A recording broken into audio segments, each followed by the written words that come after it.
The Critique of Pure Reason. By Immanuel Kant. Preface to the first edition 1781. Human reason, in one sphere of its cognition, is called upon to consider questions, which it cannot decline, as they are presented by its own nature, but which it cannot answer, as they transcend every faculty of the mind. It falls into this difficulty without any fault of its own.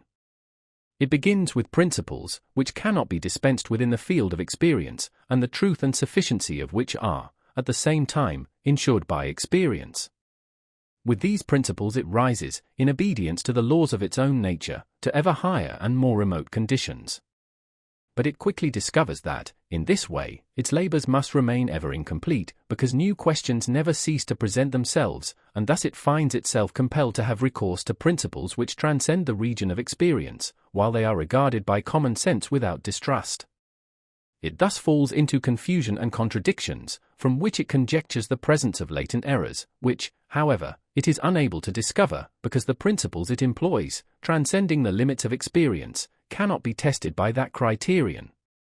The arena of these endless contests is called metaphysics. Time was when she was the queen of all the sciences, and, if we take the will for the deed, she certainly deserves, so far as regards the high importance of her object matter, this title of honor. Now, it is the fashion of the time to heap contempt and scorn upon her, and the matron mourns, forlorn and forsaken, like Hecuba. Modo maxima rerum. Tot generis, natisque potens. Nunc treho excel, inops. Ovid, Metamorphoses. 13. At first, her government, under the administration of the dogmatists, was an absolute despotism.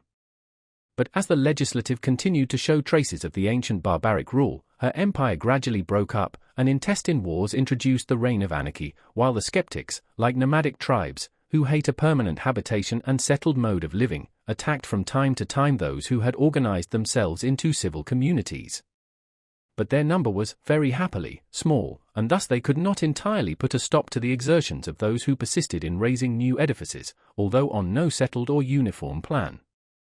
In recent times the hope dawned upon us of seeing those disputes settled, and the legitimacy of her claims established by a kind of physiology of the human understanding, that of the celebrated Locke. But it was found that, although it was affirmed that this so-called queen could not refer her descent to any higher source than that of common experience, a circumstance which necessarily brought suspicion on her claims, as this genealogy was incorrect, she persisted in the advancement of her claims to sovereignty. Thus metaphysics necessarily fell back into the antiquated and rotten constitution of dogmatism, and again became obnoxious to the contempt from which efforts had been made to save it. At present, as all methods, according to the general persuasion, have been tried in vain, there reigns naught but weariness and complete indifferentism, the mother of chaos and night in the scientific world, but at the same time the source of, or at least the prelude to, the recreation and reinstallation of a science, when it has fallen into confusion, obscurity, and disuse from ill-directed effort. For it is in reality vain to profess indifference in regard to such inquiries, the object of which cannot be indifferent to humanity. Besides, these pretended indifferentists, however much they may try to disguise themselves by the assumption of a popular style and by changes on the language of the schools, unavoidably fall into metaphysical declarations and propositions, which they profess to regard with so much contempt. At the same time, this indifference, which has arisen in the world of science, and which relates to that kind of knowledge which we should wish to see destroyed the last, is a phenomenon that well deserves our attention and reflection. It is plainly not the effect of the levity, but of the matured judgment, one of the age, which refuses to be any longer entertained with illusory knowledge. It is, in fact, a call to reason, again to undertake the most laborious of all tasks, that of self-examination, and to establish a tribunal, which may secure it in its well-grounded claims, while it pronounces against all baseless assumptions and pretensions, not in an arbitrary manner, but according to its own eternal and unchangeable laws. This tribunal is nothing less than the critical investigation of pure reason. 1. We very often hear complaints of the shallowness of the present age, and of the decay of profound science. But I do not think that those which rest upon a secure foundation, such as mathematics, physical science, etc., in the least deserve this reproach, but that they rather maintain their ancient fame, and in the latter case, indeed, far surpass it. The same would be the case with the other kinds of cognition, if their principles were but firmly established. In the absence of this security, indifference, doubt, and finally, severe criticism are rather signs of a profound habit of thought. Our age is the age of criticism, to which everything must be subjected. The sacredness of religion and the authority of legislation are by many regarded as grounds of exemption from the examination of this tribunal. But if they are exempted, they become the subjects of just suspicion, and cannot lay claim to sincere respect, which reason accords only to that which has stood the test of a free and public examination. I do not mean by this a criticism of books and systems, but a critical inquiry into the faculty of reason, with reference to the cognitions to which it strives to attain without the aid of experience, in other words, the solution of the question regarding the possibility or impossibility of metaphysics, and the determination of the origin, as well as of the extent and limits of this science. All this must be done on the basis of principles. This path, the only one now remaining, has been entered upon by me, and I flatter myself that I have, in this way, discovered the cause of, and consequently the mode of removing, all the errors which have hitherto set reason at variance with itself, in the sphere of non-empirical thought. I have not returned an evasive answer to the questions of reason, by alleging the inability and limitation of the faculties of the mind. I have, on the contrary, examined them completely in the light of principles, and, after having discovered the cause of the doubts and contradictions into which reason fell, have solved them to its perfect satisfaction. It is true, these questions have not been solved as dogmatism, in its vain fancies and desires, had expected, for it can only be satisfied by the exercise of magical arts, and of these I have no knowledge. But neither do these come within the compass of our mental powers, and it was the duty of philosophy to destroy the illusions which had their origin in misconceptions, whatever darling hopes and valued expectations may be ruined by its explanations. My chief aim in this work has been thoroughness, and I make bold to say that there is not a single metaphysical problem that does not find its solution, or at least the key to its solution, here. Pure reason is a perfect unity, and therefore, if the principle presented by it prove to be insufficient for the solution of even a single one of those questions to which the very nature of reason gives birth, we must reject it, as we could not be perfectly certain of its sufficiency in the case of the others. While I say this, I think I see upon the countenance of the reader signs of dissatisfaction mingled with contempt, when he hears declarations which sound so boastful and extravagant, and yet they are beyond comparison more moderate than those advanced by the commonest author of the commonest philosophical program, in which the dogmatist professes to demonstrate the simple nature of the soul, or the necessity of a primal being.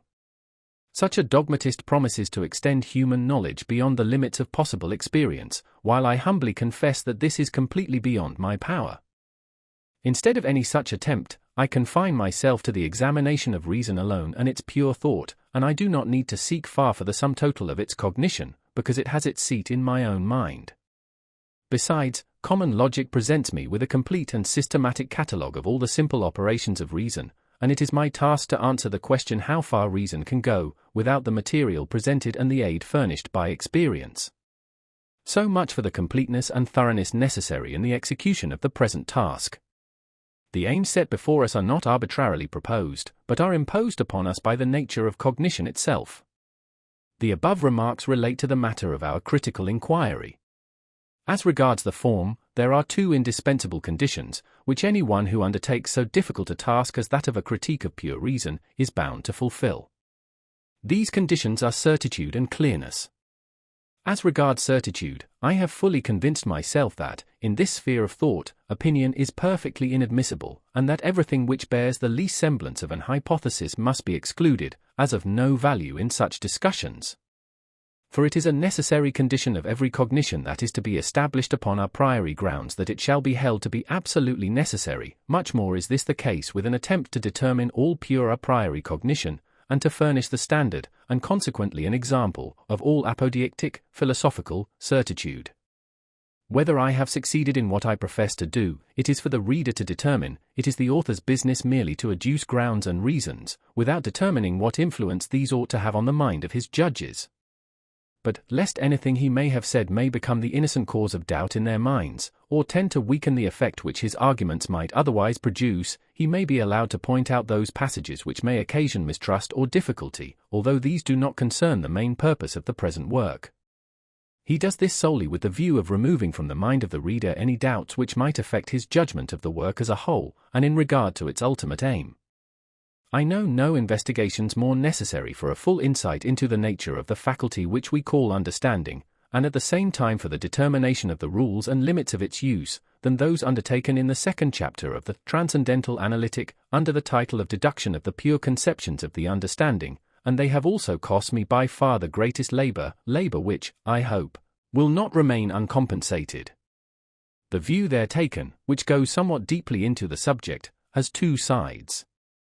The one relates to the objects of the pure understanding, and is intended to demonstrate and to render comprehensible the objective validity of its a priori conceptions, and it forms for this reason an essential part of the critique. The other considers the pure understanding itself, its possibility and its powers of cognition, that is, from a subjective point of view, and, although this exposition is of great importance, it does not belong essentially to the main purpose of the work, because the grand question is what and how much can reason and understanding, apart from experience, cognize, and not, how is the faculty of thought itself possible? As the latter is an inquiry into the cause of a given effect, and has thus in it some semblance of an hypothesis, although, as I shall show on another occasion, this is really not the fact, it would seem that, in the present instance, I had allowed myself to announce a mere opinion, and that the reader must therefore be at liberty to hold a different opinion. But I beg to remind him that, if my subjective deduction does not produce in his mind the conviction of its certitude at which I aimed, the objective deduction, with which alone the present work is properly concerned, is in every respect satisfactory. As regards clearness, the reader has a right to demand, in the first place, discursive or logical clearness, that is, on the basis of conceptions, and, secondly, intuitive or aesthetic clearness, by means of intuitions, that is, by examples or other modes of illustration in concreto. I have done what I could for the first kind of intelligibility. This was essential to my purpose, and it thus became the accidental cause of my inability to do complete justice to the second requirement. I have been almost always at a loss, during the progress of this work, how to settle this question. Examples and illustrations always appeared to me necessary, and, in the first sketch of the critique, naturally fell into their proper places. But I very soon became aware of the magnitude of my task, and the numerous problems with which I should be engaged, and, as I perceived that this critical investigation would, even if delivered in the driest scholastic manner, be far from being brief, I found it unadvisable to enlarge it still more with examples and explanations, which are necessary only from a popular point of view. I was induced to take this course from the consideration also that the present work is not intended for popular use, that those devoted to science do not require such helps, although they are always acceptable, and that they would have materially interfered with my present purpose. Abbé Terrasson remarks with great justice that, if we estimate the size of a work, not from the number of its pages, but from the time which we require to make ourselves master of it, it may be said of many a book, that it would be much shorter, if it were not so short. On the other hand, as regards the comprehensibility of a system of speculative cognition, connected under a single principle, we may say with equal justice, many a book would have been much clearer, if it had not been intended to be so very clear. For explanations and examples, and other helps to intelligibility, aid us in the comprehension of parts, but they distract the attention, dissipate the mental power of the reader, and stand in the way of his forming a clear conception of the whole, as he cannot attain soon enough to a survey of the system, and the coloring and embellishments bestowed upon it prevent his observing its articulation or organization, which is the most important consideration with him, when he comes to judge of its unity and stability. The reader must naturally have a strong inducement to cooperate with the present author, if he has formed the intention of erecting a complete and solid edifice of metaphysical science, according to the plan now laid before him. Metaphysics, as here represented, is the only science which admits of completion, and with little labor, if it is united, in a short time, so that nothing will be left to future generations except the task of illustrating and applying it didactically. For this science is nothing more than the inventory of all that is given us by pure reason, systematically arranged. Nothing can escape our notice, for what reason produces from itself cannot lie concealed, but must be brought to the light by reason itself, so soon as we have discovered the common principle of the ideas we seek. The perfect unity of this kind of cognitions, which are based upon pure conceptions, and uninfluenced by any empirical element, or any peculiar intuition leading to determinate experience, renders this completeness not only practicable, but also necessary. Tecum habita, id nores quam sit tibi curta superlex. Persius. Satire 4. 52. Such a system of pure speculative reason I hope to be able to publish under the title of Metaphysic of Nature, 2. The content of this work, which will not be half so long, will be very much richer than that of the present critique, which has to discover the sources of this cognition and expose the conditions of its possibility, and at the same time to clear and level a fit foundation for the scientific edifice. In the present work, I look for the patient hearing and the impartiality of a judge, in the other, for the goodwill and assistance of a co-laborer. For, however complete the list of principles for this system may be in the critique, the correctness of the system requires that no deduced conception should be absent. These cannot be presented a priori, but must be gradually discovered, and, while the synthesis of conceptions has been fully exhausted in the critique, it is necessary that, in the proposed work, the same should be the case with their analysis. But this will be rather an amusement than a labor. 2. In contradistinction to the Metaphysic of Ethics. This work was never published. Preface to the second edition 1787. Whether the treatment of that portion of our knowledge which lies within the province of pure reason advances with that undeviating certainty which characterizes the progress of science, we shall be at no loss to determine. If we find those who are engaged in metaphysical pursuits unable to come to an understanding as to the method which they ought to follow, if we find them, after the most elaborate preparations, invariably brought to a stand before the goal is reached, and compelled to retrace their steps and strike into fresh paths, we may then feel quite sure that they are far from having attained to the certainty of scientific progress and may rather be said to be merely groping about in the dark. In these circumstances we shall render an important service to reason if we succeed in simply indicating the path along which it must travel, in order to arrive at any results, even if it should be found necessary to abandon many of those aims which, without reflection, have been proposed for its attainment. That logic has advanced in this sure course, even from the earliest times, is apparent from the fact that, since Aristotle, it has been unable to advance a step and, thus, to all appearance has reached its completion.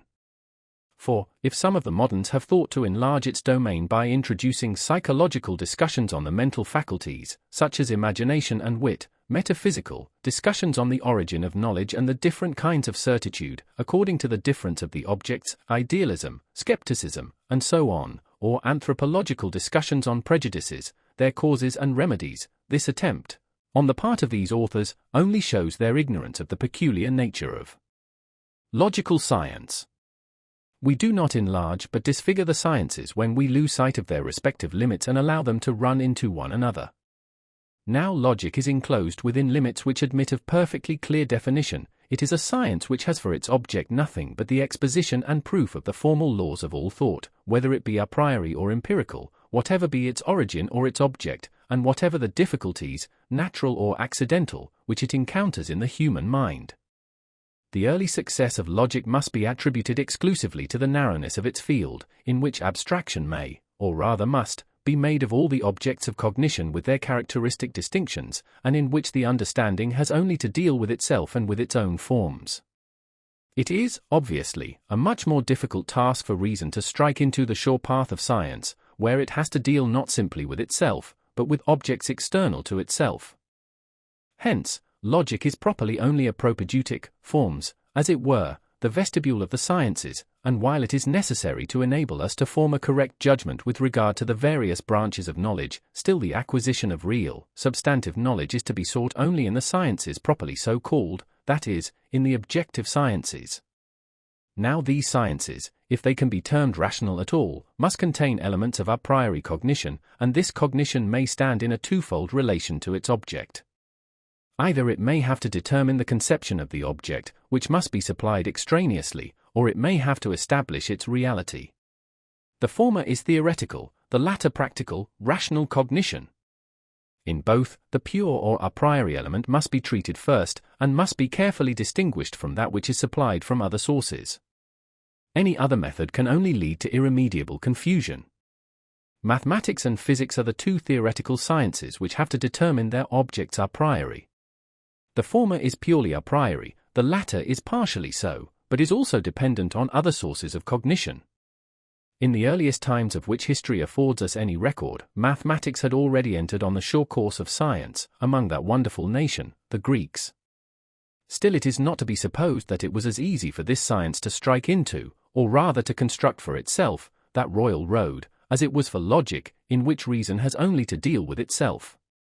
On the contrary, I believe that it must have remained long, chiefly among the Egyptians, in the stage of blind groping after its true aims and destination, and that it was revolutionized by the happy idea of one man, who struck out and determined for all time the path which this science must follow, and which admits of an indefinite advancement.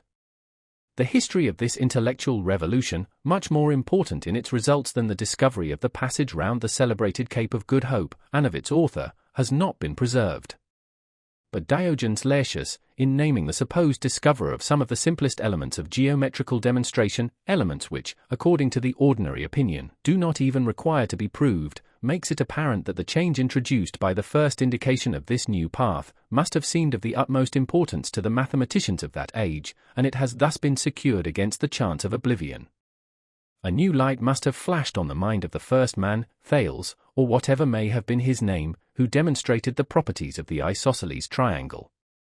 For he found that it was not sufficient to meditate on the figure, as it lay before his eyes, or the conception of it, as it existed in his mind, and thus endeavor to get at the knowledge of its properties, but that it was necessary to produce these properties, as it were, by a positive a priori construction, and that, in order to arrive with certainty at a priori cognition, he must not attribute to the object any other properties than those which necessarily followed from that which he had himself, in accordance with his conception, placed in the object. A much longer period elapsed before physics entered on the highway of science. For it is only about a century and a half since the wise Bacon gave a new direction to physical studies, or rather, as others were already on the right track, imparted fresh vigor to the pursuit of this new direction. Here, too, as in the case of mathematics, we find evidence of a rapid intellectual revolution. In the remarks which follow I shall confine myself to the empirical side of natural science. When Galilei experimented with balls of a definite weight on the inclined plane, when Torricelli caused the air to sustain a weight which he had calculated beforehand to be equal to that of a definite column of water, or when Stahl, at a later period, converted metals into lime, and reconverted lime into metal, by the addition and subtraction of certain elements winking sad smiley 3, a light broke upon all natural philosophers.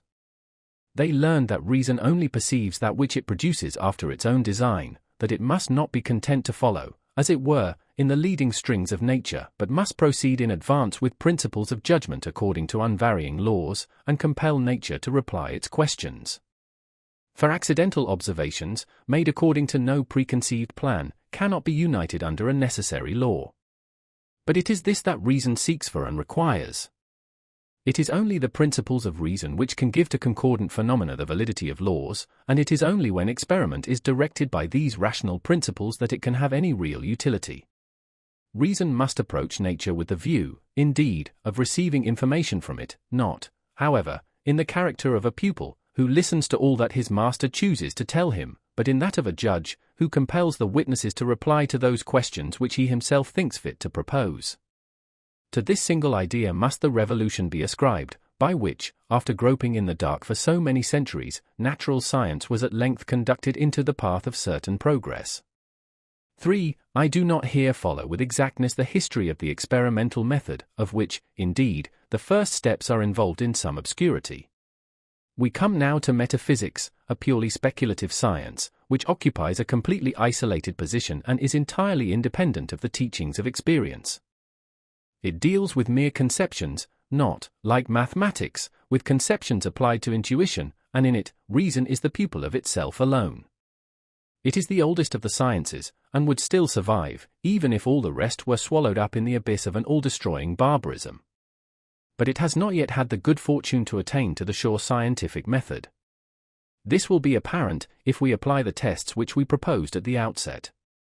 We find that reason perpetually comes to a stand, when it attempts to gain a priori the perception even of those laws which the most common experience confirms. We find it compelled to retrace its steps in innumerable instances, and to abandon the path on which it had entered, because this does not lead to the desired result. We find, too, that those who are engaged in metaphysical pursuits are far from being able to agree among themselves, but that, on the contrary, this science appears to furnish an arena specially adapted for the display of skill or the exercise of strength in mock contests, a field in which no combatant ever yet succeeded in gaining an inch of ground, in which, at least, no victory was ever yet crowned with permanent possession. This leads us to inquire why it is that, in metaphysics, the sure path of science has not hitherto been found. Shall we suppose that it is impossible to discover it? Why then should nature have visited our reason with restless aspirations after it, as if it were one of our weightiest concerns? Nay, more, how little cause should we have to place confidence in our reason, if it abandons us in a matter about which, most of all, we desire to know the truth, and not only so, but even allures us to the pursuit of vain phantoms, only to betray us in the end? Or, if the path has only hitherto been missed, what indications do we possess to guide us in a renewed investigation, and to enable us to hope for greater success than has fallen to the lot of our predecessors? It appears to me that the examples of mathematics and natural philosophy, which, as we have seen, were brought into their present condition by a sudden revolution, are sufficiently remarkable to fix our attention on the essential circumstances of the change which has proved so advantageous to them, and to induce us to make the experiment of imitating them, so far as the analogy which, as rational sciences, they bear to metaphysics may permit. It has hitherto been assumed that our cognition must conform to the objects, but all attempts to ascertain anything about these objects a priori, by means of conceptions, and thus to extend the range of our knowledge, have been rendered abortive by this assumption. Let us then make the experiment whether we may not be more successful in metaphysics, if we assume that the objects must conform to our cognition.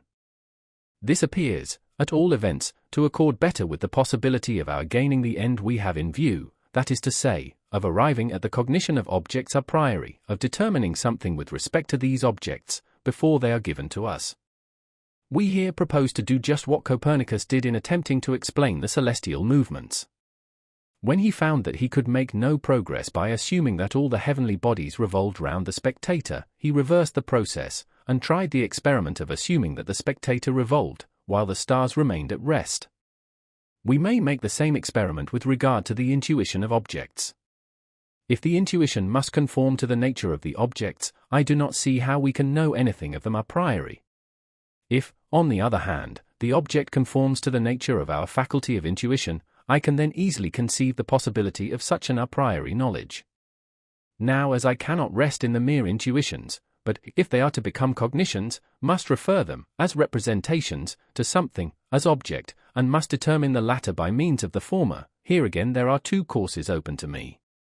Either, first, I may assume that the conceptions, by which I effect this determination, conform to the object, and in this case I am reduced to the same perplexity as before, or secondly, I may assume that the objects, or, which is the same thing, that experience, in which alone as given objects they are cognized, conform to my conceptions, and then I am at no loss how to proceed. For experience itself is a mode of cognition which requires understanding.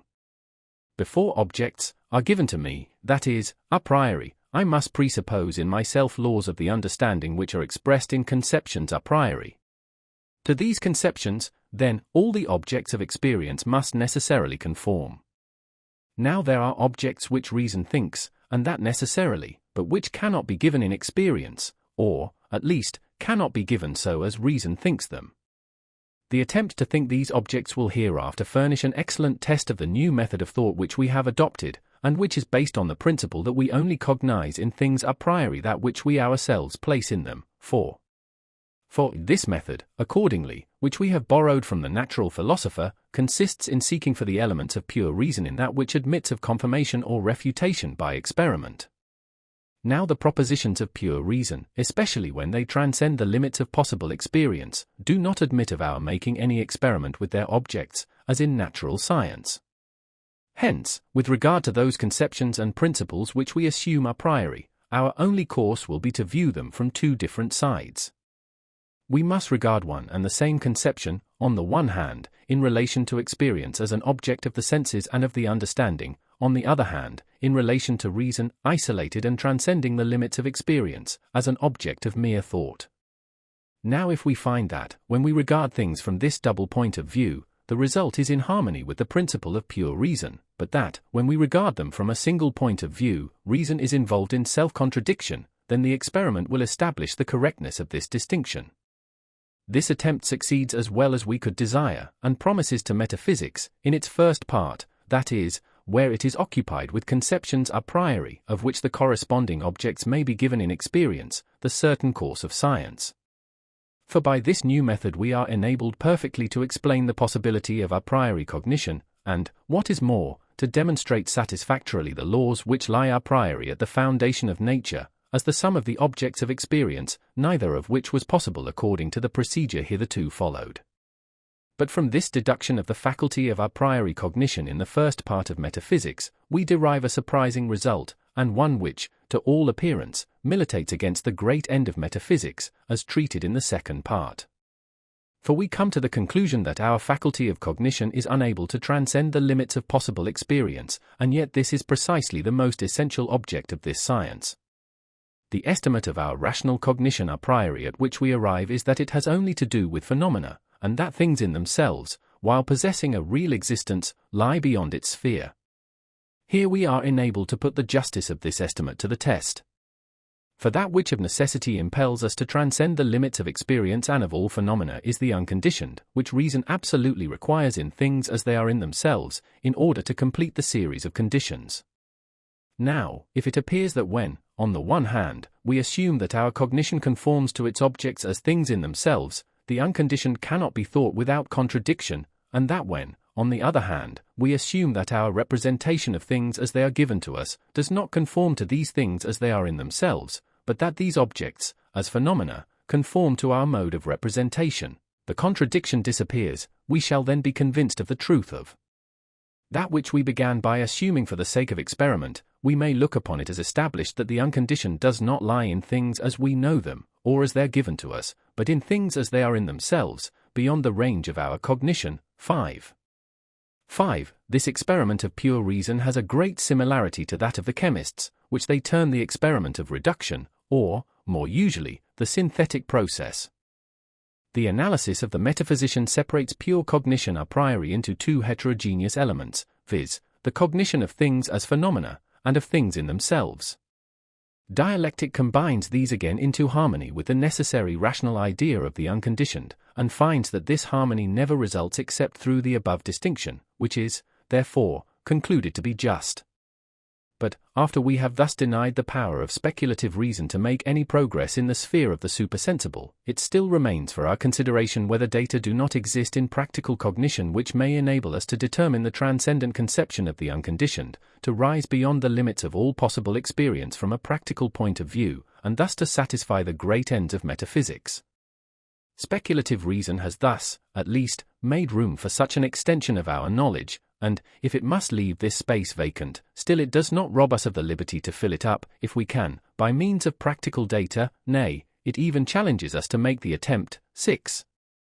So the central laws of the movements of the heavenly bodies establish the truth of that which Copernicus, first, assumed only as a hypothesis, and, at the same time, brought to light that invisible force, Newtonian attraction, which holds the universe together. The latter would have remained forever undiscovered, if Copernicus had not ventured on the experiment, contrary to the senses but still just, of looking for the observed movements not in the heavenly bodies, but in the spectator. In this preface I treat the new metaphysical method as a hypothesis with the view of rendering apparent the first attempts at such a change of method, which are always hypothetical. But in the critique itself it will be demonstrated, not hypothetically, but apodictically, from the nature of our representations of space and time, and from the elementary conceptions of the understanding. This attempt to introduce a complete revolution in the procedure of metaphysics, after the example of the geometricians and natural philosophers, constitutes the aim of the critique of pure speculative reason. It is a treatise on the method to be followed, not a system of the science itself. But, at the same time, it marks out and defines both the external boundaries and the internal structure of this science.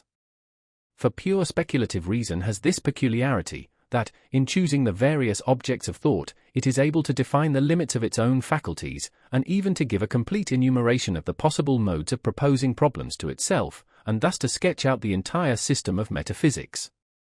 For, on the one hand, in cognition a priori, nothing must be attributed to the objects but what the thinking subject derives from itself, and, on the other hand, reason is, in regard to the principles of cognition, a perfectly distinct, independent unity, in which, as in an organized body, every member exists for the sake of the others, and all for the sake of each, so that no principle can be viewed, with safety, in one relationship unless it is, at the same time, viewed in relation to the total use of pure reason. Hence, too, metaphysics has this singular advantage, an advantage which falls to the lot of no other science which has to do with objects, that, if once it is conducted into the sure path of science, by means of this criticism, it can then take in the whole sphere of its cognitions, and can thus complete its work, and leave it for the use of posterity, as a capital which can never receive fresh accessions. For metaphysics has to deal only with principles and with the limitations of its own employment as determined by these principles. To this perfection it is, therefore, bound, as the fundamental science, to attain, and to it the maxim may justly be applied. Nil actum reputans, si quid superesset agendum. But, it will be asked, what kind of a treasure is this that we propose to bequeath to posterity? What is the real value of this system of metaphysics, purified by criticism, and thereby reduced to a permanent condition? A cursory view of the present work will lead to the supposition that its use is merely negative, that it only serves to warn us against venturing, with speculative reason, beyond the limits of experience. This is, in fact, its primary use. But this, at once, assumes a positive value, when we observe that the principles with which speculative reason endeavors to transcend its limits lead inevitably, not to the extension, but to the contraction of the use of reason, inasmuch as they threaten to extend the limits of sensibility, which is their proper sphere, over the entire realm of thought and, thus, to supplant the pure, practical, use of reason. So far, then, as this criticism is occupied in confining speculative reason within its proper bounds, it is only negative, but, inasmuch as it thereby, at the same time, removes an obstacle which impedes and even threatens to destroy the use of practical reason, it possesses a positive and very important value. In order to admit this, we have only to be convinced that there is an absolutely necessary use of pure reason, the moral use, in which it inevitably transcends the limits of sensibility, without the aid of speculation, requiring only to be insured against the effects of a speculation which would involve it in contradiction with itself. To deny the positive advantage of the service which this criticism renders us would be as absurd as to maintain that the system of police is productive of no positive benefit, since its main business is to prevent the violence which citizen has to apprehend from citizen, that so each may pursue his vocation in peace and security. That space and time are only forms of sensible intuition, and hence are only conditions of the existence of things as phenomena, that, moreover, we have no conceptions of the understanding, and, consequently, no elements for the cognition of things, except in so far as a corresponding intuition can be given to these conceptions, that, accordingly, we can have no cognition of an object as a thing in itself, but only as an object of sensible intuition, that is, as phenomenon. All this is proved in the analytical part of the critique, and from this the limitation of all possible speculative cognition to the mere objects of experience, follows as a necessary result. At the same time, it must be carefully borne in mind that, while we surrender the power of cognizing, we still reserve the power of thinking objects, as things in themselves. 7. For, otherwise, we should require to affirm the existence of an appearance, without something that appears, which would be absurd. Now let us suppose, for a moment, that we had not undertaken this criticism and, accordingly, had not drawn the necessary distinction between things as objects of experience and things as they are in themselves. The principle of causality, and, by consequence, the mechanism of nature as determined by causality, would then have absolute validity in relation to all things as efficient causes. I should then be unable to assert, with regard to one and the same being, e.g., the human soul, that its will is free, and yet, at the same time, subject to natural necessity, that is, not free, without falling into a palpable contradiction, for in both propositions I should take the soul in the same signification, as a thing in general, as a thing in itself, as, without previous criticism, I could not but take it.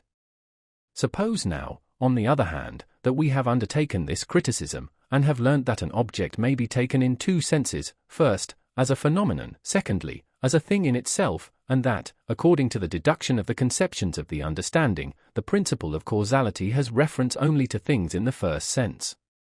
We then see how it does not involve any contradiction to assert, on the one hand, that the will, in the phenomenal sphere, in visible action, is necessarily obedient to the law of nature, and, in so far, not free, and, on the other hand, that, as belonging to a thing in itself, it is not subject to that law, and, accordingly, is free.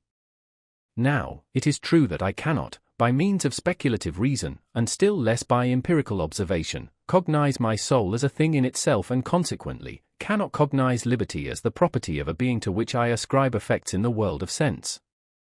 For, to do so, I must cognize this being as existing, and yet not in time, which, since I cannot support my conception by any intuition, is impossible.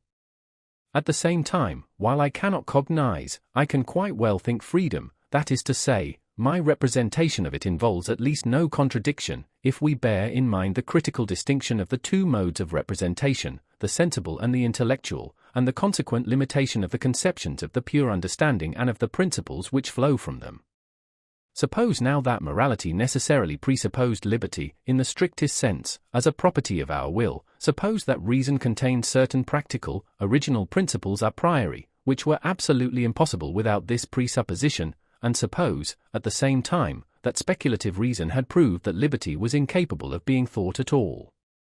It would then follow that the moral presupposition must give way to the speculative affirmation, the opposite of which involves an obvious contradiction, and that liberty and, with it, morality must yield to the mechanism of nature, for the negation of morality involves no contradiction, except on the presupposition of liberty.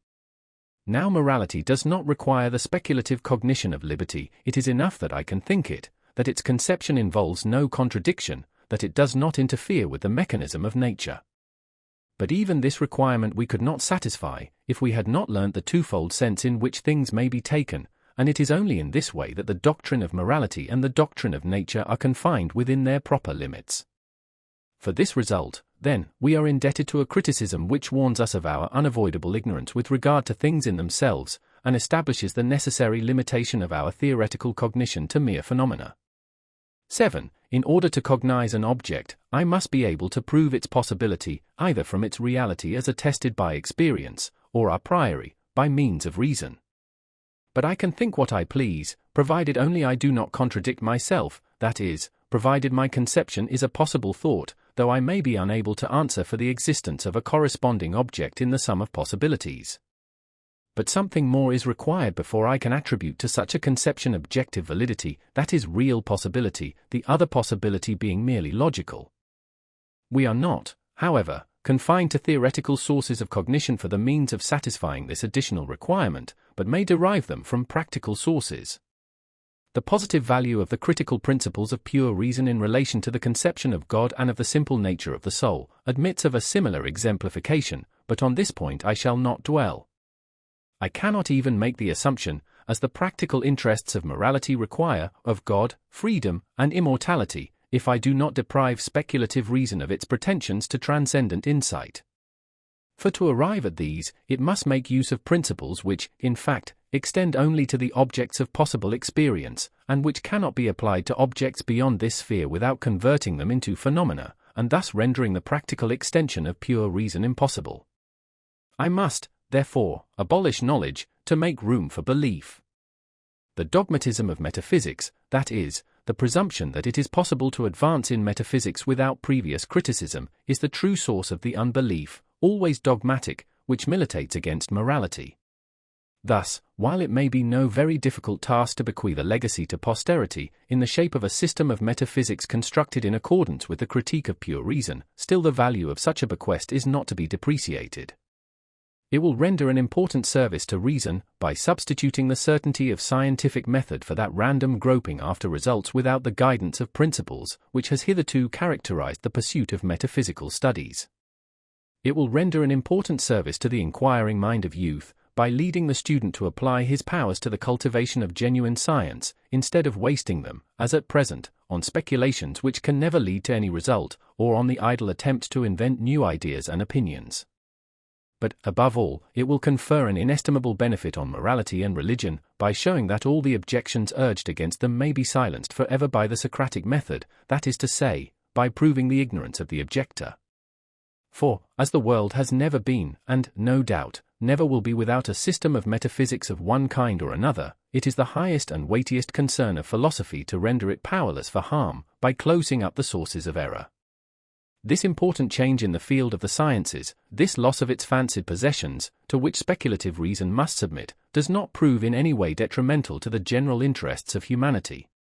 The advantages which the world has derived from the teachings of pure reason are not at all impaired. The loss falls, in its whole extent, on the monopoly of the schools, but does not in the slightest degree touch the interests of mankind. I appeal to the most obstinate dogmatist, whether the proof of the continued existence of the soul after death, derived from the simplicity of its substance, of the freedom of the will in opposition to the general mechanism of nature, drawn from the subtle but impotent distinction of subjective and objective practical necessity, or of the existence of God, deduced from the conception of an ens realissimum, the contingency of the changeable, and the necessity of a prime mover, has ever been able to pass beyond the limits of the schools, to penetrate the public mind, or to exercise the slightest influence on its convictions. It must be admitted that this has not been the case and that, owing to the unfitness of the common understanding for such subtle speculations, it can never be expected to take place. On the contrary, it is plain that the hope of a future life arises from the feeling, which exists in the breast of every man, that the temporal is inadequate to meet and satisfy the demands of his nature. In like manner, it cannot be doubted that the clear exhibition of duties in opposition to all the claims of inclination gives rise to the consciousness of freedom, and that the glorious order, beauty, and providential care, everywhere displayed in nature, give rise to the belief in a wise and great author of the universe. Such is the genesis of these general convictions of mankind, so far as they depend on rational grounds, and this public property not only remains undisturbed, but is even raised to greater importance, by the doctrine that the schools have no right to arrogate to themselves a more profound insight into a matter of general human concernment than that to which the great mass of men, ever held by us in the highest estimation, can without difficulty attain, and that the schools should, therefore, confine themselves to the elaboration of these universally comprehensible and, from a moral point of view, amply satisfactory proofs. The change, therefore, affects only the arrogant pretensions of the schools, which would gladly retain, in their own exclusive possession, the key to the truths which they impart to the public. Quod mecum nescit, solus vult sciere videri. At the same time it does not deprive the speculative philosopher of his just title to be the sole depositor of a science which benefits the public without its knowledge, I mean, the critique of pure reason.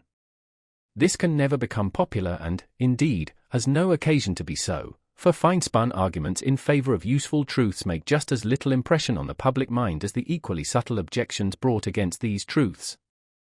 On the other hand, since both inevitably force themselves on every man who rises to the height of speculation, it becomes the manifest duty of the schools to enter upon a thorough investigation of the rights of speculative reason and, thus, to prevent the scandal which metaphysical controversies are sure, sooner or later, to cause even to the masses. It is only by criticism that metaphysicians, and, as such, theologians too, can be saved from these controversies and from the consequent perversion of their doctrines. Criticism alone can strike a blow at the root of materialism, fatalism, atheism, free-thinking, fanaticism, and superstition, which are universally injurious, as well as of idealism and skepticism, which are dangerous to the schools, but can scarcely pass over to the public. If governments think proper to interfere with the affairs of the learned, it would be more consistent with a wise regard for the interests of science, as well as for those of society, to favor a criticism of this kind, by which alone the labors of reason can be established on a firm basis, than to support the ridiculous despotism of the schools, which raise a loud cry of danger to the public over the destruction of cobwebs, of which the public has never taken any notice, and the loss of which, therefore, it can never feel. This critical science is not opposed to the dogmatic procedure of reason in pure cognition, for pure cognition must always be dogmatic, that is, must rest on strict demonstration from sure principles a priori, but to dogmatism, that is, to the presumption that it is possible to make any progress with a pure cognition, derived from philosophical conceptions, according to the principles which reason has long been in the habit of employing, without first inquiring in what way and by what right reason has come into the possession of these principles. Dogmatism is thus the dogmatic procedure of pure reason without previous criticism of its own powers, and in opposing this procedure, we must not be supposed to lend any countenance to that loquacious shallowness which arrogates to itself the name of popularity, nor yet to skepticism, which makes short work with the whole science of metaphysics. On the contrary, Our criticism is the necessary preparation for a thoroughly scientific system of metaphysics which must perform its task entirely a priori, to the complete satisfaction of speculative reason, and must, therefore, be treated, not popularly, but scholastically. In carrying out the plan which the critique prescribes, that is, in the future system of metaphysics, we must have recourse to the strict method of the celebrated Wolff, the greatest of all dogmatic philosophers. He was the first to point out the necessity of establishing fixed principles, of clearly defining our conceptions, and of subjecting our demonstrations to the most severe scrutiny, instead of rashly jumping at conclusions. The example which he set served to awaken that spirit of profound and thorough investigation which is not yet extinct in Germany. He would have been peculiarly well fitted to give a truly scientific character to metaphysical studies, had it occurred to him to prepare the field by a criticism of the organum, that is, of pure reason itself. That he failed to perceive the necessity of such a procedure must be ascribed to the dogmatic mode of thought which characterized his age, and on this point the philosophers of his time, as well as of all previous times, have nothing to reproach each other with. Those who reject at once the method of Wolff, and of the critique of pure reason, can have no other aim but to shake off the fetters of science, to change labor into sport, certainty into opinion, and philosophy into philodoxy. In this second edition, I have endeavored, as far as possible, to remove the difficulties and obscurity which, without fault of mine perhaps, have given rise to many misconceptions even among acute thinkers. In the propositions themselves, and in the demonstrations by which they are supported, as well as in the form and the entire plan of the work, I have found nothing to alter, which must be attributed partly to the long examination to which I had subjected the whole before offering it to the public, and partly to the nature of the case. For pure speculative reason is an organic structure in which there is nothing isolated or independent, but every single part is essential to all the rest, and hence, the slightest imperfection, whether defect or positive error, could not fail to betray itself in use. I venture, further, to hope that this system will maintain the same unalterable character for the future. I am led to entertain this confidence, not by vanity, but by the evidence which the equality of the result affords, when we proceed, first, from the simplest elements up to the complete whole of pure reason, and then, backwards from the whole to each part. We find that the attempt to make the slightest alteration, in any part, leads inevitably to contradictions, not merely in this system, but in human reason itself. At the same time, there is still much room for improvement in the exposition of the doctrines contained in this work. In the present edition, I have endeavored to remove misapprehensions of the aesthetical part, especially with regard to the conception of time, to clear away the obscurity which has been found in the deduction of the conceptions of the understanding, to supply the supposed want of sufficient evidence in the demonstration of the principles of the pure understanding, and, lastly, to obviate the misunderstanding of the paralogisms which immediately precede the rational psychology.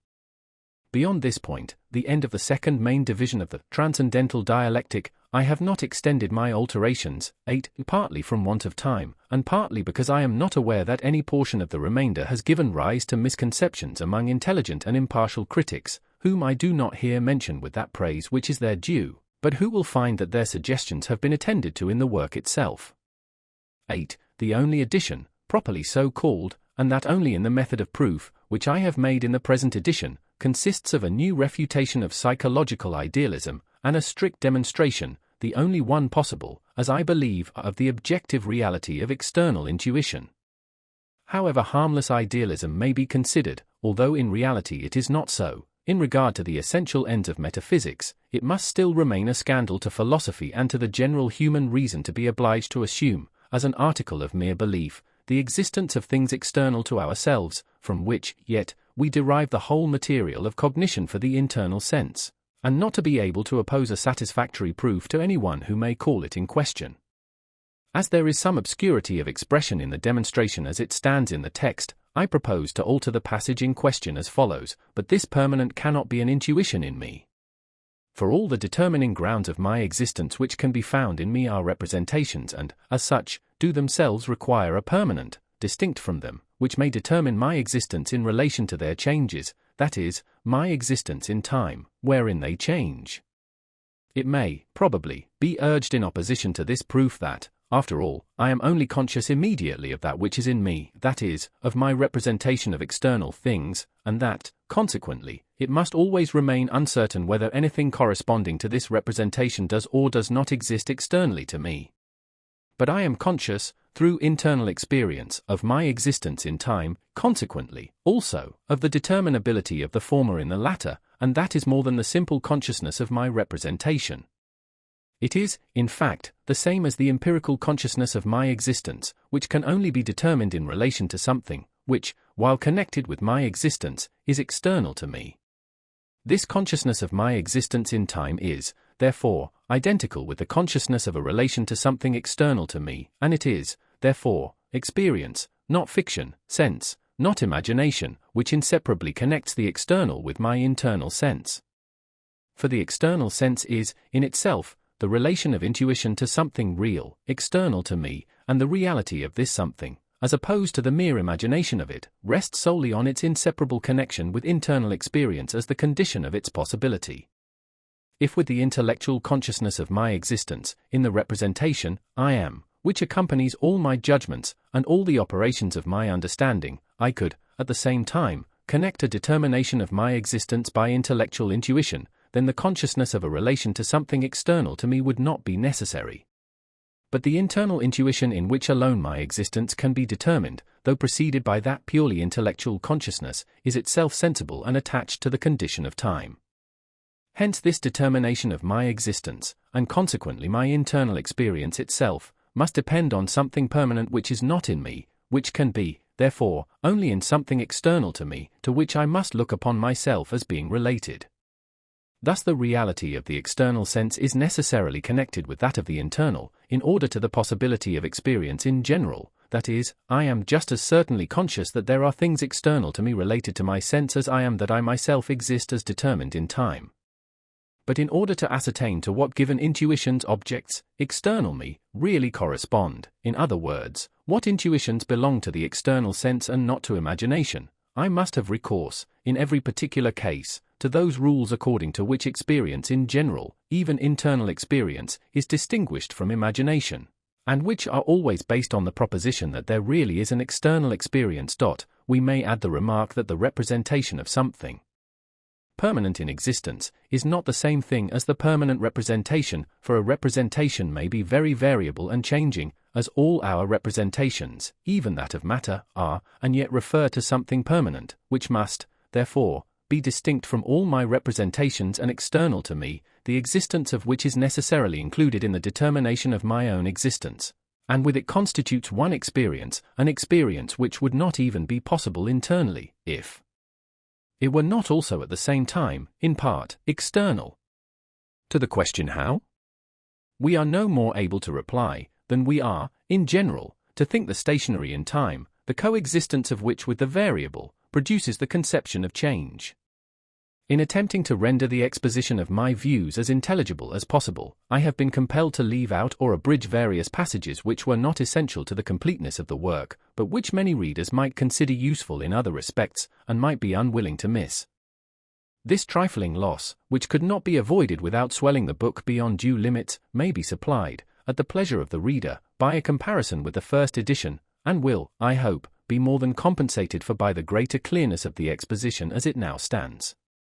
I have observed, with pleasure and thankfulness, in the pages of various reviews and treatises, that the spirit of profound and thorough investigation is not extinct in Germany, though it may have been overborne and silenced for a time by the fashionable tone of a license in thinking, which gives itself the airs of genius, and that the difficulties which beset the paths of criticism have not prevented energetic and acute thinkers from making themselves masters of the science of pure reason to which these paths conduct, a science which is not popular but scholastic in its character, and which alone can hope for a lasting existence or possess an abiding value. To these deserving men, who so happily combine profundity of view with a talent for lucid exposition, a talent which I myself am not conscious of possessing, I leave the task of removing any obscurity which may still adhere to the statement of my doctrines. For, in this case, the danger is not that of being refuted, but of being misunderstood. For my own part, I must henceforward abstain from controversy, although I shall carefully attend to all suggestions, whether from friends or adversaries, which may be of use in the future elaboration of the system of this propedeutic. As, during these labors, I have advanced pretty far in years, this month I reach my 64th year, it will be necessary for me to economize time, if I am to carry out my plan of elaborating the metaphysics of nature as well as of morals, in confirmation of the correctness of the principles established in this critique of pure reason, both speculative and practical, and I must, therefore, leave the task of clearing up the obscurities of the present work, inevitable, perhaps, at the outset, as well as the defense of the whole, to those deserving men, who have made my system their own.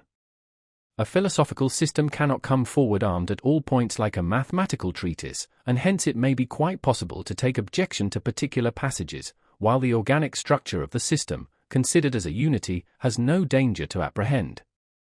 But few possess the ability, and still fewer the inclination, to take a comprehensive view of a new system. By confining the view to particular passages, taking these out of their connection and comparing them with one another, it is easy to pick out apparent contradictions, especially in a work written with any freedom of style. These contradictions place the work in an unfavorable light in the eyes of those who rely on the judgment of others, but are easily reconciled by those who have mastered the idea of the whole. If a theory possesses stability in itself, the action and reaction which seemed at first to threaten its existence serve only, in the course of time, to smooth down any superficial roughness or inequality, and, if men of insight, impartiality, and truly popular gifts turn their attention to it, to secure to it, in a short time, the requisite elegance also. Königsberg, April 1787. Introduction. I'd of the difference between pure and empirical knowledge. That all our knowledge begins with experience there can be no doubt. For how is it possible that the faculty of cognition should be awakened into exercise otherwise than by means of objects which affect our senses, and partly of themselves produce representations, partly rouse our powers of understanding into activity, to compare, to connect, or to separate these, and so to convert the raw material of our sensuous impressions into a knowledge of objects, which is called experience? In respect of time, therefore, no knowledge of ours is antecedent to experience, but begins with it. But though all our knowledge begins with experience, it by no means follows that all arises out of experience. For, on the contrary, it is quite possible that our empirical knowledge is a compound of that which we receive through impressions, and that which the faculty of cognition supplies from itself, sensuous impressions giving merely the occasion, an addition which we cannot distinguish from the original element given by sense, till long practice has made us attentive to, and skillful in separating it. It is, therefore, a question which requires close investigation, and not to be answered at first sight, whether there exists a knowledge altogether independent of experience, and even of all sensuous impressions. Knowledge of this kind is called a priori, in contradistinction to empirical knowledge, which has its sources a posteriori, that is, in experience. But the expression a priori is not as yet definite enough adequately to indicate the whole meaning of the question above started. For, in speaking of knowledge which has its sources in experience, we are wont to say that this or that may be known a priori, because we do not derive this knowledge immediately from experience, but from a general rule, which, however, we have itself borrowed from experience. Thus, if a man undermined his house, we say, he might know a priori that it would have fallen, that is, he needed not to have waited for the experience that it did actually fall. But still, a priori, he could not know even this much. For, that bodies are heavy, and, consequently, that they fall when their supports are taken away, must have been known to him previously, by means of experience. By the term knowledge a priori, therefore, we shall in the sequel understand, not such as is independent of this or that kind of experience, but such as is absolutely so of all experience. Opposed to this is empirical knowledge, or that which is possible only a posteriori, that is, through experience. Knowledge a priori is either pure or impure. Pure knowledge a priori is that with which no empirical element is mixed up. For example, the proposition, every change has a cause, is a proposition a priori, but impure, because change is a conception which can only be derived from experience. 2. The human intellect, even in an unphilosophical state, is in possession of certain cognitions a priori. The question now is as to a criterion, by which we may securely distinguish a pure from an empirical cognition. Experience no doubt teaches us that this or that object is constituted in such and such a manner, but not that it could not possibly exist otherwise.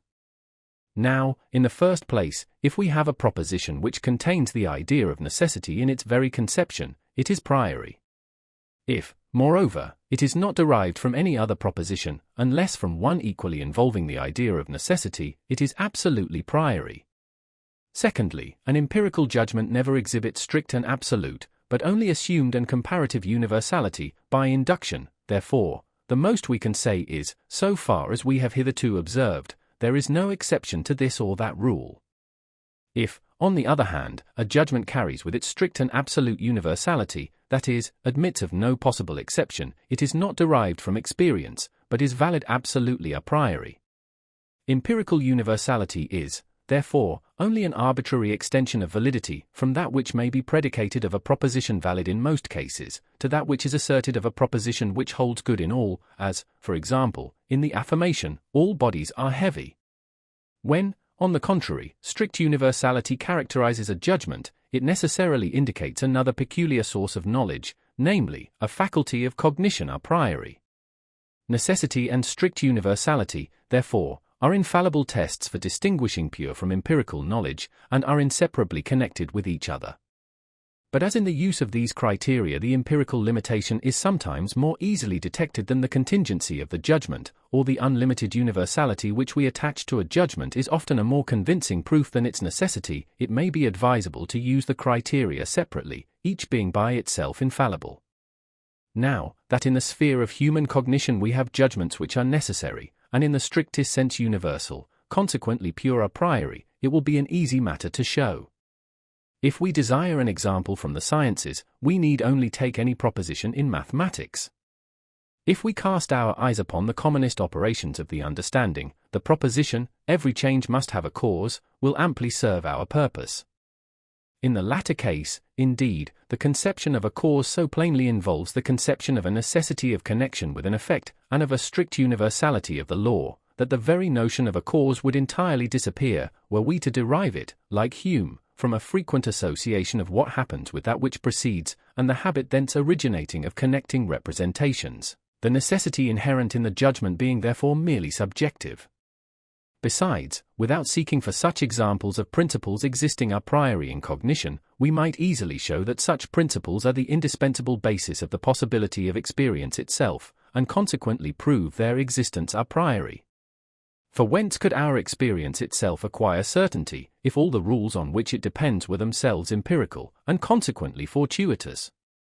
No one, therefore, can admit the validity of the use of such rules as first principles. But, for the present, we may content ourselves with having established the fact that we do possess and exercise a faculty of pure a priori cognition, and, secondly, with having pointed out the proper tests of such cognition, namely, universality and necessity. Not only in judgments, however, but even in conceptions, is an a priori origin manifest. For example, if we take away by degrees from our conceptions of a body all that can be referred to mere sensuous experience, color, hardness or softness, weight, even impenetrability, the body will then vanish, but the space which it occupied still remains, and this it is utterly impossible to annihilate in thought. Again, if we take away, in like manner, from our empirical conception of any object, corporeal or incorporeal, all properties which mere experience has taught us to connect with it, still we cannot think away those through which we cogitate it as substance, or adhering to substance, although our conception of substance is more determined than that of an object. Compelled, therefore, by that necessity with which the conception of substance forces itself upon us, we must confess that it has its seat in our faculty of cognition a priori. 3. Philosophy stands in need of a science which shall determine the possibility, principles, and extent of human knowledge a priori. Of far more importance than all that has been above said is the consideration that certain of our cognitions rise completely above the sphere of all possible experience, and by means of conceptions, to which there exists in the whole extent of experience no corresponding object, seem to extend the range of our judgments beyond its bounds. And just in this transcendental or supersensible sphere, where experience affords us neither instruction nor guidance, lie the investigations of reason, which, on account of their importance, we consider far preferable to, and as having a far more elevated aim than all that the understanding can achieve within the sphere of sensuous phenomena. So high a value do we set upon these investigations, that even at the risk of error, we persist in following them out, and permit neither doubt nor disregard nor indifference to restrain us from the pursuit. These unavoidable problems of mere pure reason are God, freedom of will, and immortality. The science which, with all its preliminaries, has for its especial object the solution of these problems is named metaphysics, a science which is at the very outset dogmatical, that is, it confidently takes upon itself the execution of this task without any previous investigation of the ability or inability of reason for such an undertaking. Now the safe ground of experience being thus abandoned, it seems nevertheless natural that we should hesitate to erect a building with the cognitions we possess, without knowing whence they come, and on the strength of principles, the origin of which is undiscovered. Instead of thus trying to build without a foundation, it is rather to be expected that we should long ago have put the question, how the understanding can arrive at these a priori cognitions, and what is the extent, validity, and worth which they may possess. We say, this is natural enough, meaning by the word natural, that which is consistent with a just and reasonable way of thinking, but if we understand by the term, that which usually happens, nothing indeed could be more natural and more comprehensible than that this investigation should be left long unattempted. For one part of our pure knowledge, the science of mathematics, has been long firmly established, and thus leads us to form flattering expectations with regard to others, though these may be of quite a different nature. Besides, when we get beyond the bounds of experience, we are of course safe from opposition in that quarter, and the charm of widening the range of our knowledge is so great that, unless we are brought to a standstill by some evident contradiction, we hurry on undoubtingly in our course. This, however, may be avoided, if we are sufficiently cautious in the construction of our fictions, which are not the less fictions on that account. Mathematical science affords us a brilliant example, how far, independently of all experience, we may carry our a priori knowledge. It is true that the mathematician occupies himself with objects and cognitions only in so far as they can be represented by means of intuition. But this circumstance is easily overlooked, because the said intuition can itself be given a priori, and therefore is hardly to be distinguished from a mere pure conception. Deceived by such a proof of the power of reason, we can perceive no limits to the extension of our knowledge. The light dove cleaving in free flight the thin air, whose resistance it feels, might imagine that her movements would be far more free and rapid in airless space. Just in the same way did Plato, abandoning the world of sense because of the narrow limits it sets to the understanding, venture upon the wings of ideas beyond it, into the void space of pure intellect. He did not reflect that he made no real progress by all his efforts, for he met with no resistance which might serve him for a support, as it were, whereon to rest, and on which he might apply his powers, in order to let the intellect acquire momentum for its progress.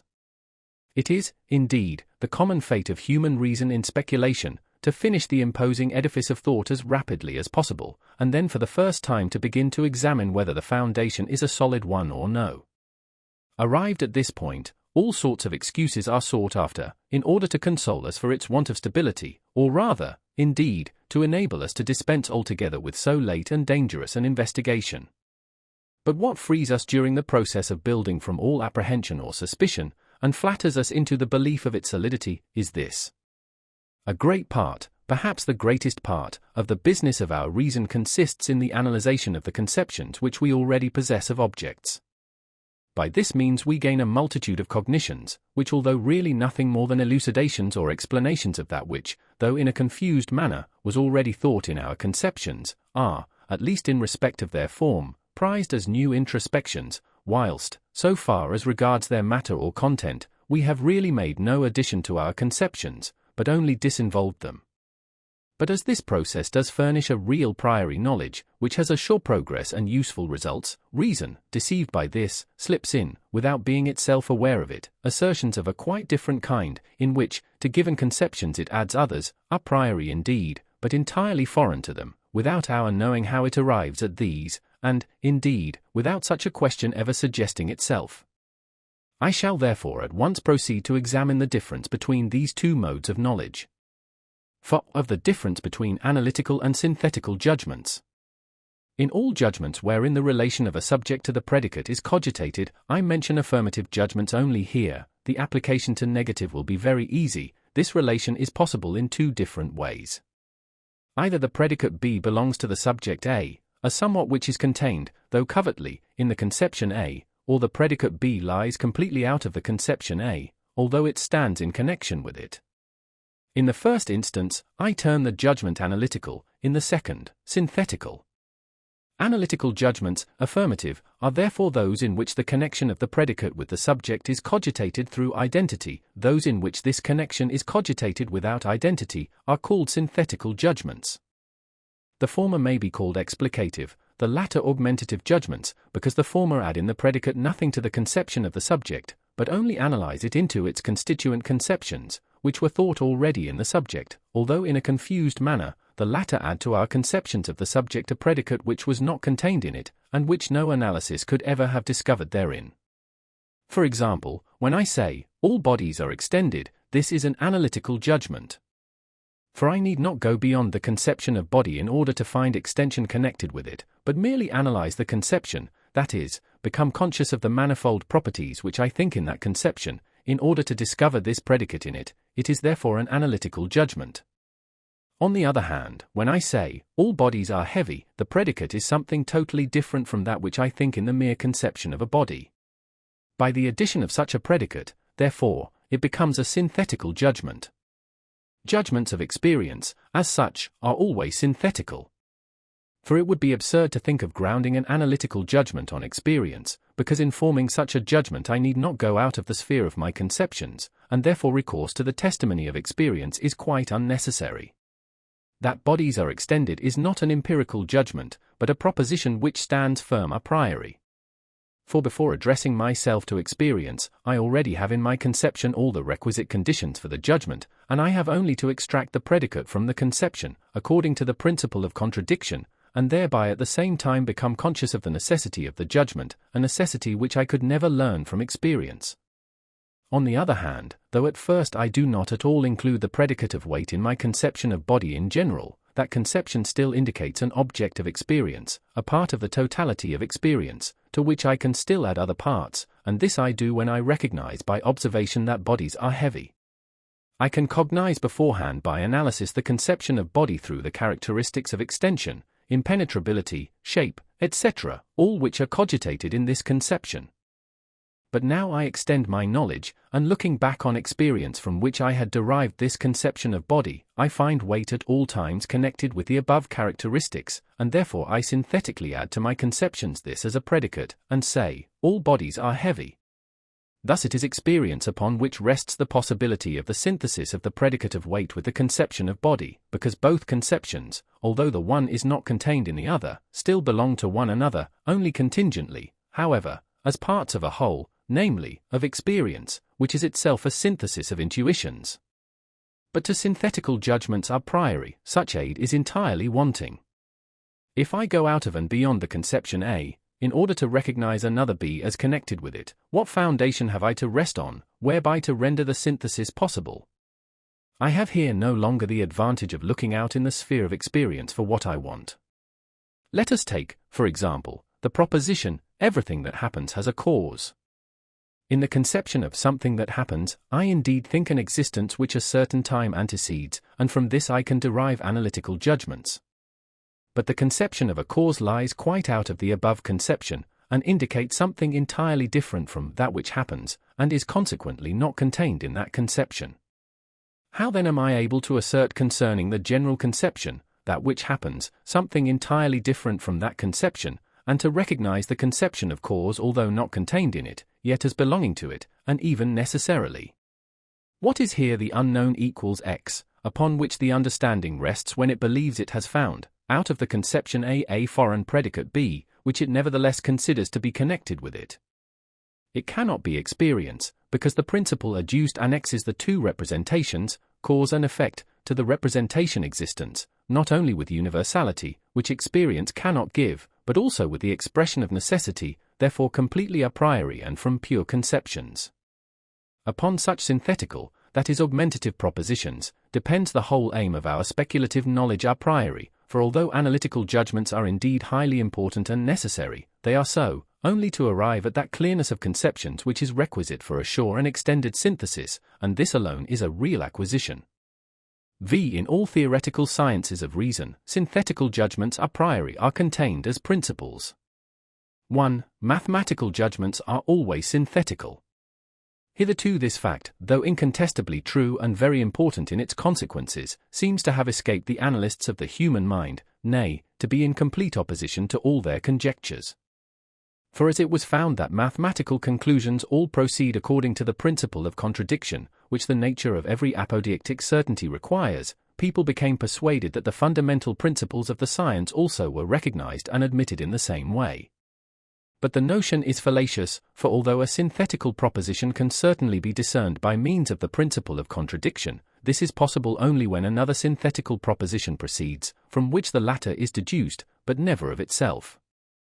Before all, be it observed, that proper mathematical propositions are always judgments a priori, and not empirical, because they carry along with them the conception of necessity, which cannot be given by experience. If this be demurred to, it matters not, I will then limit my assertion to pure mathematics, the very conception of which implies that it consists of knowledge altogether non-empirical and a priori.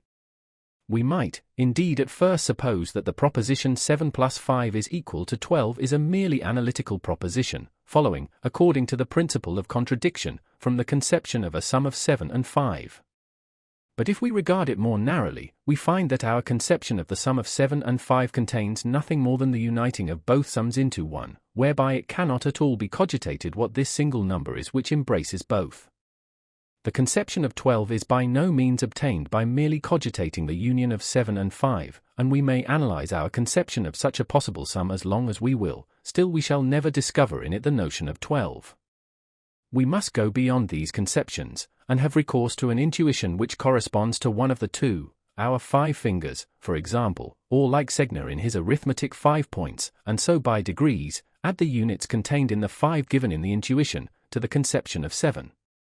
For I first take the number 7, and, for the conception of 5 calling in the aid of the fingers of my hand as objects of intuition, I add the units, which I before took together to make up the number 5, gradually now by means of the material image my hand, to the number 7, and by this process, I at length see the number 12 arise.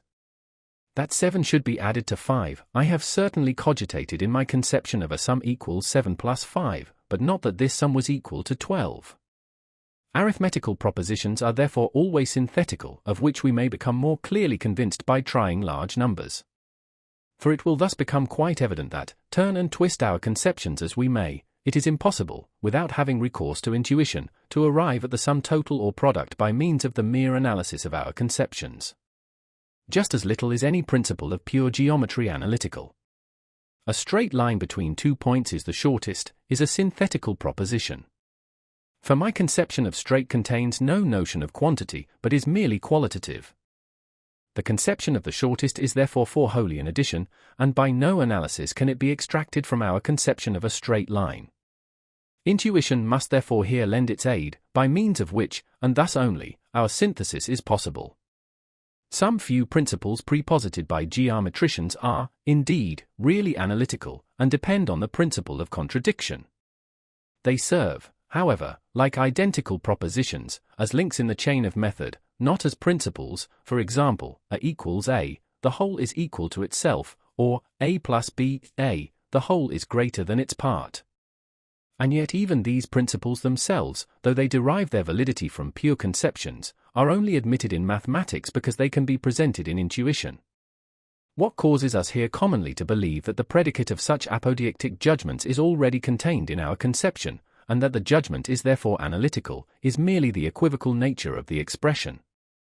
We must join in thought a certain predicate to a given conception, and this necessity cleaves already to the conception. But the question is, not what we must join in thought to the given conception, but what we really think therein, though only obscurely, and then it becomes manifest that the predicate pertains to these conceptions, necessarily indeed, yet not as thought in the conception itself, but by virtue of an intuition, which must be added to the conception. 2. The science of natural philosophy, physics, contains in itself synthetical judgments a priori, as principles. I shall adduce 2 propositions. For instance, the proposition, in all changes of the material world, the quantity of matter remains unchanged, or that, in all communication of motion, action and reaction must always be equal. In both of these, not only is the necessity, and therefore their origin a priori clear, but also that they are synthetical propositions. For in the conception of matter, I do not cogitate its permanency, but merely its presence in space, which it fills. I therefore really go out of and beyond the conception of matter, in order to think onto it something a priori, which I did not think in it. The proposition is therefore not analytical, but synthetical, and nevertheless conceived a priori, and so it is with regard to the other propositions of the pure part of natural philosophy. 3. As to metaphysics, even if we look upon it merely as an attempted science, yet, from the nature of human reason, an indispensable one, we find that it must contain synthetical propositions a priori. It is not merely the duty of metaphysics to dissect, and thereby analytically to illustrate the conceptions which we form a priori of things, but we seek to widen the range of our a priori knowledge. For this purpose, we must avail ourselves of such principles as add something to the original conception, something not identical with, nor contained in it, and by means of synthetical judgments a priori, leave far behind us the limits of experience, for example, in the proposition, the world must have a beginning, and such like. Thus metaphysics, according to the proper aim of the science, consists merely of synthetical propositions a priori. 6. The universal problem of pure reason. It is extremely advantageous to be able to bring a number of investigations under the formula of a single problem. For in this manner we not only facilitate our own labor, inasmuch as we define it clearly to ourselves, but also render it more easy for others to decide whether we have done justice to our undertaking. The proper problem of pure reason, then, is contained in the question, how are synthetical judgments a priori possible? That metaphysical science has hitherto remained in so vacillating a state of uncertainty and contradiction is only to be attributed to the fact that this great problem, and perhaps even the difference between analytical and synthetical judgments, did not sooner suggest itself to philosophers. Upon the solution of this problem, or upon sufficient proof of the impossibility of synthetical knowledge a priori, depends the existence or downfall of the science of metaphysics. Among philosophers, David Hume came the nearest of all to this problem, yet it never acquired in his mind sufficient precision, nor did he regard the question in its universality. On the contrary, he stopped short at the synthetical proposition of the connection of an effect with its cause, principium causalitatis, insisting that such proposition a priori was impossible. According to his conclusions, then, all that we term metaphysical science is a mere delusion, arising from the fancied insight of reason into that which is in truth borrowed from experience, and to which habit has given the appearance of necessity. Against this assertion, destructive to all pure philosophy, he would have been guarded, had he had our problem before his eyes in its universality. For he would then have perceived that, according to his own argument, there likewise could not be any pure mathematical science, which assuredly cannot exist without synthetical propositions a priori, an absurdity from which his good understanding must have saved him. In the solution of the above problem is at the same time comprehended the possibility of the use of pure reason in the foundation and construction of all sciences which contain theoretical knowledge a priori of objects, that is to say, the answer to the following questions. How is pure mathematical science possible? How is pure natural science possible? Respecting these sciences, as they do certainly exist, it may with propriety be asked, how they are possible, for that they must be possible is shown by the fact of their really existing. 9. But as to metaphysics, the miserable progress it has hitherto made, and the fact that of no one system yet brought forward, far as regards its true aim, can it be said that this science really exists, leaves any one at liberty to doubt with reason the very possibility of its existence. 9. As to the existence of pure natural science, or physics, perhaps many may still express doubts. But we have only to look at the different propositions which are commonly treated of at the commencement of proper, empirical, physical science, those, for example, relating to the permanence of the same quantity of matter, the vis inertiae, the equality of action and reaction, etc., to be soon convinced that they form a science of pure physics, physica pura, or rationalis, which well deserves to be separately exposed as a special science, in its whole extent, whether that be great or confined. Yet, in a certain sense, this kind of knowledge must unquestionably be looked upon as given. In other words, metaphysics must be considered as really existing, if not as a science, nevertheless as a natural disposition of the human mind, metaphysica naturalis. For human reason, without any instigations imputable to the mere vanity of great knowledge, unceasingly progresses, urged on by its own feeling of need, towards such questions as cannot be answered by any empirical application of reason, or principles derived therefrom, and so there has ever really existed in every man some system of metaphysics. It will always exist, so soon as reason awakes to the exercise of its power of speculation. And now the question arises, how is metaphysics, as a natural disposition, possible? In other words, how, from the nature of universal human reason, do those questions arise which pure reason proposes to itself, and which it is impelled by its own feeling of need to answer as well as it can? But as in all the attempts hitherto made to answer the questions which reason is prompted by its very nature to propose to itself, for example, whether the world had a beginning, or has existed from eternity, it has always met with unavoidable contradictions. We must not rest satisfied with the mere natural disposition of the mind to metaphysics, that is, with the existence of the faculty of pure reason, whence, indeed, some sort of metaphysical system always arises, but it must be possible to arrive at certainty in regard to the question whether we know or do not know the things of which metaphysics treats.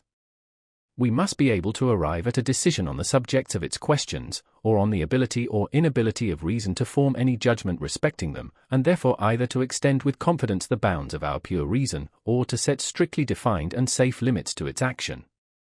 This last question, which arises out of the above universal problem, would properly run thus: how is metaphysics possible as a science?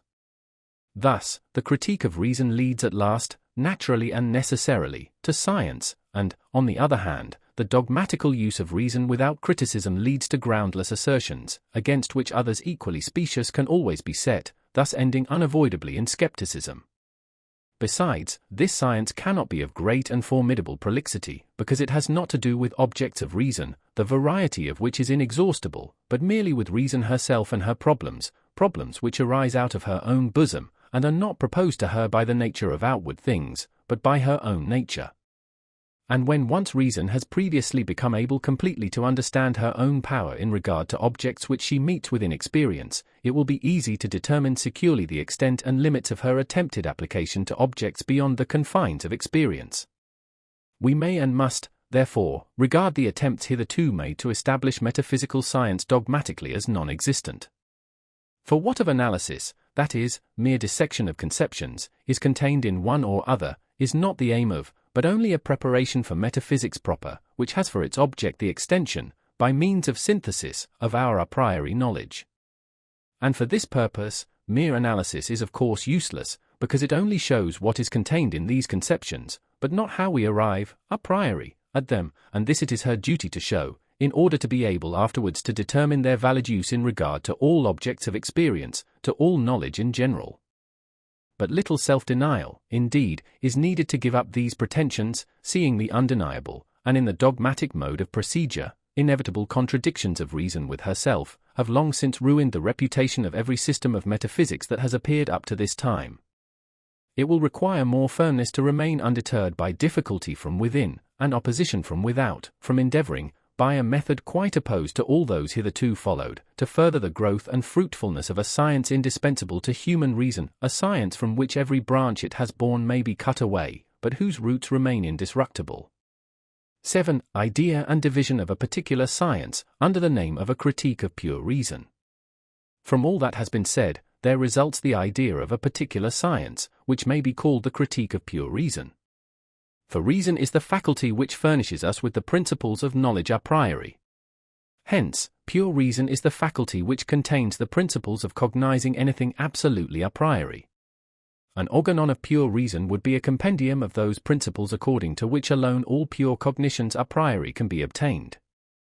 The completely extended application of such an organon would afford us a system of pure reason. As this, however, is demanding a great deal, and it is yet doubtful whether any extension of our knowledge be here possible, or, if so, in what cases, we can regard a science of the mere criticism of pure reason, its sources and limits, as the propedeutic to a system of pure reason. Such a science must not be called a doctrine, but only a critique of pure reason, and its use, in regard to speculation, would be only negative, not to enlarge the bounds of, but to purify, our reason, and to shield it against error, which alone is no little gain.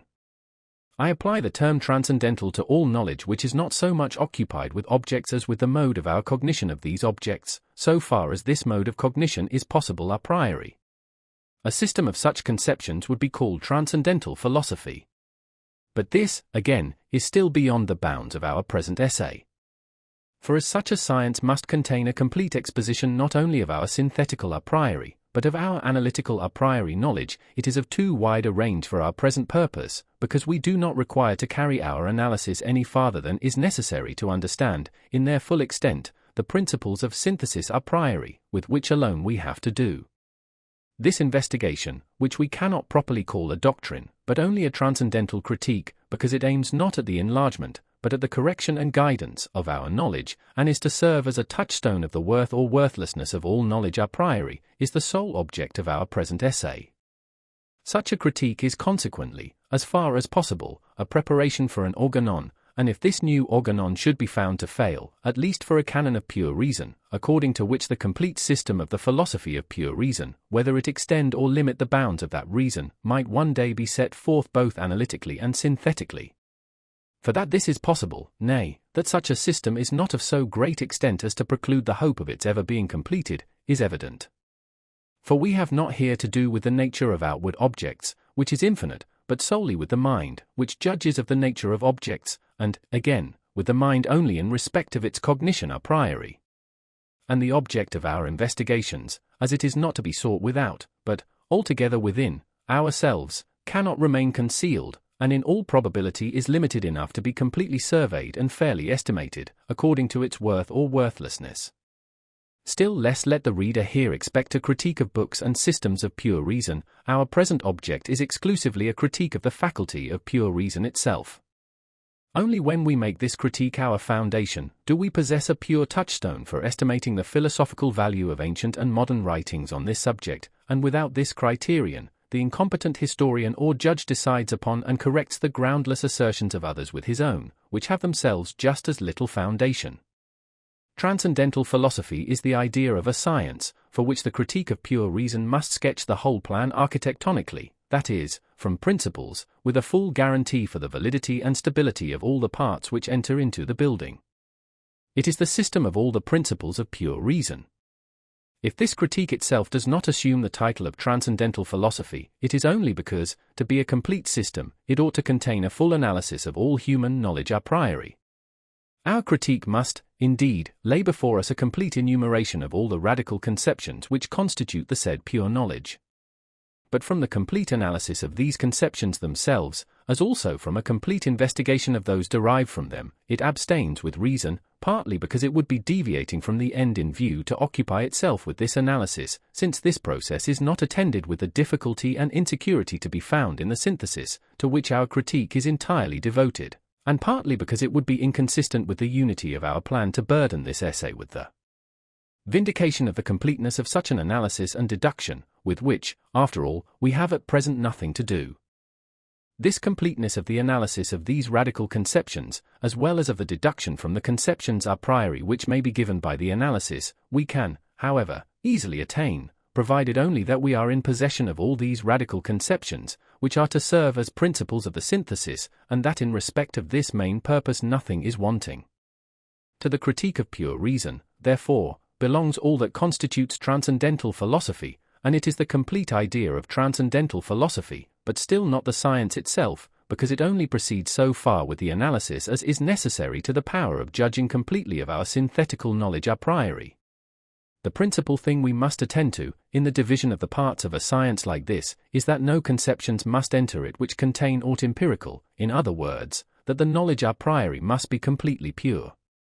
Hence, although the highest principles and fundamental conceptions of morality are certainly cognitions a priori, yet they do not belong to transcendental philosophy, because, though they certainly do not lay the conceptions of pain, pleasure, desires, inclinations, etc., which are all of empirical origin, at the foundation of its precepts, yet still into the conception of duty, as an obstacle to be overcome, or as an incitement which should not be made into a motive, these empirical conceptions must necessarily enter in the construction of a system of pure morality. Transcendental philosophy is consequently a philosophy of the pure and merely speculative reason.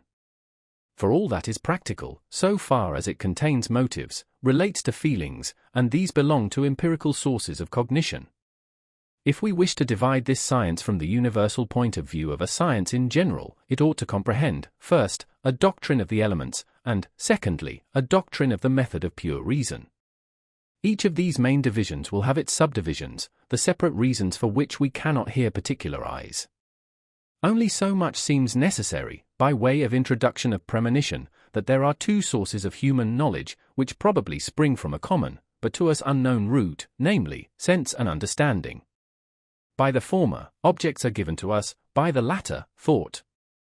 So far as the faculty of sense may contain representations a priori, which form the conditions under which objects are given, in so far it belongs to transcendental philosophy. The transcendental doctrine of sense must form the first part of our science of elements, because the conditions under which alone the objects of human knowledge are given must precede those under which they are thought. A transcendental doctrine of elements. First part. Transcendental Aesthetic. Section I. Introductory. In whatsoever mode, or by whatsoever means, our knowledge may relate to objects, it is at least quite clear that the only manner in which it immediately relates to them is by means of an intuition. To this as the indispensable groundwork, all thought points. But an intuition can take place only in so far as the object is given to us. This, again, is only possible, to man at least, on condition that the object affect the mind in a certain manner. The capacity for receiving representations, receptivity, through the mode in which we are affected by objects, is called sensibility.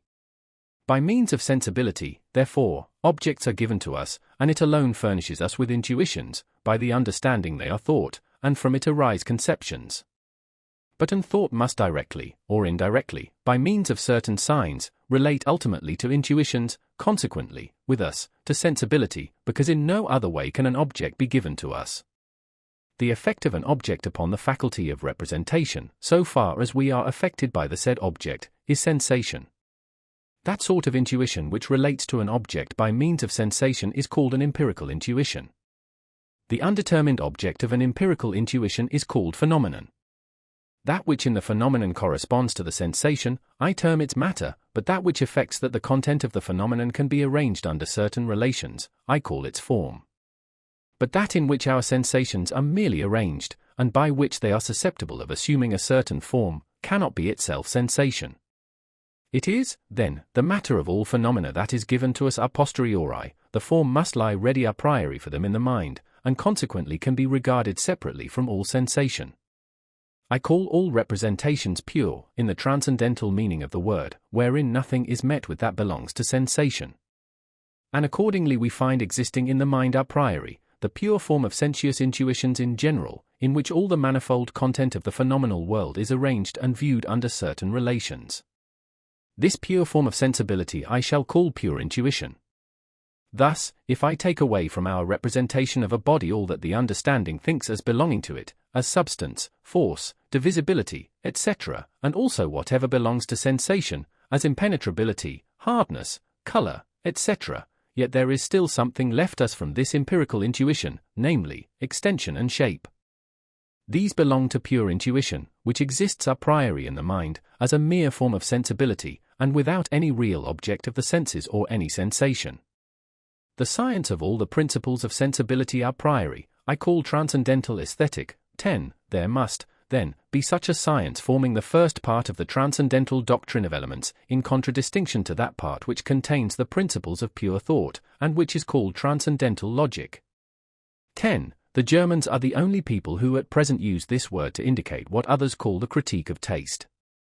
At the foundation of this term lies the disappointed hope, which the eminent analyst, Baumgarten, conceived, of subjecting the criticism of the beautiful to principles of reason, and so of elevating its rules into a science. But his endeavors were vain.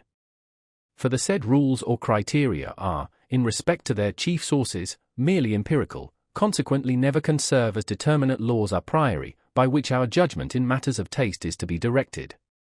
It is rather our judgment which forms the proper test as to the correctness of the principles.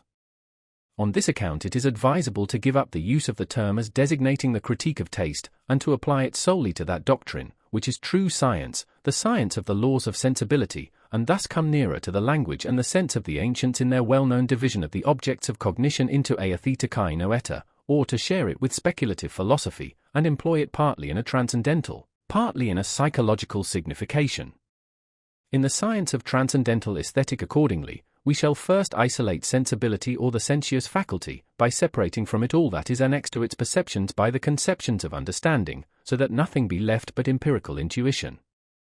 In the next place we shall take away from this intuition all that belongs to sensation, so that nothing may remain but pure intuition, and the mere form of phenomena, which is all that the sensibility can afford a priori. From this investigation it will be found that there are two pure forms of sensuous intuition, as principles of knowledge a priori, namely, space and time. To the consideration of these we shall now proceed. Section I. Of space. Section 2. Metaphysical exposition of this conception. By means of the external sense, the property of the mind, we represent to ourselves objects as without us, and these all in space. Herein alone are their shape, dimensions, and relations to each other determined or determinable.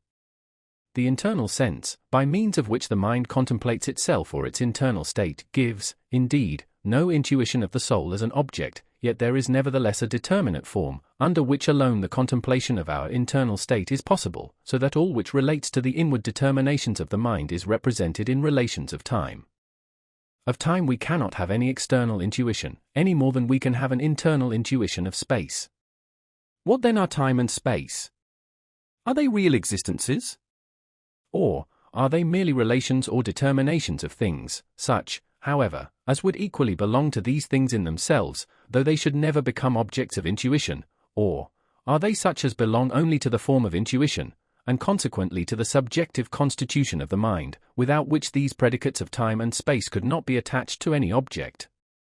In order to become informed on these points, we shall first give an exposition of the conception of space.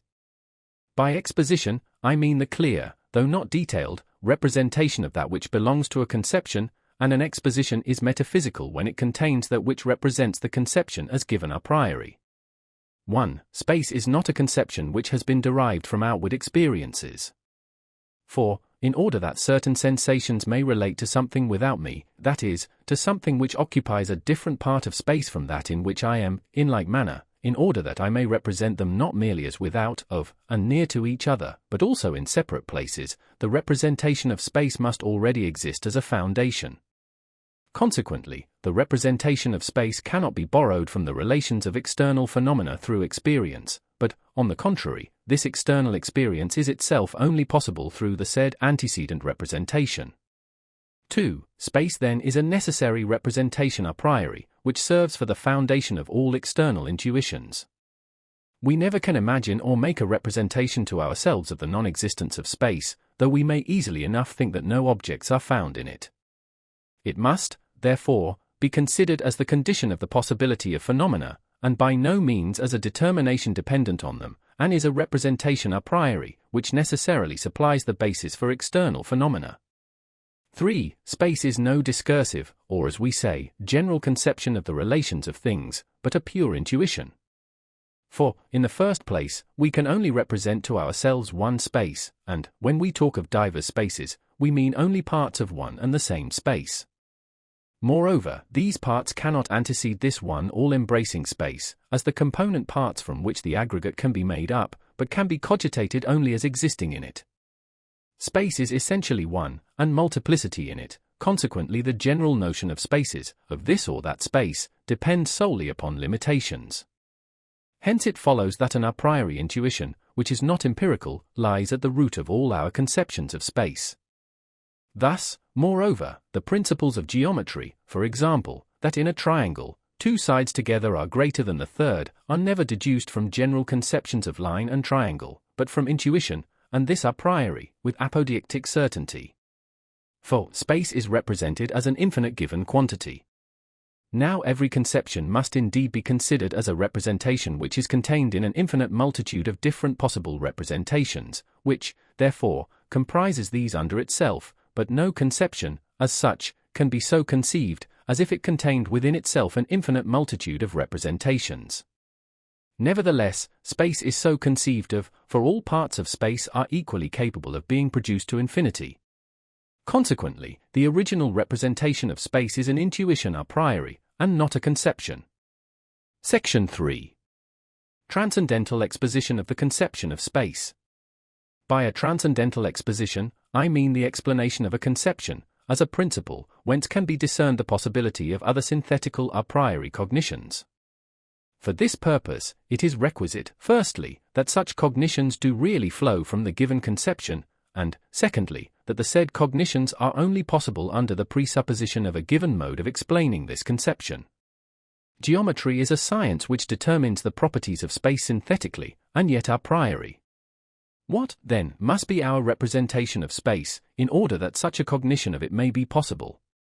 It must be originally intuition, for from a mere conception, no propositions can be deduced which go out beyond the conception, and yet this happens in geometry. Int. Rod. V. But this intuition must be found in the mind a priori, that is, before any perception of objects, consequently must be pure, not empirical, intuition. For geometrical principles are always apodeictic, that is, united with the consciousness of their necessity, as space has only 3 dimensions. But propositions of this kind cannot be empirical judgments, nor conclusions from them. Int. Rod. 2. Now, how can an external intuition anterior to objects themselves, and in which our conception of objects can be determined a priori, exist in the human mind? Obviously not otherwise than in so far as it has its seat in the subject only, as the formal capacity of the subjects being affected by objects, and thereby of obtaining immediate representation, that is, intuition, consequently, only as the form of the external sense in general. Thus it is only by means of our explanation that the possibility of geometry, as a synthetical science a priori, becomes comprehensible. Every mode of explanation which does not show us this possibility, although in appearance it may be similar to ours, can with the utmost certainty be distinguished from it by these marks. Section 4. Conclusions from the foregoing conceptions. A. Space does not represent any property of objects as things in themselves, nor does it represent them in their relations to each other. In other words, space does not represent to us any determination of objects such as attaches to the objects themselves, and would remain, even though all subjective conditions of the intuition were abstracted. For neither absolute nor relative determinations of objects can be intuited prior to the existence of the things to which they belong, and therefore not a priori. B. Space is nothing else than the form of all phenomena of the external sense, that is, the subjective condition of the sensibility, under which alone external intuition is possible. Now, because the receptivity or capacity of the subject to be affected by objects necessarily antecedes all intuitions of these objects, it is easily understood how the form of all phenomena can be given in the mind previous to all actual perceptions, therefore a priori, and how it, as a pure intuition, in which all objects must be determined, can contain principles of the relations of these objects prior to all experience. It is therefore from the human point of view only that we can speak of space, extended objects, etc. If we depart from the subjective condition, under which alone we can obtain external intuition, or, in other words, by means of which we are affected by objects, the representation of space has no meaning whatsoever. This predicate is only applicable to things in so far as they appear to us, that is, are objects of sensibility. The constant form of this receptivity, which we call sensibility, is a necessary condition of all relations in which objects can be intuited as existing without us, and when abstraction of these objects is made, is a pure intuition, to which we give the name of space. It is clear that we cannot make the special conditions of sensibility into conditions of the possibility of things, but only of the possibility of their existence as far as they are phenomena. And so we may correctly say that space contains all which can appear to us externally, but not all things considered as things in themselves, be they intuited or not, or by whatsoever subject one will. As to the intuitions of other thinking beings, we cannot judge whether they are or are not bound by the same conditions which limit our own intuition, and which for us are universally valid. If we join the limitation of a judgment to the conception of the subject, then the judgment will possess unconditioned validity. For example, the proposition, all objects are beside each other in space, is valid only under the limitation that these things are taken as objects of our sensuous intuition.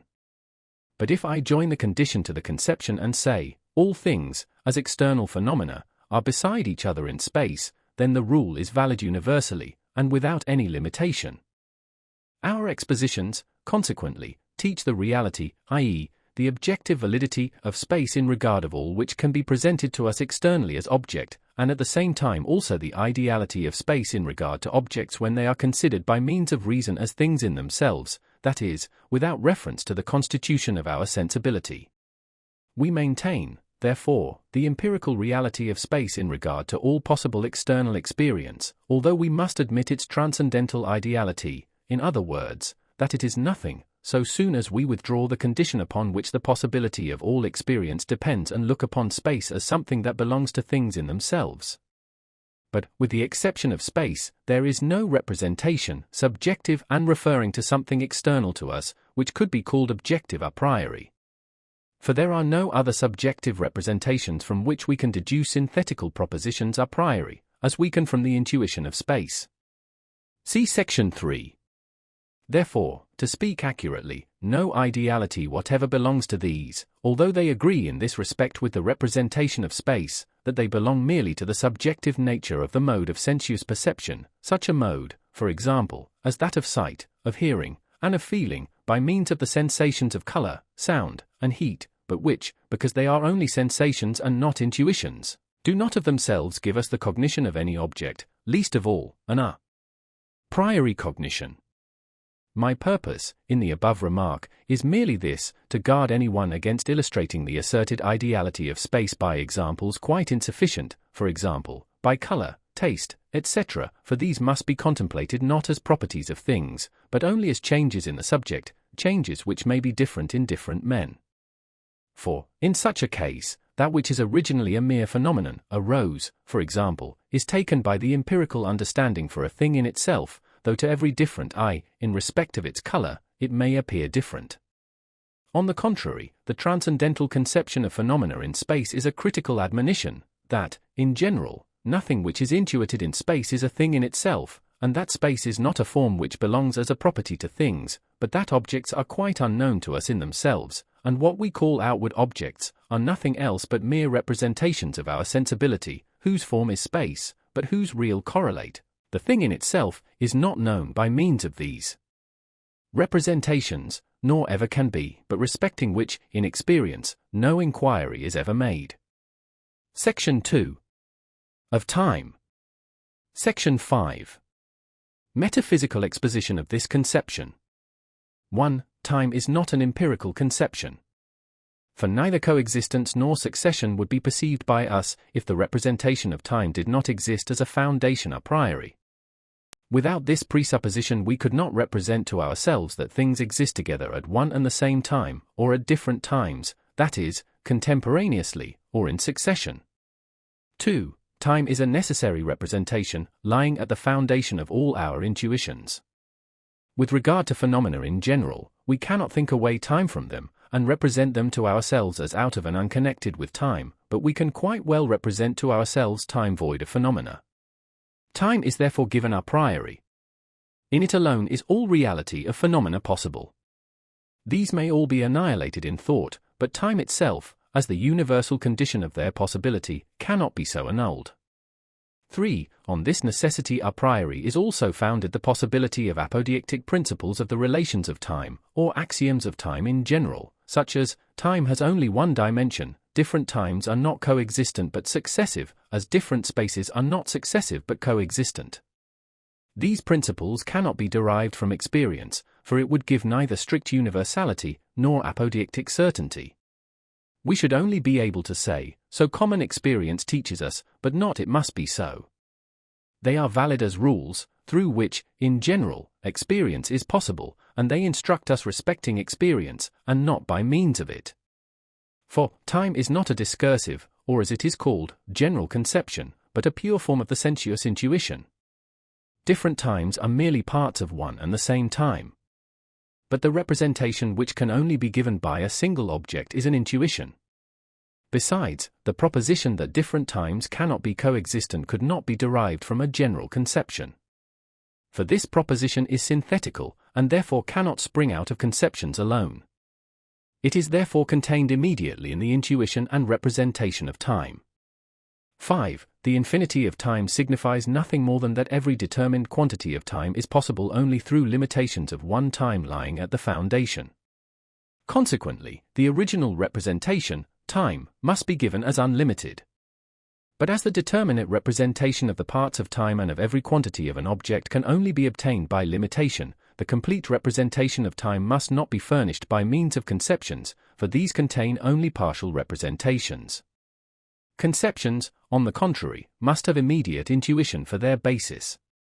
Section 6. Transcendental exposition of the conception of time. I may here refer to what is said above, Section 5.3, where, for sake of brevity, I have placed under the head of metaphysical exposition, that which is properly transcendental. Here I shall add that the conception of change, and with it the conception of motion, as change of place, is possible only through and in the representation of time, that if this representation were not an intuition, internal, a priori, no conception, of whatever kind, could render comprehensible the possibility of change, in other words, of a conjunction of contradictorily opposed predicates in one and the same object. For example, the presence of a thing in a place and the non-presence of the same thing in the same place. It is only in time that it is possible to meet with two contradictorily opposed determinations in one thing, that is, after each other. Thus our conception of time explains the possibility of so much synthetical knowledge a priori, as is exhibited in the general doctrine of motion, which is not a little fruitful. Section 7. Conclusions from the above conceptions. A. Time is not something which subsists of itself, or which is in things as an objective determination, and therefore remains, when abstraction is made of the subjective conditions of the intuition of things. For in the former case, it would be something real, yet without presenting to any power of perception any real object. In the latter case, as an order or determination inherent in things themselves, it could not be antecedent to things, as their condition, nor discerned or intuited by means of synthetical propositions a priori. But all this is quite possible when we regard time as merely the subjective condition under which all our intuitions take place. For in that case, this form of the inward intuition can be represented prior to the objects, and consequently a priori. B. Time is nothing else than the form of the internal sense, that is, of the intuitions of self and of our internal state. For time cannot be any determination of outward phenomena. It has to do neither with shape nor position, on the contrary, it determines the relation of representations in our internal state. And precisely because this internal intuition presents to us no shape or form, we endeavor to supply this want by analogies, and represent the course of time by a line progressing to infinity, the content of which constitutes a series which is only of one dimension, and we conclude from the properties of this line as to all the properties of time, with this single exception, that the parts of the line are coexistent, whilst those of time are successive. From this it is clear also that the representation of time is itself an intuition, because all its relations can be expressed in an external intuition. C. Time is the formal condition a priori of all phenomena whatsoever. Space, as the pure form of external intuition, is limited as a condition a priori to external phenomena alone. On the other hand, because all representations, whether they have or have not external things for their objects, still in themselves, as determinations of the mind, belong to our internal state, and because this internal state is subject to the formal condition of the internal intuition, that is, to time, time is a condition a priori of all phenomena whatsoever, the immediate condition of all internal, and thereby the mediate condition of all external phenomena. If I can say a priori, all outward phenomena are in space, and determined a priori according to the relations of space, I can also, from the principle of the internal sense, affirm universally, all phenomena in general, that is, all objects of the senses, are in time and stand necessarily in relations of time. If we abstract our internal intuition of ourselves and all external intuitions, possible only by virtue of this internal intuition and presented to us by our faculty of representation, and consequently take objects as they are in themselves, then time is nothing. It is only of objective validity in regard to phenomena, because these are things which we regard as objects of our senses. It no longer objective we make abstraction of the sensuousness of our intuition, in other words, of that mode of representation which is peculiar to us, and speak of things in general. Time is therefore merely a subjective condition of our human intuition, which is always sensuous, that is, so far as we are affected by objects, and in itself, independently of the mind or subject, is nothing. Nevertheless, in respect of all phenomena, consequently of all things which come within the sphere of our experience, it is necessarily objective. We cannot say, all things are in time, because in this conception of things in general, we abstract and make no mention of any sort of intuition of things. But this is the proper condition under which time belongs to our representation of objects. If we add the condition to the conception, and say, all things, as phenomena, that is, objects of sensuous intuition, are in time, then the proposition has its sound objective validity and universality a priori. What we have now set forth teaches, therefore, the empirical reality of time, that is, its objective validity in reference to all objects which can ever be presented to our senses. And as our intuition is always sensuous, no object ever can be presented to us in experience, which does not come under the conditions of time. On the other hand, we deny to time all claim to absolute reality, that is, we deny that it, without having regard to the form of our sensuous intuition, absolutely inheres in things as a condition or property.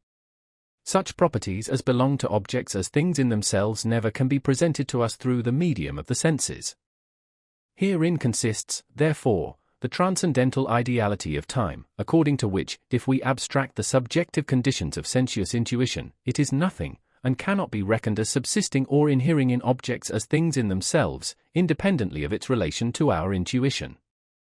This ideality, like that of space, is not to be proved or illustrated by fallacious analogies with sensations, for this reason, that in such arguments or illustrations, we make the presupposition that the phenomenon, in which such and such predicates inhere, has objective reality, while in this case we can only find such an objective reality as is itself empirical, that is, regards the object as a mere phenomenon. In reference to this subject, see the remark in Section 1, Section 4. Section 8. Elucidation. Against this theory, which grants empirical reality to time, but denies to it absolute and transcendental reality, I have heard from intelligent men an objection so unanimously urged that I conclude that it must naturally present itself to every reader to whom these considerations are novel. It runs thus: changes are real, this the continual change in our own representations demonstrates, even though the existence of all external phenomena, together with their changes, is denied. Now, changes are only possible in time, and therefore time must be something real. But there is no difficulty in answering this. I grant the whole argument. Time, no doubt, is something real, that is, it is the real form of our internal intuition. It therefore has subjective reality in reference to our internal experience, that is, I have really the representation of time and of my determinations therein. Time, therefore, is not to be regarded as an object, but as the mode of representation of myself as an object. But if I could intuite myself, or be intuited by another being, without this condition of sensibility, then those very determinations which we now represent to ourselves as changes, would present to us a knowledge in which the representation of time, and consequently of change, would not appear. The empirical reality of time, therefore, remains, as the condition of all our experience. But absolute reality, according to what has been said above, cannot be granted it.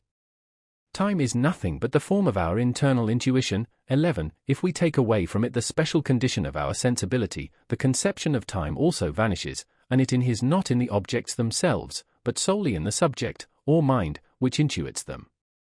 11. I can indeed say, my representations follow one another, or are successive, but this means only that we are conscious of them as in a succession, that is, according to the form of the internal sense. Time, therefore, is not a thing in itself, nor is it any objective determination pertaining to, or inherent in things.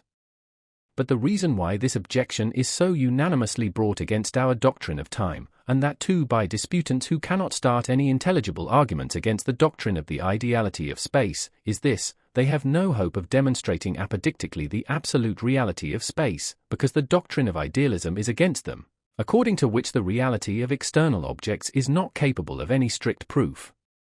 On the other hand, the reality of the object of our internal sense, that is, myself and my internal state, is clear immediately through consciousness. The former, external objects in space, might be a mere delusion, but the latter, the object of my internal perception, is undeniably real. They do not, however, reflect that both, without question of their reality as representations, belong only to the genus phenomenon, which has always two aspects: the one, the object considered as a thing in itself, without regard to the mode of intuiting it, and the nature of which remains for this very reason problematical; the other, the form of our intuition of the object, which must be sought not in the object as a thing in itself, but in the subject to which it appears, which form of intuition nevertheless belongs really and necessarily to the phenomenal object.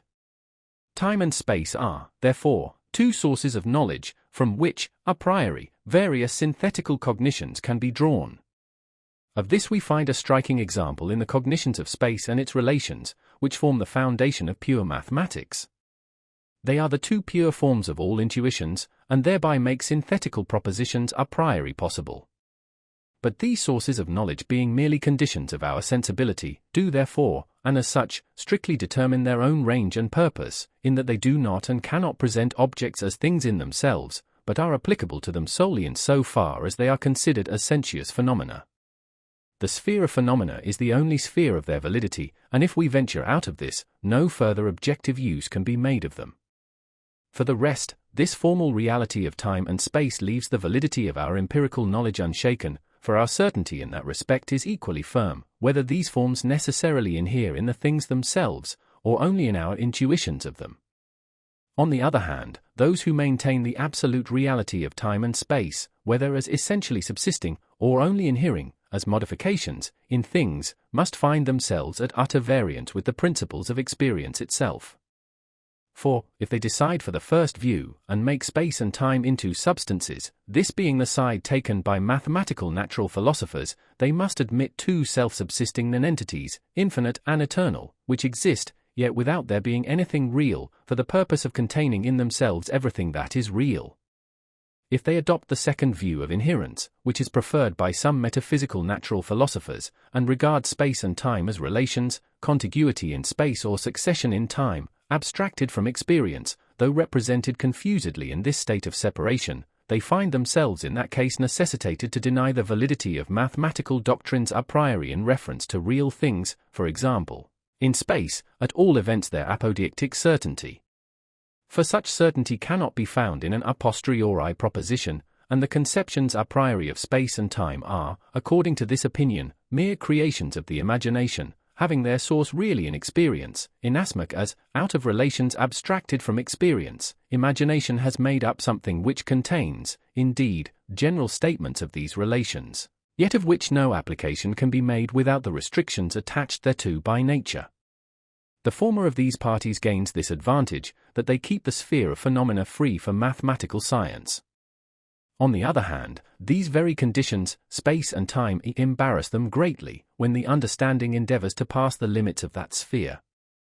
The latter has, indeed, this advantage, that the representations of space and time do not come in their way when they wish to judge of objects, not as phenomena, but merely in their relation to the understanding. Devoid, however, of a true and objectively valid a priori intuition, they can neither furnish any basis for the possibility of mathematical cognitions a priori, nor bring the propositions of experience into necessary accordance with those of mathematics. In our theory of the true nature of these two original forms of the sensibility, both difficulties are surmounted. In conclusion, that transcendental aesthetic cannot contain any more than these two elements, space and time, is sufficiently obvious from the fact that all other conceptions appertaining to sensibility, even that of motion, which unites in itself both elements, presuppose something empirical. Motion, for example, presupposes the perception of something movable. But space considered in itself contains nothing movable, consequently motion must be something which is found in space only through experience, in other words, an empirical datum.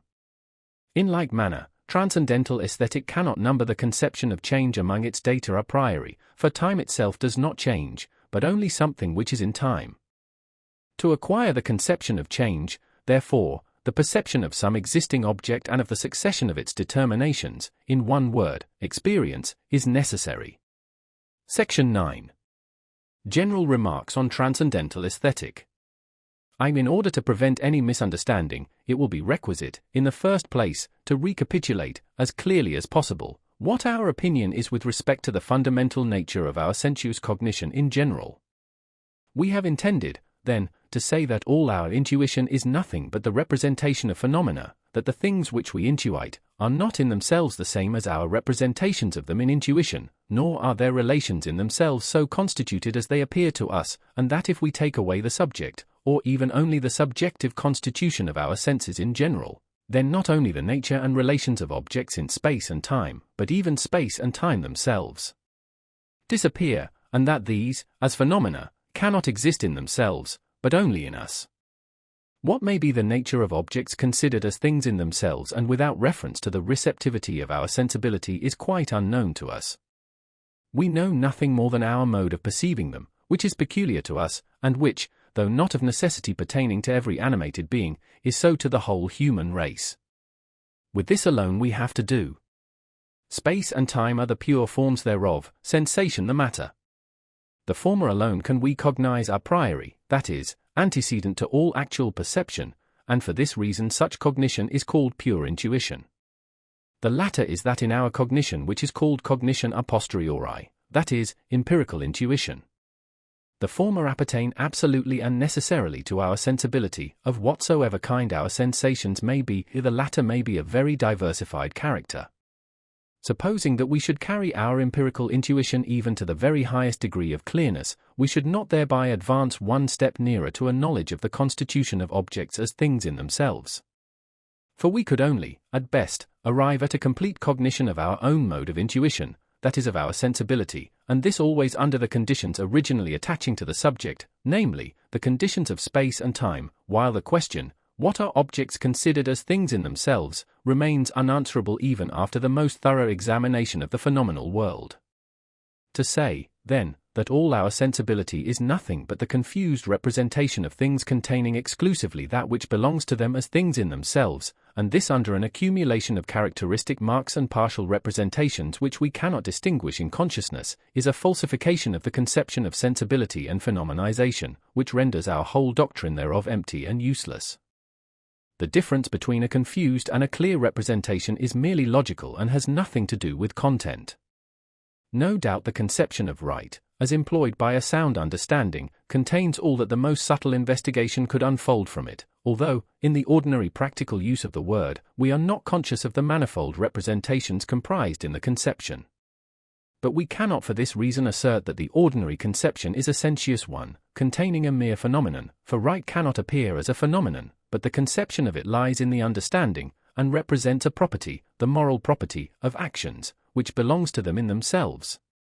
On the other hand, the representation in intuition of a body contains nothing which could belong to an object considered as a thing in itself, but merely the phenomenon or appearance of something, and the mode in which we are affected by that appearance, and this receptivity of our faculty of cognition is called sensibility, and remains toto calo different from the cognition of an object in itself, even though we should examine the content of the phenomenon to the very bottom.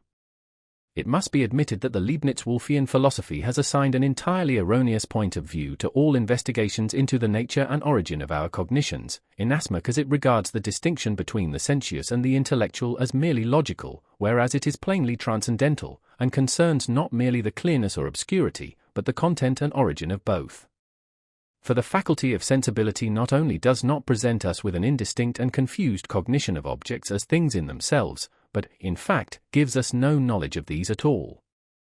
On the contrary, so soon as we abstract in thought our own subjective nature, the object represented, with the properties ascribed to it by sensuous intuition, entirely disappears, because it was only this subjective nature that determined the form of the object as a phenomenon.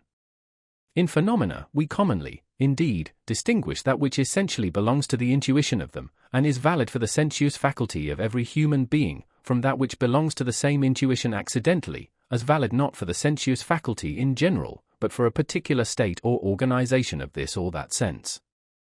Accordingly, we are accustomed to say that the former is a cognition which represents the object itself, whilst the latter presents only a particular appearance or phenomenon thereof. This distinction, however, is only empirical.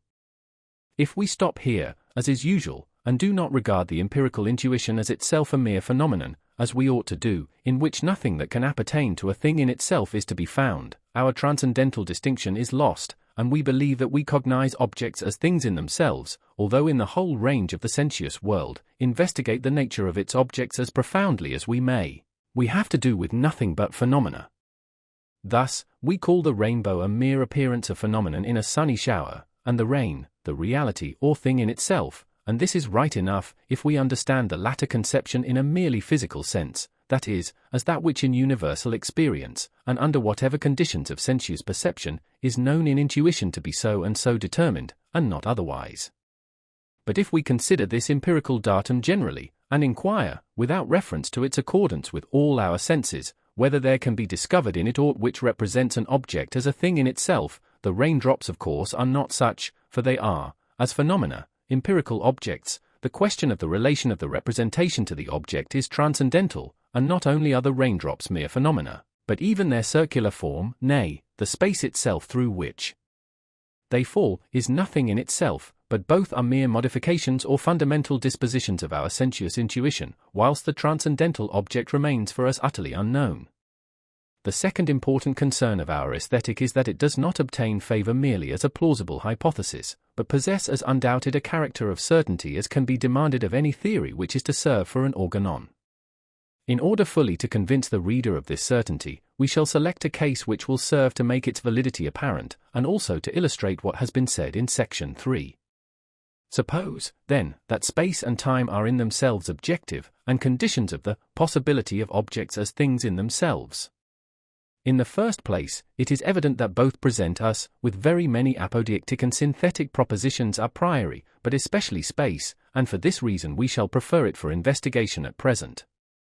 As the propositions of geometry are cognized synthetically a priori, and with apodeictic certainty, I inquire, whence do you obtain propositions of this kind, and on what basis does the understanding rest, in order to arrive at such absolutely necessary and universally valid truths? There is no other way than through intuitions or conceptions, as such, and these are given either a priori or a posteriori. The latter, namely, empirical conceptions, together with the empirical intuition on which they are founded, cannot afford any synthetical proposition, except such as is itself also empirical, that is, a proposition of experience. But an empirical proposition cannot possess the qualities of necessity and absolute universality, which, nevertheless, are the characteristics of all geometrical propositions. As to the first and only means to arrive at such cognitions, namely, through mere conceptions or intuitions a priori, it is quite clear that from mere conceptions no synthetical cognitions, but only analytical ones, can be obtained. Take, for example, the proposition, two straight lines cannot enclose a space, and with these alone no figure is possible, and try to deduce it from the conception of a straight line and the number 2, or take the proposition, it is possible to construct a figure with 3 straight lines, and endeavor, in like manner, to deduce it from the mere conception of a straight line and the number 3. All your endeavors are in vain, and you find yourself forced to have recourse to intuition, as, in fact, geometry always does. You therefore give yourself an object in intuition. But of what kind is this intuition? Is it a pure a priori, or is it an empirical intuition? If the latter, then neither an universally valid, much less an apodeictic proposition can arise from it, for experience never can give us any such proposition. You must, therefore, give yourself an object a priori in intuition, and upon that ground your synthetical proposition. Now if there did not exist within you a faculty of intuition a priori, if this subjective condition were not in respect to its form also the universal condition a priori under which alone the object of this external intuition is itself possible, if the object, that is, the triangle, were something in itself, without relation to you the subject, how could you affirm that that which lies necessarily in your subjective conditions in order to construct a triangle, must also necessarily belong to the triangle in itself? For to your conceptions of 3 lines, you could not add anything new, that is, the figure, which, therefore, must necessarily be found in the object, because the object is given before your cognition, and not by means of it. If, therefore, space, and time also, were not a mere form of your intuition, which contains conditions a priori, under which alone things can become external objects for you, and without which subjective conditions the objects are in themselves nothing, you could not construct any synthetical proposition whatsoever regarding external objects. It is therefore not merely possible or probable, but indubitably certain, that space and time, as the necessary conditions of all our external and internal experience, are merely subjective conditions of all our intuitions, in relation to which all objects are therefore mere phenomena, and not things in themselves, presented to us in this particular manner. And for this reason, in respect to the former phenomena, much may be said a priori, whilst of the thing in itself, which may lie at the foundation of these phenomena, it is impossible to say anything. 2. In confirmation of this theory of the ideality of the external as well as internal sense, consequently of all objects of sense, as mere phenomena, we may especially remark that all in our cognition that belongs to intuition contains nothing more than mere relations. The feelings of pain and pleasure, and the will, which are not cognitions, are accepted. The relations, to wit, of place in an intuition, extension, change of place, motion, and laws according to which this change is determined, moving forces. That, however, which is present in this or that place, or any operation going on, or result taking place in the things themselves, with the exception of change of place, is not given to us by intuition. Now by means of mere relations, a thing cannot be known in itself, and it may therefore be fairly concluded, that, as through the external sense nothing but mere representations of relations are given us, the said external sense in its representation can contain only the relation of the object to the subject, but not the essential nature of the object as a thing in itself. The same is the case with the internal intuition, not only because, in the internal intuition, the representation of the external senses constitutes the material with which the mind is occupied, but because time, in which we place, and which itself antecedes the consciousness of, these representations in experience, and which, as the formal condition of the mode according to which objects are placed in the mind, lies at the foundation of them, contains relations of the successive, the coexistent, and of that which always must be coexistent with succession, the permanent. Now that which, as representation, can antecede every exercise of thought, of an object, is intuition, and when it contains nothing but relations, it is the form of the intuition, which, as it presents us with no representation, except in so far as something is placed in the mind, can be nothing else than the mode in which the mind is affected by its own activity, to wit, its presenting to itself representations. Consequently the mode in which the mind is affected by itself, that is, it can be nothing but an internal sense in respect to its form.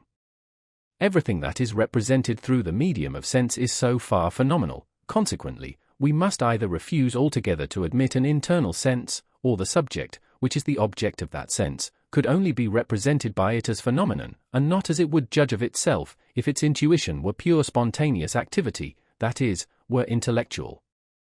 The difficulty here lies wholly in the question, how can the subject have an internal intuition of itself? But this difficulty is common to every theory.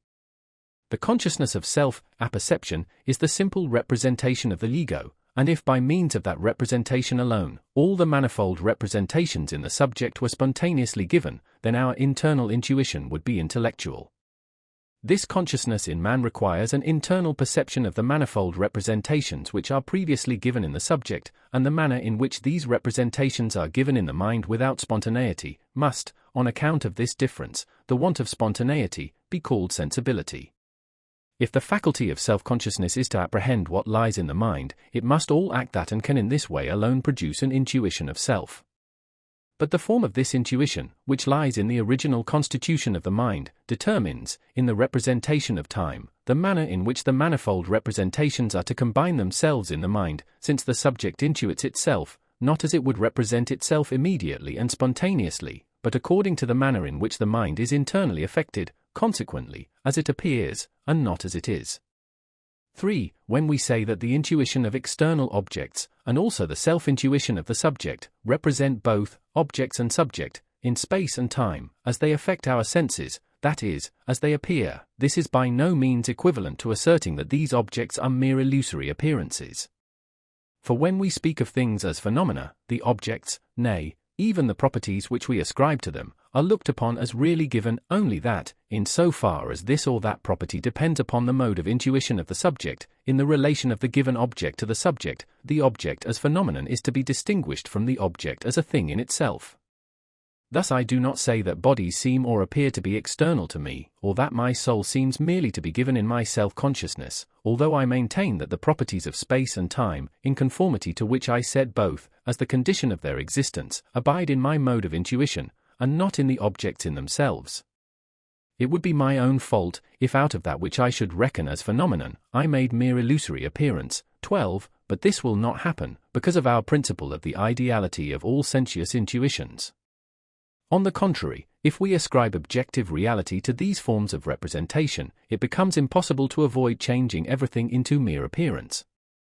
For if we regard space and time as properties, which must be found in objects as things in themselves, as sine qui bus non of the possibility of their existence, and reflect on the absurdities in which we then find ourselves involved, inasmuch as we are compelled to admit the existence of two infinite things, which are nevertheless not substances, nor anything really inhering in substances, nay, to admit that they are the necessary conditions of the existence of all things, and moreover, that they must continue to exist, although all existing things were annihilated, we cannot blame the good Berkeley for degrading bodies to mere illusory appearances. Nay, even our own existence, which would in this case depend upon the self-existent reality of such a mere nonentity as time, would necessarily be changed with it into mere appearance, an absurdity which no one has as yet been guilty of. 12. The predicates of the phenomenon can be affixed to the object itself in relation to our sensuous faculty, for example, the red color or the perfume to the rose. But illusory appearance never can be attributed as a predicate to an object, for this very reason, that it attributes to this object in itself that which belongs to it only in relation to our sensuous faculty, or to the subject in general, e.g., the two handles which were formerly ascribed to Saturn. That which is never to be found in the object itself, but always in the relation of the object to the subject, and which moreover is inseparable from our representation of the object, we denominate phenomenon. Thus the predicates of space and time are rightly attributed to objects of the senses as such, and in this there is no illusion. On the contrary, if I ascribe redness of the rose as a thing in itself, or to Saturn his handles, or extension to all external objects, considered as things in themselves, without regarding the determinate relation of these objects to the subject, and without limiting my judgment to that relation, then, and then only, arises illusion. For, in natural theology, where we think of an object, God, which never can be an object of intuition to us, and even to himself can never be an object of sensuous intuition, we carefully avoid attributing to his intuition the conditions of space and time, and intuition all his cognition must be, and not thought, which always includes limitation. But with what right can we do this if we make them forms of objects as things in themselves, and such, moreover, as would continue to exist as a priori conditions of the existence of things, even though the things themselves were annihilated? For as conditions of all existence in general, space and time must be conditions of the existence of the Supreme Being also. But if we do not thus make them objective forms of all things, there is no other way left than to make them subjective forms of our mode of intuition, external and internal, which is called sensuous, because it is not primitive, that is not such as gives in itself the existence of the object of the intuition, a mode of intuition which, so far as we can judge, can belong only to the Creator, but is dependent on the existence of the object, is possible, therefore, only on condition that the representative faculty of the subject is affected by the object. It is, moreover, not necessary that we should limit the mode of intuition in space and time to the sensuous faculty of man. It may well be that all finite thinking beings must necessarily in this respect agree with man, though as to this we cannot decide, but sensibility does not on account of this universality cease to be sensibility, for this very reason, that it is a deduced, intuitus derivativus, and not an original, intuitus originarius, consequently not an intellectual intuition, and this intuition, as such, for reasons above mentioned, seems to belong solely to the Supreme Being, but never to a being dependent, quod its existence, as well as its intuition, which its existence determines and limits relatively to given objects. This latter remark, however, must be taken only as an illustration, and not as any proof of the truth of our aesthetical theory. Section 10. Conclusion of the Transcendental Aesthetic.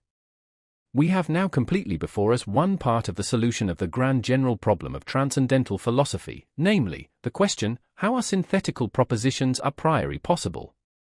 That is to say, we have shown that we are in possession of pure a priori intuitions, namely, space and time, in which we find, when in a judgment a priori we pass out beyond the given conception, something which is not discoverable in that conception, but is certainly found a priori in the intuition which corresponds to the conception, and can be united synthetically with it. But the judgments which these pure intuitions enable us to make never reach farther than to objects of the senses, and are valid only for objects of possible experience. Second part, Transcendental Logic. Introduction. Idea of a transcendental logic. I of logic in general. Our knowledge springs from two main sources in the mind, first of which is the faculty or power of receiving representations, receptivity for impressions, the second is the power of cognizing by means of these representations, spontaneity in the production of conceptions. Through the first an object is given to us, through the second, it is, in relation to the representation, which is a mere determination of the mind, thought. Intuition and conceptions constitute, therefore, the elements of all our knowledge, so that neither conceptions without an intuition in some way corresponding to them, nor intuition without conceptions, can afford us a cognition. Both are either pure or empirical. They are empirical, when sensation, which presupposes the actual presence of the object, is contained in them, and pure, when no sensation is mixed with the representation. Sensations we may call the matter of sensuous cognition. Pure intuition consequently contains merely the form under which something is intuited, and pure conception only the form of the thought of an object. Only pure intuitions and pure conceptions are possible a priori, the empirical only a posteriori.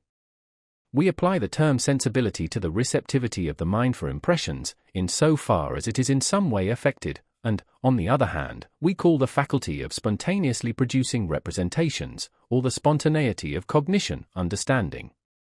Our nature is so constituted that intuition with us never can be other than sensuous, that is, it contains only the mode in which we are affected by objects. On the other hand, the faculty of thinking the object of sensuous intuition is the understanding. Neither of these faculties has a preference over the other. Without the sensuous faculty no object would be given to us, and without the understanding no object would be thought. Thoughts without content are void, intuitions without conceptions, blind. Hence it is as necessary for the mind to make its conception sensuous, that is, to join to them the object in intuition, as to make its intuitions intelligible, that is, to bring them under conceptions. Neither of these faculties can exchange its proper function. Understanding cannot intuite, and the sensuous faculty cannot think. In no other way than from the united operation of both can knowledge arise. But no one ought, on this account, to overlook the difference of the elements contributed by each. We have rather great reason carefully to separate and distinguish them. We therefore distinguish the science of the laws of sensibility, that is, aesthetic, from the science of the laws of the understanding, that is, logic. Now, logic in its turn may be considered as twofold, namely, as logic of the general, or of the particular use of the understanding.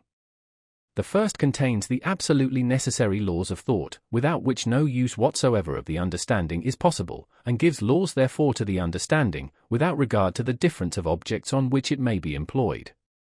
The logic of the particular use of the understanding contains the laws of correct thinking upon a particular class of objects. The former may be called elemental logic, the latter, the organon of this or that particular science. The latter is for the most part employed in the schools, as a propedeutic to the sciences, although, indeed, according to the course of human reason, it is the last thing we arrive at, when the science has been already matured, and needs only the finishing touches towards its correction and completion. For our knowledge of the objects of our attempted science must be tolerably extensive and complete before we can indicate the laws by which a science of these objects can be established. General logic is again either pure or applied. In the former, we abstract all the empirical conditions under which the understanding is exercised, for example, the influence of the senses, the play of the fantasy or imagination, the laws of the memory, the force of habit, of inclination, etc., consequently also, the sources of prejudice. In a word, we abstract all causes from which particular cognitions arise, because these causes regard the understanding under certain circumstances of its application, and, to the knowledge of them, experience is required. Pure general logic has to do, therefore, merely with pure a priori principles, and is a canon of understanding and reason, but only in respect of the formal part of their use, be the content what it may, empirical or transcendental. General logic is called applied when it is directed to the laws of the use of the understanding under the subjective empirical conditions which psychology teaches us. It has therefore empirical principles, although, at the same time, it is in so far general that it applies to the exercise of the understanding, without regard to the difference of objects. On this account, moreover, it is neither a canon of the understanding in general, nor an organon of a particular science, but merely a cathartic of the human understanding. In general logic, therefore, that part which constitutes pure logic must be carefully distinguished from that which constitutes applied, though still general, logic. The former alone is properly science, although short and dry, as the methodical exposition of an elemental doctrine of the understanding ought to be. In this, therefore, logicians must always bear in mind two rules.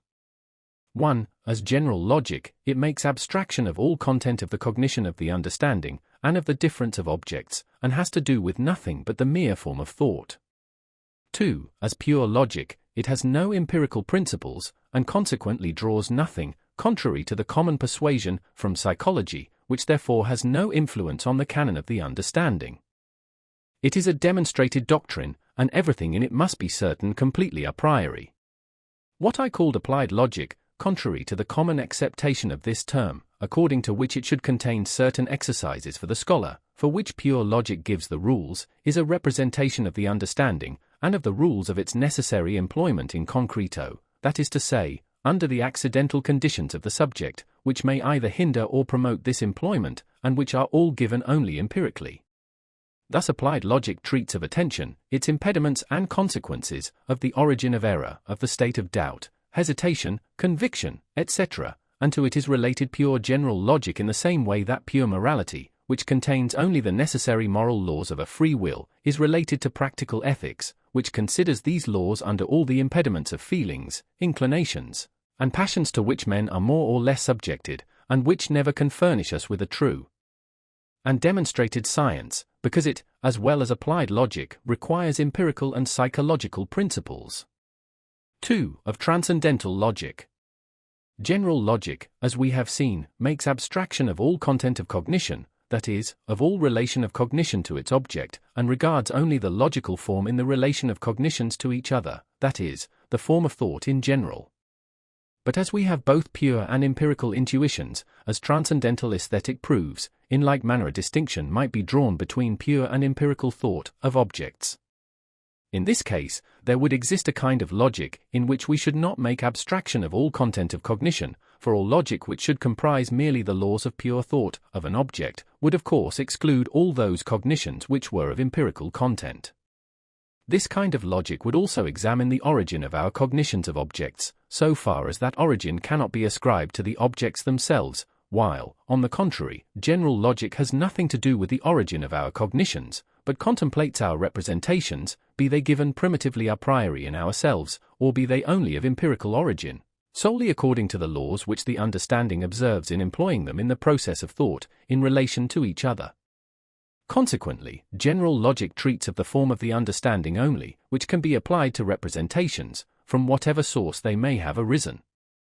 And here I shall make a remark, which the reader must bear well in mind in the course of the following considerations, to wit, that not every cognition a priori, but only those through which we cognize that and how certain representations, intuitions or conceptions, are applied or are possible only a priori, that is to say, the a priori possibility of cognition and the a priori use of it are transcendental. Therefore neither is space, nor any a priori geometrical determination of space, a transcendental representation, but only the knowledge that such a representation is not of empirical origin, and the possibility of its relating to objects of experience, although itself a priori, can be called transcendental. So also, the application of space to objects in general would be transcendental, but if it be limited to objects of sense it is empirical. Thus, the distinction of the transcendental and empirical belongs only to the critique of cognitions, and does not concern the relation of these to their object. Accordingly, in the expectation that there may perhaps be conceptions which relate a priori to objects, not as pure or sensuous intuitions, but merely as acts of pure thought, which are therefore conceptions, but neither of empirical nor aesthetical origin, in this expectation, I say, we form to ourselves, by anticipation, the idea of a science of pure understanding and rational cognition, by means of which we may cogitate objects entirely a priori. A science of this kind, which should determine the origin, the extent, and the objective validity of such cognitions, must be called transcendental logic, because it has not, like general logic, to do with the laws of understanding and reason in relation to empirical as well as pure rational cognitions without distinction, but concerns itself with these only in an a priori relation to objects. 3. Of the division of general logic into analytic and dialectic. The old question with which people sought to push logicians into a corner, so that they must either have recourse to pitiful sophisms or confess their ignorance, and consequently the vanity of their whole art, is this: what is truth? The definition of the word truth, to wit, the accordance of the cognition with its object, is presupposed in the question, but we desire to be told, in the answer to it, what is the universal and secure criterion of the truth of every cognition. To know what questions we may reasonably propose is in itself a strong evidence of sagacity and intelligence. For if a question be in itself absurd and unsusceptible of a rational answer, it is attended with the danger, not to mention the shame that falls upon the person who proposes it, of seducing the unguarded listener into making absurd answers, and we are presented with the ridiculous spectacle of one, as the ancient said, milking the he-goat, and the other holding a sieve. If truth consists in the accordance of a cognition with its object, this object must be, ipso facto, distinguished from all others, for a cognition is false if it does not accord with the object to which it relates, although it contains something which may be affirmed of other objects. Now an universal criterion of truth would be that which is valid for all cognitions, without distinction of their objects. But it is evident that since, in the case of such a criterion, we make abstraction of all the content of a cognition, that is, of all relation to its object, and truth relates precisely to this content, it must be utterly absurd to ask for a mark of the truth of this content of cognition, and that, accordingly, a sufficient, and at the same time universal, test of truth cannot possibly be found. As we have already termed the content of a cognition its matter, we shall say, of the truth of our cognitions in respect of their matter, no universal test can be demanded, because such a demand is self-contradictory. On the other hand, with regard to our cognition in respect of its mere form, excluding all content, it is equally manifest that logic, in so far as it exhibits the universal and necessary laws of the understanding, must in these very laws present us with criteria of truth. Whatever contradicts these rules is false, because thereby the understanding is made to contradict its own universal laws of thought, that is, to contradict itself. These criteria, however, apply solely to the form of truth, that is, of thought in general, and in so far they are perfectly accurate, yet not sufficient. For although a cognition may be perfectly accurate as to logical form, that is, not self-contradictory, it is notwithstanding quite possible that it may not stand in agreement with its object. Consequently, the merely logical criterion of truth, namely, the accordance of a cognition with the universal and formal laws of understanding and reason, is nothing more than the conditio sine qua non, or negative condition of all truth. Farther than this logic cannot go, and the error which depends not on the form, but on the content of the cognition, it has no test to discover. General logic, then, resolves the whole formal business of understanding and reason into its elements, and exhibits them as principles of all logical judging of our cognitions. This part of logic may, therefore, be called analytic, and is at least the negative test of truth, because all cognitions must first of all be estimated and tried according to these laws before we proceed to investigate them in respect of their content, in order to discover whether they contain positive truth in regard to their object. Because, however, the mere form of a cognition, accurately as it may accord with logical laws, is insufficient to supply us with material, objective, truth, no one, by means of logic alone, can venture to predicate anything of or decide concerning objects, unless he has obtained, independently of logic, well-grounded information about them, in order afterwards to examine, according to logical laws, into the use and connection, in a cohering whole, of that information, or, what is still better, merely to test it by them. Notwithstanding, there lies so seductive a charm in the possession of a specious art like this, an art which gives to all our cognitions the form of the understanding, although with respect to the content thereof we may be sadly deficient, that general logic, which is merely a canon of judgment, has been employed as an organon for the actual production, or rather for the semblance of production, of objective assertions, and has thus been grossly misapplied. Now general logic, in its assumed character of organon, is called dialectic. Different as are the significations in which the ancients used this term for a science or an art, we may safely infer, from their actual employment of it, that with them it was nothing else than a logic of illusion, a sophistical art for giving ignorance, nay, even intentional sophistries, the colouring of truth, in which the thoroughness of procedure which logic requires was imitated, and their topic employed to cloak the empty pretensions. Now it may be taken as a safe and useful warning, that general logic, considered as an organon, must always be a logic of illusion, that is, be dialectical, for, as it teaches us nothing whatever respecting the content of our cognitions, but merely the formal conditions of their accordance with the understanding, which do not relate to and are quite indifferent in respect of objects, any attempt to employ it as an instrument, organon, in order to extend and enlarge the range of our knowledge, must end in mere prating, any one being able to maintain or oppose, with some appearance of truth, any single assertion whatever. Such instruction is quite unbecoming the dignity of philosophy. For these reasons we have chosen to denominate this part of logic dialectic in the sense of a critique of dialectical illusion, and we wish the term to be so understood in this place. For of the division of transcendental logic into transcendental analytic and dialectic. In transcendental logic we isolate the understanding, as in transcendental aesthetic the sensibility, and select from our cognition merely that part of thought which has its origin in the understanding alone. The exercise of this pure cognition, however, depends upon this as its condition, that objects to which it may be applied be given to us in intuition, for without intuition the whole of our cognition is without objects, and is therefore quite void.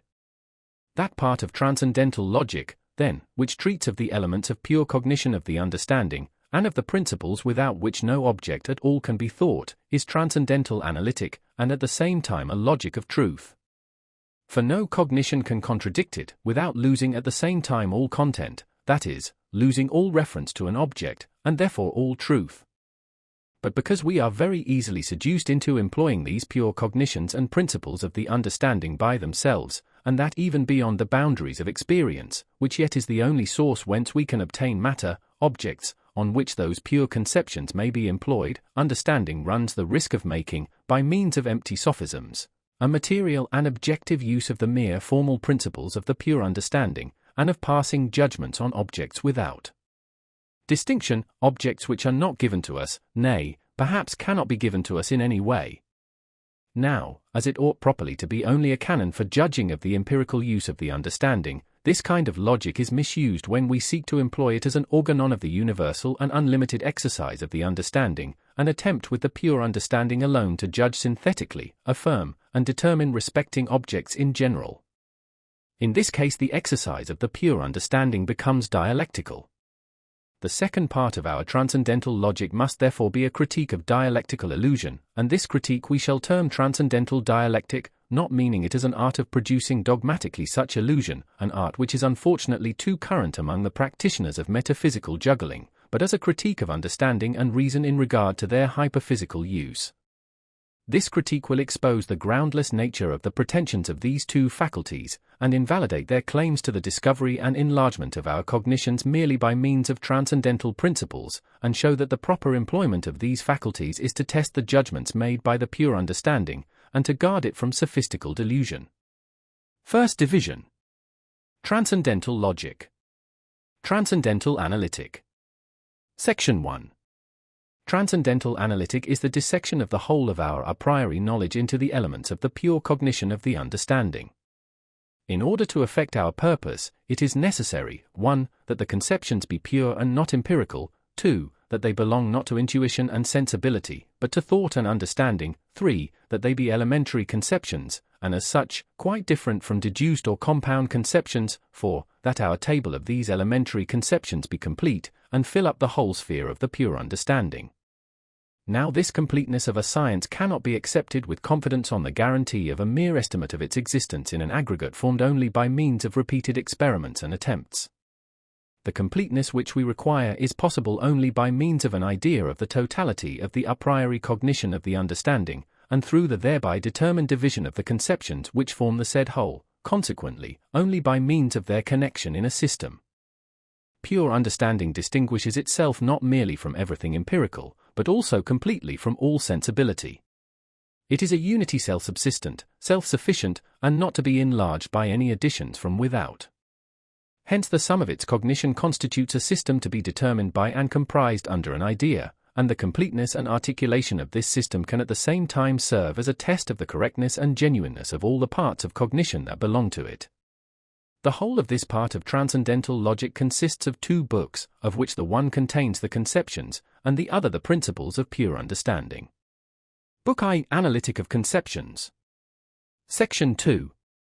By the term analytic of conceptions, I do not understand the analysis of these, or the usual process in philosophical investigations of dissecting the conceptions which present themselves, according to their content, and so making them clear, but I mean the hitherto little attempted dissection of the faculty of understanding itself, in order to investigate the possibility of conceptions a priori, by looking for them in the understanding alone, as their birthplace, and analyzing the pure use of this faculty.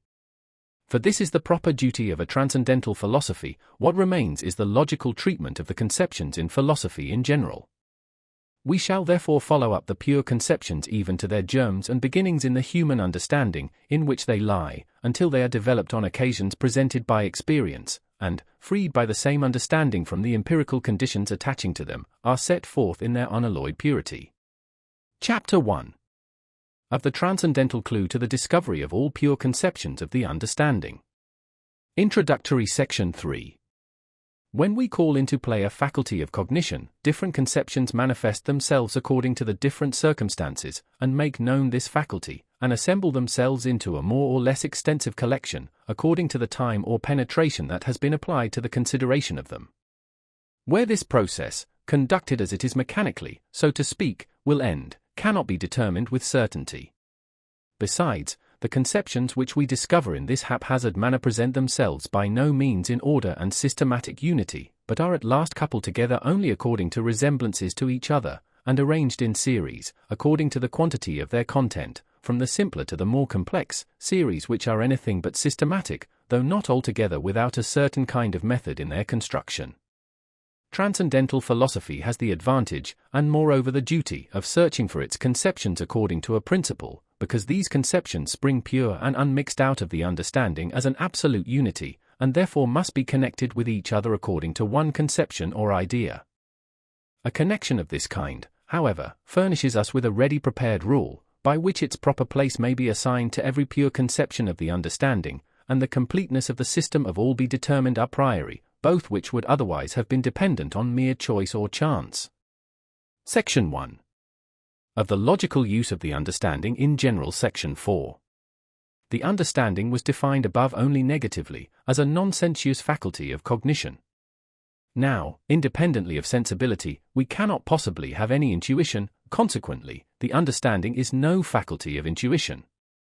But besides intuition there is no other mode of cognition, except through conceptions. Consequently, the cognition of every, at least of every human, understanding is a cognition through conceptions, not intuitive, but discursive. All intuitions, as sensuous, depend on affections, conceptions, therefore, upon functions. By the word function I understand the unity of the act of arranging diverse representations under one common representation. Conceptions, then, are based on the spontaneity of thought, as sensuous intuitions are on the receptivity of impressions. Now, the understanding cannot make any other use of these conceptions than to judge by means of them. As no representation, except an intuition, relates immediately to its object, a conception never relates immediately to an object, but only to some other representation thereof, be that an intuition or itself a conception. A judgment, therefore, is the mediate cognition of an object, consequently the representation of a representation of it. In every judgment there is a conception which applies to, and is valid for many other conceptions, and which among these comprehends also a given representation, this last being immediately connected with an object. For example, in the judgment, all bodies are divisible, our conception of divisible applies to various other conceptions, among these, however, it is here particularly applied to the conception of body, and this conception of body relates to certain phenomena which occur to us. These objects, therefore, are mediately represented by the conception of divisibility. All judgments, accordingly, are functions of unity in our representations, inasmuch as, instead of an immediate, a higher representation, which comprises this and various others, is used for our cognition of the object, and thereby many possible cognitions are collected into one.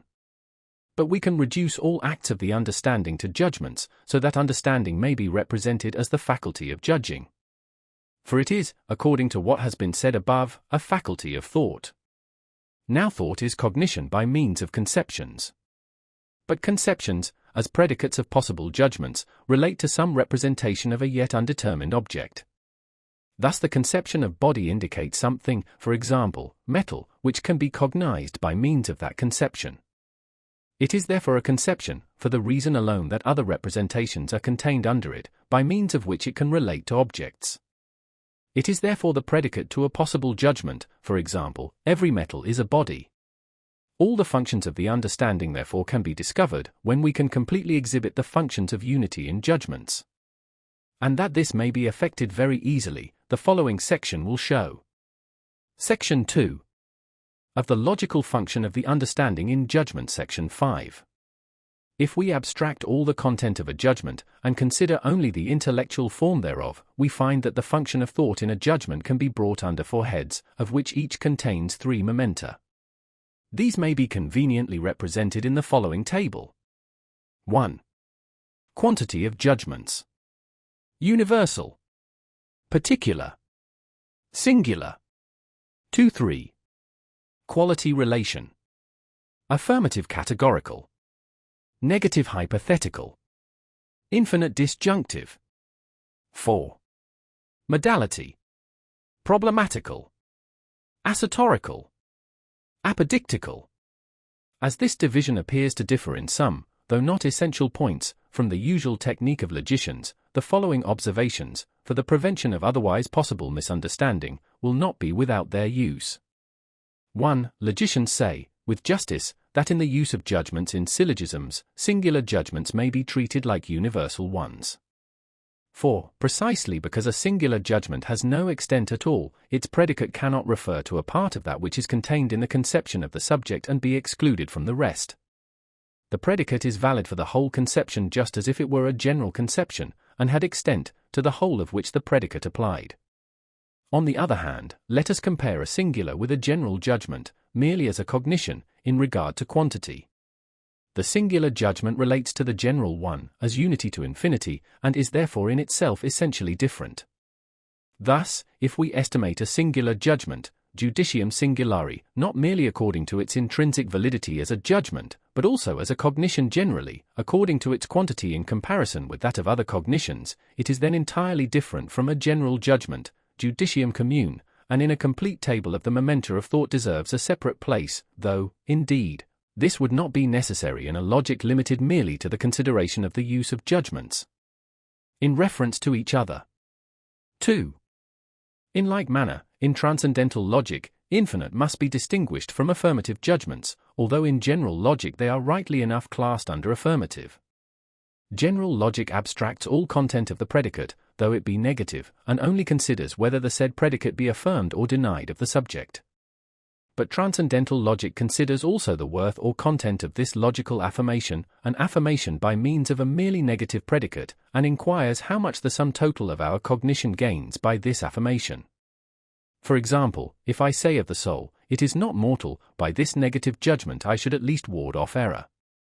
Now, by the proposition, the soul is not mortal, I have, in respect of the logical form, really affirmed, inasmuch as I thereby place the soul in the unlimited sphere of immortal beings. Now, because of the whole sphere of possible existences, the mortal occupies one part, and the immortal the other, neither more nor less is affirmed by the proposition than that the soul is one among the infinite multitude of things which remain over, when I take away the whole mortal part. But by this proceeding we accomplish only this much, that the infinite sphere of all possible existences is in so far limited that the mortal is excluded from it, and the soul is placed in the remaining part of the extent of this sphere. But this part remains, notwithstanding this exception, infinite, and more parts may be taken away from the whole sphere, without in the slightest degree thereby augmenting or affirmatively determining our conception of the soul. These judgments, therefore, infinite in respect of their logical extent, are, in respect of the content of their cognition, merely limitative, and are consequently entitled to a place in our transcendental table of all the momenta of thought in judgments, because the function of the understanding exercised by them may perhaps be of importance in the field of its pure a priori cognition. 3. All relations of thought in judgments are those, a. of the predicate to the subject, b. of the principle to its consequence, c. of the divided cognition and all the members of the division to each other. In the first of these three classes, we consider only two conceptions, in the second, two judgments, in the third, several judgments in relation to each other. The hypothetical proposition, if perfect justice exists, the obstinately wicked are punished, contains properly the relation to each other of two propositions, namely, perfect justice exists, and the obstinately wicked are punished. Whether these propositions are in themselves true is a question not here decided. Nothing is cogitated by means of this judgment except a certain consequence. Finally, the disjunctive judgment contains a relation of two or more propositions to each other, a relation not of consequence, but of logical opposition, in so far as the sphere of the one proposition excludes that of the other. But it contains at the same time a relation of community, in so far as all the propositions taken together fill up the sphere of the cognition. The disjunctive judgment contains, therefore, the relation of the parts of the whole sphere of a cognition, since the sphere of each part is a complemental part of the sphere of the other, each contributing to form the sum total of the divided cognition. Take, for example, the proposition, the world exists either through blind chance, or through internal necessity, or through an external cause. Each of these propositions embraces a part of the sphere of our possible cognition as to the existence of a world, all of them taken together, the whole sphere. To take the cognition out of one of these spheres is equivalent to placing it in one of the others, and, on the other hand, to place it in one sphere is equivalent to taking it out of the rest. There is, therefore, in a disjunctive judgment a certain community of cognitions, which consists in this, that they mutually exclude each other, yet thereby determine, as a whole, the true cognition, inasmuch as, taken together, they make up the complete content of a particular given cognition. And this is all that I find necessary, for the sake of what follows, to remark in this place. For, the modality of judgments is a quite peculiar function, with this distinguishing characteristic, that it contributes nothing to the content of a judgment, for besides quantity, quality, and relation, there is nothing more that constitutes the content of a judgment, but concerns itself only with the value of the copula in relation to thought in general. Problematical judgments are those in which the affirmation or negation is accepted as merely possible, ad libitum. In the assertorical, we regard the proposition as real, true, in the apodictical, we look on it as necessary. 13. Thus the two judgments, antecedens et consequens, the relation of which constitutes a hypothetical judgment, likewise those, the members of the division, in whose reciprocity the disjunctive consists, are only problematical. In the example above given the proposition, there exists perfect justice, is not stated assertorically, but as an ad libitum judgment, which someone may choose to adopt, and the consequence alone is assertorical. Hence such judgments may be obviously false, and yet, taken problematically, be conditions of our cognition of the truth. Thus the proposition, the world exists only by blind chance, is in the disjunctive judgment of problematical import only, that is to say, one may accept it for the moment, and it helps us, like the indication of the wrong road among all the roads that one can take, to find out the true proposition. The problematical proposition is, therefore, that which expresses only logical possibility, which is not objective, that is, it expresses a free choice to admit the validity of such a proposition, a merely arbitrary reception of it into the understanding. The assertorical speaks of logical reality or truth, as, for example, in a hypothetical syllogism, the antecedens presents itself in a problematical form in the major, in an assertorical form in the minor, and it shows that the proposition is in harmony with the laws of the understanding. The apodictical proposition cogitates the assertorical as determined by these very laws of the understanding, consequently as affirming a priori, and in this manner it expresses logical necessity. Now because all is here gradually incorporated with the understanding, inasmuch as in the first place we judge problematically, then accept assertorically our judgment as true, lastly, affirm it as inseparably united with the understanding, that is, as necessary and apodictical, we may safely reckon these three functions of modality as so many momenta of thought. 13. Just as if thought were in the first instance a function of the understanding, in the second, of judgment, in the third, of reason. A remark which will be explained in the sequel. Section 3. Of the pure conceptions of the understanding, or categories. Section 6. General logic, as has been repeatedly said, makes abstraction of all content of cognition, and expects to receive representations from some other quarter, in order, by means of analysis, to convert them into conceptions. On the contrary, transcendental logic has lying before it the manifold content of a priori sensibility, which transcendental aesthetic presents to it in order to give matter to the pure conceptions of the understanding, without which transcendental logic would have no content, and be therefore utterly void. Now space and time contain an infinite diversity of determinations of pure a priori intuition, but are nevertheless the condition of the mind's receptivity, under which alone it can obtain representations of objects, and which, consequently, must always affect the conception of these objects. But the spontaneity of thought requires that this diversity be examined after a certain manner, received into the mind, and connected, in order afterwards to form a cognition out of it. This process I call synthesis. By the word synthesis, in its most general signification, I understand the process of joining different representations to each other and of comprehending their diversity in one cognition. This synthesis is pure when the diversity is not given empirically but a priori, as that in space and time. Our representations must be given previously to any analysis of them, and no conceptions can arise, quote their content, analytically. But the synthesis of a diversity, be it given a priori or empirically, is the first requisite for the production of a cognition, which in its beginning, indeed, may be crude and confused, and therefore in need of analysis. Still, synthesis is that by which alone the elements of our cognitions are collected and united into a certain content. Consequently, it is the first thing on which we must fix our attention, if we wish to investigate the origin of our knowledge. Synthesis, generally speaking, is, as we shall afterwards see, the mere operation of the imagination, a blind but indispensable function of the soul, without which we should have no cognition whatever, but of the working of which we are seldom even conscious. But to reduce this synthesis to conceptions is a function of the understanding, by means of which we attain to cognition, in the proper meaning of the term. Pure synthesis, represented generally, gives us the pure conception of the understanding. But by this pure synthesis, I mean that which rests upon a basis of a priori synthetical unity.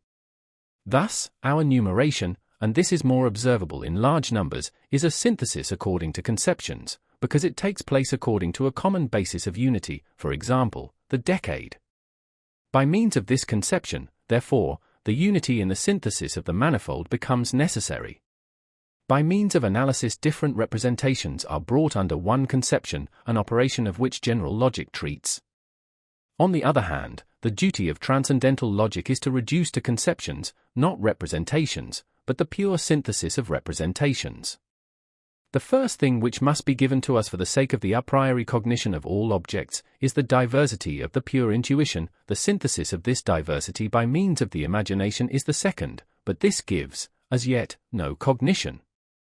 The conceptions which give unity to this pure synthesis, and which consist solely in the representation of this necessary synthetical unity, furnish the third requisite for the cognition of an object, and these conceptions are given by the understanding.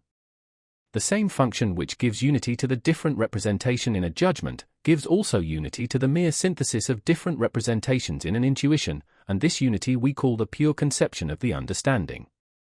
Thus, the same understanding, and by the same operations, whereby in conceptions, by means of analytical unity, it produced the logical form of a judgment, introduces, by means of the synthetical unity of the manifold in intuition, a transcendental content into its representations, on which account they are called pure conceptions of the understanding, and they apply a priori to objects, a result not within the power of general logic. In this manner, there arise exactly so many pure conceptions of the understanding, applying a priori to objects of intuition in general, as there are logical functions in all possible judgments.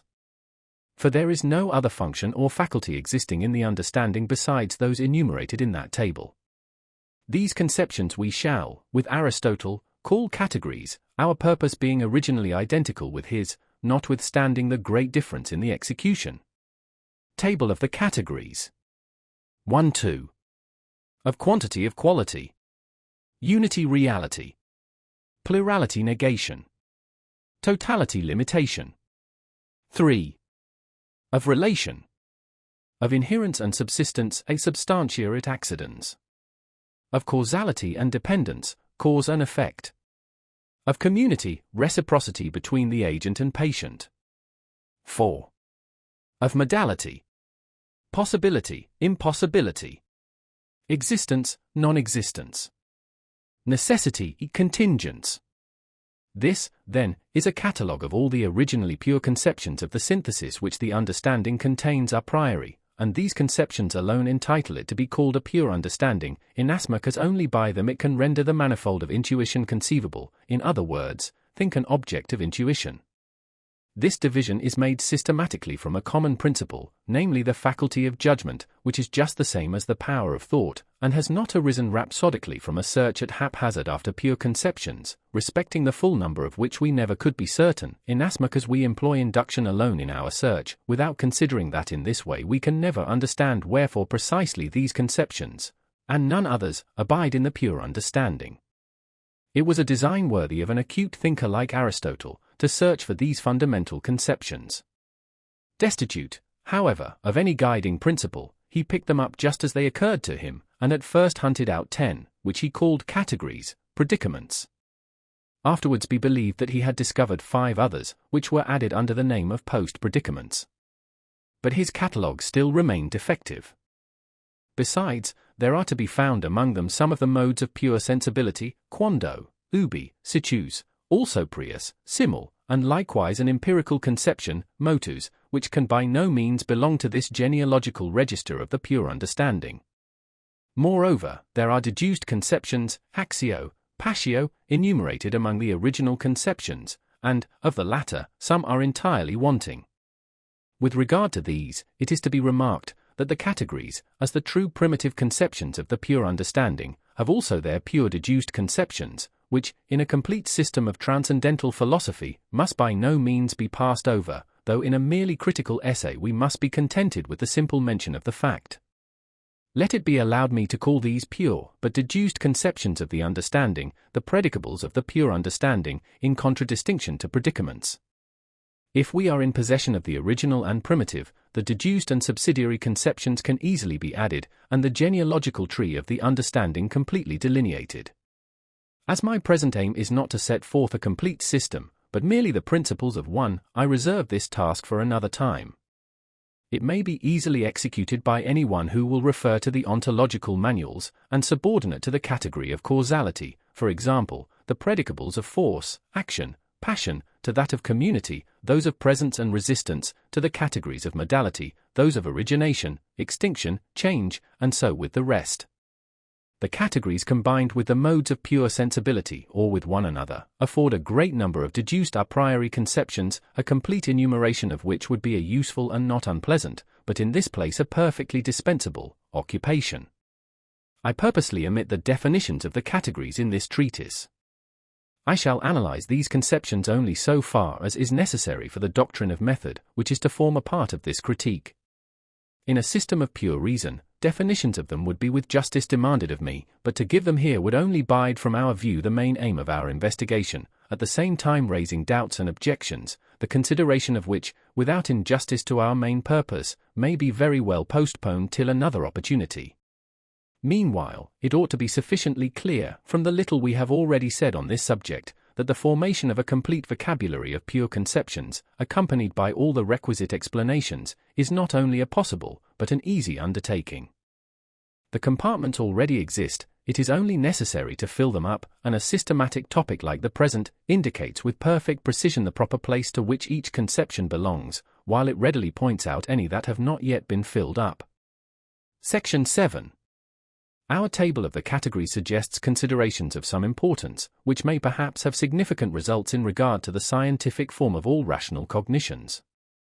4. That this table is useful in the theoretical part of philosophy, nay, indispensable for the sketching of the complete plan of a science, so far as that science rests upon conceptions a priori, and for dividing it mathematically, according to fixed principles, is most manifest from the fact that it contains all the elementary conceptions of the understanding, nay, even the form of a system of these in the understanding itself, and consequently indicates all the momenta, and also the internal arrangement of a projected speculative science, as I have elsewhere shown. 14. Here follow some of these observations.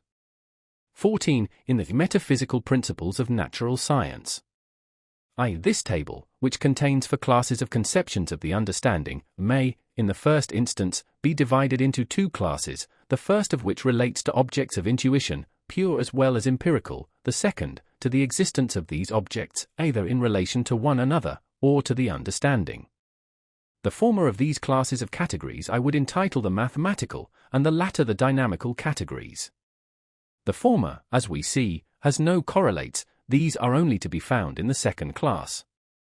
This difference must have a ground in the nature of the human understanding. 2. The number of the categories in each class is always the same, namely, 3, a fact which also demands some consideration, because in all other cases division a priori through conceptions is necessarily dichotomy. It is to be added that the third category in each triad always arises from the combination of the second with the first. Thus totality is nothing else but plurality contemplated as unity, limitation is merely reality conjoined with negation, community is the causality of a substance, reciprocally determining, and determined by other substances, and finally, necessity is nothing but existence, which is given through the possibility itself. Let it not be supposed, however, that the third category is merely a deduced, and not a primitive conception of the pure understanding.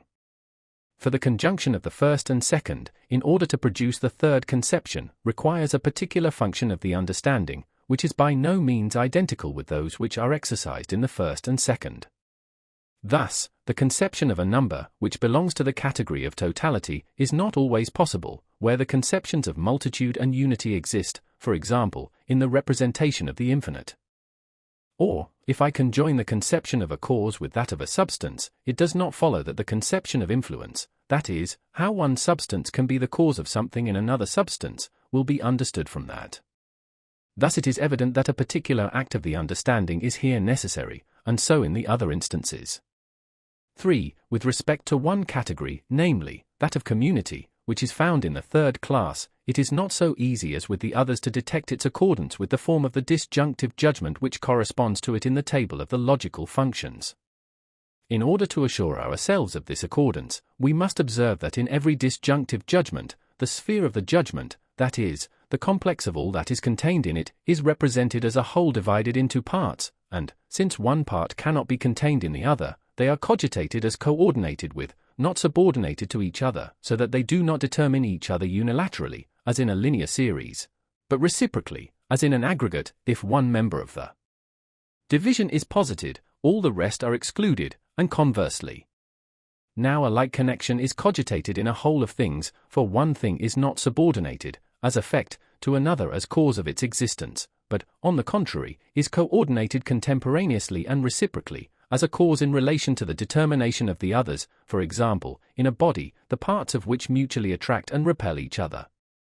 And this is an entirely different kind of connection from that which we find in the mere relation of the cause to the effect, the principle to the consequence, for in such a connection the consequence does not in its turn determine the principle, and therefore does not constitute, with the latter, a whole, just as the Creator does not with the world make up a whole.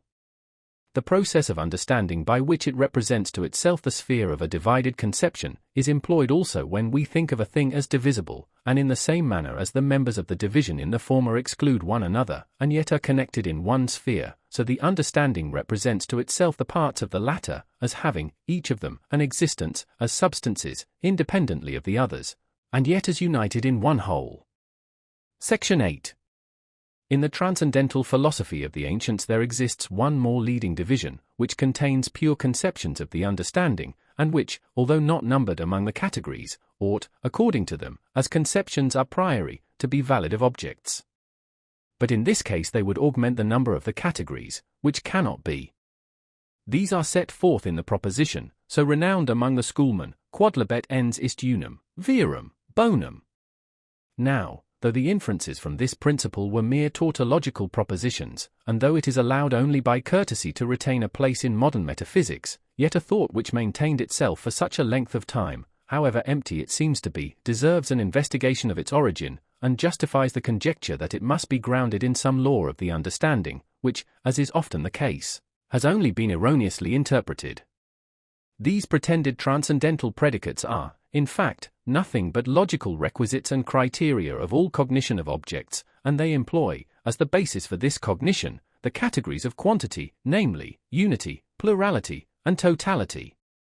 But these, which must be taken as material conditions, that is, as belonging to the possibility of things themselves, they employed merely in a formal signification, as belonging to the logical requisites of all cognition, and yet most unguardedly changed these criteria of thought into properties of objects, as things in themselves. Now, in every cognition of an object, there is unity of conception, which may be called qualitative unity, so far as by this term we understand only the unity in our connection of the manifold, for example, unity of the theme in a play, an oration, or a story. Secondly, there is truth in respect of the deductions from it. The more true deductions we have from a given conception, the more criteria of its objective reality. This we might call the qualitative plurality of characteristic marks, which belong to a conception as to a common foundation, but are not cogitated as a quantity in it. Thirdly, there is perfection, which consists in this, that the plurality falls back upon the unity of the conception, and accords completely with that conception and with no other. This we may denominate qualitative completeness. Hence it is evident that these logical criteria of the possibility of cognition are merely the three categories of quantity modified and transformed to suit an unauthorized manner of applying them. That is to say, the three categories, in which the unity in the production of the quantum must be homogeneous throughout, are transformed solely with a view to the connection of heterogeneous parts of cognition in one act of consciousness, by means of the quality of the cognition, which is the principle of that connection. Thus the criterion of the possibility of a conception, not of its object, is the definition of it, in which the unity of the conception, the truth of all that may be immediately deduced from it, and finally, the completeness of what has been thus deduced, constitute the requisites for the reproduction of the whole conception. Thus also, the criterion or test of an hypothesis is the intelligibility of the received principle of explanation, or its unity, without help from any subsidiary hypothesis, the truth of our deductions from it, consistency with each other and with experience, and lastly, the completeness of the principle of the explanation of these deductions, which refer to neither more nor less than what was admitted in the hypothesis, restoring analytically and a posteriori what was cogitated synthetically and a priori.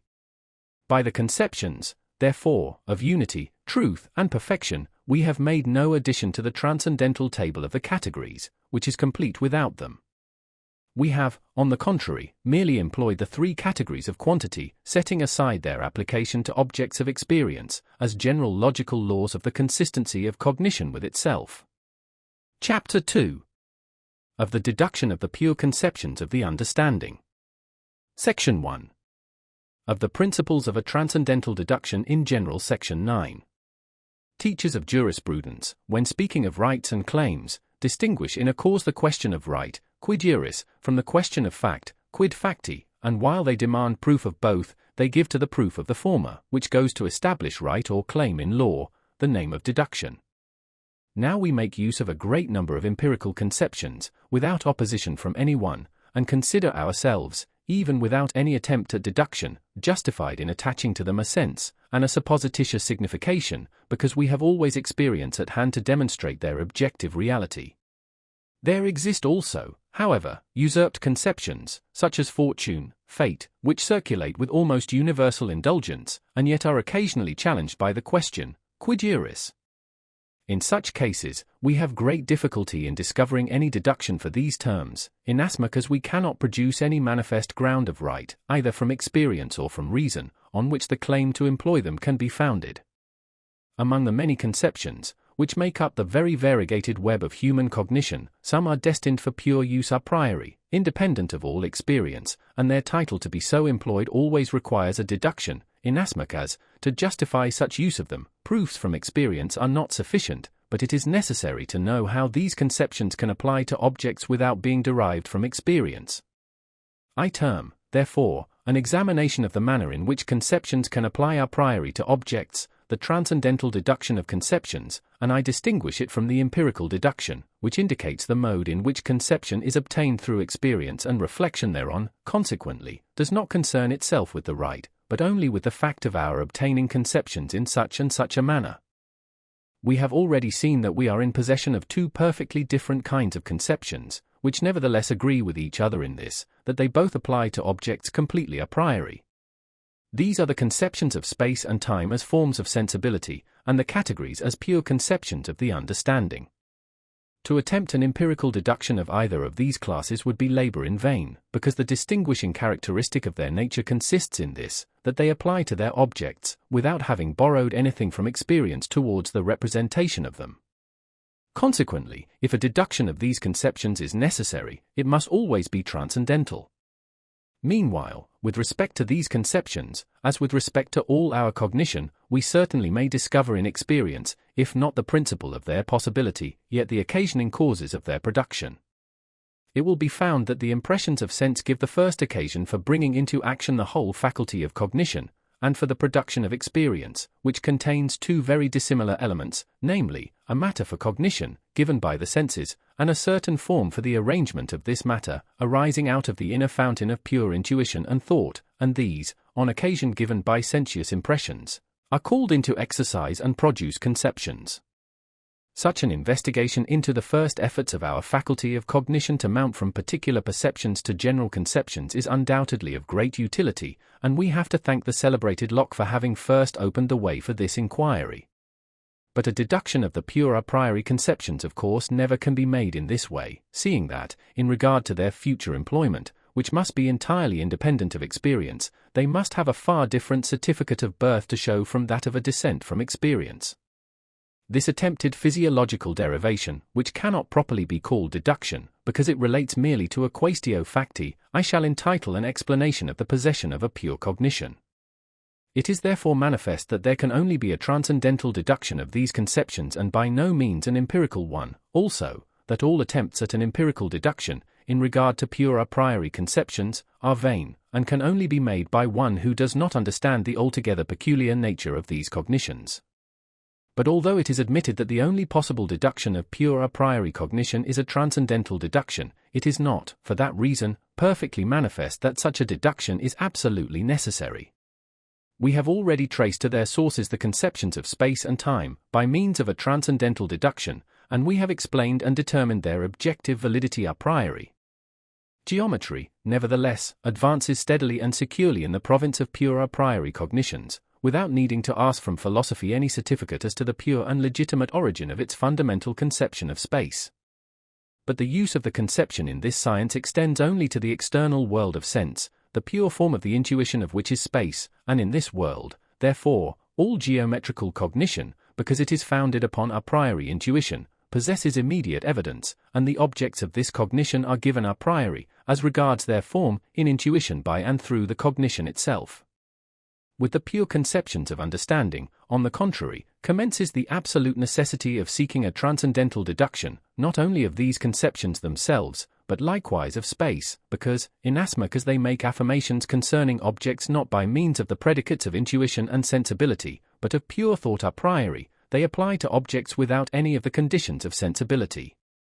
Besides, not being founded on experience, they are not presented with any object in a priori intuition upon which, antecedently to experience, they might base their synthesis. Hence results, not only doubt as to the objective validity and proper limits of their use, but that even our conception of space is rendered equivocal, inasmuch as we are very ready with the aid of the categories, to carry the use of this conception beyond the conditions of sensuous intuition, and, for this reason, we have already found a transcendental deduction of it needful. The reader, then, must be quite convinced of the absolute necessity of a transcendental deduction, before taking a single step in the field of pure reason, because otherwise he goes to work blindly, and after he has wandered about in all directions, returns to the state of utter ignorance from which he started. He ought, moreover, clearly to recognize beforehand the unavoidable difficulties in his undertaking, so that he may not afterwards complain of the obscurity in which the subject itself is deeply involved, or become too soon impatient of the obstacles in his path, because we have a choice of only two things: either at once to give up all pretensions to knowledge beyond the limits of possible experience, or to bring this critical investigation to completion. We have been able, with very little trouble, to make it comprehensible how the conceptions of space and time, although a priori cognitions, must necessarily apply to external objects, and render a synthetical cognition of these possible, independently of all experience. For inasmuch as only by means of such pure form of sensibility an object can appear to us, that is, be an object of empirical intuition, space and time are pure intuitions, which contain a priori the condition of the possibility of objects as phenomena, and an a priori synthesis in these intuitions possesses objective validity. On the other hand, the categories of the understanding do not represent the conditions under which objects are given to us in intuition. Objects can consequently appear to us without necessarily connecting themselves with these, and consequently without any necessity binding on the understanding to contain a priori the conditions of these objects. Thus we find ourselves involved in a difficulty which did not present itself in the sphere of sensibility, that is to say, we cannot discover how the subjective conditions of thought can have objective validity, in other words, can become conditions of the possibility of all cognition of objects, for phenomena may certainly be given to us in intuition without any help from the functions of the understanding. Let us take, for example, the conception of cause, which indicates a peculiar kind of synthesis, namely, that with something A, something entirely different, B, is connected according to a law. It is not a priori manifest why phenomena should contain anything of this kind. We are of course debarred from appealing for proof to experience, for the objective validity of this conception must be demonstrated a priori, and it hence remains doubtful a priori, whether such a conception be not quite void and without any corresponding object among phenomena.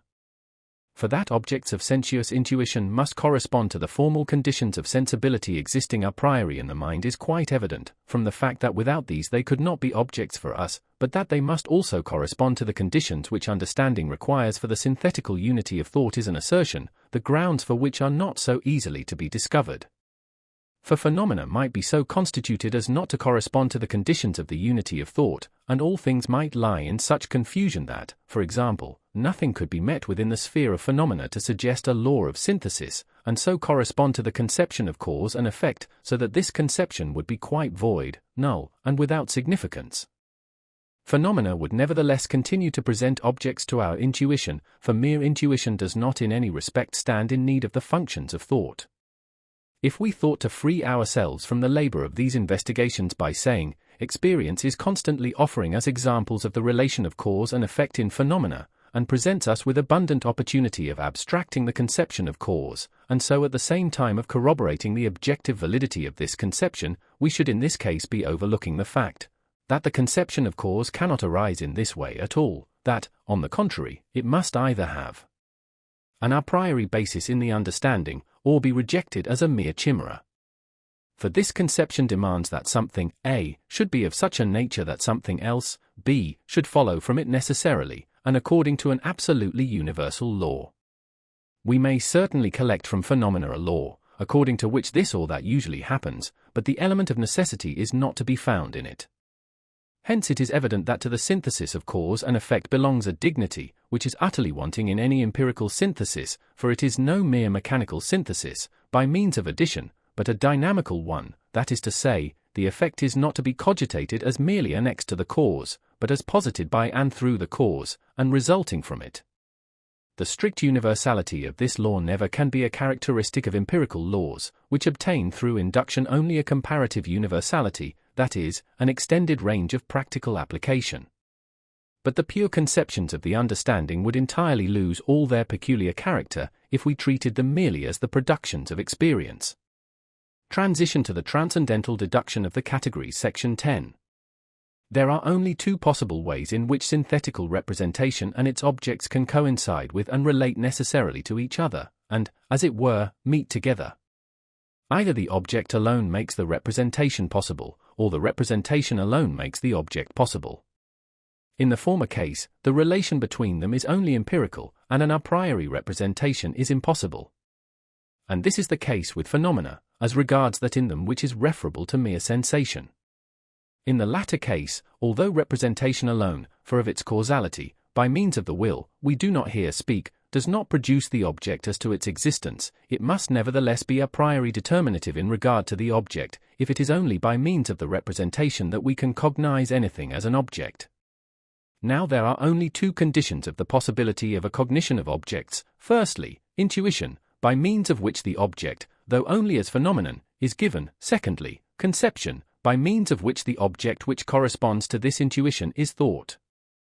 But it is evident from what has been said on aesthetic that the first condition, under which alone objects can be intuited, must in fact exist, as a formal basis for them, a priori in the mind.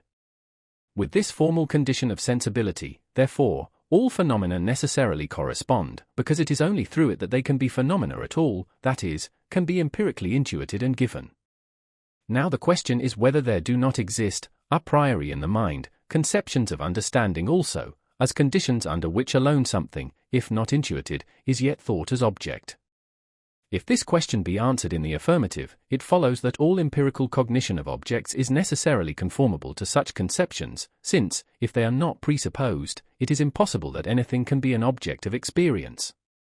Now all experience contains, besides the intuition of the senses through which an object is given, a conception also of an object that is given in intuition. Accordingly, conceptions of objects in general must lie as a priori conditions at the foundation of all empirical cognition, and consequently, the objective validity of the categories, as a priori conceptions, will rest upon this, that experience, as far as regards the form of thought, is possible only by their means. For in that case they apply necessarily and a priori to objects of experience, because only through them can an object of experience be thought. The whole aim of the transcendental deduction of all a priori conceptions is to show that these conceptions are a priori conditions of the possibility of all experience. Conceptions which afford us the objective foundation of the possibility of experience are for that very reason necessary. But the analysis of the experiences in which they are met with is not deduction, but only an illustration of them, because from experience they could never derive the attribute of necessity. Without their original applicability and relation to all possible experience, in which all objects of cognition present themselves, the relation of the categories to objects, of whatever nature, would be quite incomprehensible. The celebrated Locke, for want of due reflection on these points, and because he met with pure conceptions of the understanding in experience, sought also to deduce them from experience, and yet proceeded so inconsequently as to attempt, with their aid, to arrive at cognitions which lie far beyond the limits of all experience. David Hume perceived that, to render this possible, it was necessary that the conception should have an a priori origin. But as he could not explain how it was possible that conceptions which are not connected with each other in the understanding must nevertheless be thought as necessarily connected in the object, and it never occurred to him that the understanding itself might, perhaps, by means of these conceptions, be the author of the experience in which its objects were presented to it, he was forced to drive these conceptions from experience, that is, from a subjective necessity arising from repeated association of experiences erroneously considered to be objective, in one word, from habit. But he proceeded with perfect consequence and declared it to be impossible, with such conceptions and the principles arising from them, to overstep the limits of experience. The empirical derivation, however, which both of these philosophers attributed to these conceptions, cannot possibly be reconciled with the fact that we do possess scientific a priori cognitions, namely, those of pure mathematics and general physics. The former of these two celebrated men opened a wide door to extravagance, for if reason has once undoubted right on its side, it will not allow itself to be confined to set limits, by vague recommendations of moderation. The latter gave himself up entirely to skepticism, a natural consequence, after having discovered, as he thought, that the faculty of cognition was not trustworthy.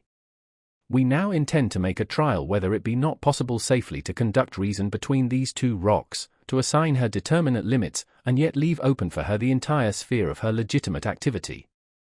I shall merely premise an explanation of what the categories are. They are conceptions of an object in general, by means of which its intuition is contemplated as determined in relation to one of the logical functions of judgment. The following will make this plain.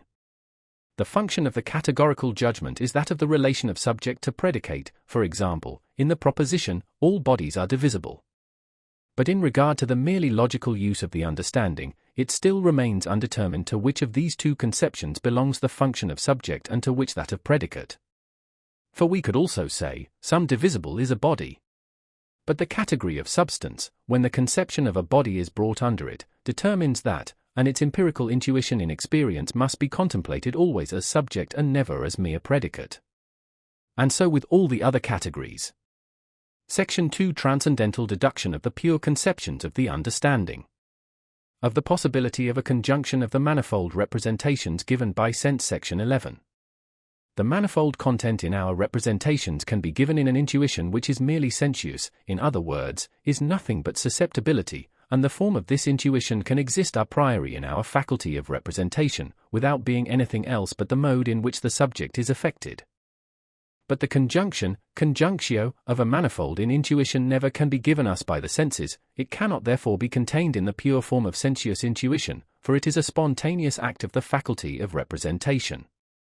And as we must, to distinguish it from sensibility, entitle this faculty understanding, so all conjunction, whether conscious or unconscious, be it of the manifold in intuition, sensuous or non-sensuous, or of several conceptions, is an act of the understanding. To this act we shall give the general appellation of synthesis, thereby to indicate, at the same time, that we cannot represent anything as conjoined in the object without having previously conjoined it ourselves. Of all mental notions, that of conjunction is the only one which cannot be given through objects, but can be originated only by the subject itself, because it is an act of its purely spontaneous activity. The reader will easily enough perceive that the possibility of conjunction must be grounded in the very nature of this act, and that it must be equally valid for all conjunction, and that analysis, which appears to be its contrary, must, nevertheless, always presuppose it, for where the understanding has not previously conjoined, it cannot dissect or analyze, because only as conjoined by it must that which is to be analyzed have been given to our faculty of representation. But the conception of conjunction includes, besides the conception of the manifold and of the synthesis of it, that of the unity of it also. Conjunction is the representation of the synthetical unity of the manifold. 15. This idea of unity, therefore, cannot arise out of that of conjunction, much rather does that idea, by combining itself with the representation of the manifold, render the conception of conjunction possible. This unity, which a priori precedes all conceptions of conjunction, is not the category of unity, section 6, for all the categories are based upon logical functions of judgment, and in these functions we already have conjunction, and consequently unity of given conceptions. It is therefore evident that the category of unity presupposes conjunction. We must therefore look still higher for this unity, as qualitative, section 8, in that, namely, which contains the ground of the unity of diverse conceptions in judgments, the ground, consequently, of the possibility of the existence of the understanding, even in regard to its logical use. 15. Whether the representations are in themselves identical, and consequently whether one can be thought analytically by means of and through the other, is a question which we need not at present consider. Our consciousness of the one, when we speak of the manifold, is always distinguishable from our consciousness of the other, and it is only respecting the synthesis of this, possible, consciousness that we here treat. Of the originally synthetical unity of apperception, section 12. That I think must accompany all my representations, for otherwise something would be represented in me which could not be thought. In other words, the representation would either be impossible, or at least be, in relation to me, nothing. That representation which can be given previously to all thought is called intuition. All the diversity or manifold content of intuition has, therefore, a necessary relation to the I think in the subject in which this diversity is found. But this representation, I think, is an act of spontaneity, that is to say, it cannot be regarded as belonging to mere sensibility. I call it pure apperception, in order to distinguish it from empirical, or primitive apperception, because it is self-consciousness which, whilst it gives birth to the representation I think, must necessarily be capable of accompanying all our representations. It is in all acts of consciousness one and the same, and unaccompanied by it, no representation can exist for me. The unity of this apperception I call the transcendental unity of self-consciousness, in order to indicate the possibility of a priori cognition arising from it. For the manifold representations which are given in an intuition would not all of them be my representations, if they did not all belong to one self-consciousness, that is, as my representations, even although I am not conscious of them as such, they must conform to the condition under which alone they can exist together in a common self-consciousness, because otherwise they would not all without exception belong to me. From this primitive conjunction follow many important results.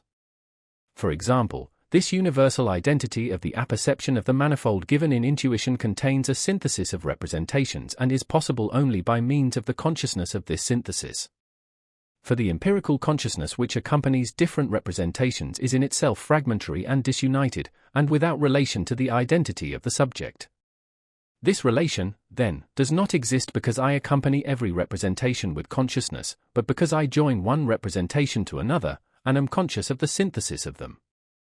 Consequently, only because I can connect a variety of given representations in one consciousness, is it possible that I can represent to myself the identity of consciousness in these representations. In other words, the analytical unity of apperception is possible only under the presupposition of a synthetical unity. 16. The thought, these representations given in intuition belong all of them to me, is accordingly just the same as I unite them in one self-consciousness, or can at least so unite them, and although this thought is not itself the consciousness of the synthesis of representations, it presupposes the possibility of it, that is to say, for the reason alone that I can comprehend the variety of my representations in one consciousness, do I call them my representations, for otherwise I must have as many-colored and various a self as other representations of which I am conscious.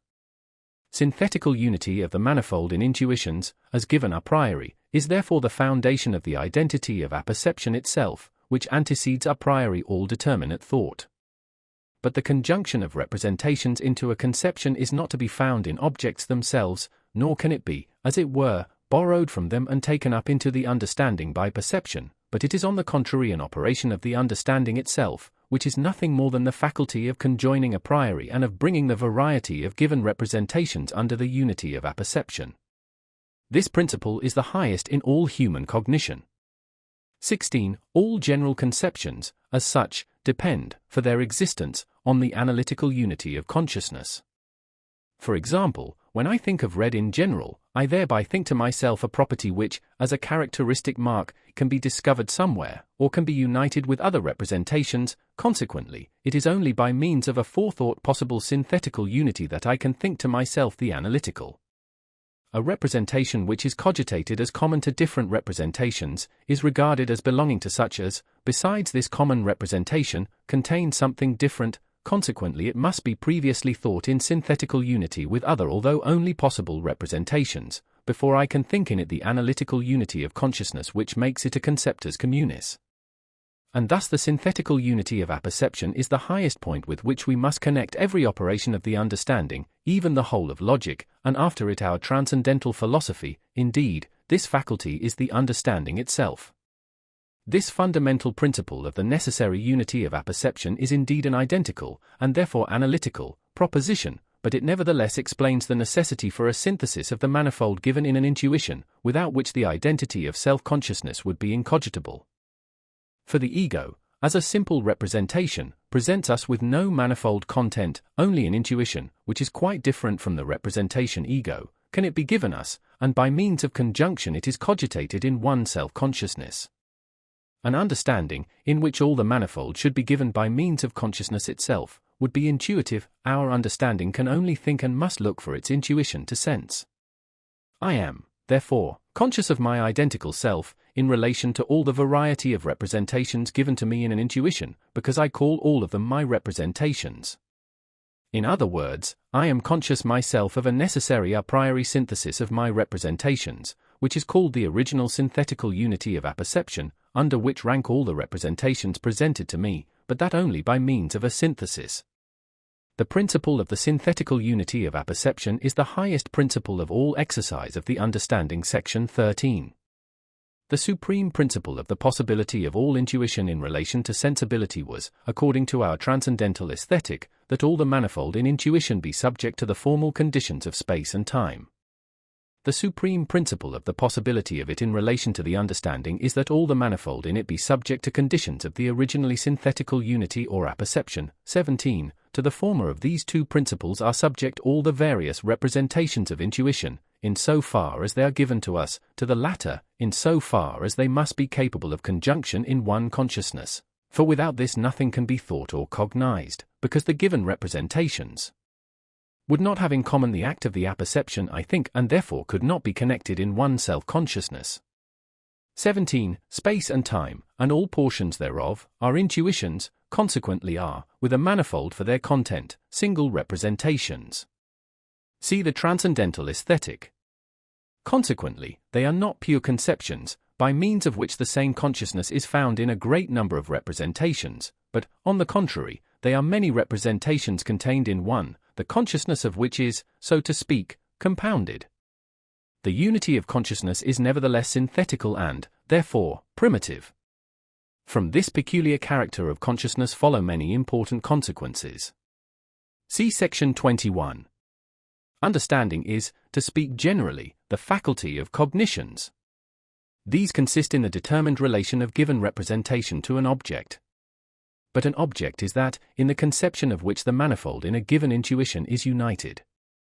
Now all union of representations requires unity of consciousness in the synthesis of them.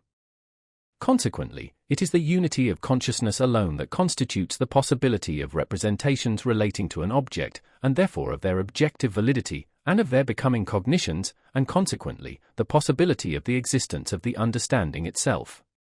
The first pure cognition of understanding, then, upon which is founded all its other exercise, and which is at the same time perfectly independent of all conditions of mere sensuous intuition, is the principle of the original synthetical unity of apperception. Thus the mere form of external sensuous intuition, namely, space, affords us, per se, no cognition, it merely contributes the manifold in a priori intuition to a possible cognition. But, in order to cognize something in space, for example, a line, I must draw it, and thus produce synthetically a determined conjunction of the given manifold, so that the unity of this act is at the same time the unity of consciousness, in the conception of a line, and by this means alone is an object, a determinate space, cognized. The synthetical unity of consciousness is, therefore, an objective condition of all cognition, which I do not merely require in order to cognize an object, but to which every intuition must necessarily be subject, in order to become an object for me, because in any other way, and without this synthesis, the manifold in intuition could not be united in one consciousness.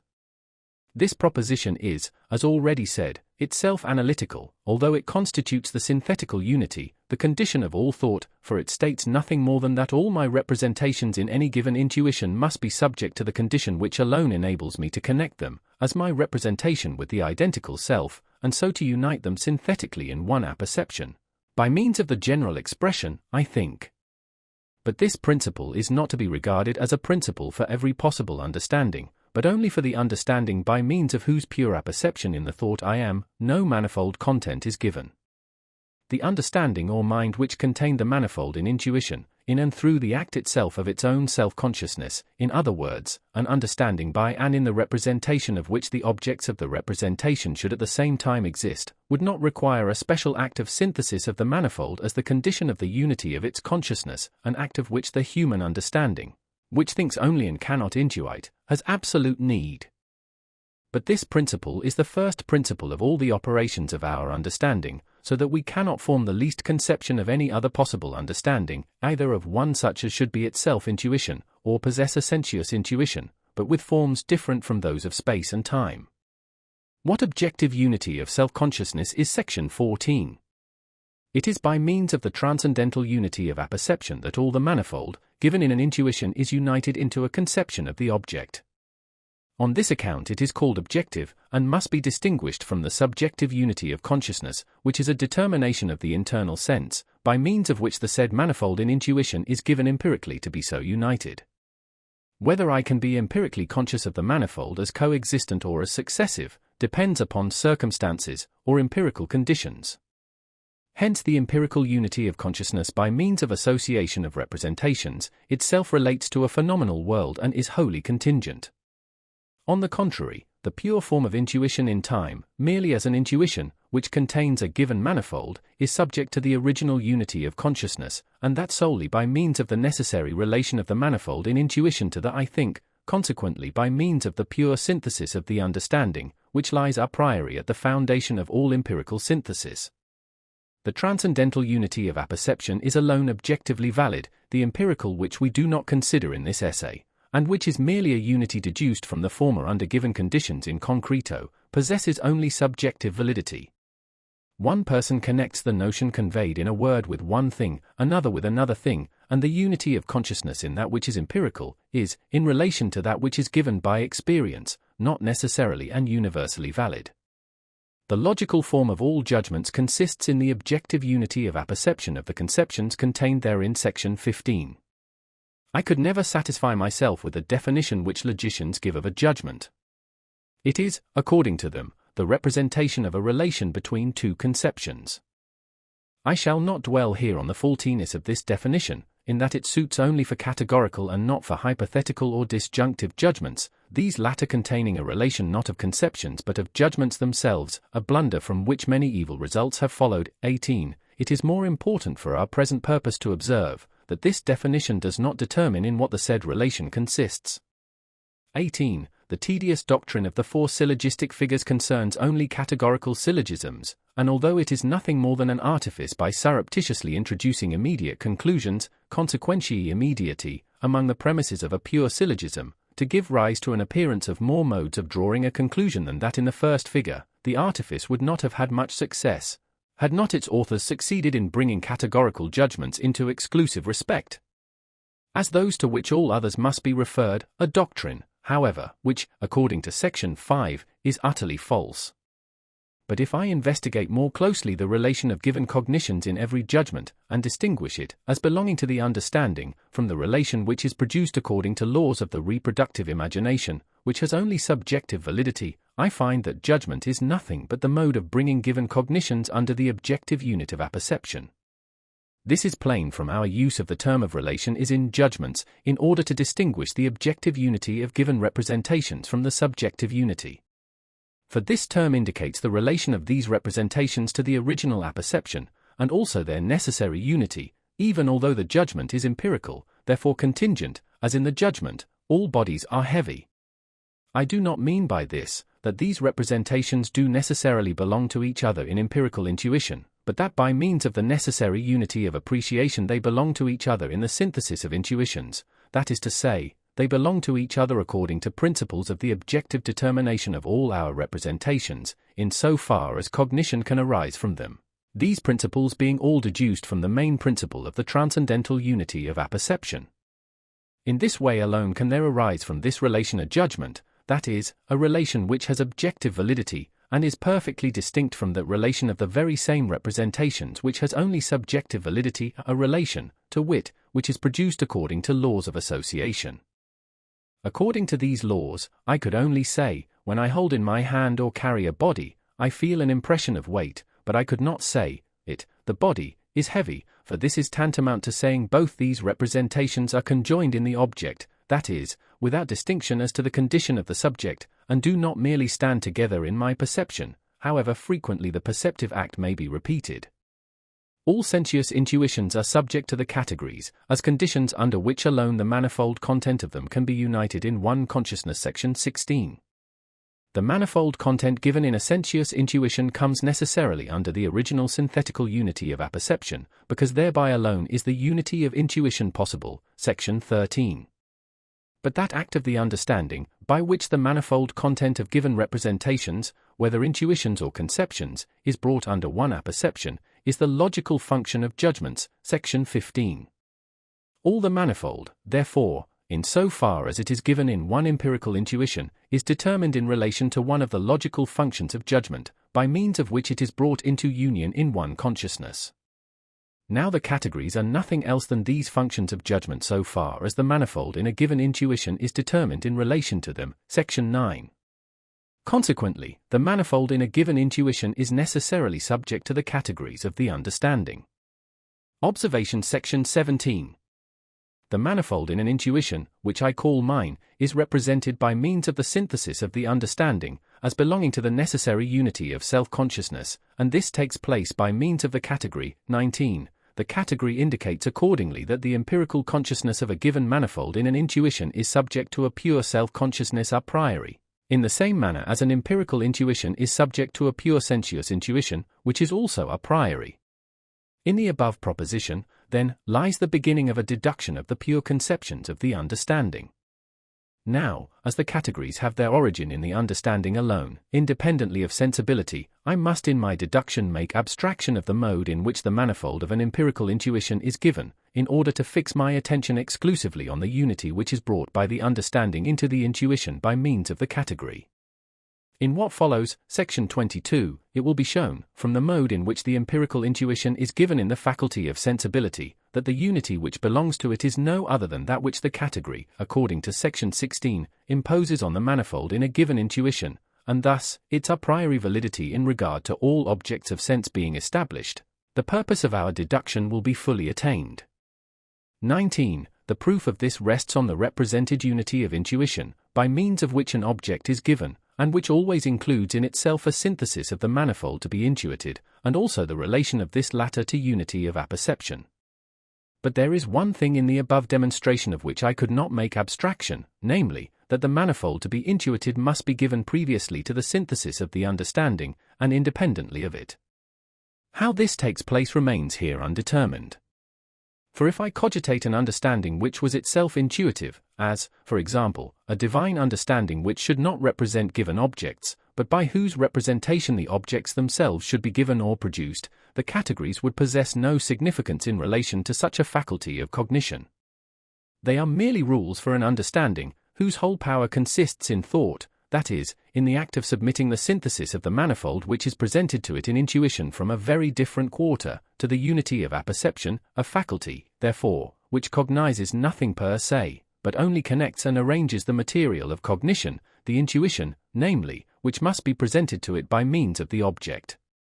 But to show reasons for this peculiar character of our understandings, that it produces unity of apperception a priori only by means of categories, and a certain kind and number thereof, is as impossible as to explain why we are endowed with precisely so many functions of judgment and no more, or why time and space are the only forms of our intuition. In cognition, its application to objects of experience is the only legitimate use of the category section 18. To think an object and to cognize an object are by no means the same thing. In cognition there are two elements, firstly, the conception, whereby an object is cogitated, the category, and, secondly, the intuition, whereby the object is given. For supposing that to the conception a corresponding intuition could not be given, it would still be a thought as regards its form, but without any object, and no cognition of anything would be possible by means of it, inasmuch as, so far as I knew, there existed and could exist nothing to which my thought could be applied. Now all intuition possible to us is sensuous, consequently, our thought of an object by means of a pure conception of the understanding, can become cognition for us only in so far as this conception is applied to objects of the senses. Sensuous intuition is either pure intuition, space and time, or empirical intuition, of that which is immediately represented in space and time by means of sensation as real. Through the determination of pure intuition we obtain a priori cognitions of objects, as in mathematics, but only as regards their form as phenomena. Whether there can exist things which must be intuited in this form is not thereby established. All mathematical conceptions, therefore, are not per se cognition, except in so far as we presuppose that there exist things which can only be represented conformably to the form of our pure sensuous intuition. But things in space and time are given only in so far as they are perceptions, representations accompanied with sensation, therefore only by empirical representation. Consequently the pure conceptions of the understanding, even when they are applied to intuitions a priori, as in mathematics, produce cognition only in so far as these, and therefore the conceptions of the understanding by means of them, can be applied to empirical intuitions. Consequently the categories do not, even by means of pure intuition, afford us any cognition of things. They can only do so in so far as they can be applied to empirical intuition. That is to say, the categories serve only to render empirical cognition possible. But this is what we call experience. Consequently, in cognition, their application to objects of experience is the only legitimate use of the categories. Section 19. The foregoing proposition is of the utmost importance, for it determines the limits of the exercise of the pure conceptions of the understanding in regard to objects, just as transcendental aesthetic determined the limits of the exercise of the pure form of our sensuous intuition. Space and time, as conditions of the possibility of the presentation of objects to us, are valid no further than for objects of sense, consequently, only for experience. Beyond these limits they represent to us nothing, for they belong only to sense, and have no reality apart from it. The pure conceptions of the understanding are free from this limitation, and extend to objects of intuition in general, be the intuition like or unlike to ours, provided only it be sensuous, and not intellectual. But this extension of conceptions beyond the range of our intuition is of no advantage, for they are then mere empty conceptions of objects, as to the possibility or impossibility of the existence of which they furnish us with no means of discovery. They are mere forms of thought, without objective reality, because we have no intuition to which the synthetical unity of apperception, which alone the categories contain, could be applied, for the purpose of determining an object. Our sensuous and empirical intuition can alone give them significance and meaning. If, then, we suppose an object of a non-sensuous intuition to be given, we can in that case represent it by all those predicates which are implied in the presupposition that nothing appertaining to sensuous intuition belongs to it, for example, that it is not extended, or in space, that its duration is not time, that in it no change, the effect of the determinations in time, is to be met with, and so on.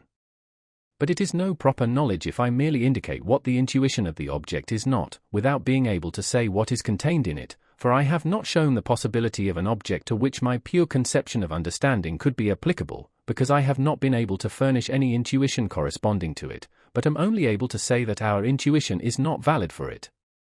But the most important point is this, that to a something of this kind not one category can be found applicable.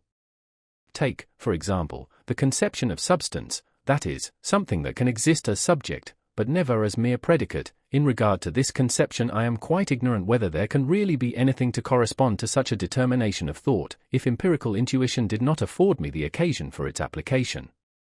But of this more in the sequel. Of the application of the categories to objects of the senses in general, section 20.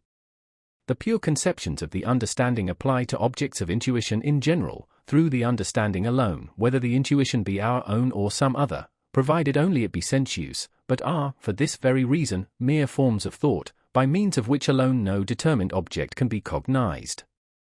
The synthesis or conjunction of the manifold in these conceptions relates, we have said, only to the unity of apperception, and is for this reason the ground of the possibility of a priori cognition, in so far as this cognition is dependent on the understanding. This synthesis is, therefore, not merely transcendental, but also purely intellectual. But because a certain form of sensuous intuition exists in the mind a priori which rests on the receptivity of the representative faculty, sensibility, the understanding, as a spontaneity, is able to determine the internal sense by means of the diversity of given representations, conformably to the synthetical unity of apperception, and thus to cogitate the synthetical unity of the apperception of the manifold of sensuous intuition a priori, as the condition to which must necessarily be submitted all objects of human intuition. And in this manner the categories as mere forms of thought receive objective reality, that is, application to objects which are given to us in intuition, but that only as phenomena, for it is only a phenomena that we are capable of a priori intuition. This synthesis of the manifold of sensuous intuition, which is possible and necessary a priori, may be called figurative, synthesis speciosa, in contradistinction to that which is cogitated in the mere category in regard to the manifold of an intuition in general, and is called connection or conjunction of the understanding, synthesis intellectualis. Both are transcendental, not merely because they themselves precede a priori all experience, but also because they form the basis for the possibility of other cognition a priori.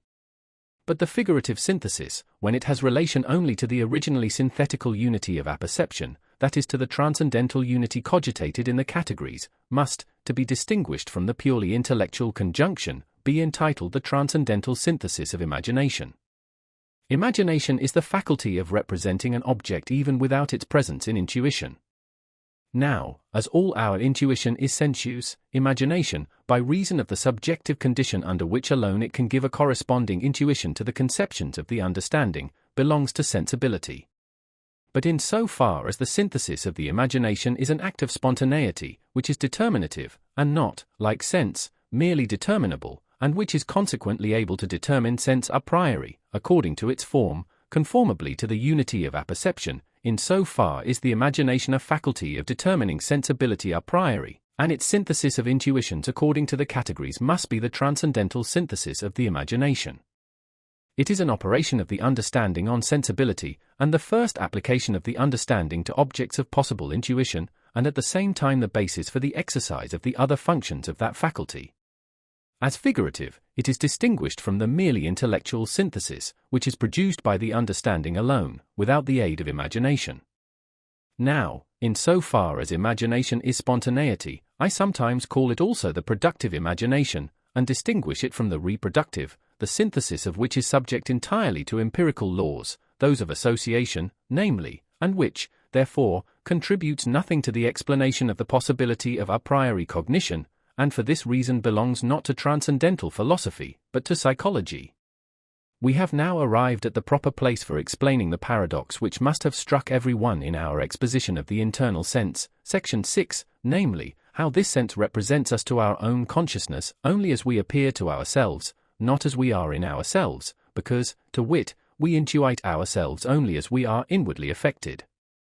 Now this appears to be contradictory, inasmuch as we thus stand in a passive relation to ourselves, and therefore in the systems of psychology, the internal sense is commonly held to be one with the faculty of apperception, while we, on the contrary, carefully distinguish them.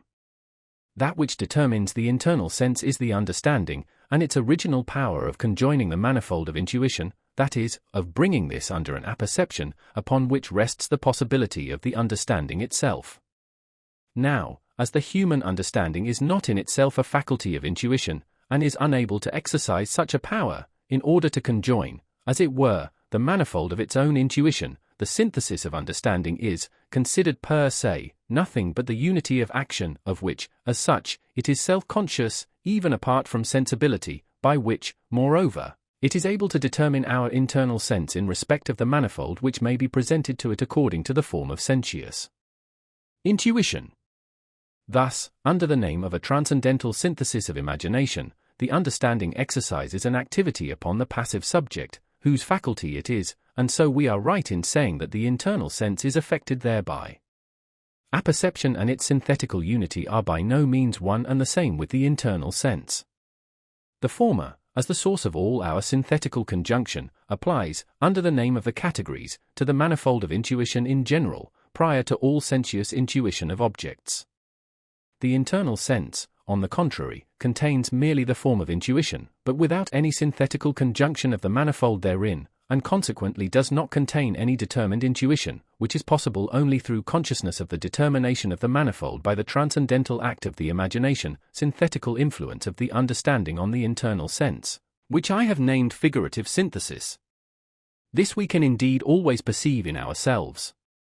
We cannot cogitate a geometrical line without drawing it in thought, nor a circle without describing it, nor represent the 3 dimensions of space without drawing 3 lines from the same point perpendicular to one another. We cannot even cogitate time, unless, in drawing a straight line, which is to serve as the external figurative representation of time, we fix our attention on the act of the synthesis of the manifold, whereby we determine successively the internal sense, and thus attend also to the succession of this determination. Motion as an act of the subject, not as a determination of an object, 20. Consequently the synthesis of the manifold in space, if we make abstraction of space and attend merely to the act by which we determine the internal sense according to its form, is that which produces the conception of succession. The understanding, therefore, does by no means find in the internal sense any such synthesis of the manifold, but produces it, in that it affects this sense. At the same time, how I who think is distinct from the I which intuits itself, other modes of intuition being cogitable as at least possible, and yet one and the same with this latter as the same subject, how, therefore, I am able to say, I, as an intelligent and thinking subject, cognize myself as an object thought, so far as I am, moreover, given to myself in intuition only, like other phenomena, not as I am in myself, and as considered by the understanding, but merely as I appear, is a question that has in it neither more nor less difficulty than the question, how can I be an object to myself, or this, how I can be an object of my own intuition and internal perceptions. But that such must be the fact, if we admit that space is merely a pure form of the phenomena of external sense, can be clearly proved by the consideration that we cannot represent time, which is not an object of external intuition, in any other way than under the image of a line, which we draw in thought, a mode of representation without which we could not cognize the unity of its dimension, and also that we are necessitated to take our determination of periods of time, or of points of time, for all our internal perceptions from the changes which we perceive in outward things. It follows that we must arrange the determinations of the internal sense, as phenomena in time, exactly in the same manner as we arrange those of the external senses in space. and consequently, if we grant, respecting this latter, that by means of them we know objects only in so far as we are affected externally, we must also confess, with regard to the internal sense, that by means of it we intuite ourselves only as we are internally affected by ourselves. In other words, as regards internal intuition, we cognize our own subject only as phenomenon, and not as it is in itself. 21. 20. A motion of an object in space does not belong to a pure science, consequently not to geometry, because that a thing is movable cannot be known a priori, but only from experience. But motion, considered as the description of a space, is a pure act of the successive synthesis of the manifold in external intuition by means of productive imagination, and belongs not only to geometry, but even to transcendental philosophy. 21. I do not see why so much difficulty should be found in admitting that our internal sense is affected by ourselves. Every act of attention exemplifies it. In such an act the understanding determines the internal sense by the synthetical conjunction which it cogitates, conformably to the internal intuition which corresponds to the manifold in the synthesis of the understanding. How much the mind is usually affected thereby every one will be able to perceive in himself. Section 21. On the other hand, in the transcendental synthesis of the manifold content of representations, consequently in the synthetical unity of apperception, I am conscious of myself, not as I appear to myself, nor as I am in myself, but only that I am. This representation is a thought, not an intuition. Now, as in order to cognize ourselves, in addition to the act of thinking, which subjects the manifold of every possible intuition to the unity of apperception, there is necessary a determinate mode of intuition, whereby this manifold is given. Although my own existence is certainly not mere phenomenon, much less mere illusion, the determination of my existence, 22, can only take place conformably to the form of the internal sense, according to the particular mode in which the manifold which I conjoin is given in internal intuition, and I have therefore no knowledge of myself as I am, but merely as I appear to myself. The consciousness of self is thus very far from a knowledge of self, in which I do not use the categories, whereby I cogitate an object, by means of the conjunction of the manifold in one apperception. In the same way as I require, for the sake of the cognition of an object distinct from myself, not only the thought of an object in general, in the category, but also an intuition by which to determine that general conception, in the same way do I require, in order to the cognition of myself, not only the consciousness of myself or the thought that I think myself, but in addition an intuition of the manifold in myself, by which to determine this thought.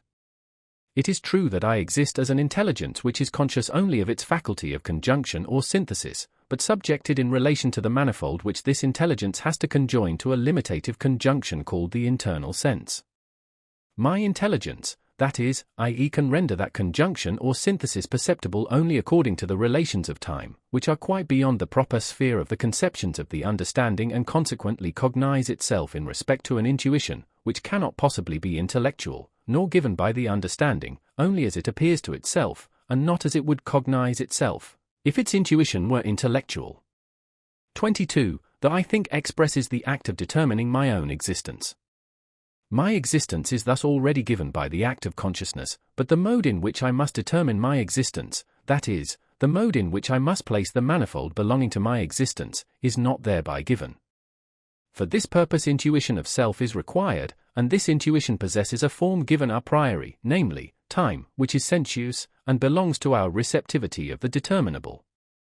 Now, as I do not possess another intuition of self which gives the determining in me of the spontaneity of which I am conscious, prior to the act of determination, in the same manner as time gives the determinable, it is clear that I am unable to determine my own existence as that of a spontaneous being, but I am only able to represent to myself the spontaneity of my thought, that is, of my determination, and my existence remains ever determinable in a purely sensuous manner, that is to say, like the existence of a phenomenon. But it is because of this spontaneity that I call myself an intelligence.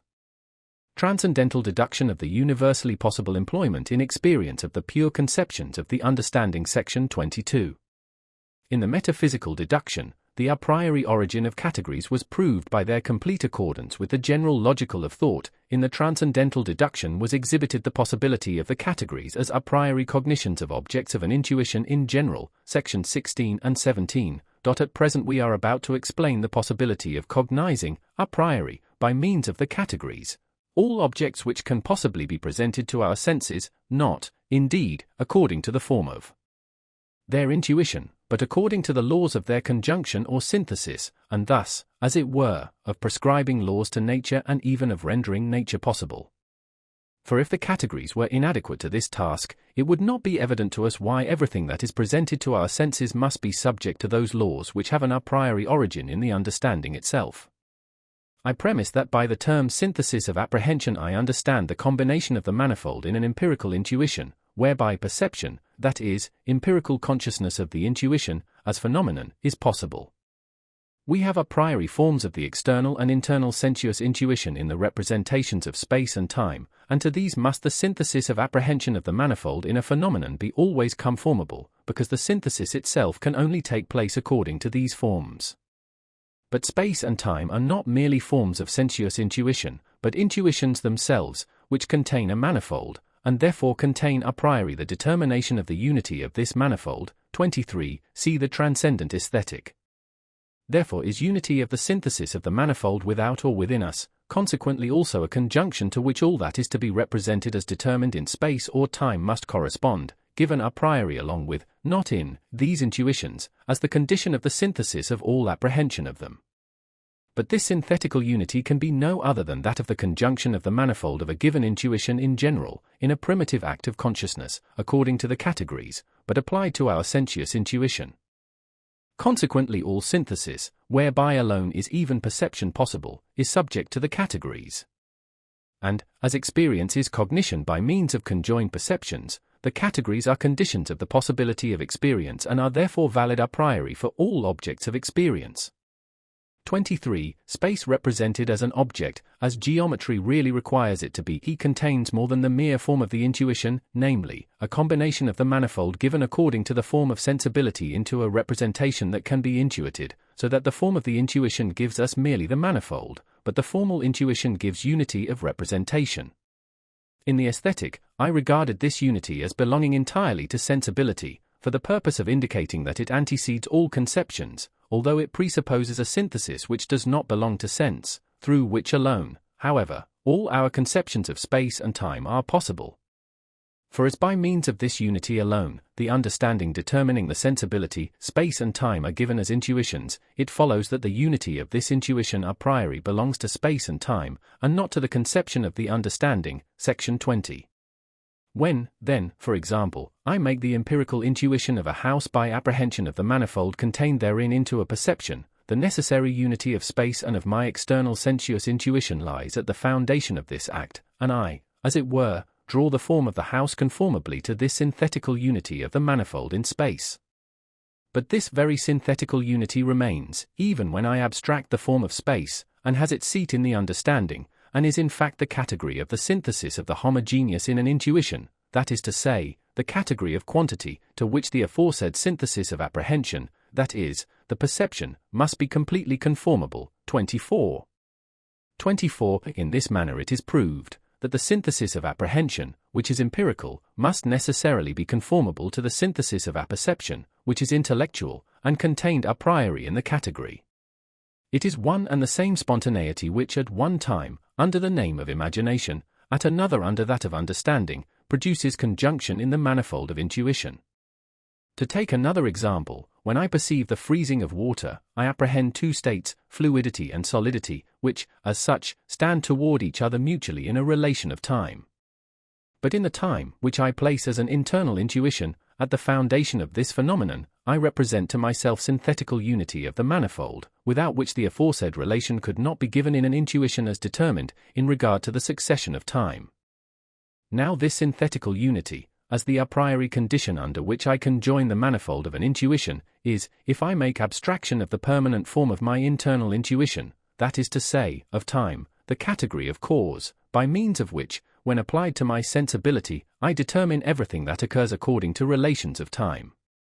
Consequently apprehension in such an event, and the event itself, as far as regards the possibility of its perception, stands under the conception of the relation of cause and effect, and so in all other cases.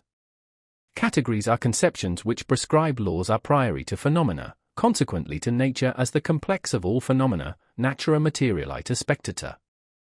And now the question arises, inasmuch as these categories are not derived from nature, and do not regulate themselves according to her as their model, for in that case they would be empirical, how it is conceivable that nature must regulate herself according to them, in other words, how the categories can determine a priori the synthesis of the manifold of nature, and yet not derive their origin from her. The following is the solution of this enigma. It is not in the least more difficult to conceive how the laws of the phenomena of nature must harmonize with the understanding and with its a priori form, that is, its faculty of conjoining the manifold, than it is to understand how the phenomena themselves must correspond with the a priori form of our sensuous intuition. For laws do not exist in the phenomena any more than the phenomena exist as things in themselves. Laws do not exist except by relation to the subject in which the phenomena inhere, in so far as it possesses understanding, just as phenomena have no existence except by relation to the same existing subject in so far as it has senses. To things as things in themselves, conformability to law must necessarily belong independently of an understanding to cognize them. But phenomena are only representations of things which are utterly unknown in respect to what they are in themselves. But as mere representations, they stand under no law of conjunction except that which the conjoining faculty prescribes. Now that which conjoins the manifold of sensuous intuition is imagination, a mental act to which understanding contributes unity of intellectual synthesis, and sensibility, manifoldness of apprehension. Now as all possible perception depends on the synthesis of apprehension, and this empirical synthesis itself on the transcendental, consequently on the categories, it is evident that all possible perceptions, and therefore everything that can attain to empirical consciousness, that is, all phenomena of nature, must, as regards their conjunction, be subject to the categories. And nature, considered merely as nature in general, is dependent on them, as the original ground of her necessary conformability to law, as natura formalita spectata. But the pure faculty of the understanding of prescribing laws a priori to phenomena by means of mere categories is not competent to enunciate other or more laws than those on which a nature in general, as a conformability to law of phenomena of space and time, depends. Particular laws, inasmuch as they concern empirically determined phenomena, cannot be entirely deduced from pure laws, although they all stand under them. Experience must be superadded in order to know these particular laws, but in regard to experience in general, and everything that can be cognized as an object thereof, these a priori laws are our only rule and guide. Result of this deduction of the conceptions of the understanding section 23. We cannot think any object except by means of the categories, we cannot cognize any thought except by means of intuitions corresponding to these conceptions. Now all our intuitions are sensuous, and our cognition, in so far as the object of it is given, is empirical. But empirical cognition is experience, consequently no a priori cognition is possible for us, except of objects of possible experience. 25. Lest my readers should stumble at this assertion, and the conclusions that may be too rashly drawn from it, I must remind them that the categories in the act of thought are by no means limited by the conditions of our sensuous intuition, but have an unbounded sphere of action. It is only the cognition of the object of thought, the determining of the object, which requires intuition. In the absence of intuition, our thought of an object may still have true and useful consequences in regard to the exercise of reason by the subject. But as this exercise of reason is not always directed on the determination of the object, in other words, on cognition thereof, but also on the determination of the subject and its volition, I do not intend to treat of it in this place. But this cognition, which is limited to objects of experience, is not for that reason derived entirely from experience, but, and this is asserted of the pure intuitions and the pure conceptions of the understanding, there are, unquestionably, elements of cognition, which exist in the mind a priori. Now there are only two ways in which a necessary harmony of experience with the conceptions of its objects can be cogitated. Either experience makes these conceptions possible, or the conceptions make experience possible. The former of these statements will not hold good with respect to the categories, nor in regard to pure sensuous intuition, for they are a priori conceptions, and therefore independent of experience. The assertion of an empirical origin would attribute to them a sort of gene ratio equivoca. Consequently, nothing remains but to adopt the second alternative, which presents us with a system, as it were, of the epigenesis of pure reason, namely, that on the part of the understanding the categories do contain the grounds of the possibility of all experience. but with respect to the questions how they make experience possible, and what are the principles of the possibility thereof with which they present us in their application to phenomena. The following section on the transcendental exercise of the faculty of judgment will inform the reader. It is quite possible that someone may propose a species of preformation system of pure reason, a middle way between the two, to wit, that the categories are neither innate and first a priori principles of cognition, nor derived from experience, but are merely subjective aptitudes for thought implanted in us contemporaneously with our existence, which were so ordered and disposed by our Creator, that their exercise perfectly harmonizes with the laws of nature which regulate experience. Now, not to mention that with such an hypothesis it is impossible to say at what point we must stop in the employment of predetermined aptitudes. The fact that the categories would in this case entirely lose that character of necessity which is essentially involved in the very conception of them, is a conclusive objection to it. The conception of cause, for example, which expresses the necessity of an effect under a presupposed condition, would be false if it rested only upon such an arbitrary subjective necessity of uniting certain empirical representations according to such a rule of relation. I could not then say, the effect is connected with its cause in the object, that is, necessarily, but only, I am so constituted that I can think this representation as so connected, and not otherwise. Now this is just what the skeptic wants. For in this case, all our knowledge, depending on the supposed objective validity of our judgment, is nothing but mere illusion, nor would there be wanting people who would deny any such subjective necessity in respect to themselves, though they must feel it. At all events, we could not dispute with any one on that which merely depends on the manner in which his subject is organized. Short view of the above deduction.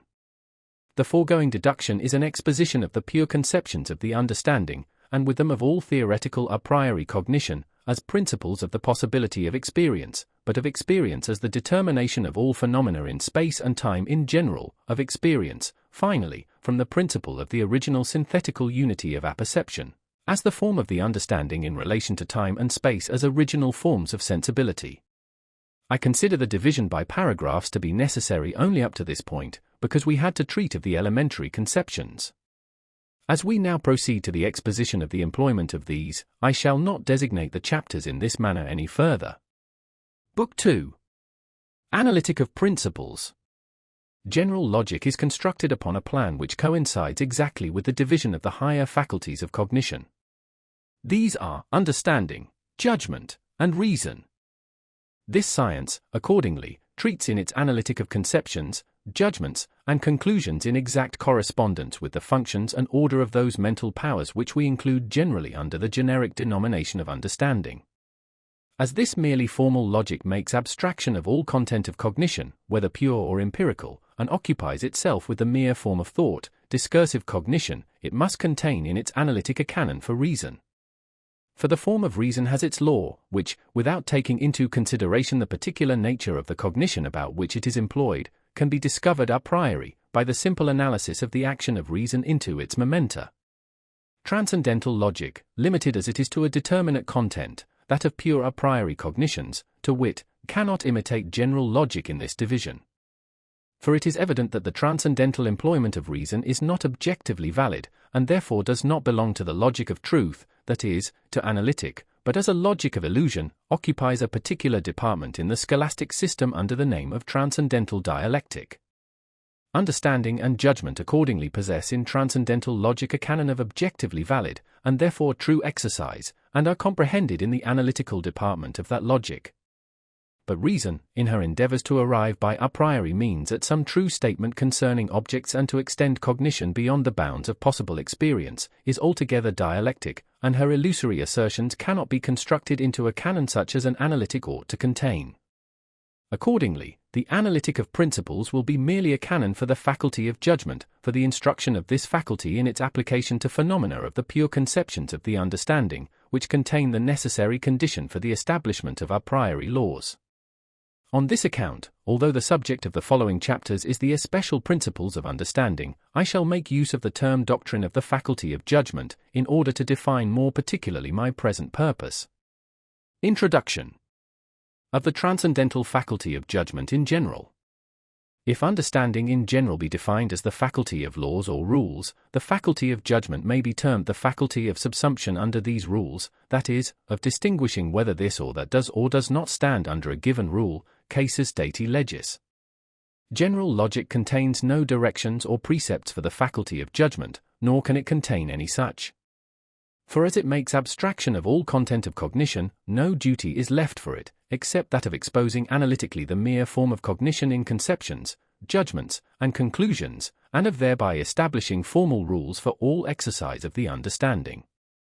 Now if this logic wished to give some general direction how we should subsume under these rules, that is, how we should distinguish whether this or that did or did not stand under them, this again could not be done otherwise than by means of a rule. But this rule, precisely because it is a rule, requires for itself direction from the faculty of judgment. Thus, it is evident that the understanding is capable of being instructed by rules, but that the judgment is a peculiar talent, which does not, and cannot require tuition, but only exercise. This faculty is therefore the specific quality of the so-called mother-wit, the want of which no scholastic discipline can compensate.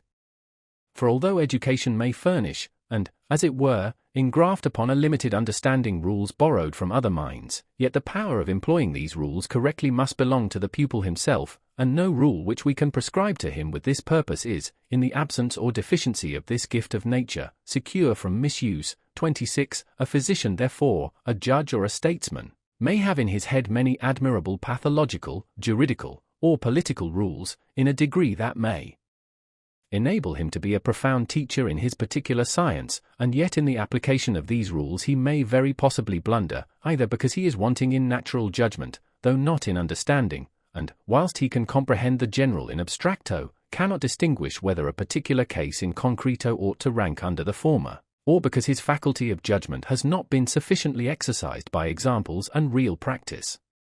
Indeed, the grand and only use of examples is to sharpen the judgment. For as regards the correctness and precision of the insight of the understanding, examples are commonly injurious rather than otherwise, because, as casus in terminis they seldom adequately fulfill the conditions of the rule. Besides, they often weaken the power of our understanding to apprehend rules or laws in their universality, independently of particular circumstances of experience, and hence, accustom us to employ them more as formulae than as principles. Examples are thus the go-cart of the judgment, which he who is naturally deficient in that faculty cannot afford to dispense with. 26. Deficiency in judgment is properly that which is called stupidity, and for such a failing we know no remedy. A dull or narrow-minded person, to whom nothing is wanting but a proper degree of understanding, may be improved by tuition, even so far as to deserve the epithet of learned. But as such persons frequently labor under a deficiency in the faculty of judgment, it is not uncommon to find men extremely learned who in the application of their science betray a lamentable degree this irremediable want. But although general logic cannot give directions to the faculty of judgment, the case is very different as regards transcendental logic, insomuch that it appears to be the especial duty of the latter to secure and direct, by means of determinate rules, the faculty of judgment in the employment of the pure understanding. For, as a doctrine, that is, as an endeavor to enlarge the sphere of the understanding in regard to pure a priori cognitions, philosophy is worse than useless, since from all the attempts hitherto made, little or no ground has been gained. But as a critique, in order to guard against the mistakes of the faculty of judgment, lapsus judicii, in the employment of the few pure conceptions of the understanding which we possess, although its use is in this case purely negative, philosophy is called upon to apply all its acuteness and penetration. But transcendental philosophy has this peculiarity, that besides indicating the rule, or rather the general condition for rules, which is given in the pure conception of the understanding, it can, at the same time, indicate a priori the case to which the rule must be applied. The cause of the superiority which, in this respect, transcendental philosophy possesses above all other sciences except mathematics, lies in this: it treats of conceptions which must relate a priori to their objects, whose objective validity consequently cannot be demonstrated a posteriori, and is, at the same time, under the obligation of presenting in general but sufficient tests, the conditions under which objects can be given in harmony with those conceptions, otherwise they would be mere logical forms, without content, and not pure conceptions of the understanding. Our transcendental doctrine of the faculty of judgment will contain 2 chapters. The first will treat of the sensuous condition under which alone pure conceptions of the understanding can be employed, that is, of the schematism of the pure understanding. The second will treat of those synthetical judgments which are derived a priori from pure conceptions of the understanding under those conditions, and which lie a priori at the foundation of all other cognitions, that is to say, it will treat of the principles of the pure understanding. Transcendental doctrine of the faculty of judgment, or analytic of principles. Chapter 1. Of the schematism at of the pure conceptions of the understanding. In all subsumptions of an object under a conception, the representation of the object must be homogeneous with the conception. In other words, the conception must contain that which is represented in the object to be subsumed under it. For this is the meaning of the expression, an object is contained under a conception. Thus the empirical conception of a plate is homogeneous with the pure geometrical conception of a circle, inasmuch as the roundness which is cogitated in the former is intuited in the latter. But pure conceptions of the understanding, when compared with empirical intuitions, or even with sensuous intuitions in general, are quite heterogeneous, and never can be discovered in any intuition. How then is the subsumption of the latter under the former, and consequently the application of the categories to phenomena, possible? For it is impossible to say, for example, causality can be intuited through the senses and is contained in the phenomenon. This natural and important question forms the real cause of the necessity of a transcendental doctrine of the faculty of judgment, with the purpose, to wit, of showing how pure conceptions of the understanding can be applied to phenomena. In all other sciences, where the conceptions by which the object is thought in the general are not so different and heterogeneous from those which represent the object in concreto, as it is given, it is quite unnecessary to institute any special inquiries concerning the application of the former to the latter. Now it is quite clear that there must be some third thing, which on the one side is homogeneous with the category, and with the phenomenon on the other, and so makes the application of the former to the latter possible. This mediating representation must be pure, without any empirical content, and yet must on the one side be intellectual, on the other sensuous. Such a representation is the transcendental schema. The conception of the understanding contains pure synthetical unity of the manifold in general. Time, as the formal condition of the manifold of the internal sense, consequently of the conjunction of all representations, contains a priori a manifold in the pure intuition. Now a transcendental determination of time is so far homogeneous with the category, which constitutes the unity thereof, that it is universal and rests upon a rule a priori. On the other hand, it is so far homogeneous with the phenomenon, inasmuch as time is contained in every empirical representation of the manifold. Thus an application of the category to phenomena becomes possible, by means of the transcendental determination of time, which, as the schema of the conceptions of the understanding, mediates the subsumption of the latter under the former. After what has been proved in our deduction of the categories, no one, it is to be hoped, can hesitate as to the proper decision of the question, whether the employment of these pure conceptions of the understanding ought to be merely empirical or also transcendental, in other words, whether the categories, as conditions of a possible experience, relate a priori solely to phenomena, or whether, as conditions of the possibility of things in general, their application can be extended to objects as things in themselves. For we have there seen that conceptions are quite impossible, and utterly without signification, unless either to them, or at least to the elements of which they consist, an object be given, and that, consequently, they cannot possibly apply to objects as things in themselves without regard to the question whether and how these may be given to us, and, further, that the only manner in which objects can be given to us is by means of the modification of our sensibility, and, finally, that purer priori conceptions, in addition to the function of the understanding in the category, must contain a priori formal conditions of sensibility of the internal sense, namely, which again contain the general condition under which alone the category can be applied to any object. This formal and pure condition of sensibility, to which the conception of the understanding is restricted in its employment, we shall name the schema of the conception of the understanding, and the procedure of the understanding with these schemata we shall call the schematism of the pure understanding. The schema is, in itself, always a mere product of the imagination. But, as the synthesis of imagination has for its aim no single intuition, but merely unity in the determination of sensibility, the schema is clearly distinguishable from the image. Thus, if I place 5 points one after another, this is an image of the number 5. On the other hand, if I only think a number in general, which may be either 5 or 100, this thought is rather the representation of a method of representing in an image a sum, e.g., 1,000, in conformity with a conception, than the image itself, an image which I should find some little difficulty in reviewing, and comparing with the conception.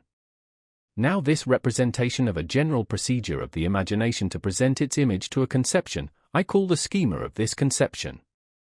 In truth, it is not images of objects, but schemata, which lie at the foundation of our pure sensuous conceptions. No image could ever be adequate to our conception of a triangle in general. For the generalness of the conception it never could attain to, as this includes under itself all triangles, whether right-angled, acute-angled, etc., whilst the image would always be limited to a single part of this sphere. The schema of the triangle can exist nowhere else than in thought, and it indicates a rule of the synthesis of the imagination in regard to pure figures in space. Still less is an object of experience, or an image of the object, ever to the empirical conception. On the contrary, the conception always relates immediately to the schema of the imagination, as a rule for the determination of our intuition, in conformity with a certain general conception.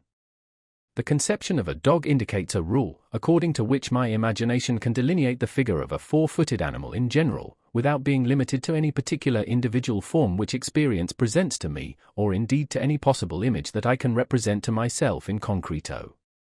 This schematism of our understanding in regard to phenomena and their mere form is an art, hidden in the depths of the human soul, whose true modes of action we shall only with difficulty discover and unveil.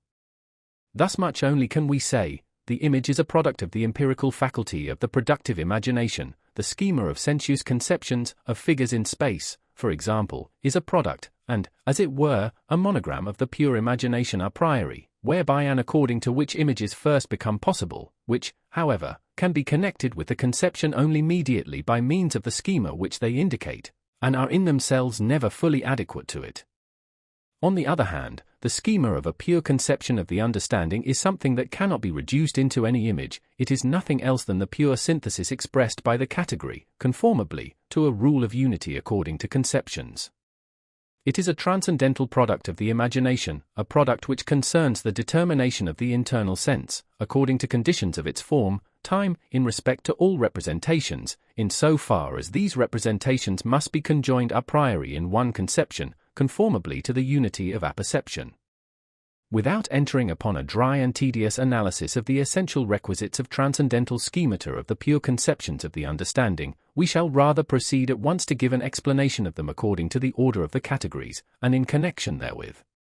For the external sense, the pure image of all quantities, quantorum, is space; the pure image of all objects of sense in general is time.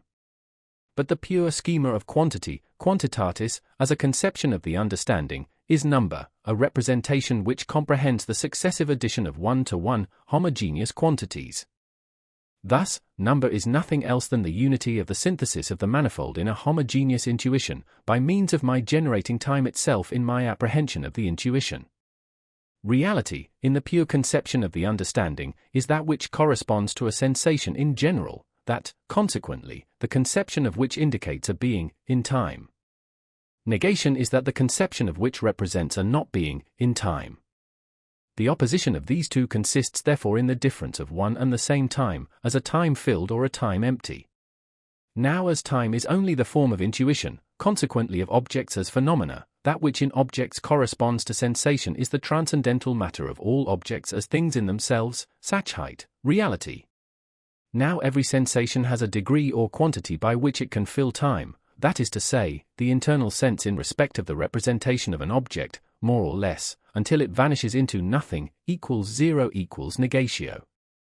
Thus there is a relation and connection between reality and negation, or rather a transition from the former to the latter, which makes every reality representable to us as a quantum, and the schema of a reality as the quantity of something in so far as it fills time, is exactly this continuous and uniform generation of the reality in time, as we descend in time from the sensation which has a certain degree, down to the vanishing thereof, or gradually ascend from negation to the quantity thereof.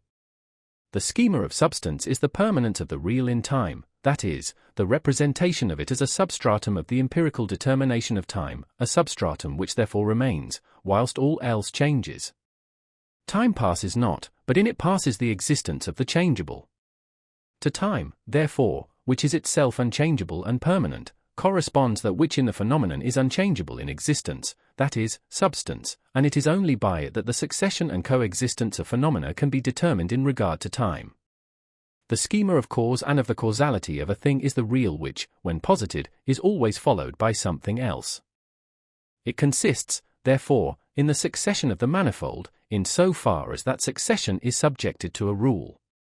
The schema of community, reciprocity of action and reaction, or the reciprocal causality of substances in respect of their accidents, is the coexistence of the determinations of the one with those of the other, according to a general rule. The schema of possibility is the accordance of the synthesis of different representations with the conditions of time in general, as, for example, opposites cannot exist together at the same time in the same thing, but only after each other, and is therefore the determination of the representation of a thing at any time. The schema of reality is existence in a determined time. The schema of necessity is the existence of an object in all time. It is clear, from all this, that the schema of the category of quantity contains and represents the generation, synthesis, of time itself, in the successive apprehension of an object, the schema of quality the synthesis of sensation with the representation of time, or the filling up of time, the schema of relation the relation of perceptions to each other in all time, that is, according to a rule of the determination of time, and finally, the schema of modality and its categories, time itself.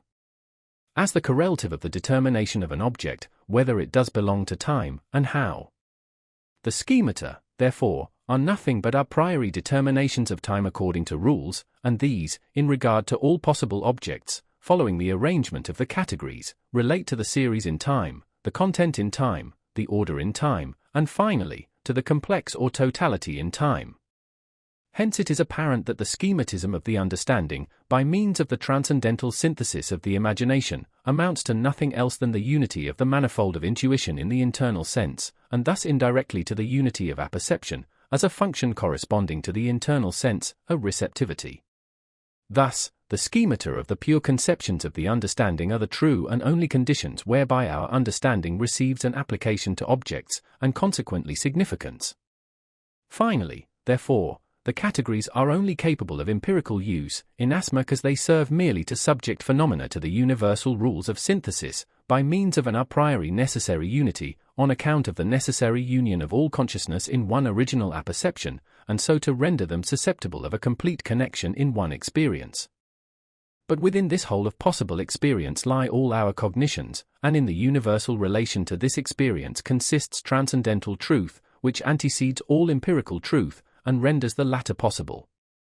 It is, however, evident at first sight, that although the schemata of sensibility are the sole agents in realizing the categories, they do, nevertheless, also restrict them, that is, they limit the categories by conditions which lie beyond the sphere of understanding, namely, insensibility.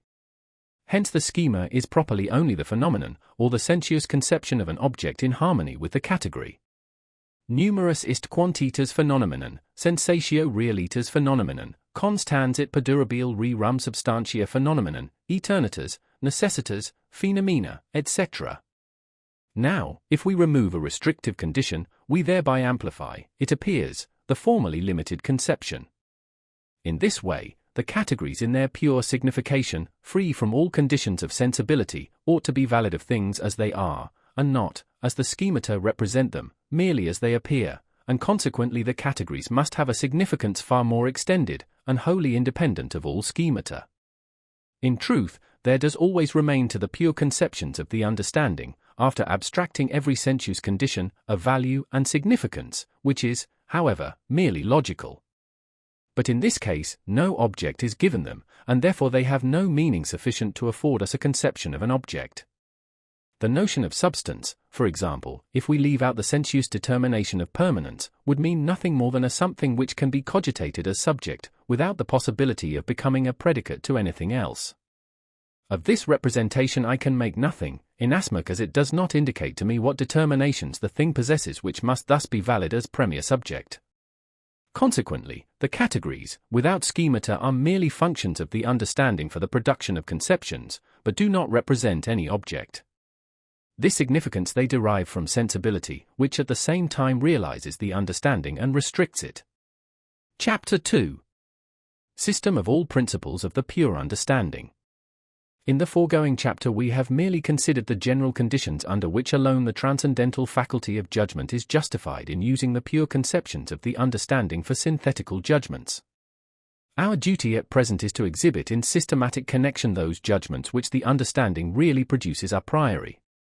For this purpose, our table of the categories will certainly afford us the natural and safe guidance. For it is precisely the categories whose application to possible experience must constitute all pure a priori cognition of the understanding, and the relation of which to sensibility will, on that very account, present us with a complete and systematic catalogue of all the transcendental principles of the use of the understanding. Principles a priori are so called, not merely because they contain in themselves the grounds of other judgments, but also because they themselves are not grounded in higher and more general cognitions.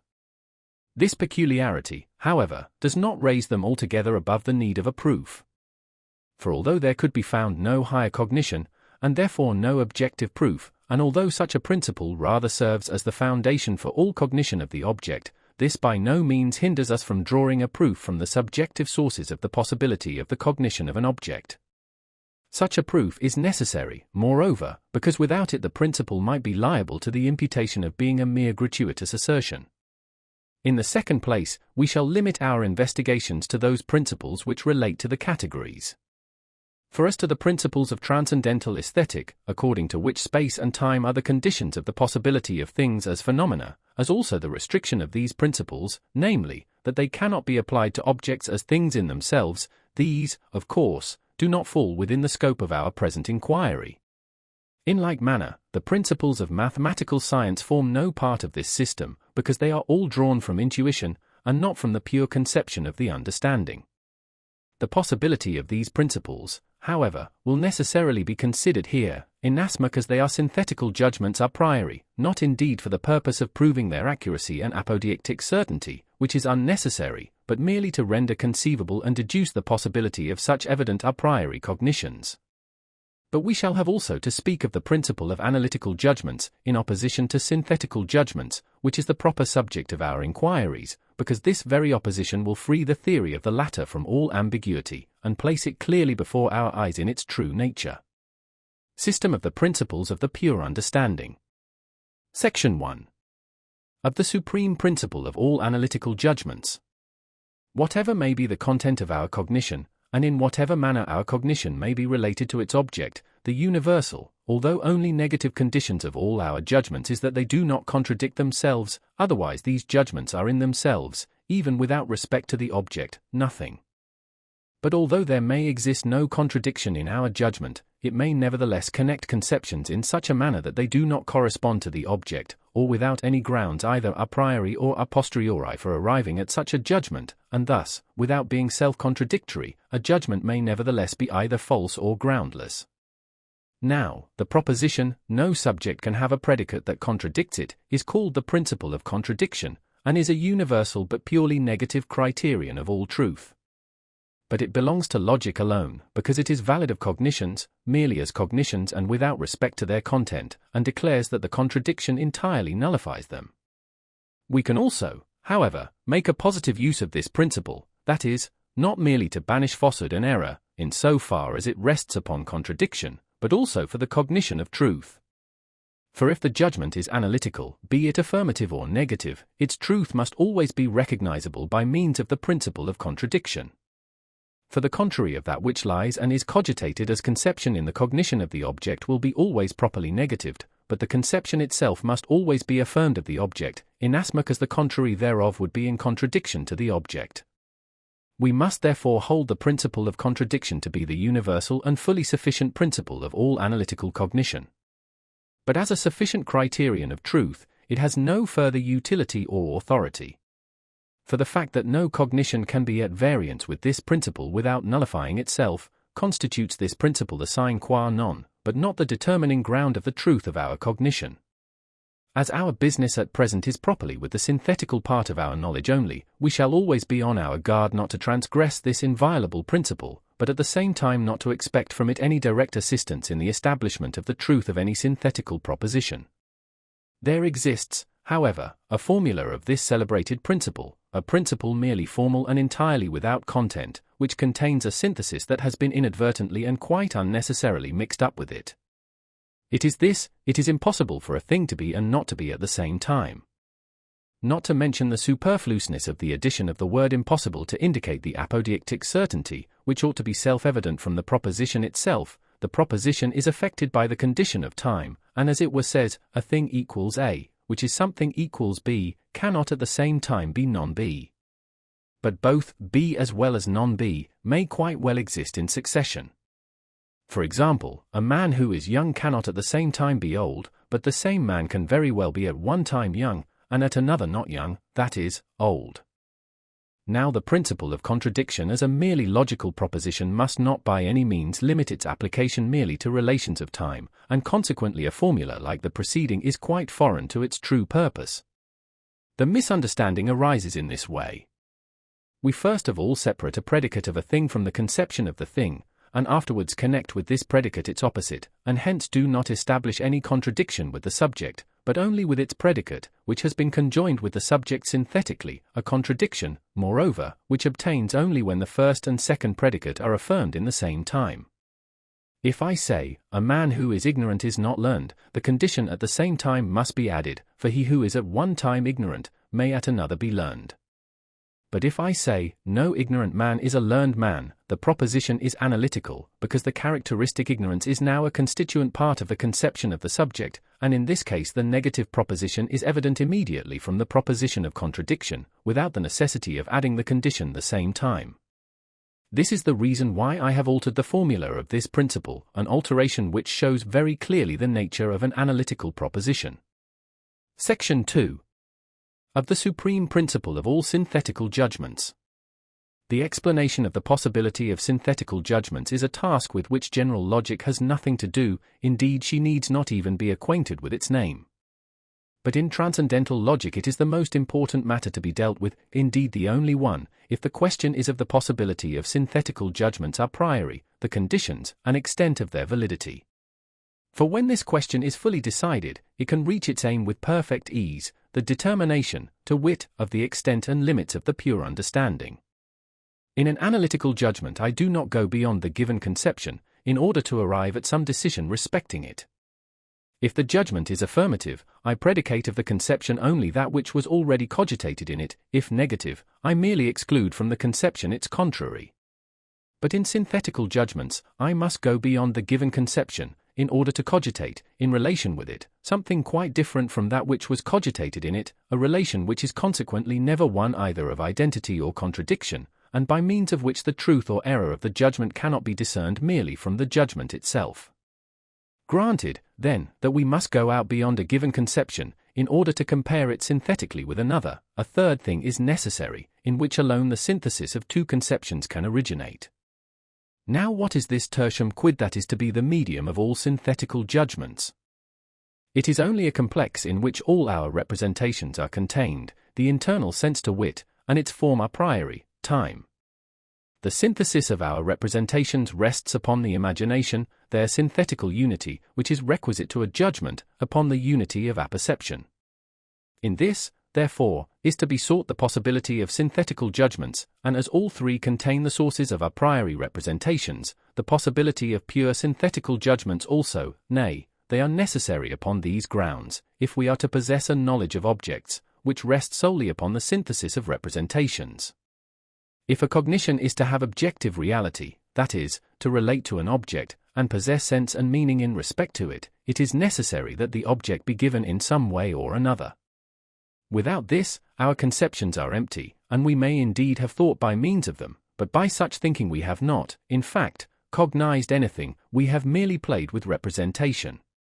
To give an object, if this expression be understood in the sense of to present the object, not mediately but immediately in intuition, means nothing else than to apply the representation of it to experience, be that experience real or only possible. Space and time themselves, pure as these conceptions are from all that is empirical, and certain as it is that they are represented fully a priori in the mind, would be completely without objective validity, and without sense and significance, if their necessary use in the objects of experience were not shown. Nay, the representation of them is a mere schema that always relates to the reproductive imagination, which calls up the objects of experience, without which they have no meaning. And so it is with all conceptions without distinction. The possibility of experience is, then, that which gives objective reality to all our a priori cognitions. Now experience depends upon the synthetical unity of phenomena, that is, upon a synthesis according to conceptions of the object of phenomena in general, a synthesis without which experience never could become knowledge, but would be merely a rhapsody of perceptions, never fitting together into any connected text, according to rules of a thoroughly united, possible, consciousness, and therefore never subjected to the transcendental and necessary unity of apperception.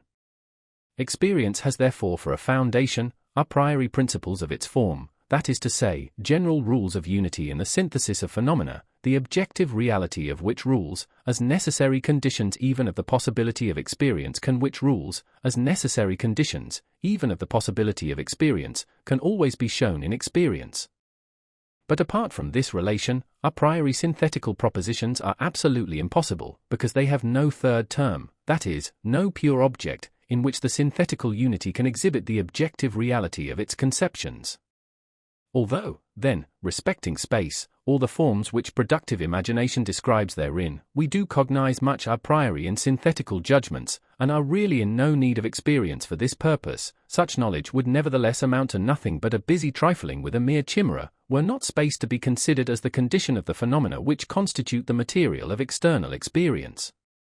Hence those pure synthetical judgments do relate, though but mediately, to possible experience, or rather to the possibility of experience, and upon that alone is founded the objective validity of their synthesis. While then, on the one hand, experience, as empirical synthesis, is the only possible mode of cognition which gives reality to all other synthesis, on the other hand, this latter synthesis, as cognition a priori, possesses truth, that is, accordance with its object, only in so far as it contains nothing more than what is necessary to the synthetical unity of experience. Accordingly, the supreme principle of all synthetical judgments is every object is subject to the necessary conditions of the synthetical unity of the manifold of intuition in a possible experience.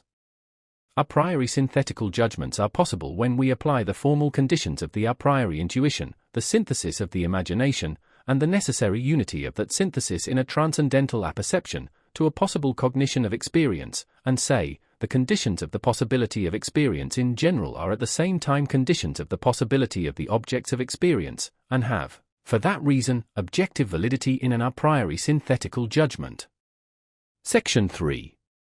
Systematic representation of all synthetical principles of the pure understanding.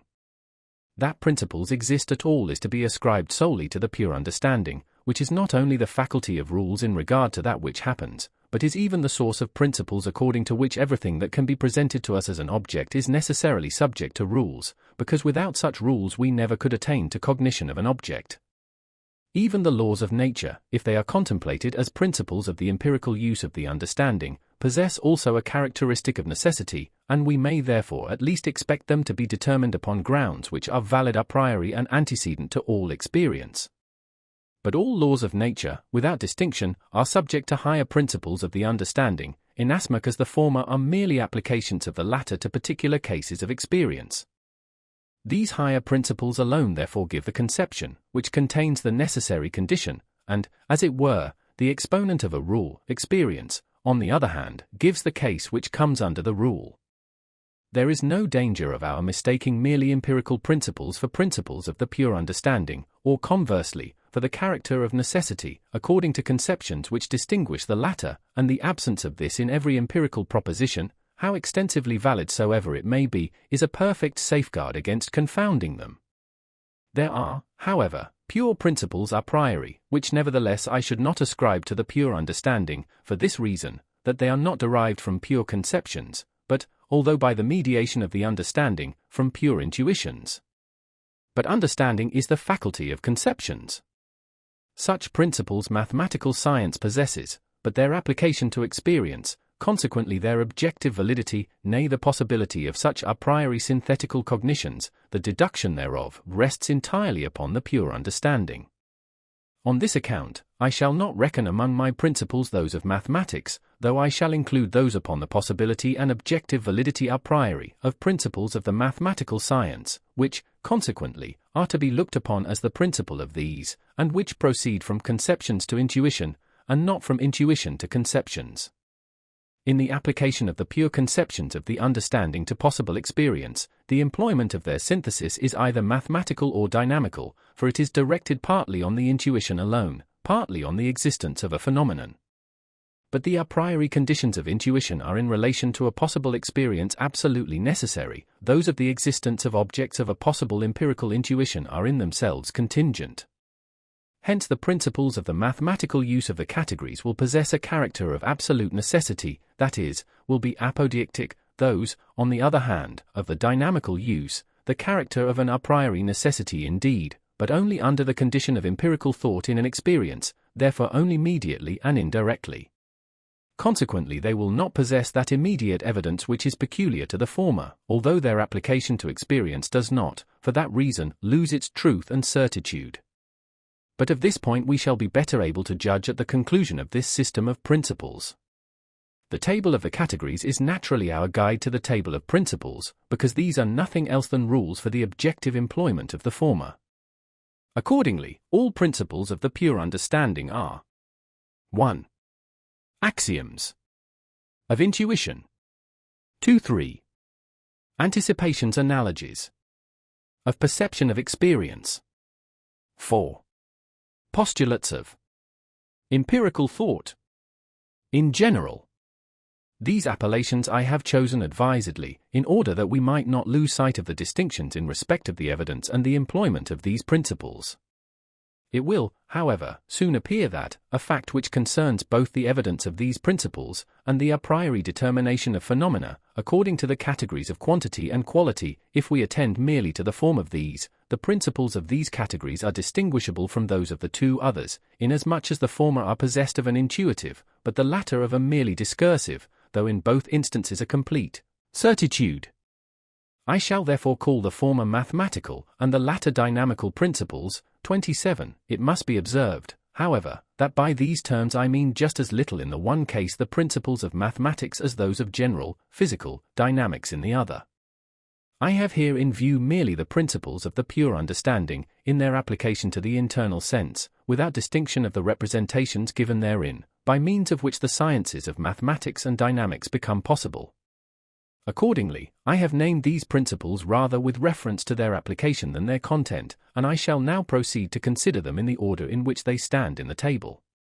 27. All combination, conjunctio, is either composition, compositio, or connection, nexus. The former is the synthesis of a manifold, the parts of which do not necessarily belong to each other. For example, the two triangles into which a square is divided by a diagonal do not necessarily belong to each other, and of this kind is the synthesis of the homogeneous in everything that can be mathematically considered. This synthesis can be divided into those of aggregation and coalition, the former of which is applied to extensive, the latter to intensive quantities. The second sort of combination, nexus, is the synthesis of a manifold, in so far as its parts do belong necessarily to each other, for example, the accident to a substance, or the effect to the cause. Consequently, it is a synthesis of that which, though heterogeneous, is represented as connected a priori. This combination, not an arbitrary one, I entitle dynamical because it concerns the connection of the existence of the manifold. This, again, may be divided into the physical synthesis of the phenomena divided among each other, and the metaphysical synthesis, or the connection of phenomena a priori in the faculty of cognition. 1. Axioms of intuition. The principle of these is, all intuitions are extensive quantities. Proof. All phenomena contain, as regards their form, an intuition in space and time, which lies a priori at the foundation of all without exception. Phenomena, therefore, cannot be apprehended, that is, received into empirical consciousness otherwise than through the synthesis of a manifold, through which the representations of a determinate space or time are generated, that is to say, through the composition of the homogeneous and the consciousness of the synthetical unity of this manifold, homogeneous. now the consciousness of a homogeneous manifold in intuition, in so far as thereby the representation of an object is rendered possible, is the conception of a quantity, quanti. Consequently, even the perception of an object as phenomenon is possible only through the same synthetical unity of the manifold of the given sensuous intuition, through which the unity of the composition of the homogeneous manifold in the conception of a quantity is cogitated, that is to say, all phenomena are quantities, and extensive quantities, because as intuitions in space or time they must be represented by means of the same synthesis through which space and time themselves are determined. An extensive quantity I call that wherein the representation of the parts renders possible, and therefore necessarily antecedes, the representation of the whole. I cannot represent to myself any line, however small, without drawing it in thought, that is, without generating from a point all its parts one after another, and in this way alone producing this intuition. Precisely the same is the case with every, even the smallest, portion of time. I cogitate therein only the successive progress from one moment to another, and hence, by means of the different portions of time and the addition of them, a determinate quantity of time is produced.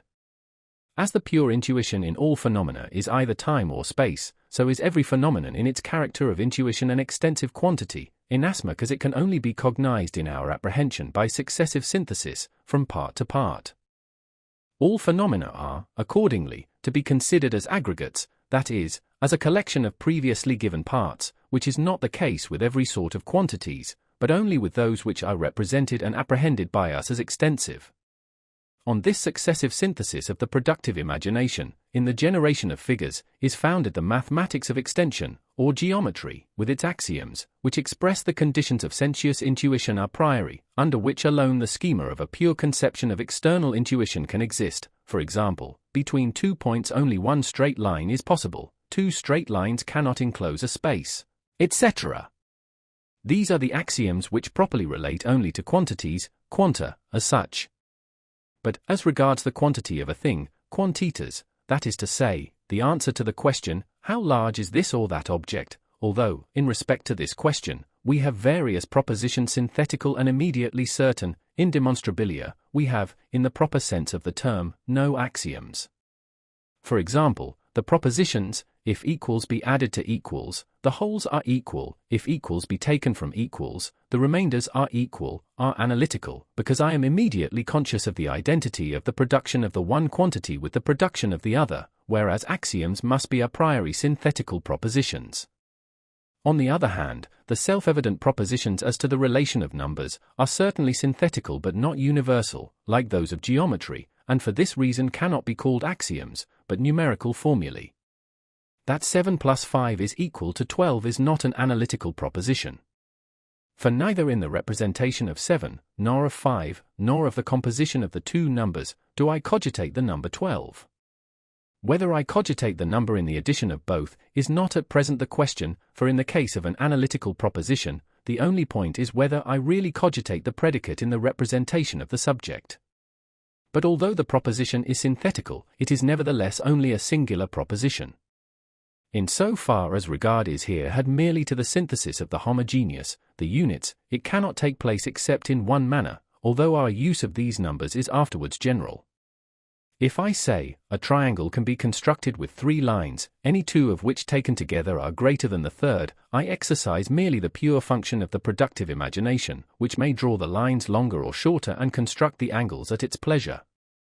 On the contrary, the number 7 is possible only in one manner, and so is likewise the number 12, which results from the synthesis of 7 and 5. Such propositions, then, cannot be turned axioms, for in that case we should have an infinity of these, but numerical formulae. This transcendental principle of the mathematics of phenomena greatly enlarges our a priori cognition. For it is by this principle alone that pure mathematics is rendered applicable in all its precision to objects of experience, and without it the validity of this application would not be so self-evident. On the contrary, contradictions and confusions have often arisen on this very point. Phenomena are not things in themselves. Empirical intuition is possible only through pure intuition of space and time. Consequently, what geometry affirms of the latter is indisputably valid of the former. All evasions, such as the statement that objects of sense do not conform to the rules of construction in space, for example, to the rule of the infinite divisibility of lines or angles, must fall to the ground. For, if these objections hold good, we deny to space, and with it to all mathematics, objective validity, and no longer know wherefore, and how far, mathematics can be applied to phenomena. The synthesis of spaces and times as the essential form of all intuition is that which renders possible the apprehension of a phenomenon, and therefore every external experience, consequently all cognition of the objects of experience, and whatever mathematics in its pure use proves of the former, must necessarily hold good of the latter. All objections are but the chicaneries of an ill-instructed reason, which erroneously thinks to liberate the objects of sense from the formal conditions of our sensibility, and represents these, although mere phenomena, as things in themselves, presented as such to our understanding. But in this case, no a priori synthetical cognition of them could be possible, consequently not through pure conceptions of space and the science which determines these conceptions, that is to say, geometry, would itself be impossible. 2. Anticipations of perception. The principle of these is, in all phenomena the real, that which is an object of sensation, has intensive quantity, that is, has a degree. Proof. Perception is empirical consciousness, that is to say, a consciousness which contains an element of sensation. Phenomena as objects of perception are not pure, that is, merely formal intuitions, like space and time, for they cannot be perceived in themselves. 28. They contain, then, over and above the intuition, the materials for an object, through which is represented something existing in space or time, that is to say, they contain the real of sensation, as a representation merely subjective, which gives us merely the consciousness that the subject is affected, and which we refer to some external object. Now, a gradual transition from empirical consciousness to pure consciousness is possible, inasmuch as the real in this consciousness entirely vanishes, and there remains a merely formal consciousness, a priori, of the manifold in time and space. Consequently there is possible a synthesis also of the production of the quantity of a sensation from its commencement, that is, from the pure intuition equals 0 onwards up to a certain quantity of the sensation. Now a sensation in itself is not an objective representation, and in it is to be found neither the intuition of space nor of time. It cannot possess any extensive quantity, and yet there does belong to it a quantity, and that by means of its apprehension, in which empirical consciousness can within a certain time rise from nothing equals 0 up to its given amount, consequently an intensive quantity. And thus we must ascribe intensive quantity, that is, a degree of influence on sense to all objects of perception, in so far as this perception contains sensation. 28. They can be perceived only as phenomena, and some part of them must always belong to the non-ego, whereas pure intuitions are entirely the products of the mind itself, and as such are cognized in themselves. Tr. All cognition, by means of which I am enabled to cognize and determine a priori what belongs to empirical cognition, may be called an anticipation, and without doubt this is the sense in which Epicurus employed his expression prolepsis. But as there is in phenomena something which is never cognized a priori, which on this account constitutes the proper difference between pure and empirical cognition, that is to say, sensation, as the matter of perception, it follows that sensation is just that element in cognition which cannot be at all anticipated. On the other hand, we might very well term the pure determinations in space and time, as well in regard to figure as to quantity, anticipations of phenomena, because they represent a priori that which may always be given a posteriori in experience. But suppose that in every sensation, a sensation in general, without any particular sensation being thought of, there existed something which could be cognized a priori. This would deserve to be called anticipation in a special sense, special, because it may seem surprising to forestall experience, in that which concerns the matter of experience, and which we can only derive from itself. Yet such really is the case here. Apprehension, 29, by means of sensation alone, fills only one moment, that is, if I do not take into consideration a succession of many sensations. As that in the phenomenon, the apprehension of which is not a successive synthesis advancing from parts to an entire representation, sensation has therefore no extensive quantity. The want of sensation in a moment of time would represent it as empty, consequently equals 0. That which in the empirical intuition corresponds to sensation is reality, realitas phenomenon. That which corresponds to the absence of it, negation equals 0. Now every sensation is capable of a diminution, so that it can decrease, and thus gradually disappear. Therefore, between reality in a phenomenon and negation, there exists a continuous concatenation of many possible intermediate sensations, the difference of which from each other is always smaller than that between the given sensation and zero, or complete negation. That is to say, the real in a phenomenon has always a quantity, which however is not discoverable in apprehension, inasmuch as apprehension take place by means of mere sensation in one instant, and not by the successive synthesis of many sensations, and therefore does not progress from parts to the whole. Consequently, it has a quantity, but not an extensive quantity. 29. Apprehension is the Kantian word for perception, in the largest sense in which we employ that term. It is the genus which includes under I, a species, perception proper and sensation proper, tr. Now that quantity which is apprehended only as unity, and in which plurality can be represented only by approximation to negation equals zero, I term intensive quantity. Consequently, reality in a phenomenon has intensive quantity, that is, a degree. If we consider this reality as cause, be it of sensation or of another reality in the phenomenon, for example, a change, we call the degree of reality in its character of cause a momentum, for example, the momentum of weight, and for this reason, that the degree only indicates that quantity the apprehension of which is not successive, but instantaneous. This, however, I touch upon only in passing, for with causality I have at present nothing to do. Accordingly, every sensation, consequently every reality in phenomena, however small it may be, has a degree, that is, an intensive quantity, which may always be lessened, and between reality and negation there exists a continuous connection of possible realities, and possible smaller perceptions.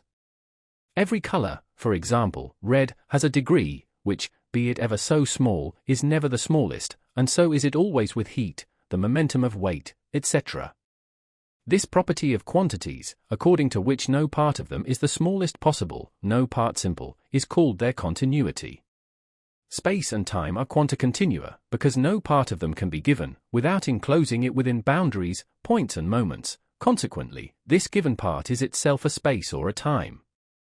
Space, therefore, consists only of spaces, and time of times. Points and moments are only boundaries, that is, the mere places or positions of their limitation. But places always presuppose intuitions which are to limit or determine them, and we cannot conceive either space or time composed of constituent parts which are given before space or time. Such quantities may also be called flowing, because synthesis, of the productive imagination, in the production of these quantities is a progression in time, the continuity of which we are accustomed to indicate by the expression flowing. All phenomena, then, are continuous quantities, in respect both to intuition and mere perception, sensation, and with it reality. In the former case they are extensive quantities, in the latter, intensive. When the synthesis of the manifold of a phenomenon is interrupted, there results merely an aggregate of several phenomena, and not properly a phenomenon as a quantity, which is not produced by the mere continuation of the productive synthesis of a certain kind, but by the repetition of a synthesis always ceasing.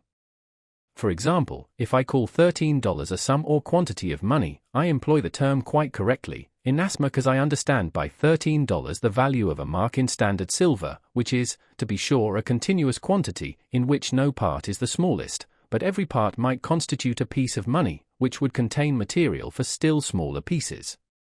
If, however, by the words $13 I understand so many coins, be their value in silver what it may, it would be quite erroneous to use the expression a quantity of dollars. On the contrary, I must call them aggregate, that is, a number of coins. And as in every number we must have unity as the foundation, so a phenomenon taken as unity is a quantity, and as such always a continuous quantity, quantum continuum. Now, seeing all phenomena, whether considered as extensive or intensive, are continuous quantities, the proposition, all change, transition of a thing from one state into another, is continuous, might be proved here easily, and with mathematical evidence, were it not that the causality of a change lies entirely beyond the bounds of a transcendental philosophy, and presupposes empirical principles. For of the possibility of a cause which changes the condition of things, that is, which determines them to the contrary to a certain given state, the understanding gives us a priori known knowledge, not merely because it has no insight into the possibility of it, for such insight is absent in several a priori cognitions, but because the notion of change concerns only certain determinations of phenomena, which experience alone can acquaint us with, while their cause lies in the unchangeable. but seeing that we have nothing which we could here employ but the pure fundamental conceptions of all possible experience, among which of course nothing empirical can be admitted, we dare not, without injuring the unity of our system, anticipate general physical science, which is built upon certain fundamental experiences. Nevertheless, we are in no want of proofs of the great influence which the principle above developed exercises in the anticipation of perceptions, and even in supplying the want of them, so far as to shield us against the false conclusions which otherwise we might rashly draw. If all reality in perception has a degree, between which and negation there is an endless sequence of ever smaller degrees, and if, nevertheless, every sense must have a determinate degree of receptivity for sensations, no perception, and consequently no experience is possible, which can prove, either immediately or mediately, an entire absence of all reality in a phenomenon. In other words, it is impossible ever to draw from experience a proof of the existence of empty space or of empty time. For in the first place, an entire absence of reality in a sensuous intuition cannot of course be an object of perception. Secondly, such absence cannot be deduced from the contemplation of any single phenomenon, and the difference of the degrees in its reality, nor ought it ever to be admitted in explanation of any phenomenon. For if even the complete intuition of a determinate space or time is thoroughly real, that is, if no part thereof is empty, yet because every reality has its degree, which, with the extensive quantity of the phenomenon unchanged, can diminish through endless gradations down to nothing, the void, there must be infinitely graduated degrees, with which space or time is filled, and the intensive quantity in different phenomena may be smaller or greater, although the extensive quantity of the intuition remains equal and unaltered. We shall give an example of this. Almost all natural philosophers, remarking a great difference in the quantity of the matter of different kinds in bodies with the same volume, partly on account of the momentum of gravity or weight, partly on account of the momentum of resistance to other bodies in motion, conclude unanimously that this volume, extensive quantity of the phenomenon, must be void in all bodies, although in different proportion. But who would suspect that these for the most part mathematical and mechanical inquirers into nature should ground this conclusion solely on a metaphysical hypothesis, a sort of hypothesis which they profess to disparage and avoid? Yet this they do, in assuming that the real in space, I must not here call it impenetrability or weight, because these are empirical conceptions, is always identical, and can only be distinguished according to its extensive quantity, that is, multiplicity.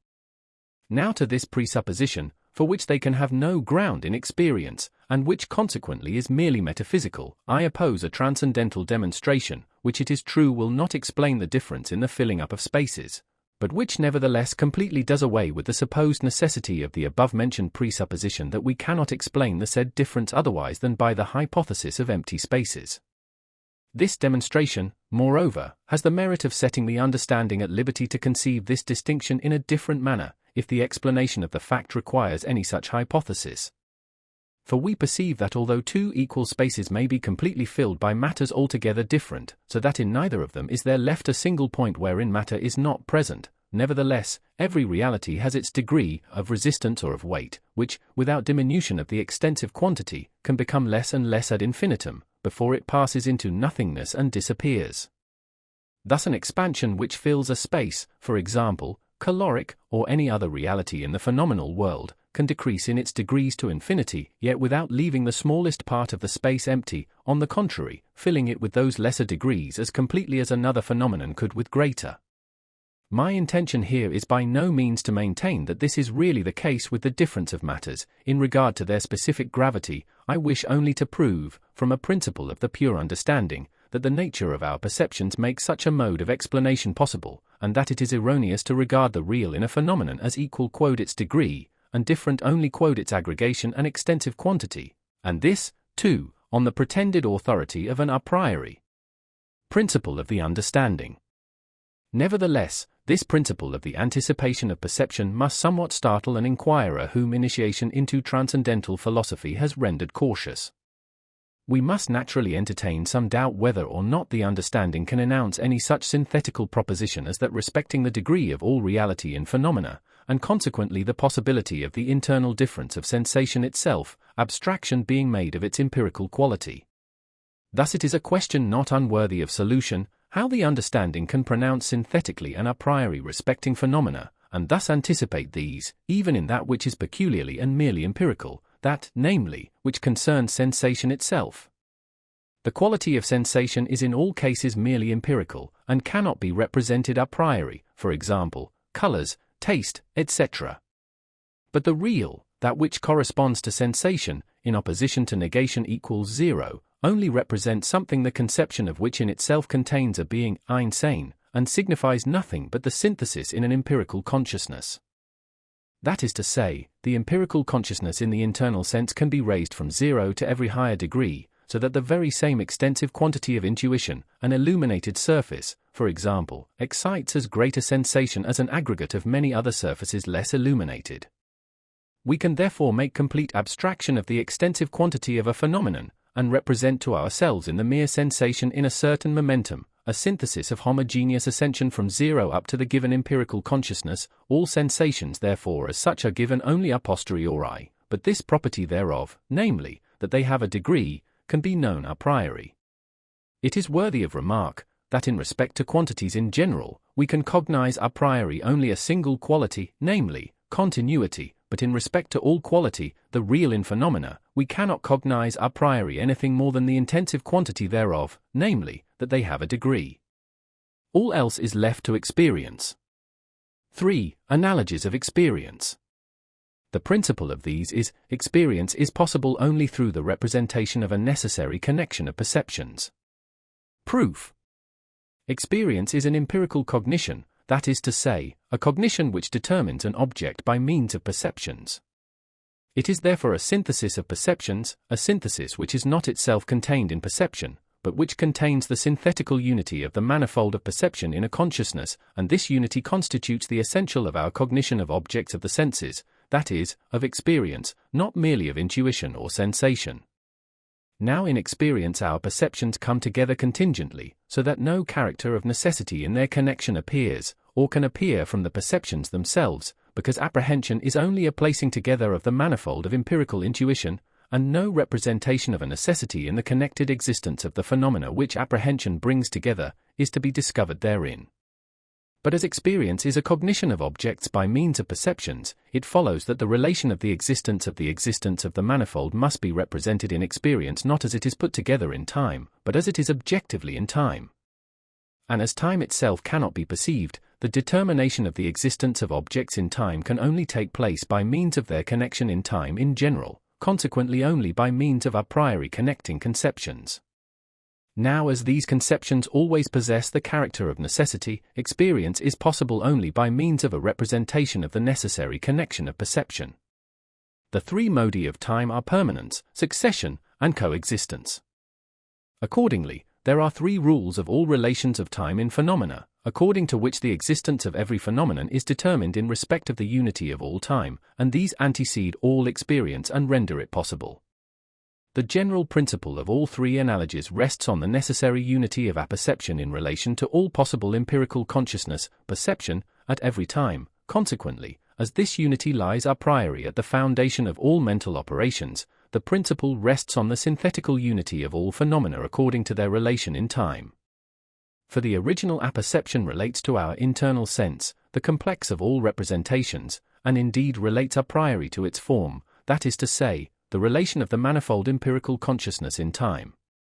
Now this manifold must be combined in original apperception according to relations of time, a necessity imposed by the a priori transcendental unity of apperception, to which is subjected all that can belong to my, i.e., my own, cognition, and therefore all that can become an object for me.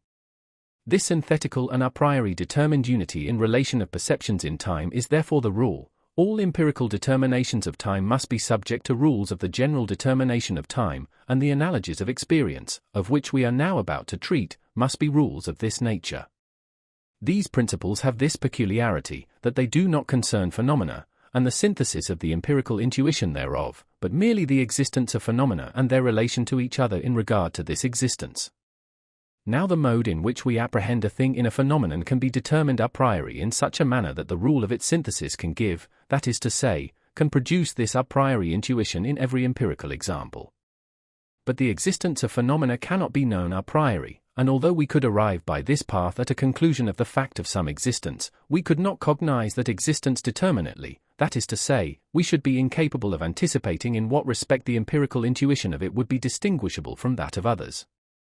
The two principles above mentioned, which I called mathematical, in consideration of the fact of their authorizing the application of mathematic phenomena, relate to these phenomena only in regard to their possibility, and instruct us how phenomena, as far as regards their intuition or the real in their perception, can be generated according to the rules of a mathematical synthesis.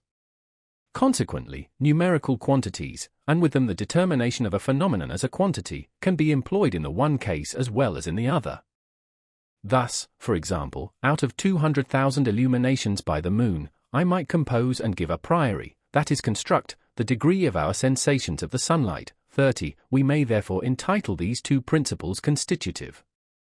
30, Kant's meaning is, the two principles enunciated under the heads of axioms of intuition and anticipations of perception, authorize the application to phenomena of determinations of size and number, that is of mathematic. For example, I may compute the light of the sun, and say that its quantity is a certain number of times greater than that of the moon. In the same way, heat is measured by the comparison of its different effects on water, and sea, and on mercury in a thermometer. Tr. The case is very different with those principles whose province it is to subject the existence of phenomena to rules a priori. For as existence does not admit of being constructed, it is clear that they must only concern the relations of existence and be merely regulative principles. In this case, therefore, neither axioms nor anticipations are to be thought of. Thus, if a perception is given us, in a certain relation of time to other, although undetermined, perceptions, we cannot then say a priori, what and how great, in quantity, the other perception necessarily connected with the former is, but only how it is connected, quod its existence, in this given modus of time. Analogies in philosophy mean something very different from that which they represent in mathematics.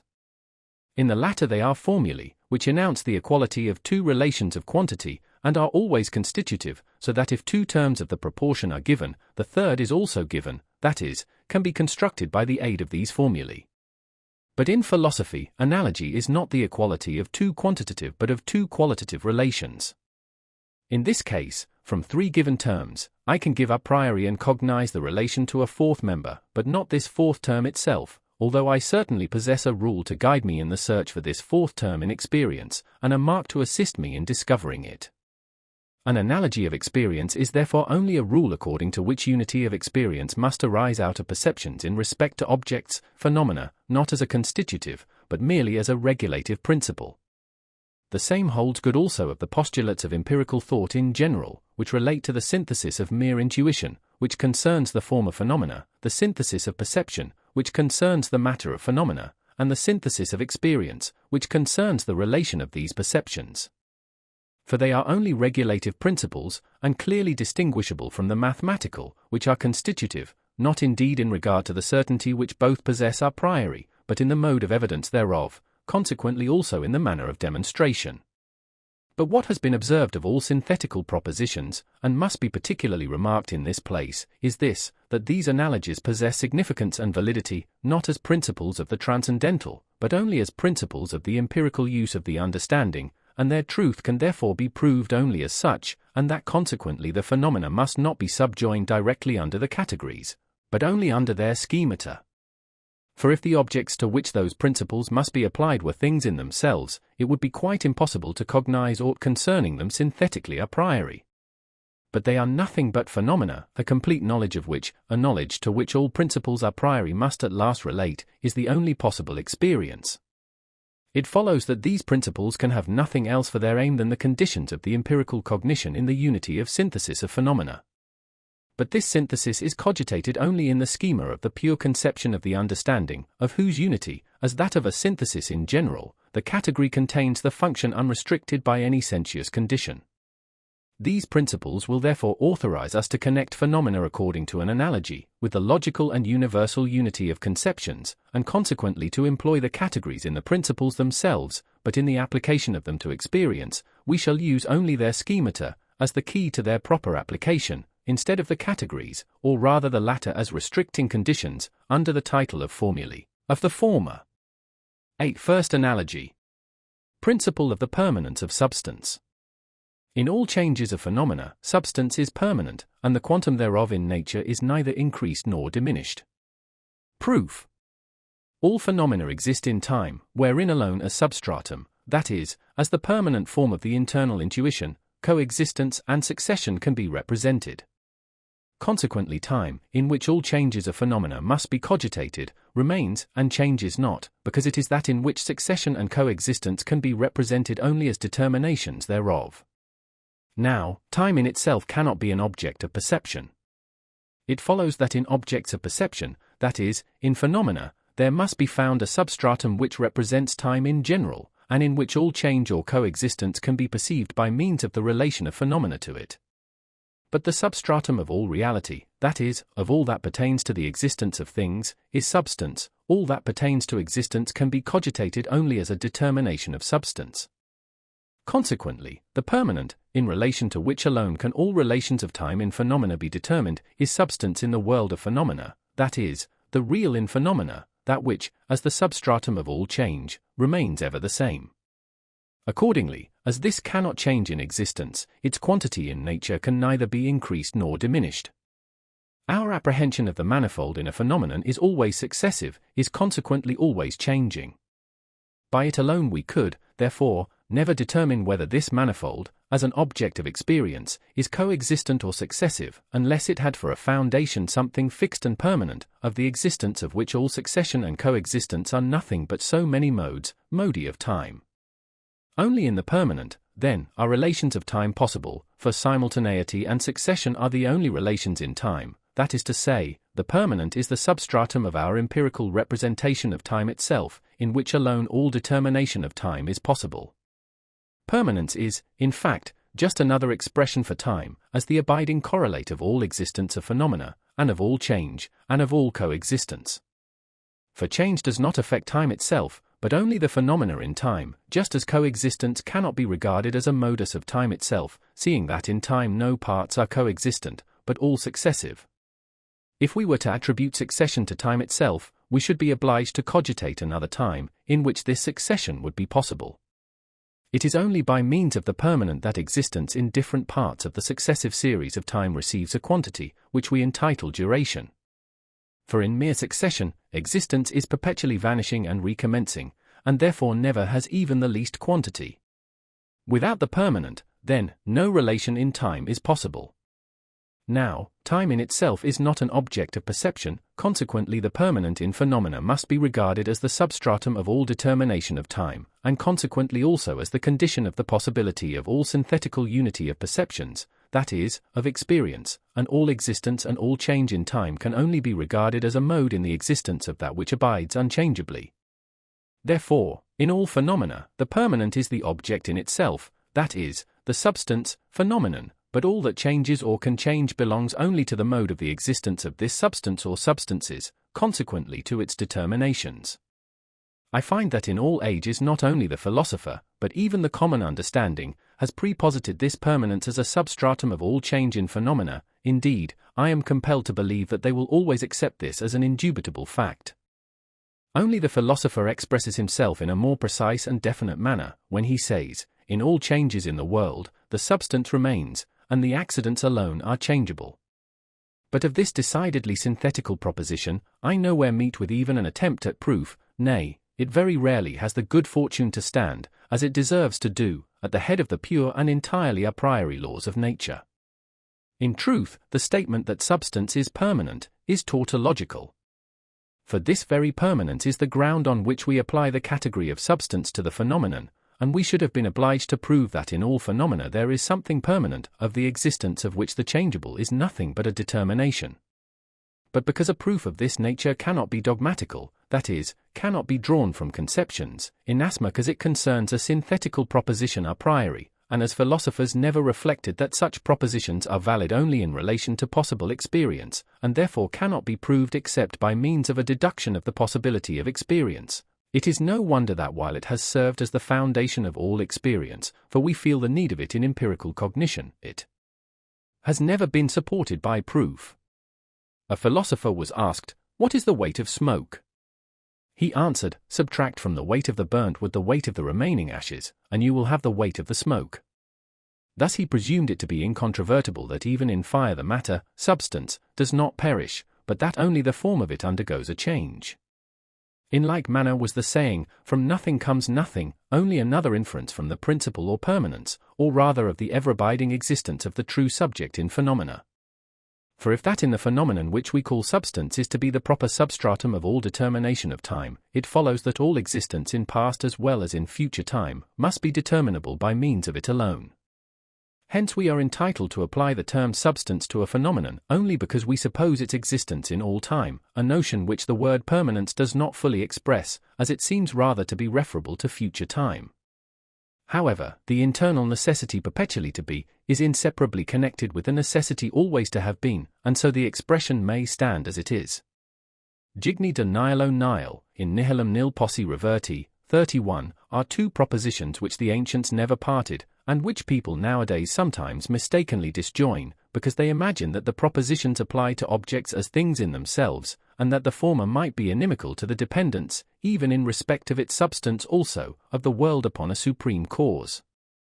But this apprehension is entirely needless, for the question in this case is only a phenomena in the sphere of experience, the unity of which never could be possible, if we admitted the possibility that new things, in respect of their substance, should arise. For in that case, we should lose altogether that which alone can represent the unity of time, to wit, the identity of the substratum, as that through which alone all change possesses complete and thorough unity. This permanence is, however, nothing but the manner in which we represent to ourselves the existence of things in the phenomenal world. 31. Persius, Satire, 3.83-84. The determinations of a substance, which are only particular modes of its existence, are called accidents. They are always real, because they concern the existence of substance. Negations are only determinations, which express the non-existence of something in the substance. Now, if to this real in the substance we ascribe a particular existence, for example, to motion as an accident of matter, this existence is called inherence, in contradistinction to the existence of substance, which we call subsistence. But hence arise many misconceptions, and it would be a more accurate and just mode of expression to designate the accident only as the mode in which the existence of a substance is positively determined.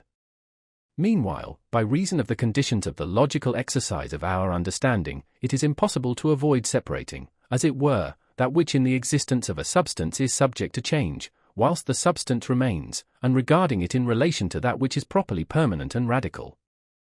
On this account, this category of substance stands under the title of relation, rather because it is the condition thereof than because it contains in itself any relation. Now, upon this notion of permanence rests the proper notion of the conception change. Origin and extinction are not changes of that which originates or becomes extinct. Change is but a mode of existence, which follows on another mode of existence of the same object, hence all that changes is permanent, and only the condition thereof changes. Now since this mutation affects only determinations, which can have a beginning or an end, we may say, employing an expression which seems somewhat paradoxical, only the permanent substance is subject to change, the mutable suffers no change, but rather alternation, that is, when certain determinations cease, others begin. Change, when, cannot be perceived by us except in substances, an origin or extinction in an absolute sense, that does not concern merely a determination of the permanent, cannot be a possible perception, for it is this very notion of the permanent which renders possible the representation of a transition from one state into another, and from non-being to being, which, consequently, can be empirically cognized only as alternating determinations of that which is permanent. Grant that a thing absolutely begins to be, we must then have a point of time in which it was not. But how and by what can we fix and determine this point of time, unless by that which already exists? For a void time, preceding, is not an object of perception, but if we connect this beginning with objects which existed previously, and which continue to exist till the object in question begins to be, then the latter can only be a determination of the former as the permanent. The same holds good of the notion of extinction, for this presupposes the empirical representation of a time in which a phenomenon no longer exists. Substances, in the world of phenomena, are the substratum of all determinations of time. The beginning of some, and the ceasing to be of other substances, would utterly do away with the only condition of the empirical unity of time, and in that case phenomena would relate to two different times, in which, side by side, existence would pass, which is absurd. For there is only one time in which all different times must be placed, not as coexistent, but as successive. Accordingly, permanence is a necessary condition under which alone phenomena, as things or objects, are determinable in a possible experience. But as regards the empirical criterion of this necessary permanence, and with it of the substantiality of phenomena, we shall find sufficient opportunity to speak in the sequel. B. Second analogy. Principle of the succession of time according to the law of causality. All changes take place according to the law of the connection of cause and effect. Proof. That all phenomena in the succession of time are only changes, that is, a successive being and non-being of the determinations of substance, which is permanent, consequently that a being of substance itself which follows on the non-being thereof, or a non-being of substance which follows on the being thereof, in other words, that the origin or extinction of substance itself is impossible. All this has been fully established in treating of the foregoing principle. This principle might have been expressed as follows: all alteration, succession, of phenomena is merely change, for the changes of substance are not origin or extinction, because the conception of change presupposes the same subject as existing with two opposite determinations, and consequently as permanent. After this premonition, we shall proceed to the proof. I perceive that phenomena succeed one another, that is to say, a state of things exists at one time, the opposite of which existed in a former state. In this case, then, I really connect together two perceptions in time. Now connection is not an operation of mere sense and intuition, but is the product of a synthetical faculty of imagination, which determines the internal sense in respect of a relation of time.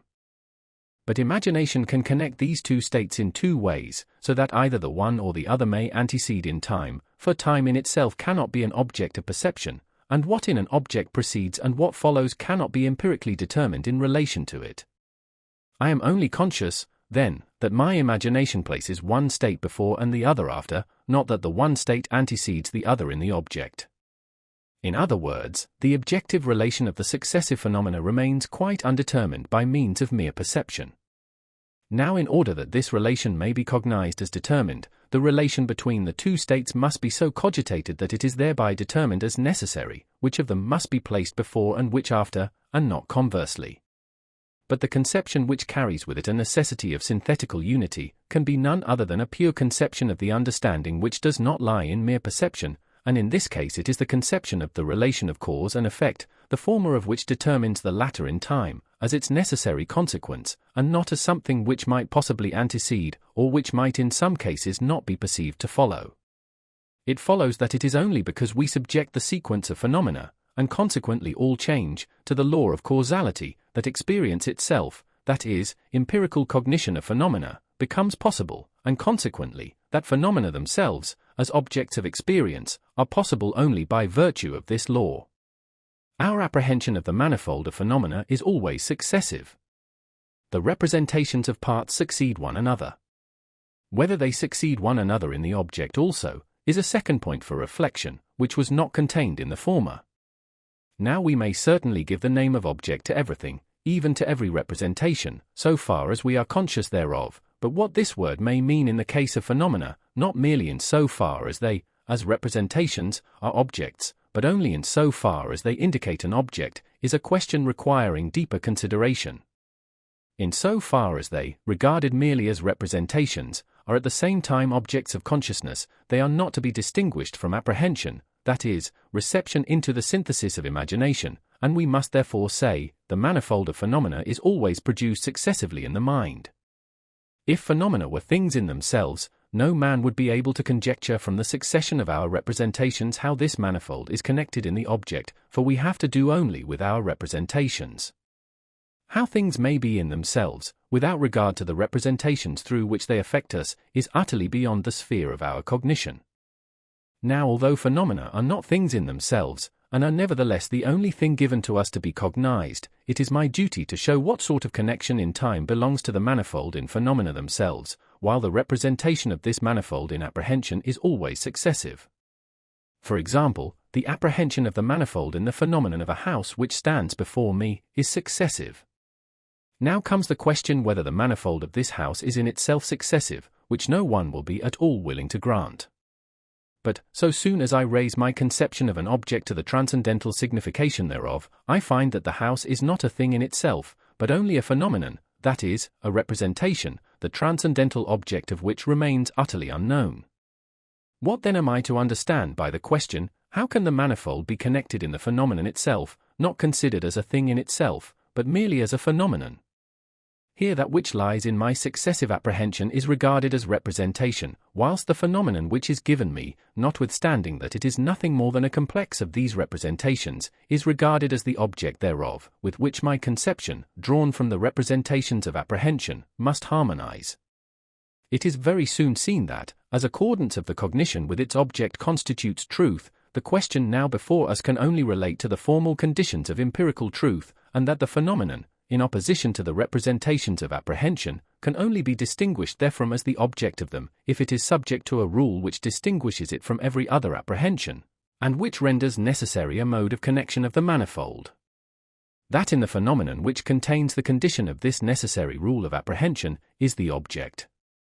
Let us now proceed to our task. That something happens, that is to say, that something or some state exists which before was not, cannot be empirically perceived, unless a phenomenon proceeds, which does not contain in itself this state. For a reality which should follow upon a void time, in other words, a beginning, which no state of things precedes, can just as little be apprehended as the void time itself. Every apprehension of an event is therefore a perception which follows upon another perception. But as this is the case with all synthesis of apprehension, as I have shown above in the example of a house, my apprehension of an event is not yet sufficiently distinguished from other apprehensions. But I remark also that if in a phenomenon which contains an occurrence, I call the antecedent state of my perception A, and the following state B, the perception B can only follow A in apprehension, and the perception A cannot follow B, but only precede it. For example, I see a ship float down the stream of a river. My perception of its place lower down follows upon my perception of its place higher up the course of the river, and it is impossible that, in the apprehension of this phenomenon, the vessel should be perceived first below and afterwards higher up the stream. Here, therefore, the order in the sequence of perceptions in apprehension is determined, and by this order apprehension is regulated. In the former example, my perceptions in the apprehension of a house might begin at the roof and end at the foundation, or vice versa, or I might apprehend the manifold in this empirical intuition by going from left to right, and from right to left. Accordingly, in the series of these perceptions, there was no determined order which necessitated my beginning at a certain point, in order empirically to connect the manifold. But this rule is always to be met within the perception of that which happens, and it makes the order of the successive perceptions in the apprehension of such a phenomenon necessary. I must, therefore, in the present case, deduce the subjective sequence of apprehension from the objective sequence of phenomena, for otherwise the former is quite undetermined, and one phenomenon is not distinguishable from another. The former alone proves nothing as to the connection of the manifold in an object, for it is quite arbitrary. The latter must consist in the order of the manifold in a phenomenon, according to which order the apprehension of one thing, that which happens, follows that of another thing, which proceeds, in conformity with a rule. In this way alone can I be authorized to say of the phenomenon itself, and not merely of my own apprehension, that a certain order or sequence is to be found therein. That is, in other words, I cannot arrange my apprehension otherwise than in this order. In conformity with this rule, then, it is necessary that in that which antecedes an event there be found the condition of a rule, according to which in this event follows always and necessarily, but I cannot reverse this and go back from the event, and determine, by apprehension, that which antecedes it. For no phenomenon goes back from the succeeding point of time to the preceding point, although it does certainly relate to a preceding point of time, from a given time. On the other hand, there is always a necessary progression to the determined succeeding time. Therefore, because there certainly is something that follows, I must of necessity connect it with something else, which antecedes, and upon which it follows, in conformity with a rule, that is necessarily, so that the event, as conditioned, affords certain indication of a condition, and this condition determines the event. Let us suppose that nothing precedes an event, upon which this event must follow in conformity with a rule. All sequence of perception would then exist only in apprehension, that is to say, would be merely subjective, and it could not thereby be objectively determined what thing ought to precede, and what ought to follow in perception. In such a case, we should have nothing but a play of representations, which would possess no application to any object. That is to say, it would not be possible through perception to distinguish one phenomenon from another, as regards relations of time, because the succession in the act of apprehension would always be of the same sort, and therefore there would be nothing in the phenomenon to determine the succession, and to render a certain sequence objectively necessary. And, in this case, I cannot say that two states in a phenomenon follow one upon the other, but only that one apprehension follows upon another. But this is merely subjective, and does not determine an object, and consequently cannot be held to be cognition of an object, not even in the phenomenal world. Accordingly, when we know in experience that something happens, we always presuppose that something precedes, whereupon it follows in conformity with a rule. For otherwise I could not say of the object that it follows, because the mere succession in my apprehension, if it be not determined by a rule in relation to something preceding, does not authorize succession in the object. Only, therefore, in reference to a rule, according to which phenomena are determined in their sequence, that is, as they happen, by the preceding state, can I make my subjective synthesis of apprehension objective, and it is only under this presupposition that even the experience of an event is possible. No doubt it appears as if this were in thorough contradiction to all the notions which people have hitherto entertained in regard to the procedure of the human understanding. According to these opinions, it is by means of the perception and comparison of similar consequences following upon certain antecedent phenomena that the understanding is led to the discovery of a rule, according to which certain events always follow certain phenomena, and it is only by this process that we attain to the conception of cause. Upon such a basis, it is clear that this conception must be merely empirical, and the rule which it furnishes us with, everything that happens must have a cause, would be just as contingent as experience itself. The universality and necessity of the rule or law would be perfectly spurious attributes of it. Indeed, it could not possess universal validity, inasmuch as it would not in this case be a priori, but founded on deduction. But the same is the case with this law as with other pure a priori representations, e.g., space and time, which we can draw in perfect clearness and completeness from experience, only because we had already placed them therein, and by that means, and by that alone, had rendered experience possible. Indeed, the logical clearness of this representation of a rule, determining the series of events, is possible only when we have made use thereof in experience. Nevertheless, the recognition of this rule, as a condition of the synthetical unity of phenomena in time, was the ground of experience itself and consequently preceded it a priori. It is now our duty to show by an example that we never, even in experience, attribute to an object the notion of succession or effect of an event, that is, the happening of something that did not exist before, and distinguish it from the subjective succession of apprehension, unless when a rule lies at the foundation, which compels us to observe this order of perception in preference to any other, and that, indeed, it is this necessity which first renders possible the representation of a succession in the object. We have representations within us, of which also we can be conscious. But, however widely extended, however accurate and thoroughgoing this consciousness may be, these representations are still nothing more than representations, that is, internal determinations of the mind in this or that relation of time. Now how happens it that to these representations we should set an object, or that, in addition to their subjective reality, as modifications, we should still further attribute to them a certain unknown objective reality? It is clear that objective significancy cannot consist in a relation to another representation of that which we desire to term object, for in that case the question again arises, how does this other representation go out of itself, and obtain objective significancy over and above the subjective, which is proper to it, as a determination of a state of mind? If we try to discover what sort of new property the relation to an object gives to our subjective representations, and what new importance they thereby receive, we shall find that this relation has no other effect than that of rendering necessary the connection of our representations in a certain manner, and of subjecting them to a rule, and that conversely, it is only because a certain order is necessary in the relations of time of our representations, that objective significancy is ascribed to them. In the synthesis of phenomena, the manifold of our representations is always successive. Now hereby is not represented an object, for by means of this succession, which is common to all apprehension, no one thing is distinguished from another. but so soon as I perceive or assume that in this succession there is a relation to a state antecedent, from which the representation follows in accordance with a rule, so soon do I represent something as an event, or as a thing that happens. In other words, I cognize an object to which I must assign a certain determinate position in time, which cannot be altered, because of the preceding state in the object. When, therefore, I perceive that something happens, there is contained in this representation, in the first place, the fact that something antecedes, because it is only in relation to this that the phenomenon obtains its proper relation of time, in other words, exists after an antecedent time, in which it did not exist.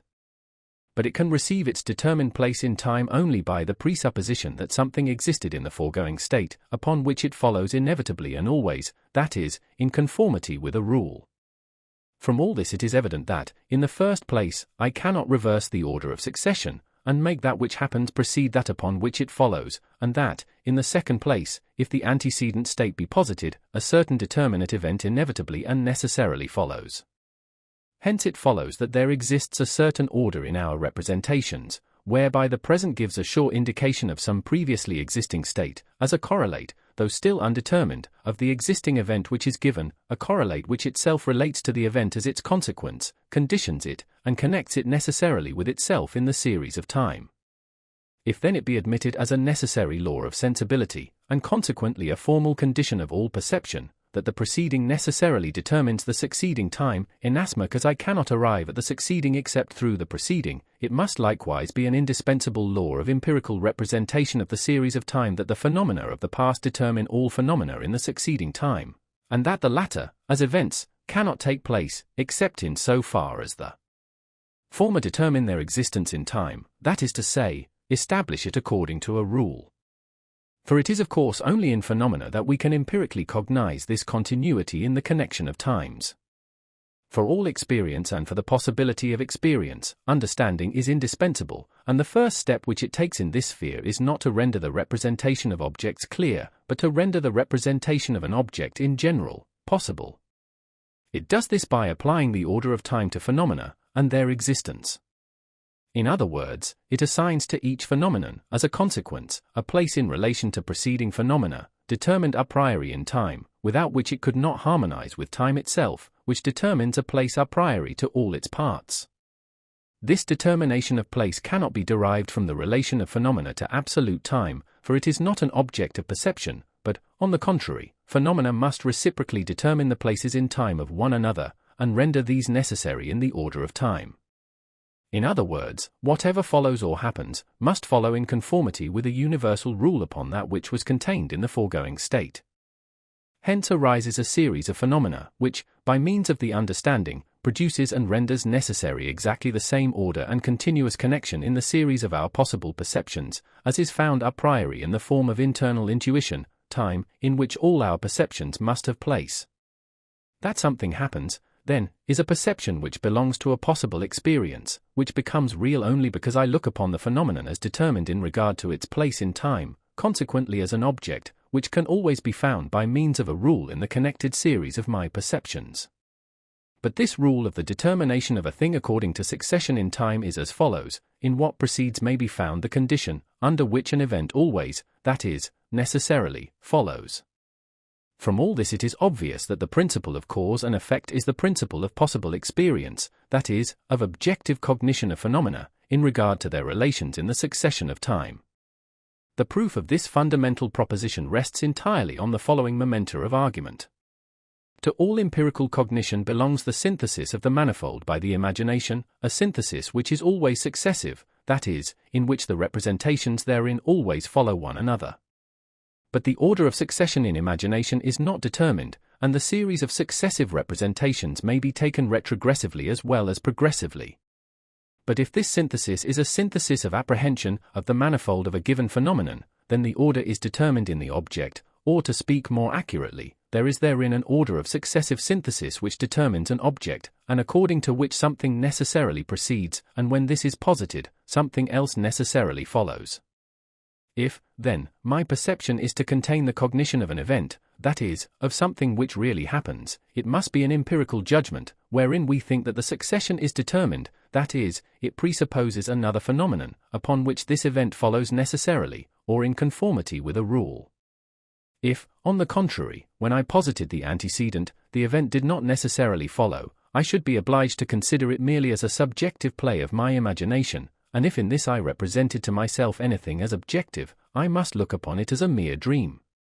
Thus, the relation of phenomena, as possible perceptions, according to which that which happens is, as to its existence, necessarily determined in time by something which antecedes, in conformity with a rule. In other words, the relation of cause and effect is the condition of the objective validity of our empirical judgments in regard to the sequence of perceptions, consequently of their empirical truth, and therefore of experience.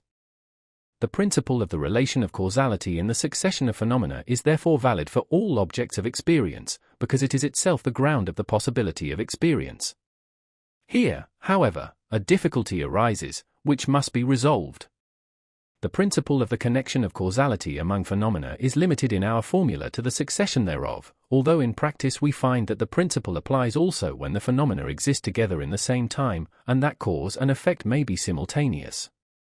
For example, there is heat in a room, which does not exist in the open air. I look about for the cause, and find it to be the fire. Now the fire as the cause is simultaneous with its effect, the heat of the room. In this case, then, there is no succession as regards time, between cause and effect, but they are simultaneous, and still the law holds good.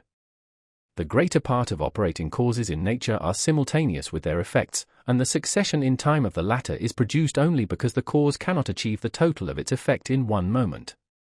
But at the moment when the effect first arises, it is always simultaneous with the causality of its cause, because, if the cause had but a moment before ceased to be, the effect could not have arisen. Here it must be specially remembered that we must consider the order of time and not the lapse thereof. The relation remains, even though no time has elapsed. The time between the causality of the cause and its immediate effect may entirely vanish, and the cause and effect be thus simultaneous, but the relation of the one to the other remains always determinable according to time. If, for example, I consider a leaden ball, which lies upon a cushion and makes a hollow in it, as a cause, then it is simultaneous with the effect. But I distinguish the two through the relation of time of the dynamical connection of both. For if I lay the ball upon the cushion, then the hollow follows upon the before smooth surface, but supposing the cushion has, from some cause or another, a hollow, there does not thereupon follow a leaden ball. Thus, the law of succession of time is in all instances the only empirical criterion of effect in relation to the causality of the antecedent cause. The glass is the cause of the rising of the water above its horizontal surface, although the two phenomena are contemporaneous. For, as soon as I draw some water with the glass from a larger vessel, an effect follows thereupon, namely, the change of the horizontal state which the water had in the large vessel into a concave, which it assumes in the glass. This conception of causality leads us to the conception of action, that of action, to the conception of force, and through it, to the conception of substance. As I do not wish this critical essay, the sole purpose of which is to treat of the sources of our synthetical cognition a priori, to be crowded with analyses which merely explain, but do not enlarge the sphere of our conceptions, I reserve the detailed explanation of the above conceptions for a future system of pure reason. Such an analysis, indeed, executed with great particularity, may already be found in well-known works on this subject.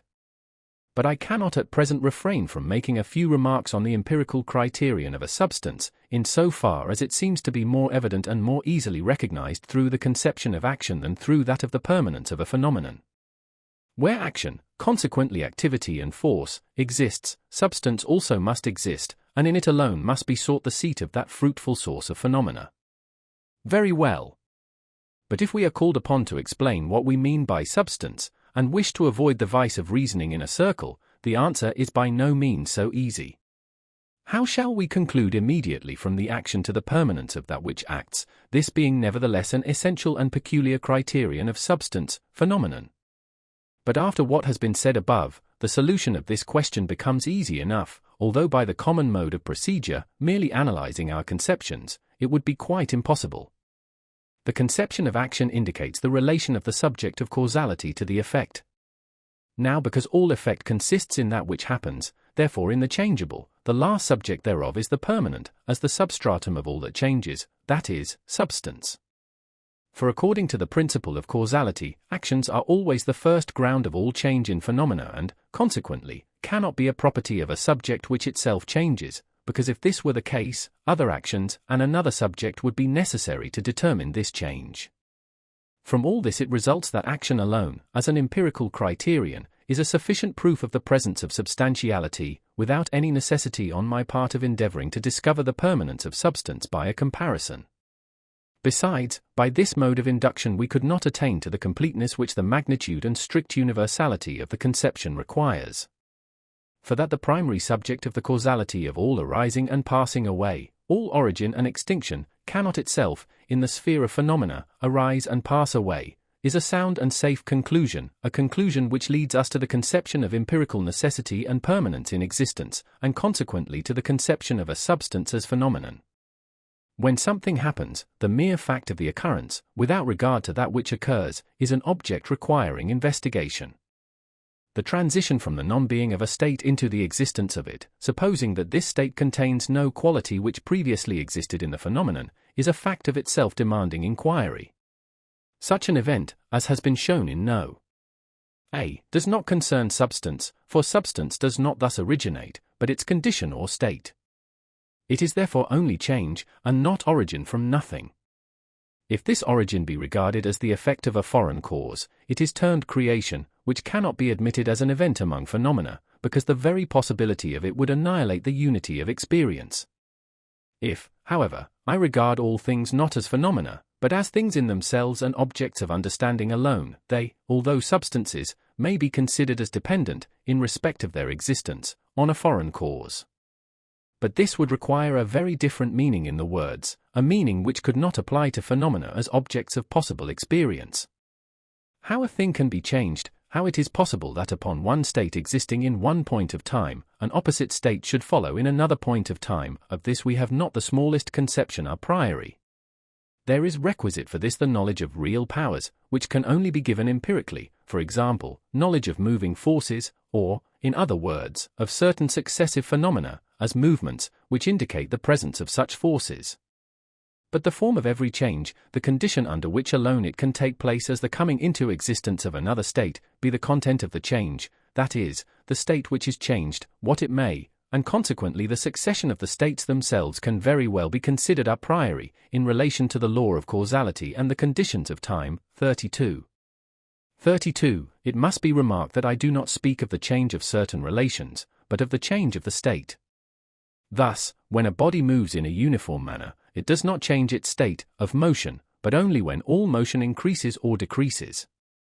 When a substance passes from one state, A, into another state, B, the point of time in which the latter exists is different from, and subsequent to that in which the former existed. In like manner, the second state, as reality, in the phenomenon, differs from the first, in which the reality of the second did not exist, as B from zero. That is to say, if the state, B, differs from the state, A, only in respect to quantity, the change is a coming into existence of B, A, which in the former state did not exist, and in relation to which that state is equals O. Now the question arises how a thing passes from one state equals A, into another state equals B. Between two moments there is always a certain time, and between two states existing in these moments there is always a difference having a certain quantity, for all parts of phenomena are in their turn quantities. Consequently, every transition from one state into another is always effected in a time contained between two moments, of which the first determines the state which the thing leaves, and the second determines the state into which the thing passes. Both moments, then, are limitations of the time of a change, consequently of the intermediate state between both, and as such they belong to the total of the change. Now every change has a cause, which evidences its causality in the whole time during which the charge takes place. The cause, therefore, does not produce the change all at once or in one moment, but in a time, so that, as the time gradually increases from the commencing instant, A, to its completion at B, in like manner also, the quantity of the reality, B, A, is generated through the lesser degrees which are contained between the first and last. All change is therefore possible only through a continuous action of the causality, which, in so far as it is uniform, we call a momentum. The change does not consist of these momenta but is generated or produced by them as their effect.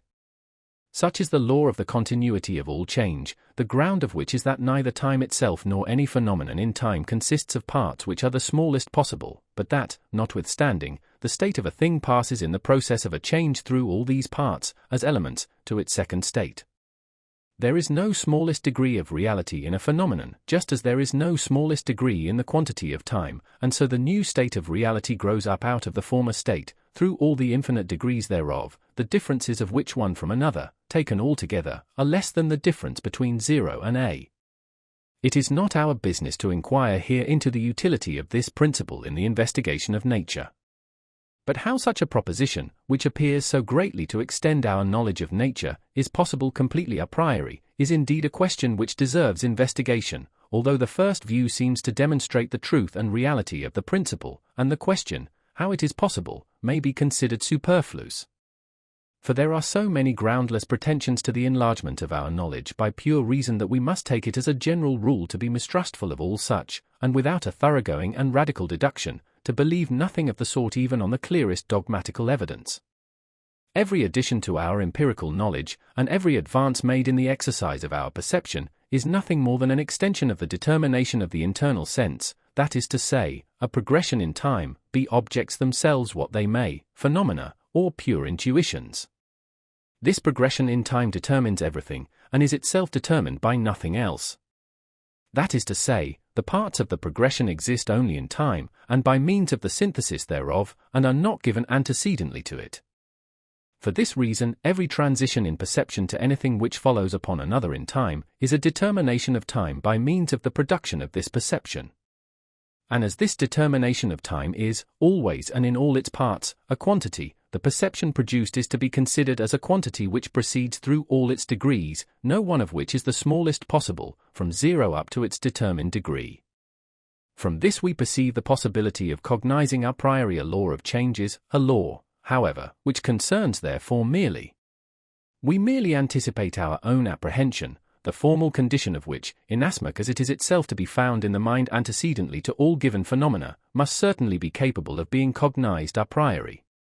Thus, as time contains the sensuous condition a priori of the possibility of a continuous progression of that which exists to that which follows it, the understanding, by virtue of the unity of apperception, contains the condition a priori of the possibility of a continuous determination of the position in time of all phenomena, and this by means of the series of causes and effects, the former of which necessitate the sequence of the latter, and thereby render universally and for all time, and by consequence, objectively, valid the empirical cognition of the relations of time.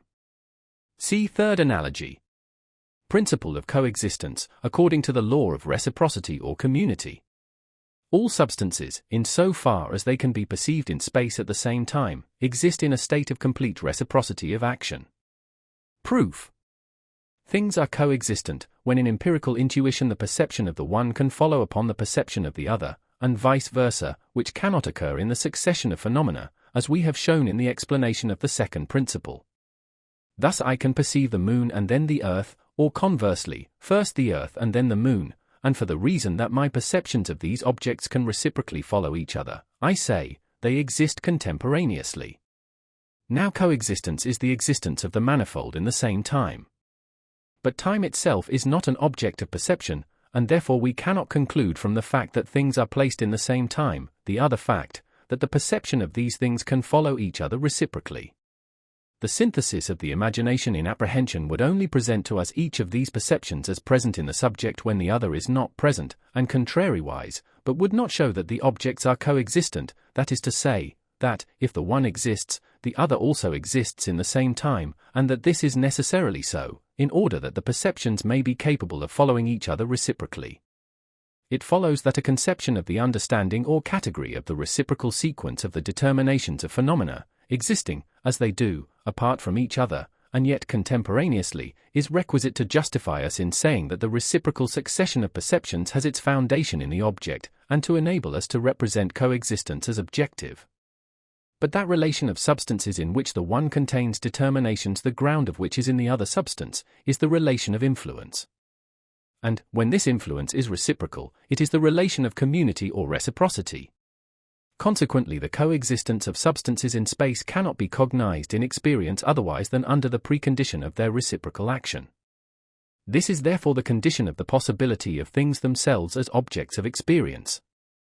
Things are coexistent insofar as they exist in one and the same time. But how can we know that they exist in one and the same time? Only by observing that the order in the synthesis of apprehension of the manifold is arbitrary and a matter of indifference, that is to say, that it can proceed from A through B, C, D to E, or contrariwise from E to A. For if they were successive in time, and in the order, let us suppose, which begins with A, it is quite impossible for the apprehension in perception to begin with E and go backwards to A, inasmuch as A belongs to past time and, therefore, cannot be an object of apprehension. Let us assume that in a number of substances considered as phenomena each is completely isolated, that is, that no one acts upon another. Then I say that the coexistence of these cannot be an object of possible perception and that the existence of one cannot, by any mode of empirical synthesis, lead us to the existence of another. For we imagine them in this case to be separated by a completely void space, and thus perception, which proceeds from the one to the other in time, would indeed determine their existence by means of a following perception, but would be quite unable to distinguish whether the one phenomenon follows objectively upon the first, or is coexistent with it. Besides the mere fact of existence, then, there must be something by means of which A determines the position of B in time and, conversely, B the position of A, because only under this condition can substances be empirically represented as existing contemporaneously. Now that alone determines the position of another thing in time which is the cause of it or of its determinations. Consequently every substance, inasmuch as it can have succession predicated of it only in respect of its determinations, must contain the causality of certain determinations in another substance, and at the same time the effects of the causality of the other in itself. That is to say, substances must stand, mediately or immediately, in dynamical community with each other, if coexistence is to be cognized in any possible experience. But, in regard to objects of experience, that is absolutely necessary without which the experience of these objects would itself be impossible. Consequently it is absolutely necessary that all substances in the world of phenomena, in so far as they are coexistent, stand in a relation of complete community of reciprocal action to each other. The word community has in our language, 33, two meanings, and contains the two notions conveyed in the Latin communio and commercium. We employ it in this place in the latter sense, that of a dynamical community, without which even the community of place, communio spatiae, could not be empirically cognized. In our experiences it is easy to observe that it is only the continuous influences in all parts of space that can conduct our senses from one object to another, that the light which plays between our eyes and the heavenly bodies produces a mediating community between them and us, and thereby evidences their coexistence with us, that we cannot empirically change our position, perceive this change, unless the existence of matter throughout the whole of space rendered possible the perception of the positions we occupy, and that this perception can prove the contemporaneous existence of these places only through their reciprocal influence, and thereby also the coexistence of even the most remote objects, although in this case the proof is only mediate. Without community, every perception of a phenomenon in space is separated from every other and isolated, and the chain of empirical representations, that is, of experience, must, with the appearance of a new object, begin entirely de novo, without the least connection with preceding representations, and without standing towards these even in the relation of time. My intention here is by no means to combat the notion of empty space, for it may exist where our perceptions cannot exist, inasmuch as they cannot reach thereto, and where, therefore, no empirical perception of coexistence takes place. But in this case it is not an object of possible experience. 33. German. The following remarks may be useful in the way of explanation. In the mind, all phenomena, as contents of a possible experience, must exist in community, communio, of apperception or consciousness, and in so far as it is requisite that objects be represented as coexistent and connected, in so far must they reciprocally determine the position in time of each other and thereby constitute a whole. If this subjective community is to rest upon an objective basis, or to be applied to substances as phenomena, the perception of one substance must render possible the perception of another, and conversely. For otherwise succession, which is always found in perceptions as apprehensions, would be predicated of external objects, and their representation of their coexistence be thus impossible. But this is a reciprocal influence, that is to say, a real community, commercium, of substances, without which therefore the empirical relation of coexistence would be a notion beyond the reach of our minds. By virtue of this commercium, phenomena, in so far as they are apart from, and nevertheless in connection with each other, constitute a compositum real. Such composita are possible in many different ways. The three dynamical relations, then, from which all others spring, are those of inherence, consequence, and composition. These, then, are the three analogies of experience. They are nothing more than principles of the determination of the existence of phenomena in time, according to the three modi of this determination, to wit, the relation to time itself as a quantity, the quantity of existence, that is, duration, the relation in time as a series or succession, finally, the relation in time as the complex of all existence, simultaneity. This unity of determination in regard to time is thoroughly dynamical, that is to say, time is not considered as that in which experience determines immediately to every existence its position, for this is impossible, inasmuch as absolute time is not an object of perception, by means of which phenomena can be connected with each other. On the contrary, the rule of the understanding, through which alone the existence of phenomena can receive synthetical unity as regards relations of time, determines for every phenomenon its position in time, and consequently a priori, and with validity for all and every time. By nature, in the empirical sense of the word, we understand the totality of phenomena connected, in respect of their existence, according to necessary rules, that is, laws. There are therefore certain laws, which are moreover a priori, which make nature possible, and all empirical laws can exist only by means of experience, and by virtue of those primitive laws through which experience itself becomes possible. The purpose of the analogies is therefore to represent to us the unity of nature in the connection of all phenomena under certain exponents, the only business of which is to express the relation of time in so far as it contains all existence in itself, to the unity of apperception, which can exist in synthesis only according to rules. The combined expression of all is this: all phenomena exist in one nature, and must so exist, inasmuch as without this a priori unity, no unity of experience, and consequently no determination of objects in experience, is possible.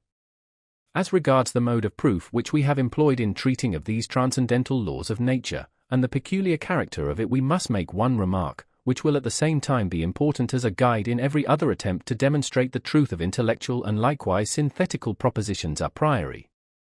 Had we endeavored to prove these analogies dogmatically, that is, from conceptions, that is to say, had we employed this method in attempting to show that everything which exists, exists only in that which is permanent, that everything or event presupposes the existence of something in a preceding state, upon which it follows in conformity with a rule, lastly, that in the manifold, which is coexistent, the states coexist in connection with each other according to a rule, all our labor would have been utterly in vain.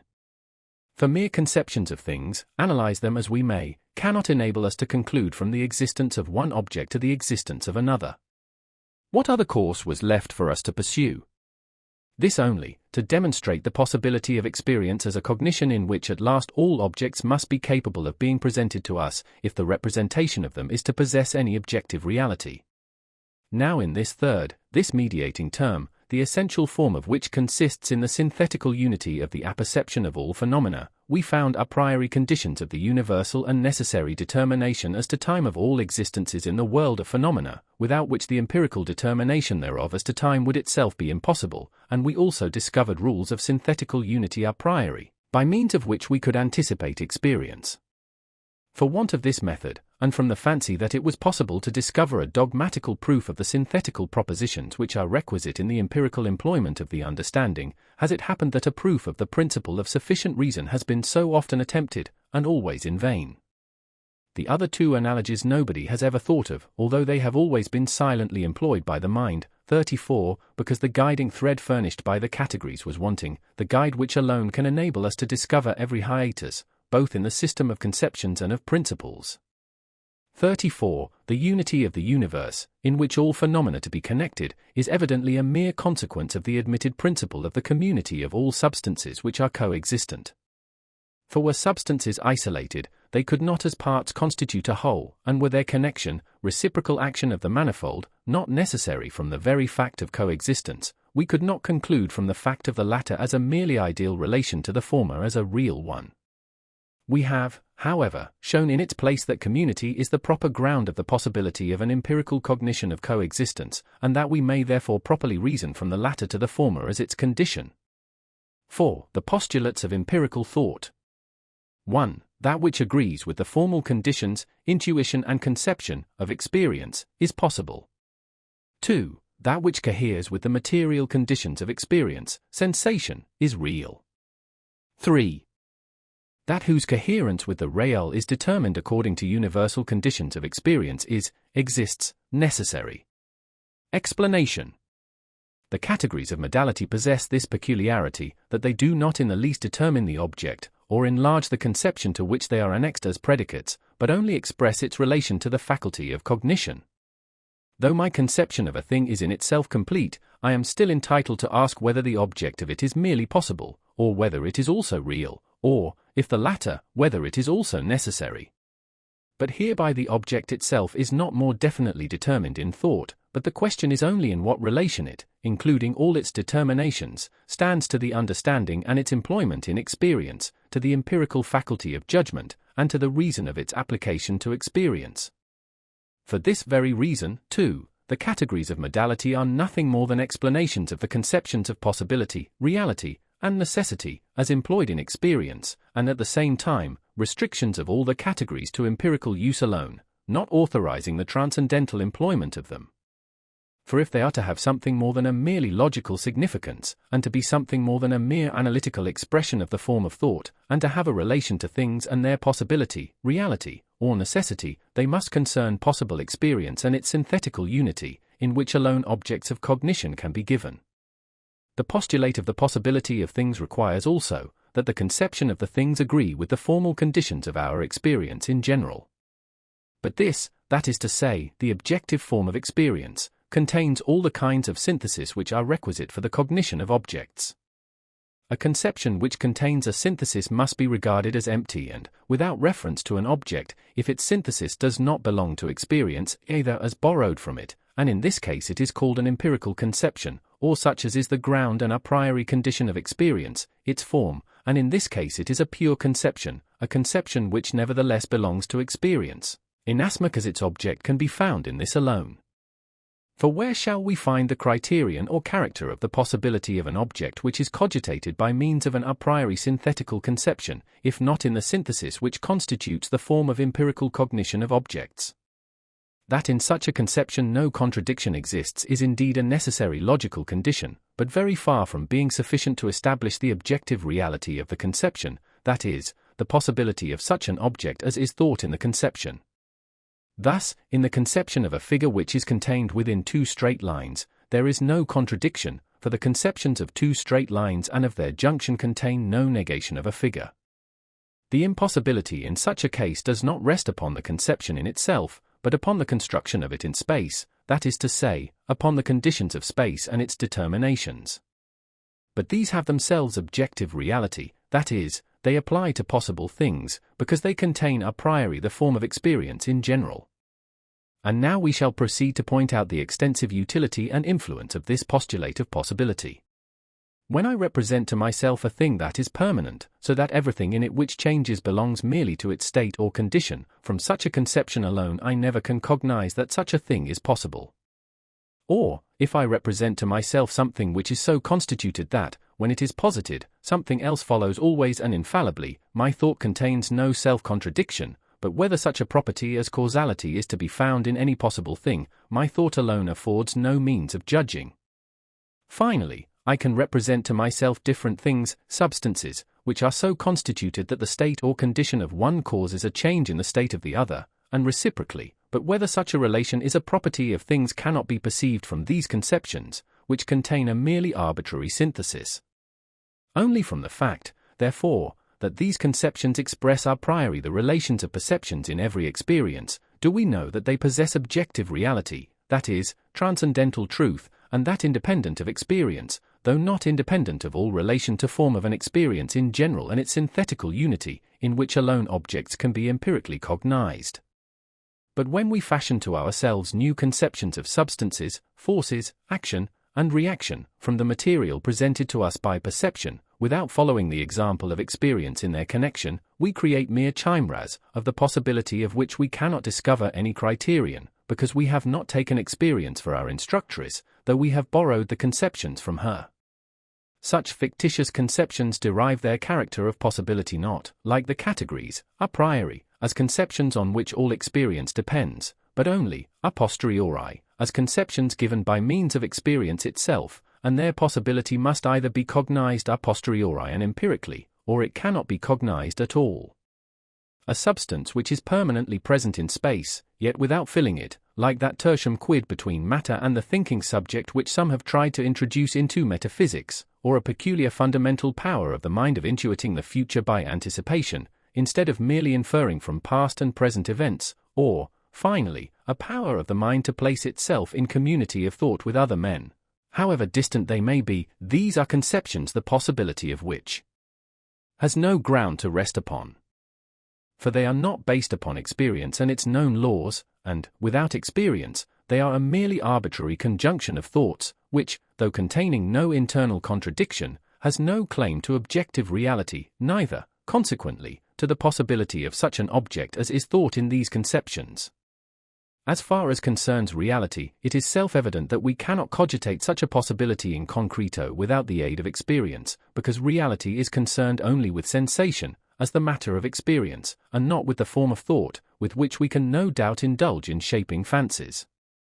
But I pass by everything which derives its possibility from reality in experience, and I purpose treating here merely of the possibility of things by means of a priori conceptions. I maintain, then, that the possibility of things is not derived from such conceptions per se, but only when considered as formal and objective conditions of an experience in general. It seems, indeed, as if the possibility of a triangle could be cognized from the conception of it alone, which is certainly independent of experience, for we can certainly give to the conception a corresponding object completely a priori, that is to say, we can construct it. But as a triangle is only the form of an object, it must remain a mere product of the imagination, and the possibility of the existence of an object corresponding to it must remain doubtful, unless we can discover some other ground, unless we know that the figure can be cogitated under the conditions upon which all objects of experience rest. Now, the facts that space is a formal condition a priori of external experience, that the formative synthesis, by which we construct a triangle in imagination, is the very same as that we employ in the apprehension of a phenomenon for the purpose of making an empirical conception of it, are what alone connect the notion of the possibility of such a thing with the conception of it. In the same manner, the possibility of continuous quantities, indeed of quantities in general, for the conceptions of them are without exception synthetical, is never evident from the conceptions in themselves, but only when they are considered as the formal conditions of the determination of objects in experience. And where, indeed, should we look for objects to correspond to our conceptions, if not in experience, by which alone objects are presented to us?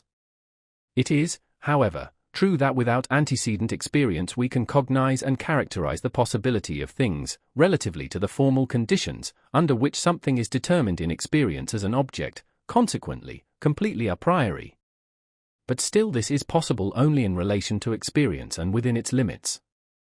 The postulate concerning the cognition of the reality of things requires perception, consequently conscious sensation, not indeed immediately, that is, of the object itself, whose existence is to be cognized, but still that the object have some connection with a real perception, in accordance with the analogies of experience, which exhibit all kinds of real connection in experience. From the mere conception of a thing it is impossible to conclude its existence.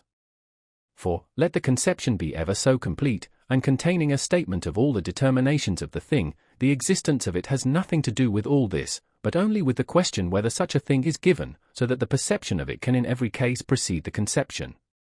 For the fact that the conception of it precedes the perception merely indicates the possibility of its existence. It is perception which presents matter to the conception, that is the sole criterion of reality.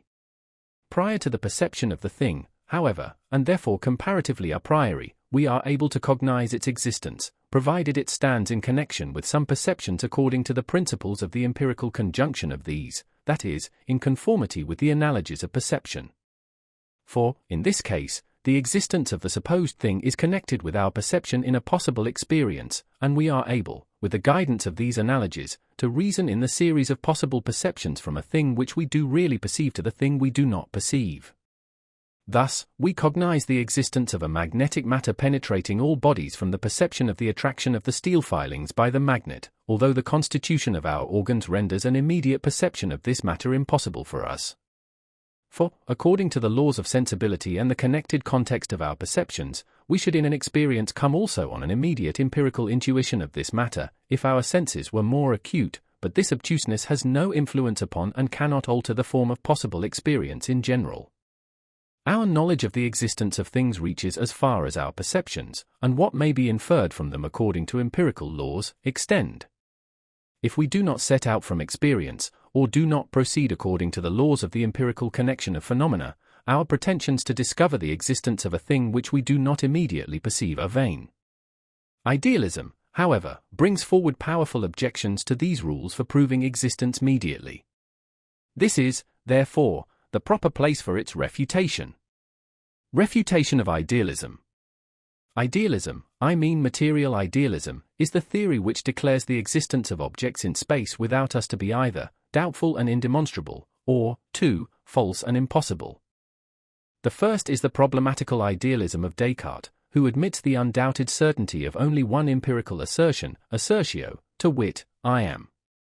The second is the dogmatical idealism of Berkeley, who maintains that space, together with all the objects of which it is the inseparable condition, is a thing which is in itself impossible, and that consequently the objects in space are mere products of the imagination. The dogmatical theory of idealism is unavoidable, if we regard space as a property of things in themselves, for in that case it is, with all to which it serves as condition, and an entity. But the foundation for this kind of idealism we have already destroyed in the transcendental aesthetic. Problematical idealism, which makes no such assertion, but only alleges our incapacity to prove the existence of anything besides ourselves by means of immediate experience, is a theory rational and evidencing a thorough and philosophical mode of thinking, for it observes the rule not to form a decisive judgment before sufficient proof be shown. The desired proof must therefore demonstrate that we have experience of external things, and not mere fancies.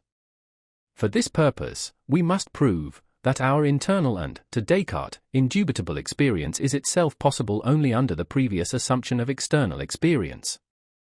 Theorem. The simple but empirically determined consciousness of my own existence proves the existence of external objects in space. Proof. I am conscious of my own existence as determined in time. All determination in regard to time presupposes the existence of something permanent in perception. But this permanent something cannot be something in me, for the very reason that my existence in time is itself determined by this permanent something. It follows that the perception of this permanent existence is possible only through a thing without me and not through the mere representation of a thing without me. Consequently, the determination of my existence in time is possible only through the existence of real things external to me. Now, consciousness in time is necessarily connected with the consciousness of the possibility of this determination in time. Hence it follows that consciousness in time is necessarily connected also with the existence of things without me, inasmuch as the existence of these things is the condition of determination in time.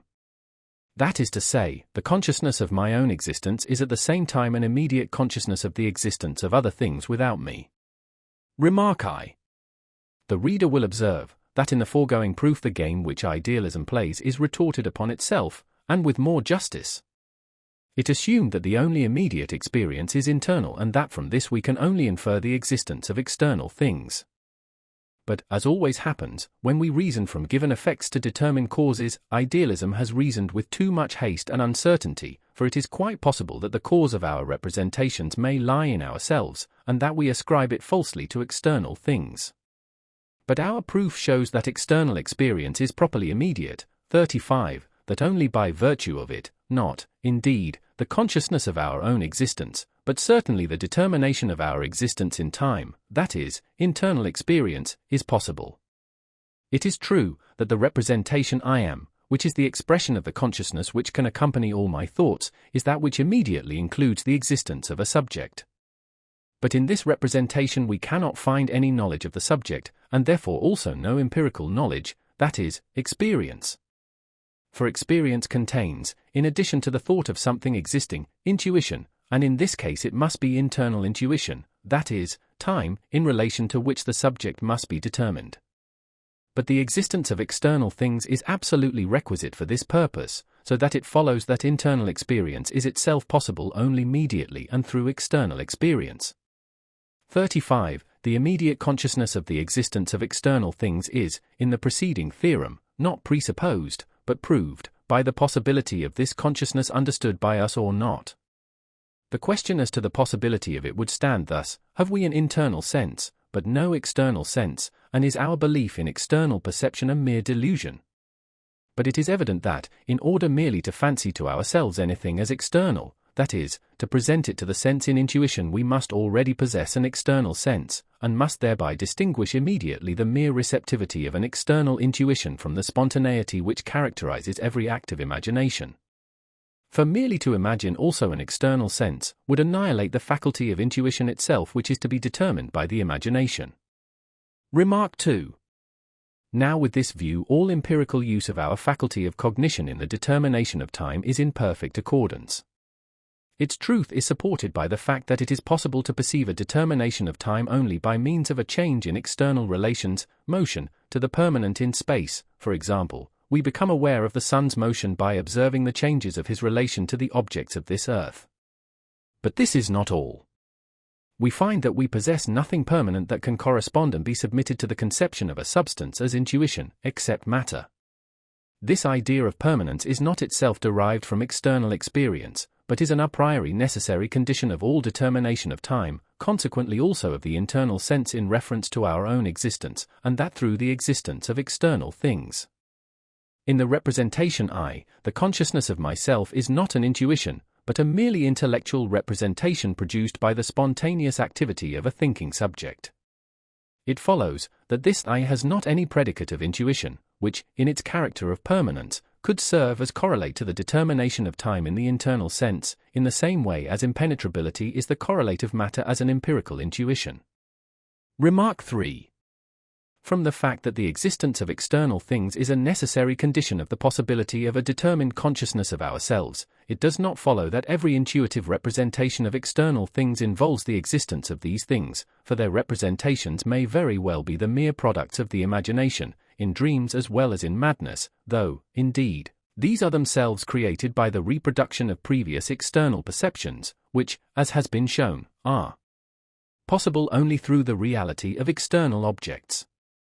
The sole aim of our remarks has, however, been to prove that internal experience in general is possible only through external experience in general. Whether this or that supposed experience be purely imaginary must be discovered from its particular determinations and by comparing these with the criteria of all real experience. Finally, as regards the third postulate, it applies to material necessity in existence, and not to merely formal and logical necessity in the connection of conceptions.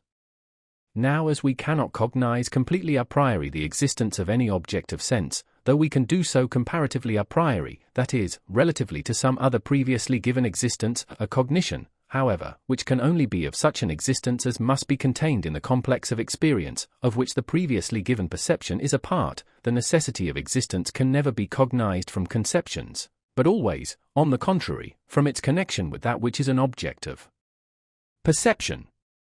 But the only existence cognized, under the condition of other given phenomena, as necessary, is the existence of effects from given causes in conformity with the laws of causality. It is consequently not the necessity of the existence of things, as substances, but the necessity of the state of things that we cognize, and that not immediately, but by means of the existence of other states given in perception, according to empirical laws of causality. Hence it follows that the criterion of necessity is to be found only in the law of possible experience, that everything which happens is determined a priori in the phenomenon by its cause. Thus we cognize only the necessity of effects in nature, the causes of which are given us. Moreover, the criterion of necessity in existence possesses no application beyond the field of possible experience, and even in this it is not valid of the existence of things as substances, because these can never be considered as empirical effects, or as something that happens and has a beginning. Necessity, therefore, regards only the relations of phenomena according to the dynamical law of causality, and the possibility grounded thereon, of reasoning from some given existence, of a cause, a priori to another existence, of an effect. everything that happens is hypothetically necessary, is a principle which subjects the changes that take place in the world to a law, that is, to a rule of necessary existence, without which nature herself could not possibly exist. Hence the proposition, nothing happens by blind chance, in mundo non datur casus, is an a priori law of nature. The case is the same with the proposition, necessity in nature is not blind, that is, it is conditioned, consequently intelligible necessity, non datur fatum. Both laws subject the play of change to her nature of things, as phenomena, or, which is the same thing, to the unity of the understanding, and through the understanding alone can changes belong to an experience, as the synthetical unity of phenomena. Both belong to the class of dynamical principles. The former is properly a consequence of the principle of causality, one of the analogies of experience. The latter belongs to the principles of modality, which to the determination of causality adds the conception of necessity, which is itself, however, subject to a rule of the understanding. The principle of continuity forbids any leap in the series of phenomena regarded as changes, in mundo non datur soltus, and likewise, in the complex of all empirical intuitions in space, any break or hiatus between two phenomena, non datur hiatus, for we can so express the principle, that experience can admit nothing which proves the existence of a vacuum, or which even admits it as a part of an empirical synthesis. For, as regards a vacuum or void, which we may cogitate as out and beyond the field of possible experience, the world, such a question cannot come before the tribunal of mere understanding, which decides only upon questions that concern the employment of given phenomena for the construction of empirical cognition. It is rather a problem for ideal reason, which passes beyond the sphere of a possible experience and aims at forming a judgment of that which surrounds and circumscribes it, and the proper place for the consideration of it is the transcendental dialectic. These four propositions, in mundo non datur hiatus, non datur soltus, non datur casus, non datur fatum, as well as all principles of transcendental origin, we could very easily exhibit in their proper order, that is, in conformity with the order of the categories, and assign to each its proper place. But the already practiced reader will do this for himself, or discover the clue to such an arrangement. But the combined result of all is simply this, to admit into the empirical synthesis nothing which might cause a break-in or be foreign to the understanding and the continuous connection of all phenomena, that is, the unity of the conceptions of the understanding. For in the understanding alone is the unity of experience, in which all perceptions must have their assigned place, possible. Whether the field of possibility be greater than that of reality, and whether the field of the latter be itself greater than that of necessity, are interesting enough questions, and quite capable of synthetic solution, questions, however, which come under the jurisdiction of reason alone. For they are tantamount to asking whether all things as phenomena do without exception belong to the complex and connected whole of a single experience, of which every given perception is a part which therefore cannot be conjoined with any other phenomena, or whether my perceptions can belong to more than one possible experience.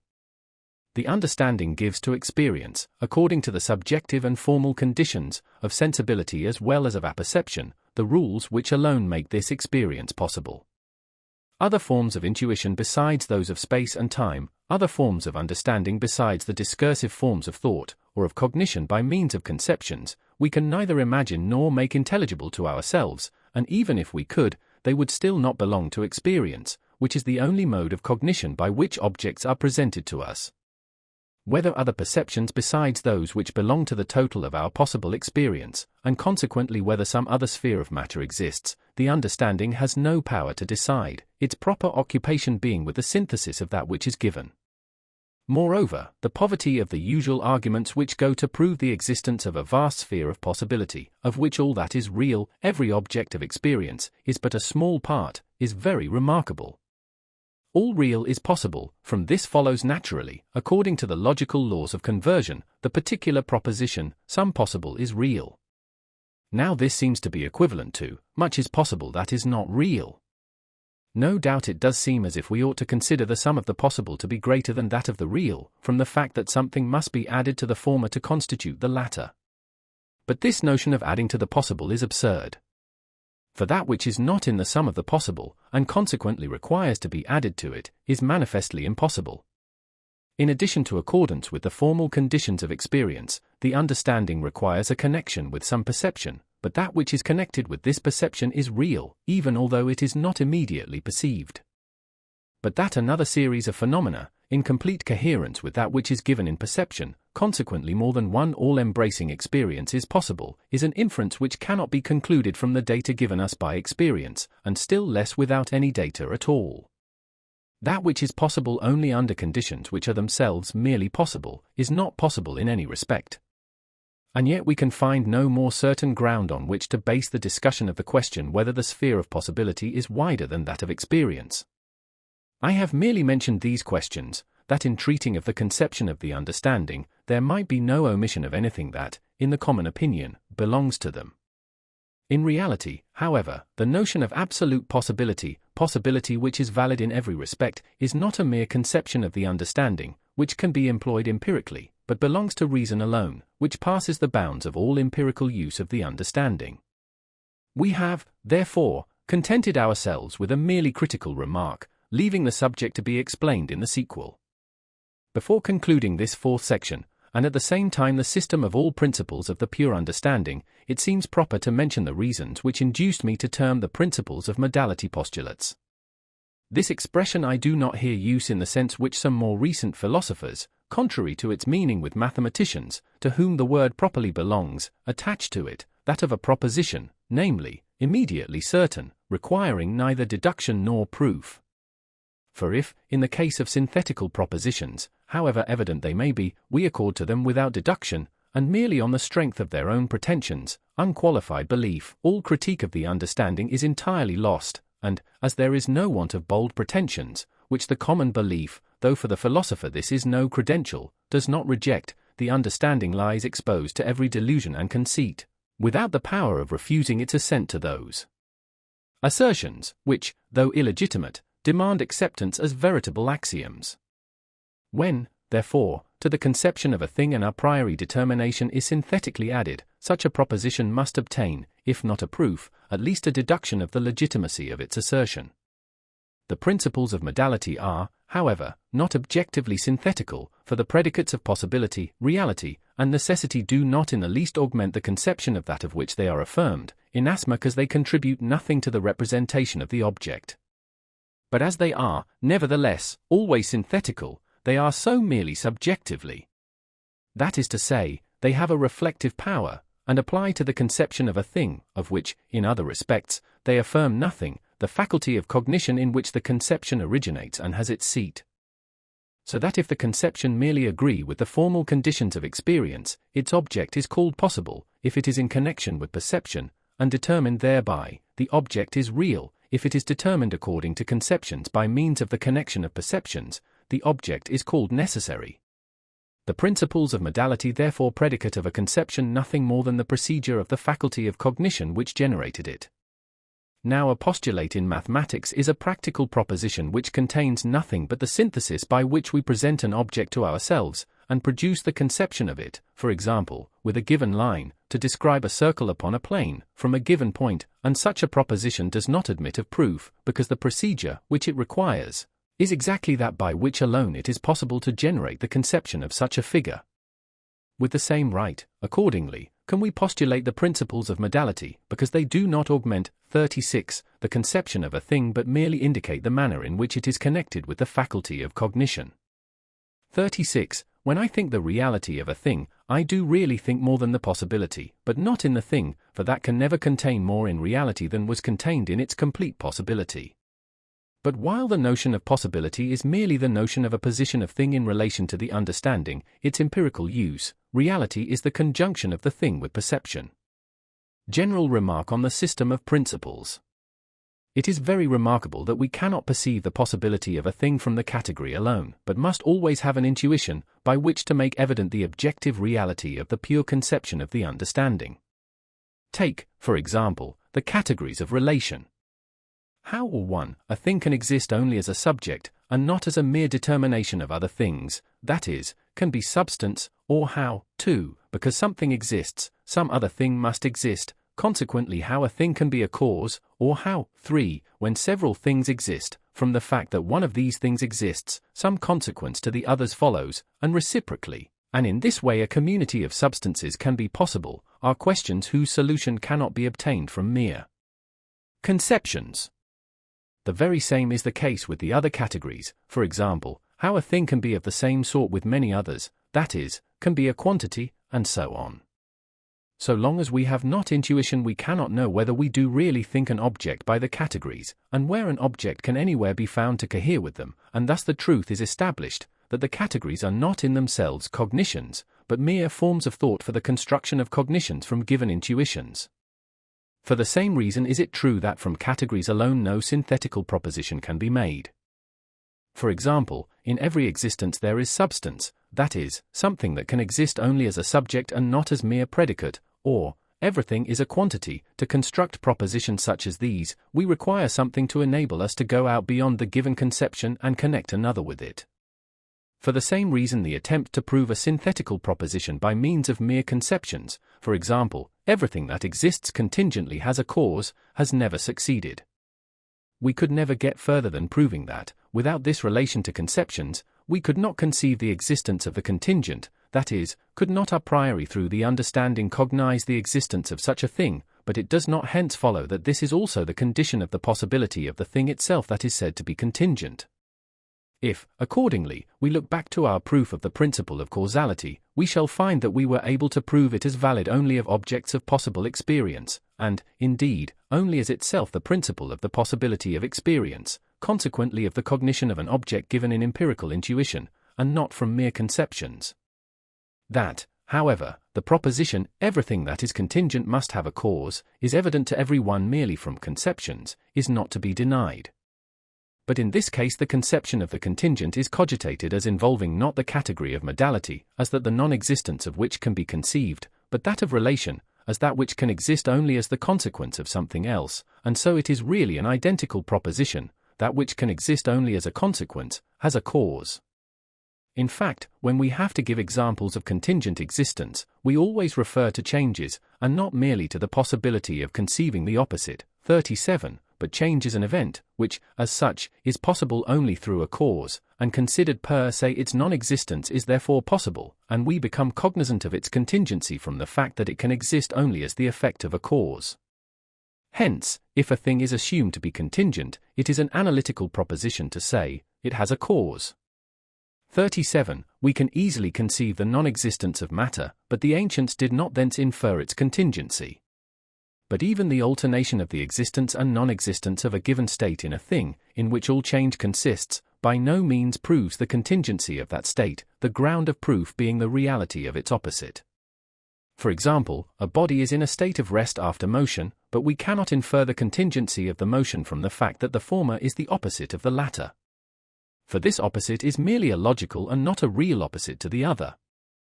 If we wish to demonstrate the contingency of the motion, what we ought to prove is that, instead of the motion which took place in the preceding point of time, it was possible for the body to have been then in rest, not that it is afterwards in rest, for in this case, both opposites are perfectly consistent with each other. But it is still more remarkable that, to understand the possibility of things according to the categories and thus to demonstrate the objective reality of the latter, we require not merely intuitions, but external intuitions. If, for example, we take the pure conceptions of relation, we find that, 1. For the purpose of presenting to the conception of substance something permanent in intuition corresponding thereto and thus of demonstrating the objective reality of this conception, we require an intuition of matter in space, because space alone is permanent and determines things as such, while time, and with it all that is in the internal sense, is in a state of continual flow. 2. In order to represent change as the intuition corresponding to the conception of causality, we require the representation of motion as change in space. In fact, it is through it alone that changes, the possibility of which no pure understanding can perceive, are capable of being intuited. Change is the connection of determinations contradictorily opposed to each other in the existence of one and the same thing. Now, how it is possible that out of a given state one quite opposite to it in the same thing should follow, reason without an example can not only not conceive, but cannot even make intelligible without intuition, and this intuition is the motion of a point in space, the existence of which in different spaces, as a consequence of opposite determinations, alone makes the intuition of change possible. For, in order to make even internal change cognitable, we require to represent time, as the form of the internal sense, figuratively by a line, and the internal change by the drawing of that line, motion, and consequently are obliged to employ external intuition to be able to represent the successive existence of ourselves in different states. The proper ground of this fact is that all change to be perceived as change presupposes something permanent in intuition, while in the internal sense no permanent intuition is to be found. Lastly, the objective possibility of the category of community cannot be conceived by mere reason, and consequently its objective reality cannot be demonstrated without an intuition, and that external in space. For how can we conceive the possibility of community, that is, when several substances exist, that some effect on the existence of the one follows from the existence of the other, and reciprocally, and therefore that, because something exists in the latter, something else must exist in the former, which could not be understood from its own existence alone. For this is the very essence of community, which is inconceivable as a property of things which are perfectly isolated. Hence, Leibniz, in attributing to the substances of the world, as cogitated by the understanding alone, a community, required the mediating aid of a divinity, for, from their existence, such a property seemed to him with justice inconceivable. But we can very easily conceive the possibility of community of substances as phenomena, if we represent them to ourselves as in space, consequently in external intuition. For external intuition contains in itself a priori formal external relations, as the conditions of the possibility of the real relations of action and reaction, and therefore of the possibility of community. With the same ease can it be demonstrated that the possibility of things as quantities, and consequently the objective reality of the category of quantity, can be grounded only in external intuition, and that by its means alone is the notion of quantity appropriated by the internal sense. But I must avoid prolixity, and leave the task of illustrating this by examples to the reader's own reflection. The above remarks are of the greatest importance, not only for the confirmation of our previous confutation of idealism, but still more when the subject of self-cognition by mere internal consciousness and the determination of our own nature without the aid of external empirical intuitions is under discussion, for the indication of the grounds of the possibility of such a cognition. The result of the whole of this part of the analytic of principles is, therefore, all principles of the pure understanding are nothing more than a priori principles of the possibility of experience, and to experience alone do all a priori synthetical propositions apply and relate. Indeed, their possibility itself rests entirely on this relation. Chapter 3 of the ground of the division of all objects into phenomena and noumena. We have now not only traversed the region of the pure understanding and carefully surveyed every part of it, but we have also measured it, and assigned to everything therein its proper place. But this land is an island, and enclosed by nature herself within unchangeable limits. It is the land of truth, an attractive word, surrounded by a wide and stormy ocean, the region of illusion, where many a fog bank, many an iceberg, seems to the mariner, on his voyage of discovery, a new country, and, while constantly deluding him with vain hopes, engages him in dangerous adventures, from which he never can desist, and which yet he never can bring to a termination. But before venturing upon this sea, in order to explore it in its whole extent, and to arrive at a certainty whether anything is to be discovered there, it will not be without advantage if we cast our eyes upon the chart of the land that we are about to leave, and to ask ourselves, firstly, whether we cannot rest perfectly contented with what it contains, or whether we must not of necessity be contented with it, if we can find nowhere else a solid foundation to build upon, and, secondly, by what title we possess this land itself, and how we hold it secure against all hostile claims. Although, in the course of our analytic, we have already given sufficient answers to these questions, yet a summary recapitulation of these solutions may be useful in strengthening our conviction, by uniting in one point the mementa of the arguments. We have seen that everything which the understanding draws from itself, without borrowing from experience, it nevertheless possesses only for the behoof and use of experience.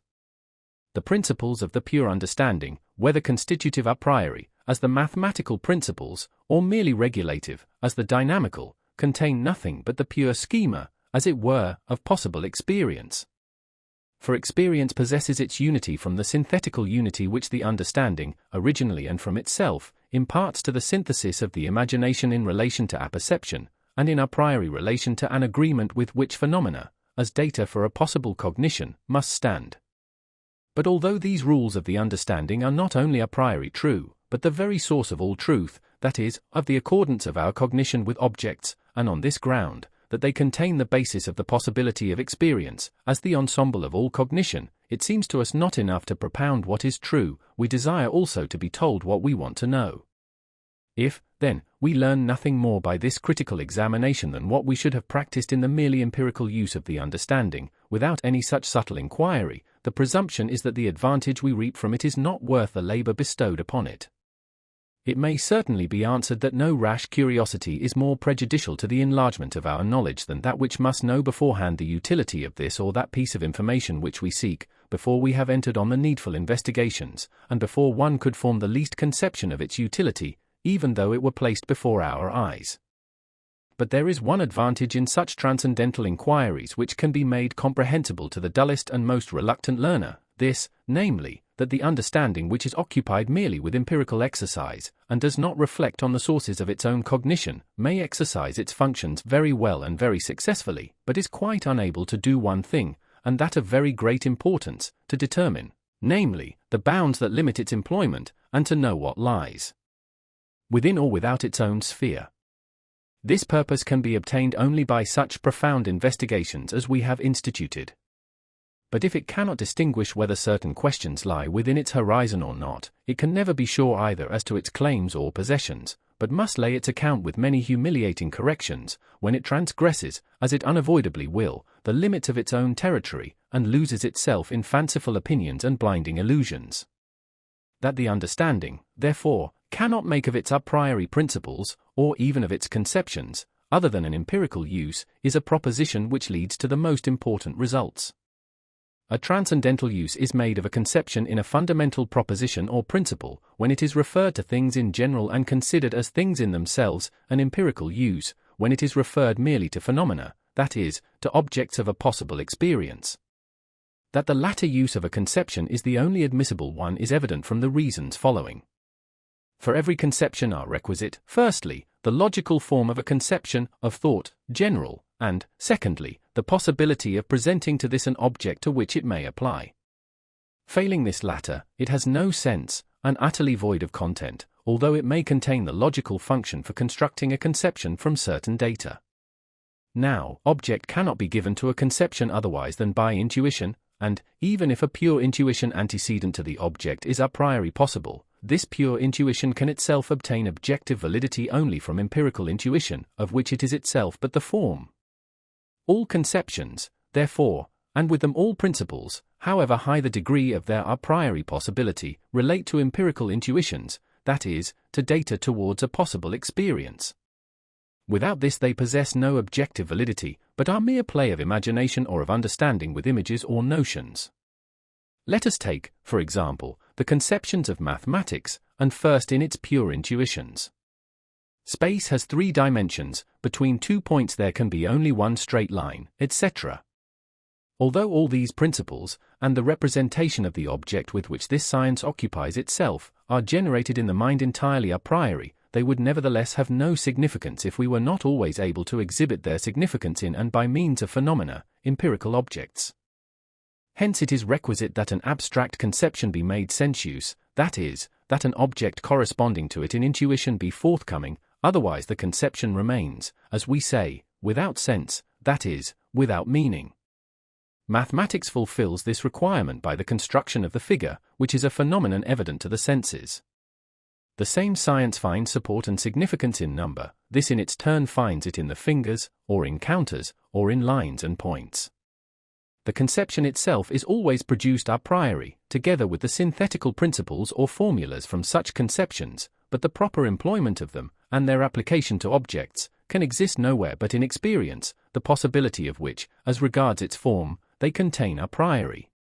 That this is also the case with all of the categories and the principles based upon them is evident from the fact that we cannot render intelligible the possibility of an object corresponding to them without having recourse to the conditions of sensibility, consequently, to the former phenomena, to which, as their only proper objects, their use must therefore be confined, inasmuch as, if this condition is removed, all significance, that is, all relation to an object, disappears, and no example can be found to make it comprehensible what sort of things we ought to think under such conceptions. The conception of quantity cannot be explained except by saying that it is the determination of a thing whereby it can be cogitated how many times one is placed in it. But this how many times is based upon successive repetition, consequently upon time and the synthesis of the homogeneous therein. Reality, in contradistinction to negation, can be explained only by cogitating a time which is either filled therewith or is void. If I leave out the notion of permanence, which is existence in all time, there remains in the conception of substance nothing but the logical notion of subject, a notion of which I endeavor to realize by representing to myself something that can exist only as a subject. But not only am I perfectly ignorant of any conditions under which this logical prerogative can belong to a thing, I can make nothing out of the notion, and draw no inference from it, because no object to which to apply the conception is determined, and we consequently do not know whether it has any meaning at all. In like manner, if I leave out the notion of time, in which something follows upon some other thing in conformity with a rule, I can find nothing in the pure category, except that there is a something of such a sort that from it a conclusion may be drawn as to the existence of some other thing. But in this case it would not only be impossible to distinguish between a cause and an effect, but, as this power to draw conclusions requires conditions of which I am quite ignorant, the conception is not determined as to the mode in which it ought to apply to an object. The so-called principle, everything that is contingent has a cause, comes with a gravity and self-assumed authority that seems to require no support from without. But, I ask, what is meant by contingent? The answer is that the non-existence of which is possible. But I should like very well to know by what means this possibility of non-existence is to be cognized, if we do not represent to ourselves a succession in the series of phenomena, and in this succession an existence which follows a non-existence, or conversely, consequently, change. For to say that the non-existence of a thing is not self-contradictory is a lame appeal to a logical condition, which is no doubt a necessary condition of the existence of the conception, but is far from being sufficient for the real objective possibility of non-existence. I can annihilate in thought every existing substance without self-contradiction, but I cannot infer from this their objective contingency in existence, that is to say, the possibility of their non-existence in itself. As regards the category of community, it may easily be inferred that, as the pure categories of substance and causality are incapable of a definition and explanation sufficient to determine their object without the aid of intuition, the category of reciprocal causality in the relation of substances to each other, commercium, is just as little susceptible thereof. Possibility, existence, and necessity nobody has ever yet been able to explain without being guilty of manifest tautology, when the definition has been drawn entirely from the pure understanding. For the substitution of the logical possibility of the conception, the condition of which is that it be not self-contradictory, for the transcendental possibility of things, the condition of which is that there be an object corresponding to the conception, is a trick which can only deceive the inexperienced. 38. In one word, to none of these conceptions belongs a corresponding object, and consequently their real possibility cannot be demonstrated, if we take away sensuous intuition, the only intuition which we possess, and there then remains nothing but the logical possibility, that is, the fact that the conception or thought is possible, which, however, is not the question, what we want to know being, whether it relates to an object and thus possesses any meaning. It follows incontestably that the pure conceptions of the understanding are incapable of transcendental, and must always be of empirical use alone, and that the principles of the pure understanding relate only to the general conditions of a possible experience, to objects of the senses, and never to things in general, apart from the mode in which we intuite them. Transcendental analytic has accordingly this important result, to wit, that the understanding is competent to effect nothing a priori, except the anticipation of the form of a possible experience in general, and that, as that which is not phenomenon cannot be an object of experience, it can never overstep the limits of sensibility, within which alone objects are presented to us. Its principles are merely principles of the exposition of phenomena, and the proud name of an ontology, which professes to present synthetical cognitions a priori of things in general in a systematic doctrine, must give place to the modest title of analytic of the pure understanding. Thought is the act of referring a given intuition to an object. If the mode of this intuition is unknown to us, the object is merely transcendental, and the conception of the understanding is employed only transcendentally, that is, to produce unity in the thought of a manifold in general. Now a pure category, in which all conditions of sensuous intuition, as the only intuition we possess, are abstracted, does not determine an object, but merely expresses the thought of an object in general, according to different modes. Now, to employ a conception, the function of judgment is required, by which an object is subsumed under the conception, consequently the at least formal condition under which something can be given in intuition. Failing this condition of judgment, schema, subsumption is impossible, for there is in such a case nothing given, which may be subsumed under the conception. The merely transcendental use of the categories is therefore, in fact, no use at all and has no determined, or even, as regards its form, determinable object. Hence it follows that the pure category is incompetent to establish a synthetical a priori principle, and that the principles of the pure understanding are only of empirical and never of transcendental use, and that beyond the sphere of possible experience no synthetical a priori principles are possible. It may be advisable, therefore, to express ourselves thus. The pure categories, apart from the formal conditions of sensibility, have a merely transcendental meaning, but are nevertheless not of transcendental use, because this is in itself impossible, inasmuch as all the conditions of any employment or use of them, in judgments, are absent, to wit, the formal conditions of the subsumption of an object under these conceptions. As, therefore, in the character of pure categories, they must be employed empirically, and cannot be employed transcendentally, they are of no use at all, when separated from sensibility, that is, they cannot be applied to an object. They are merely the pure form of the employment of the understanding in respect of objects in general and of thought, without its being at the same time possible to think or to determine any object by their means. But there lurks at the foundation of this subject an illusion which it is very difficult to avoid. The categories are not based, as regards their origin, upon sensibility, like the forms of intuition, space, and time. They seem, therefore, to be capable of an application beyond the sphere of sensuous objects. But this is not the case. They are nothing but mere forms of thought, which contain only the logical faculty of uniting a priori in consciousness the manifold given in intuition. Apart, then, from the only intuition possible for us, they have still less meaning than the pure sensuous forms, space and time, for through them an object is at least given, while a mode of connection of the manifold, when the intuition which alone gives the manifold is wanting, has no meaning at all.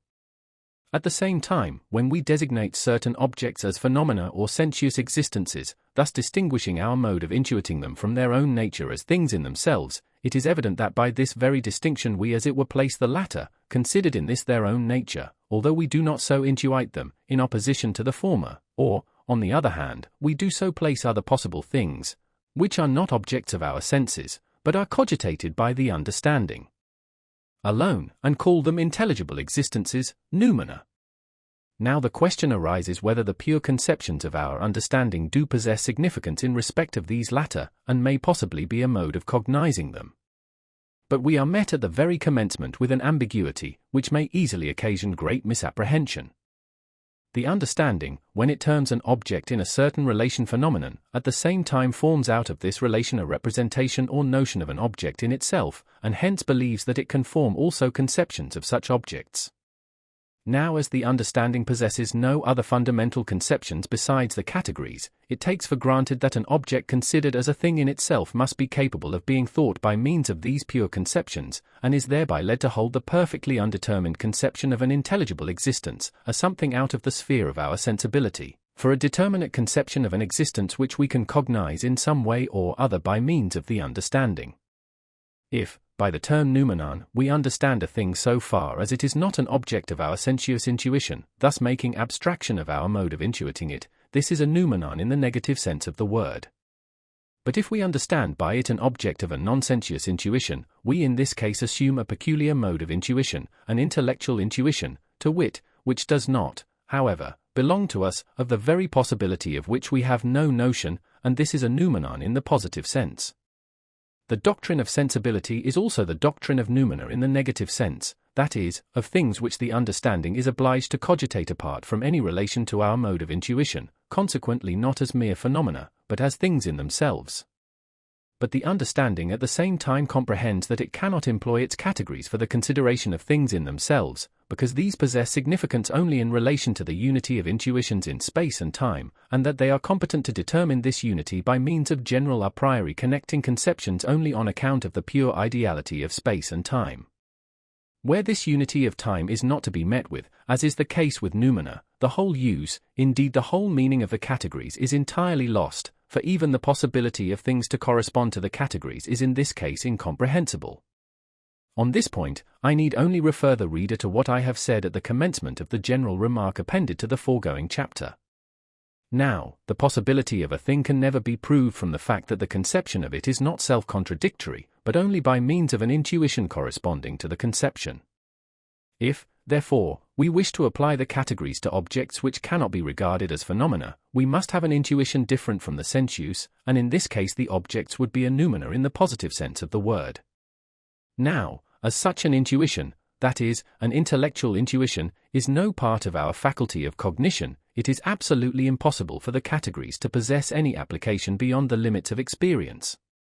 It may be true that there are intelligible existences to which our faculty of sensuous intuition has no relation, and cannot be applied, but our conceptions of the understanding, as mere forms of thought for our sensuous intuition, do not extend to these. What, therefore, we call noumenon must be understood by us as such in a negative sense. If I take away from an empirical intuition all thought, by means of the categories, there remains no cognition of any object, for by means of mere intuition nothing is cogitated, and, from the existence of such or such an affection of sensibility in me, it does not follow that this affection or representation has any relation to an object without me.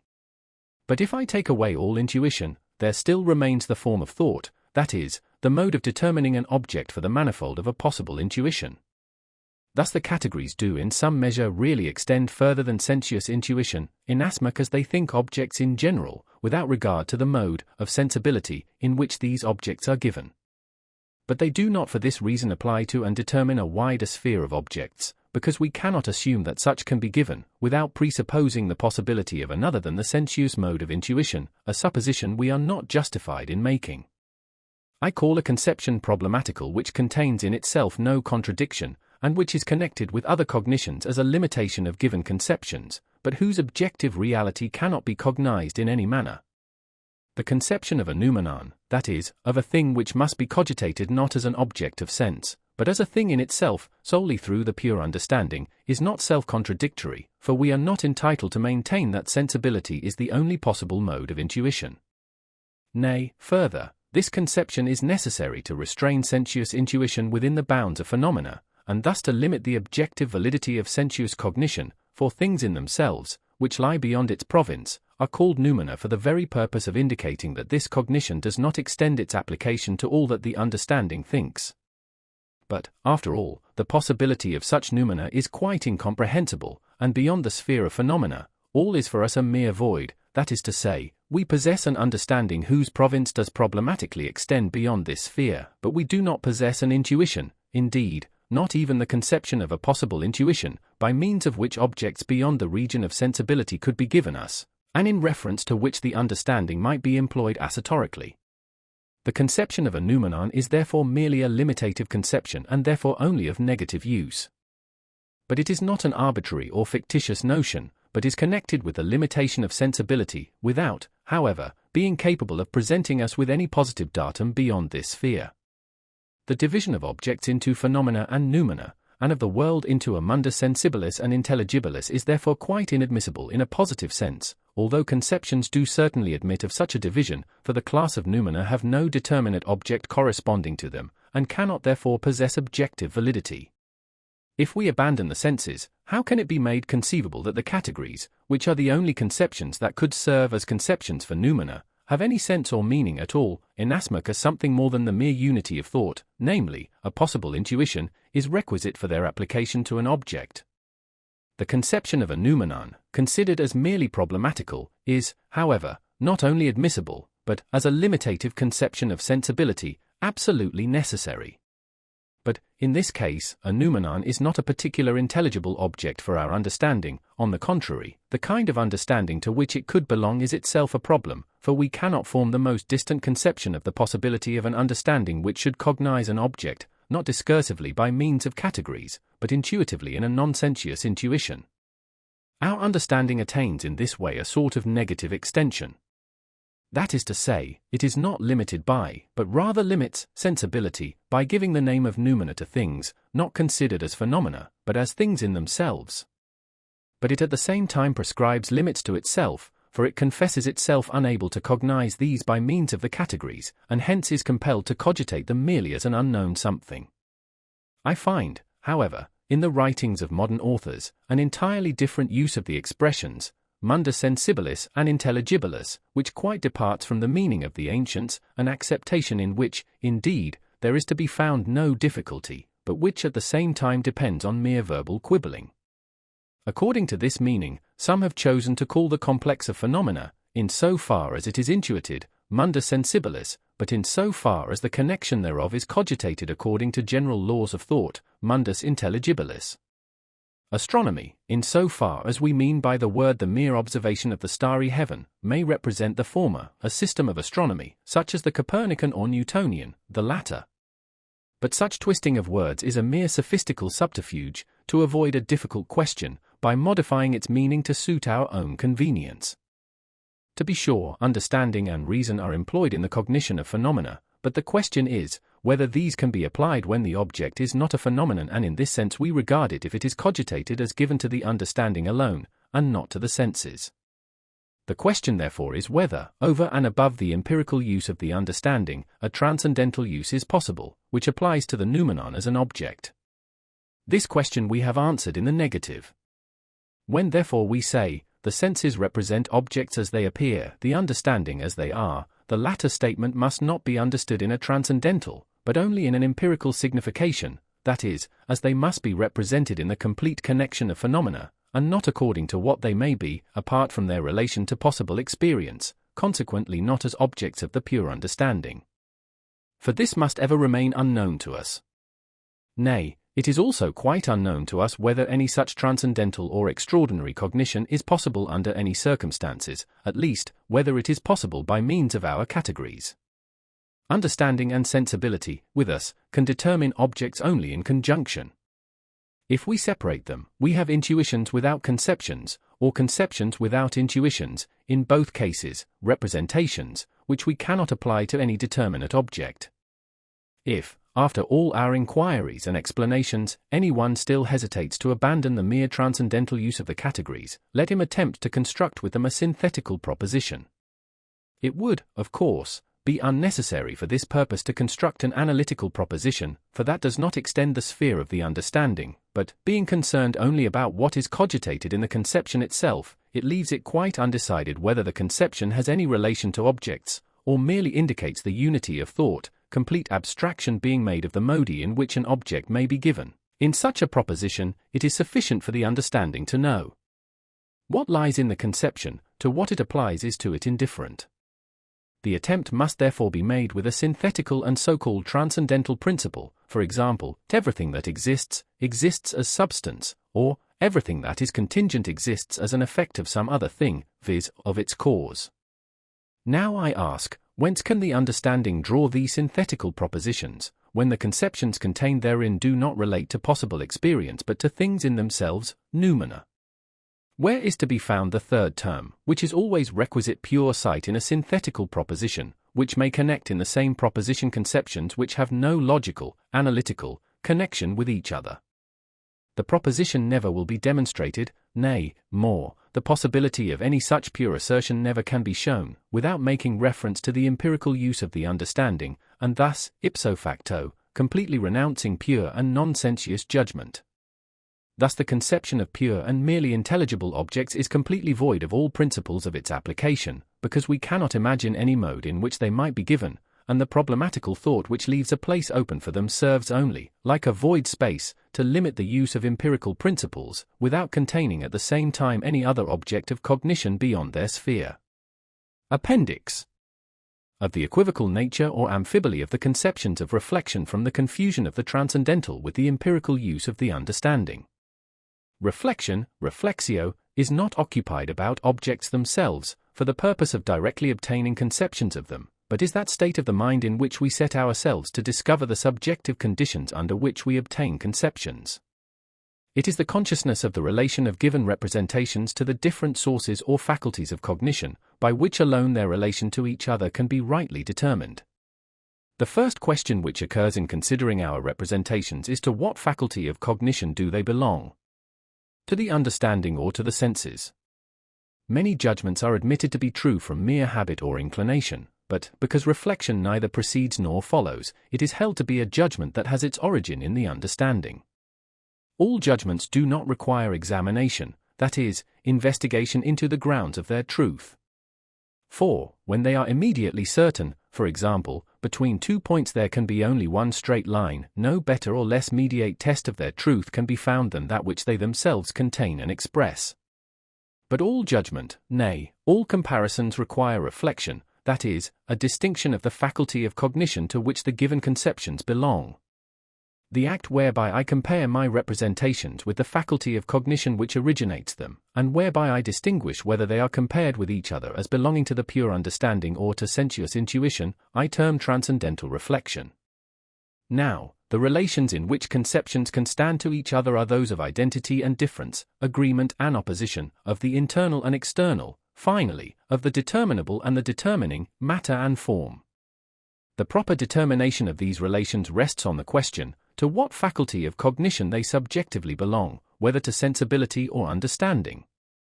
For, on the manner in which we solve this question depends the manner in which we must cogitate these relations. Before constructing any objective judgment, we compare the conceptions that are to be placed in the judgment, and observe whether there exists identity of many representations in one conception, if a general judgment is to be constructed, or difference, if a particular, whether there is agreement when affirmative, and opposition when negative judgments are to be constructed, and so on. For this reason we ought to call these conceptions, conceptions of comparison, conceptus comparationis. But as, when the question is not as to the logical form, but as to the content of conceptions, that is to say, whether the things themselves are identical or different, in agreement or opposition, and so on, the things can have a twofold relation to our faculty of cognition, to wit, a relation either to sensibility or to the understanding, and as on this relation depends their relation to each other, transcendental reflection, that is, the relation of given representations to one or the other. Faculty of cognition can alone determine this latter relation. Thus we shall not be able to discover whether the things are identical or different, in agreement or opposition, etc., from the mere conception of the things by means of comparison, comparatio, but only by distinguishing the mode of cognition to which they belong, in other words, by means of transcendental reflection.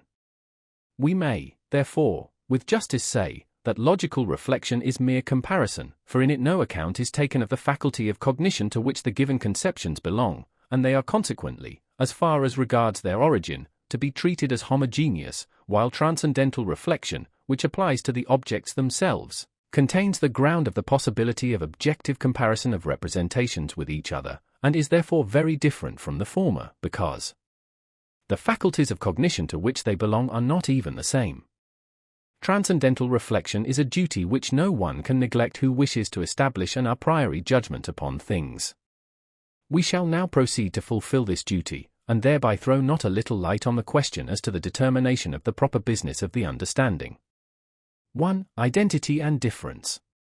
When an object is presented to us several times, but always with the same internal determinations, qualitas et quantitas, it, if an object of pure understanding, is always the same, not several things, but only one thing, numerica identitas, but if a phenomenon, we do not concern ourselves with comparing the conception of the thing with the conception of some other, but, although they may be in this respect perfectly the same, the difference of place at the same time is a sufficient ground for asserting the numerical difference of these objects of sense. Thus, in the case of 2 drops of water, we may make complete abstraction of all internal difference, quality and quantity, and the fact that they are intuited at the same time in different places is sufficient to justify us in holding them to be numerically different. Leibniz regarded phenomena as things in themselves, consequently as intelligibilia, that is, objects of pure understanding, although, on account of the confused nature of their representations, he gave them the name of phenomena, and in this case his principle of the indiscernible, principium identitas indiscernibilium, is not to be impugned. But as phenomena are objects of sensibility, and, as the understanding, in respect of them, must be employed empirically and not purely or transcendentally, plurality and numerical difference are given by space itself as the condition of external phenomena.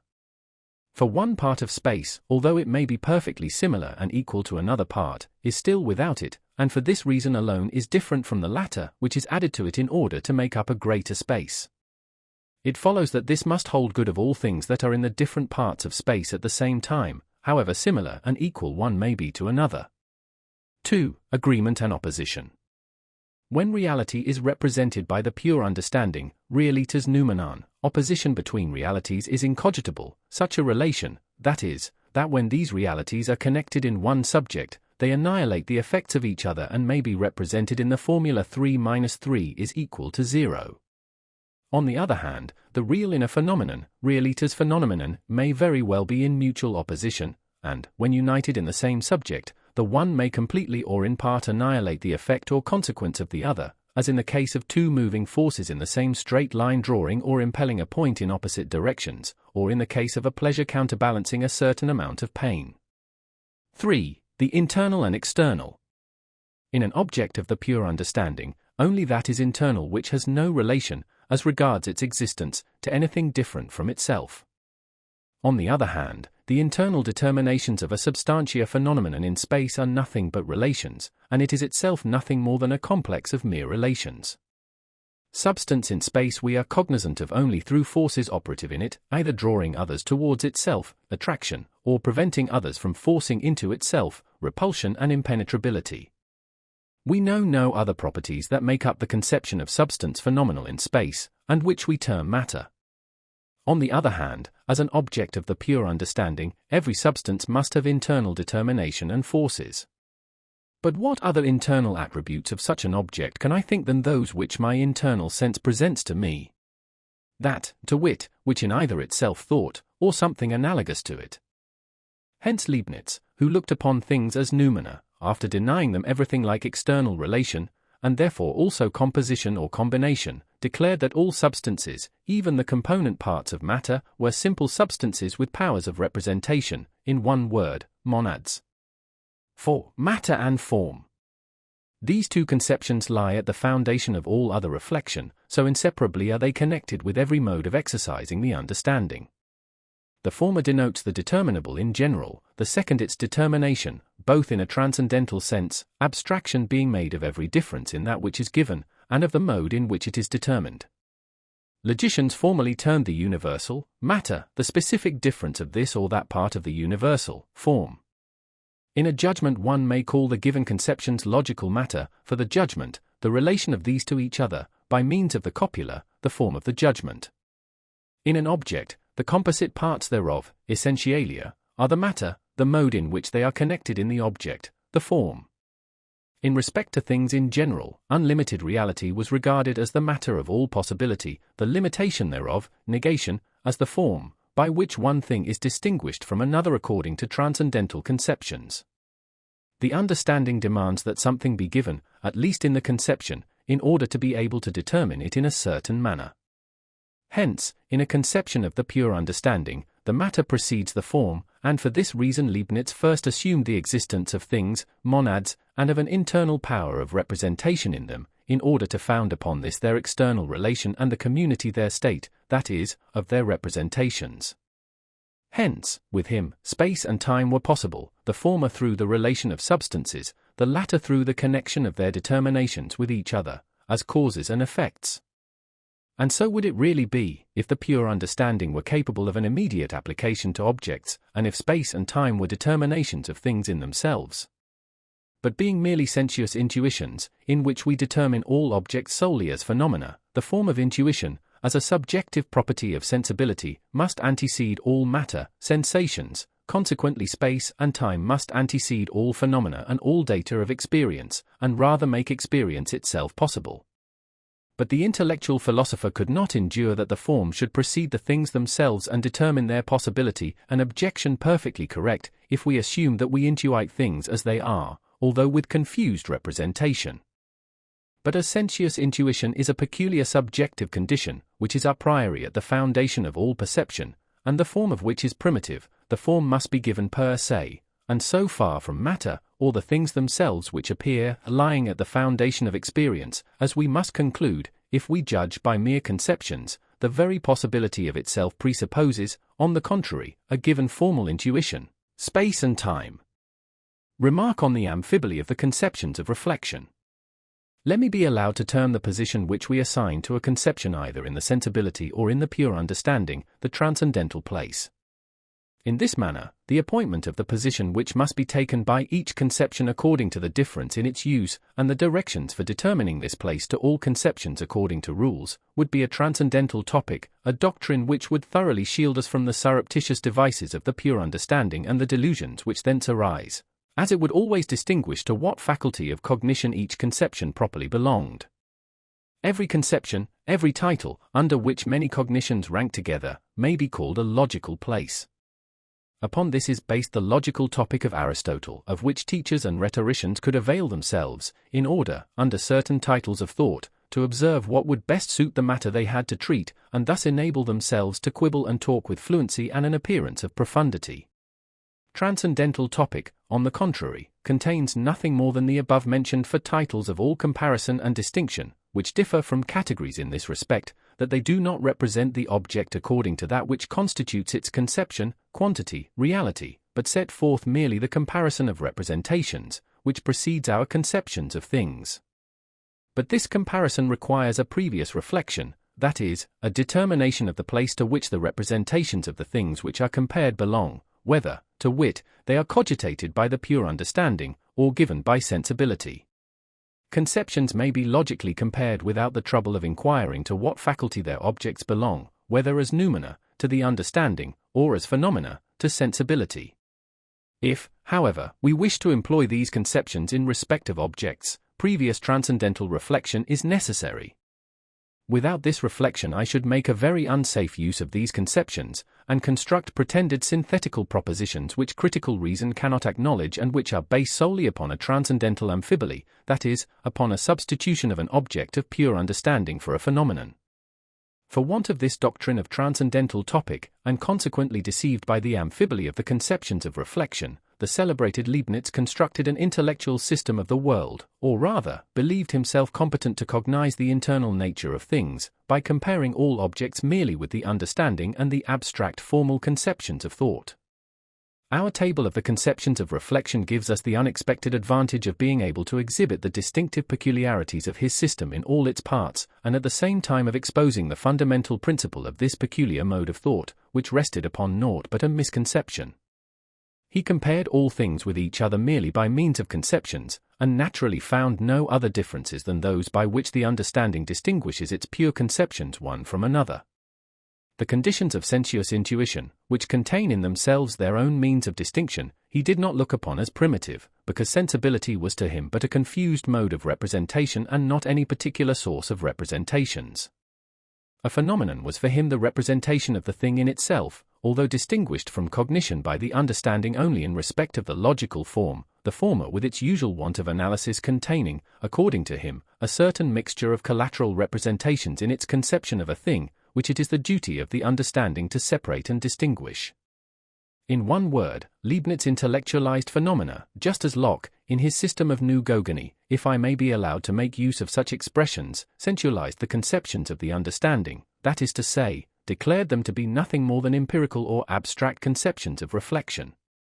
Instead of seeking in the understanding and sensibility two different sources of representations, which, however, can present us with objective judgments of things only in conjunction, each of these great men recognized but one of these faculties, which, in their opinion, applied immediately to things in themselves, the other having no duty but that of confusing or arranging the representations of the former. Accordingly, the objects of sense were compared by Leibniz as things in general merely in the understanding.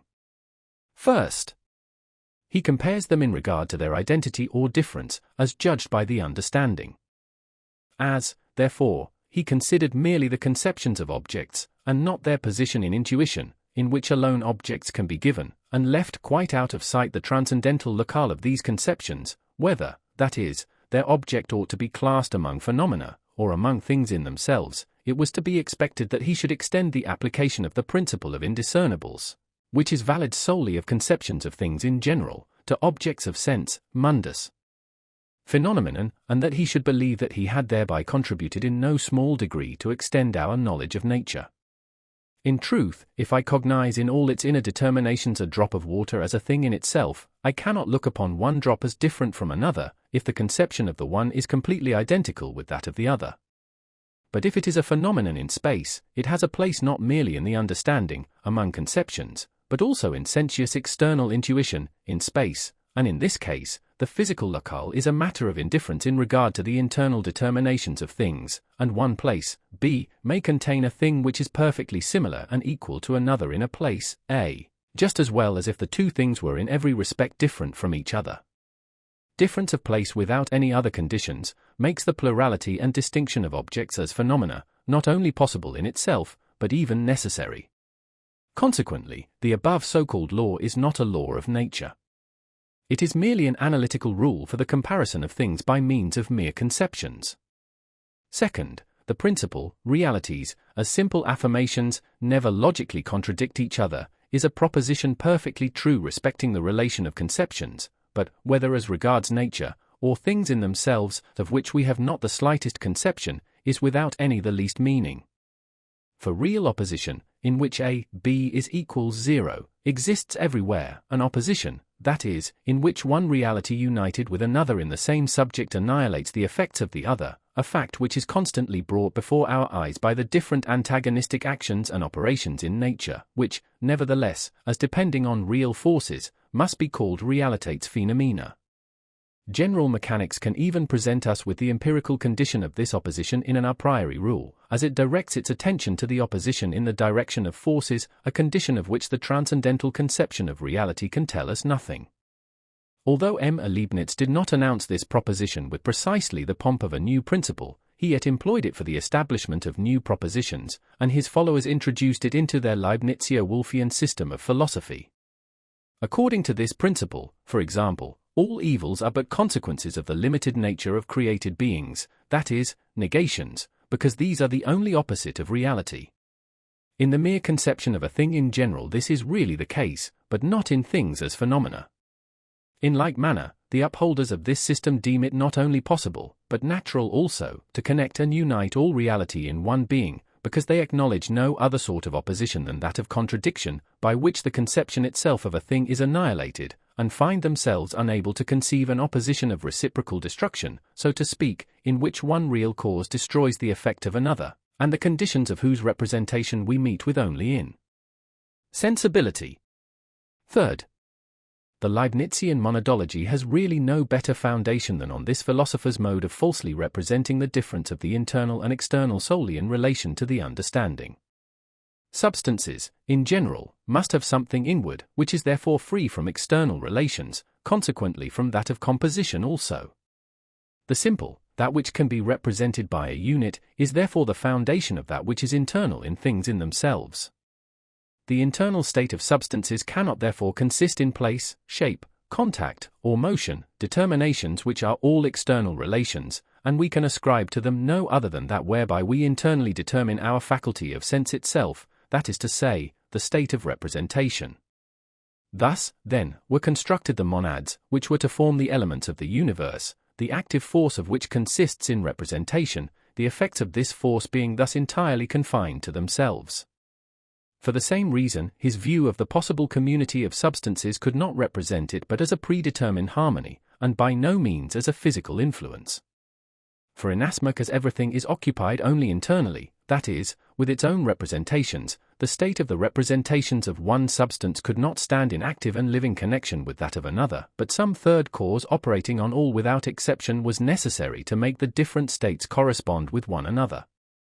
And this did not happen by means of assistance applied in each particular case, systema assistentiae, but through the unity of the idea of a cause occupied and connected with all substances, in which they necessarily receive, according to the Leibnizian school, their existence and permanence, consequently also reciprocal correspondence, according to universal laws. Fourth, this philosopher's celebrated doctrine of space and time, in which he intellectualized these forms of sensibility, originated in the same delusion of transcendental reflection. If I attempt to represent by the mere understanding the external relations of things, I can do so only by employing the conception of their reciprocal action, and if I wish to connect one state of the same thing with another state, I must avail myself of the notion of the order of cause and effect. And thus Leibniz regarded space as a certain order in the community of substances, and time as the dynamical sequence of their states. That which space and time possess proper to themselves and independent of things, he ascribed to a necessary confusion in our conceptions of them, whereby that which is a mere form of dynamical relations is held to be a self-existent intuition, antecedent even to things themselves. Thus space and time were the intelligible form of the connection of things, substances and their states, in themselves. But things were intelligible substances, substantiae noumena. At the same time, he made these conceptions valid phenomena, because he did not allow to sensibility a peculiar mode of intuition, but sought all, even the empirical representation of objects, in the understanding, and left to sense naught but the despicable task of confusing and disarranging the representations of the former. But even if we could frame any synthetical proposition concerning things in themselves by means of the pure understanding, which is impossible, it could not apply to phenomena, which do not represent things in themselves. In such a case I should be obliged in transcendental reflection to compare my conceptions only under the conditions of sensibility, and so space and time would not be determinations of things in themselves, but of phenomena.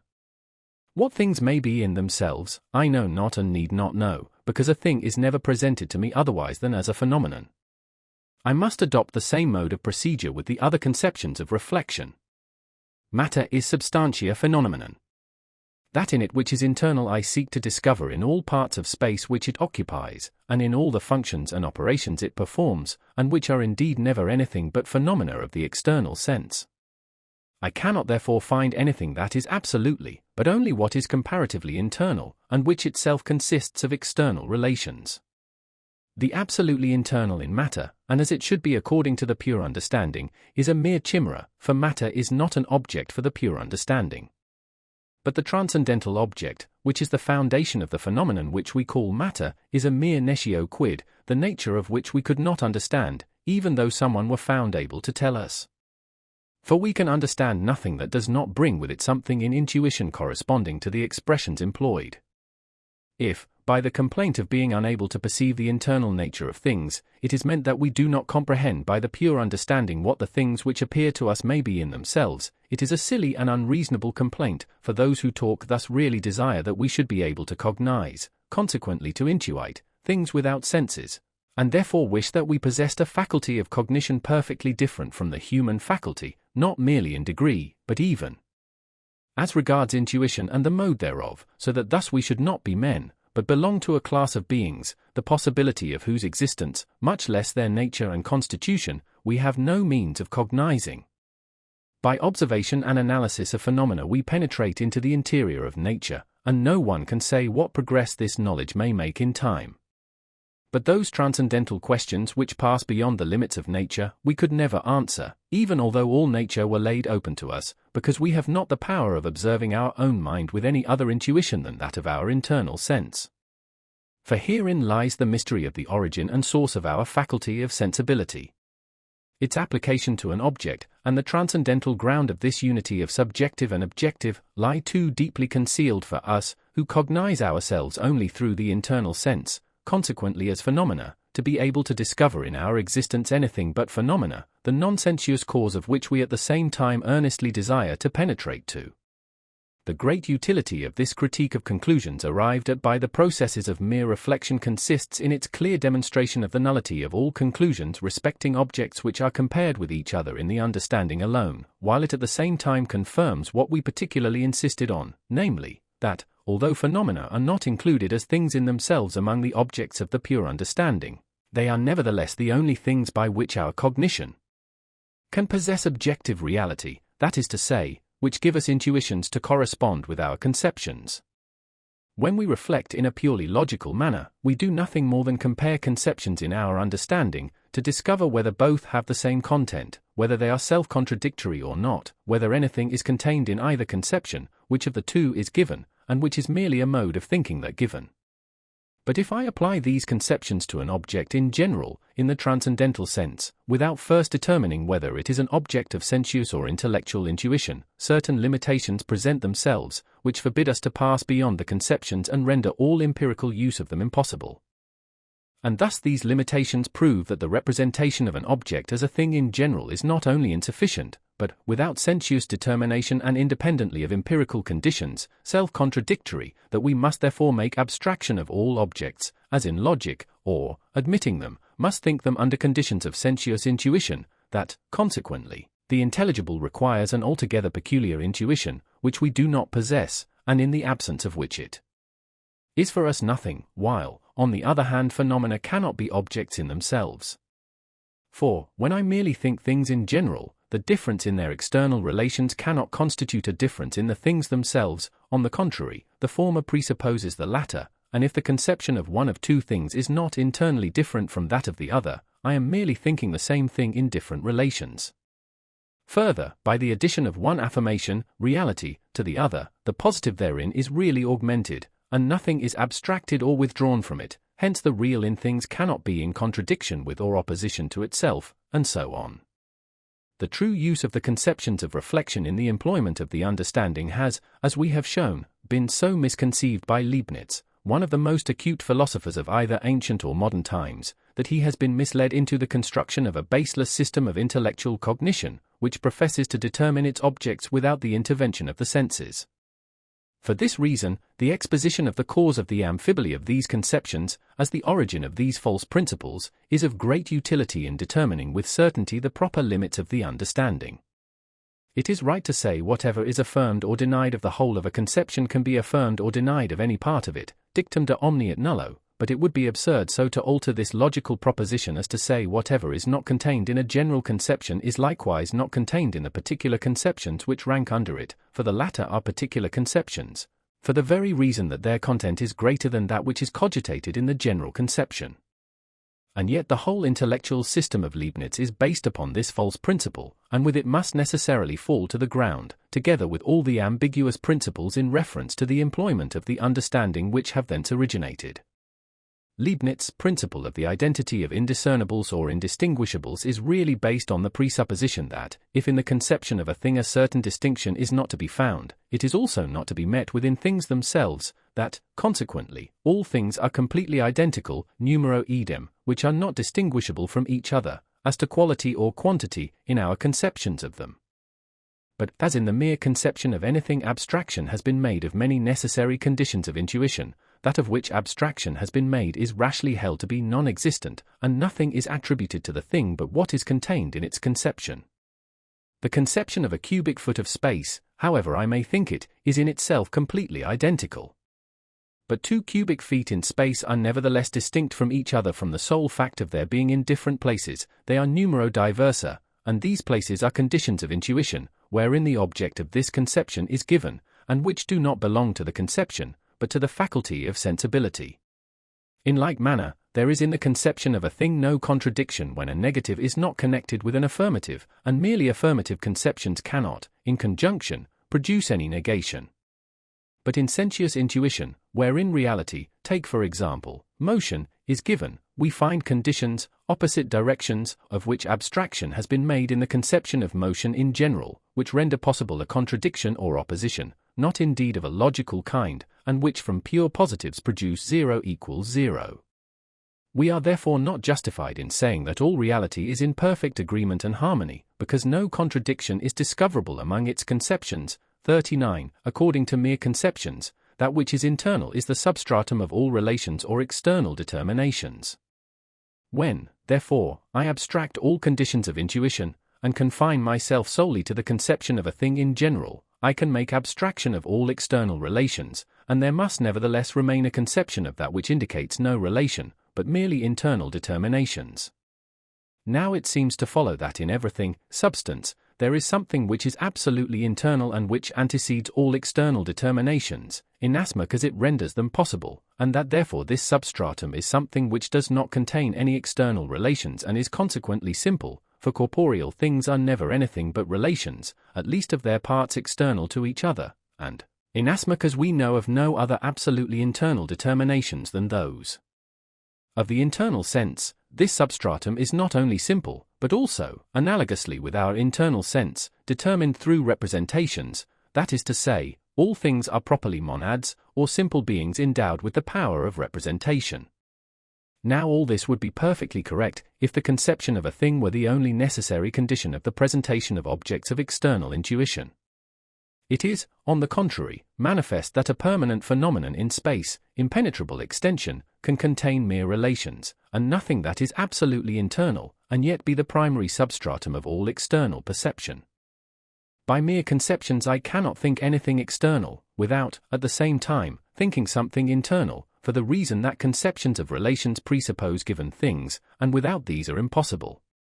But, as an intuition there is something, that is, space, which, with all it contains, consists of purely formal, or, indeed, real relations, which is not found in the mere conception of a thing in general, and this presents to us the substratum which could not be cognized through conceptions alone. I cannot say, because a thing cannot be represented by mere conceptions without something absolutely internal, there is also, in the things themselves which are contained under these conceptions, and in their intuition nothing external to which something absolutely internal does not serve as the foundation.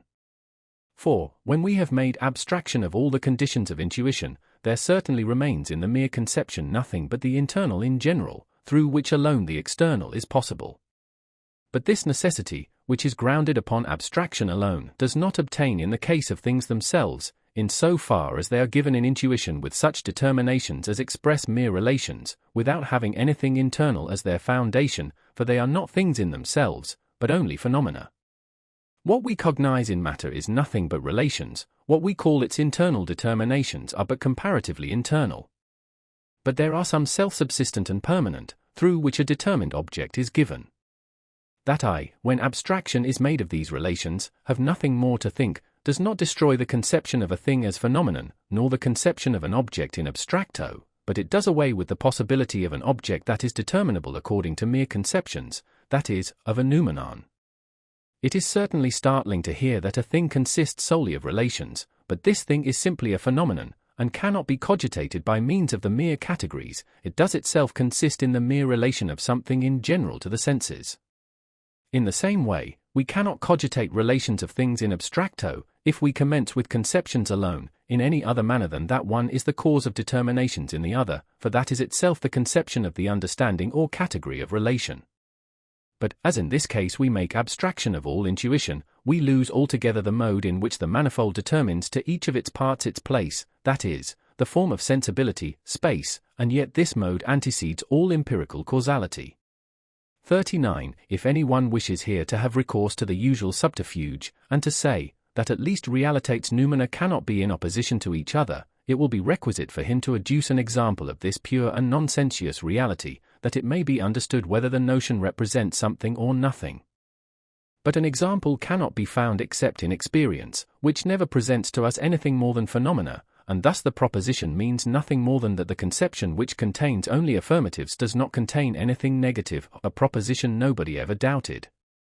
If by intelligible objects we understand things which can be thought by means of the pure categories, without the need of the schemata of sensibility, such objects are impossible.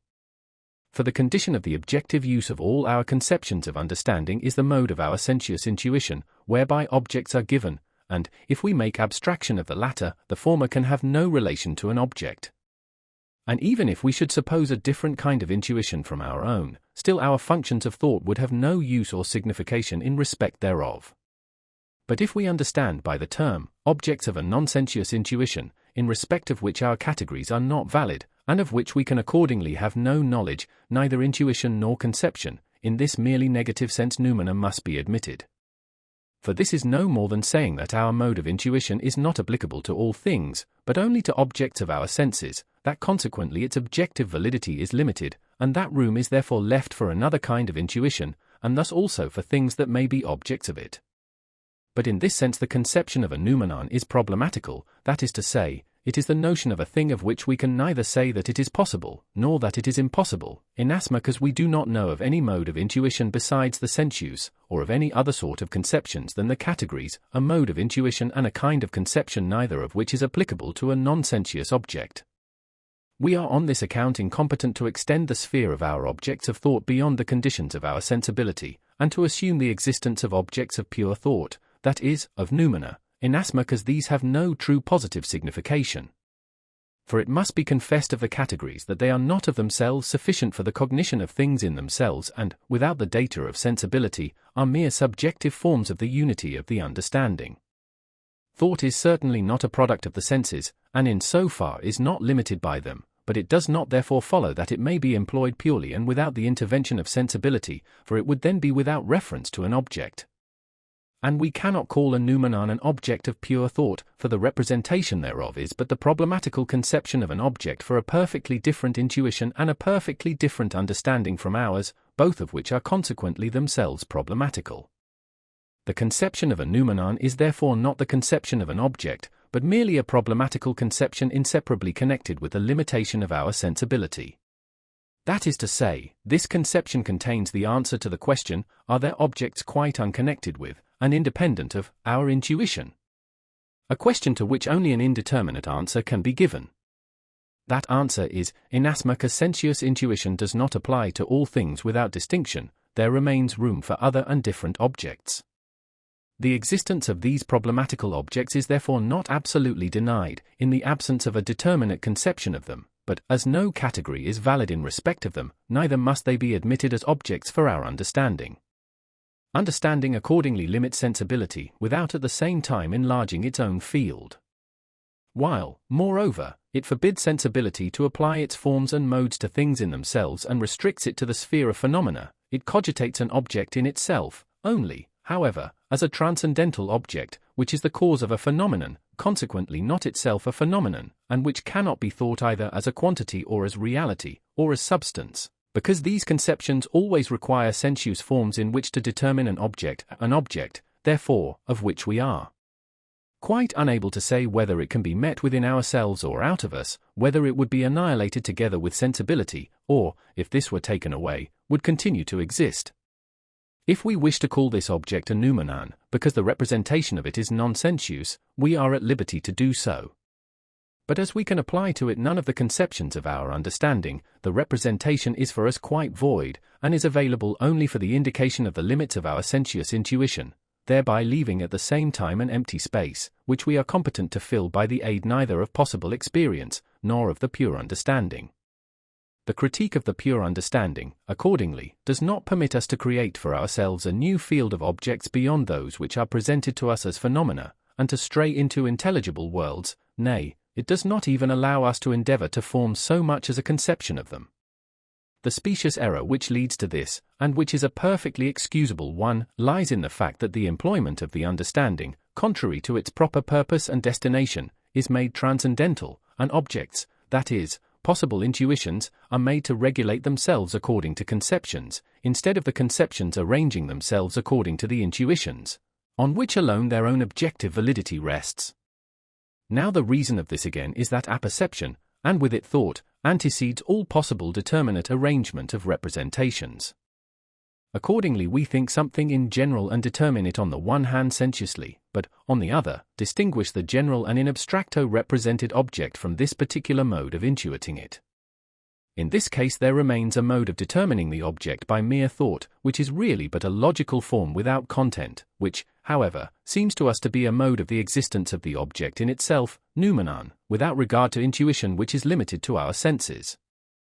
Before ending this transcendental analytic, we must make an addition, which, although in itself of no particular importance, seems to be necessary to the completeness of the system.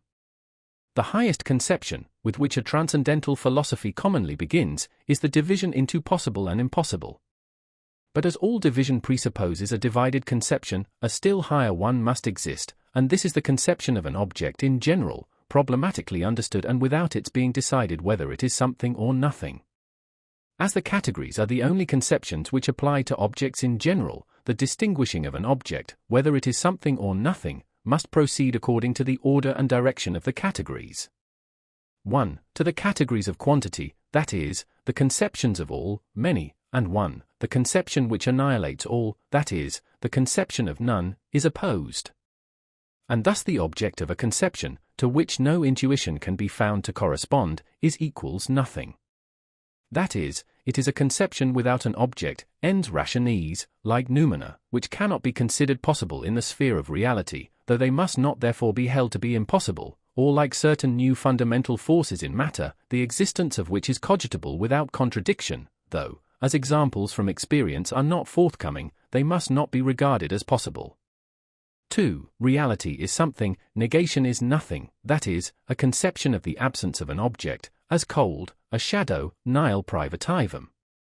3. The mere form of intuition, without substance, is in itself no object, but the merely formal condition of an object, as phenomenon, as pure space and pure time. These are certainly something, as forms of intuition, but are not themselves objects which are intuited, ens imaginarium. 4. The object of a conception which is self-contradictory, is nothing, because the conception is nothing, is impossible, as a figure composed of two straight lines, nihil negativum. The table of this division of the conception of nothing, the corresponding division of the conception of something does not require special description, must therefore be arranged as follows. Nothing. As. 1. As empty conception. Without object. Ens rationis. 2-3.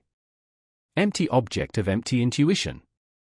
A conception, without object. Nihil privativum ens imaginarium. 4. Empty object. Without conception. Nihil negativum.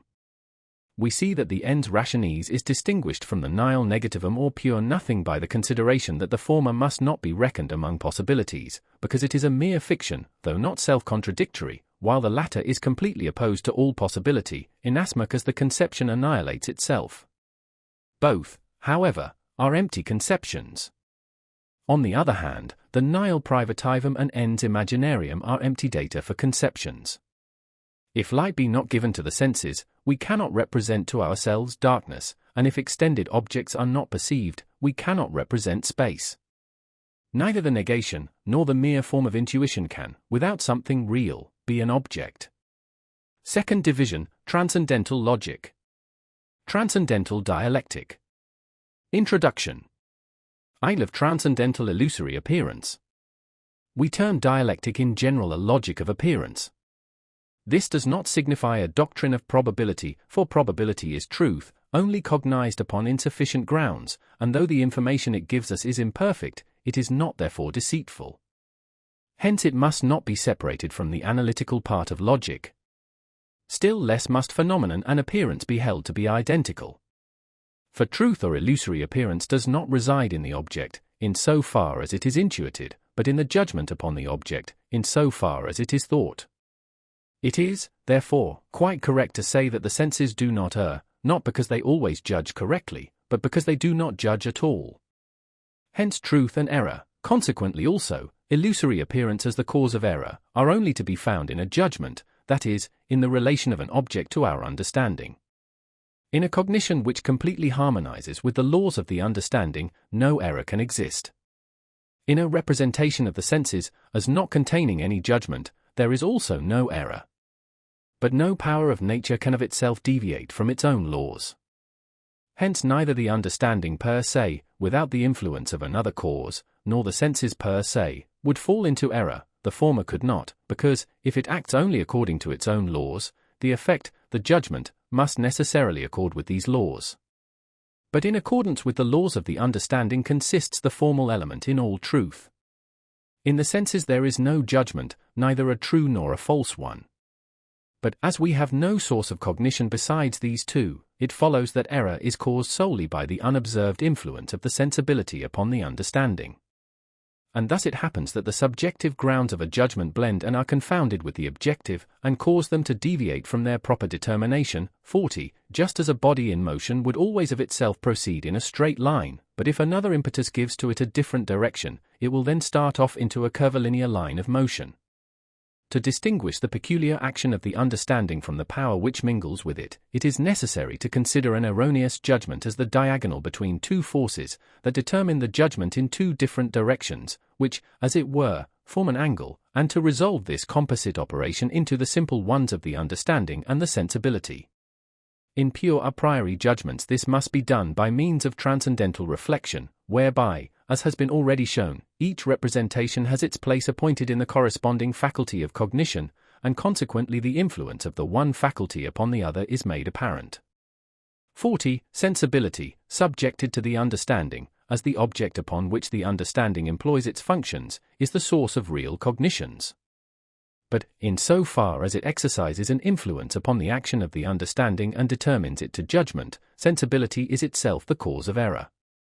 It is not at present our business to treat of empirical illusory appearance, for example, optical illusion, which occurs in the empirical application of otherwise correct rules of the understanding, and in which the judgment is misled by the influence of imagination.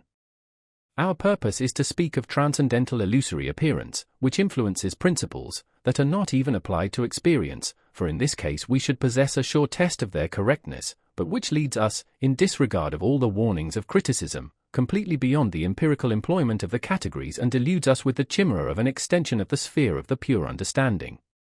We shall term those principles the application of which is confined entirely within the limits of possible experience, immanent. Those, on the other hand, which transgress these limits, we shall call transcendent principles.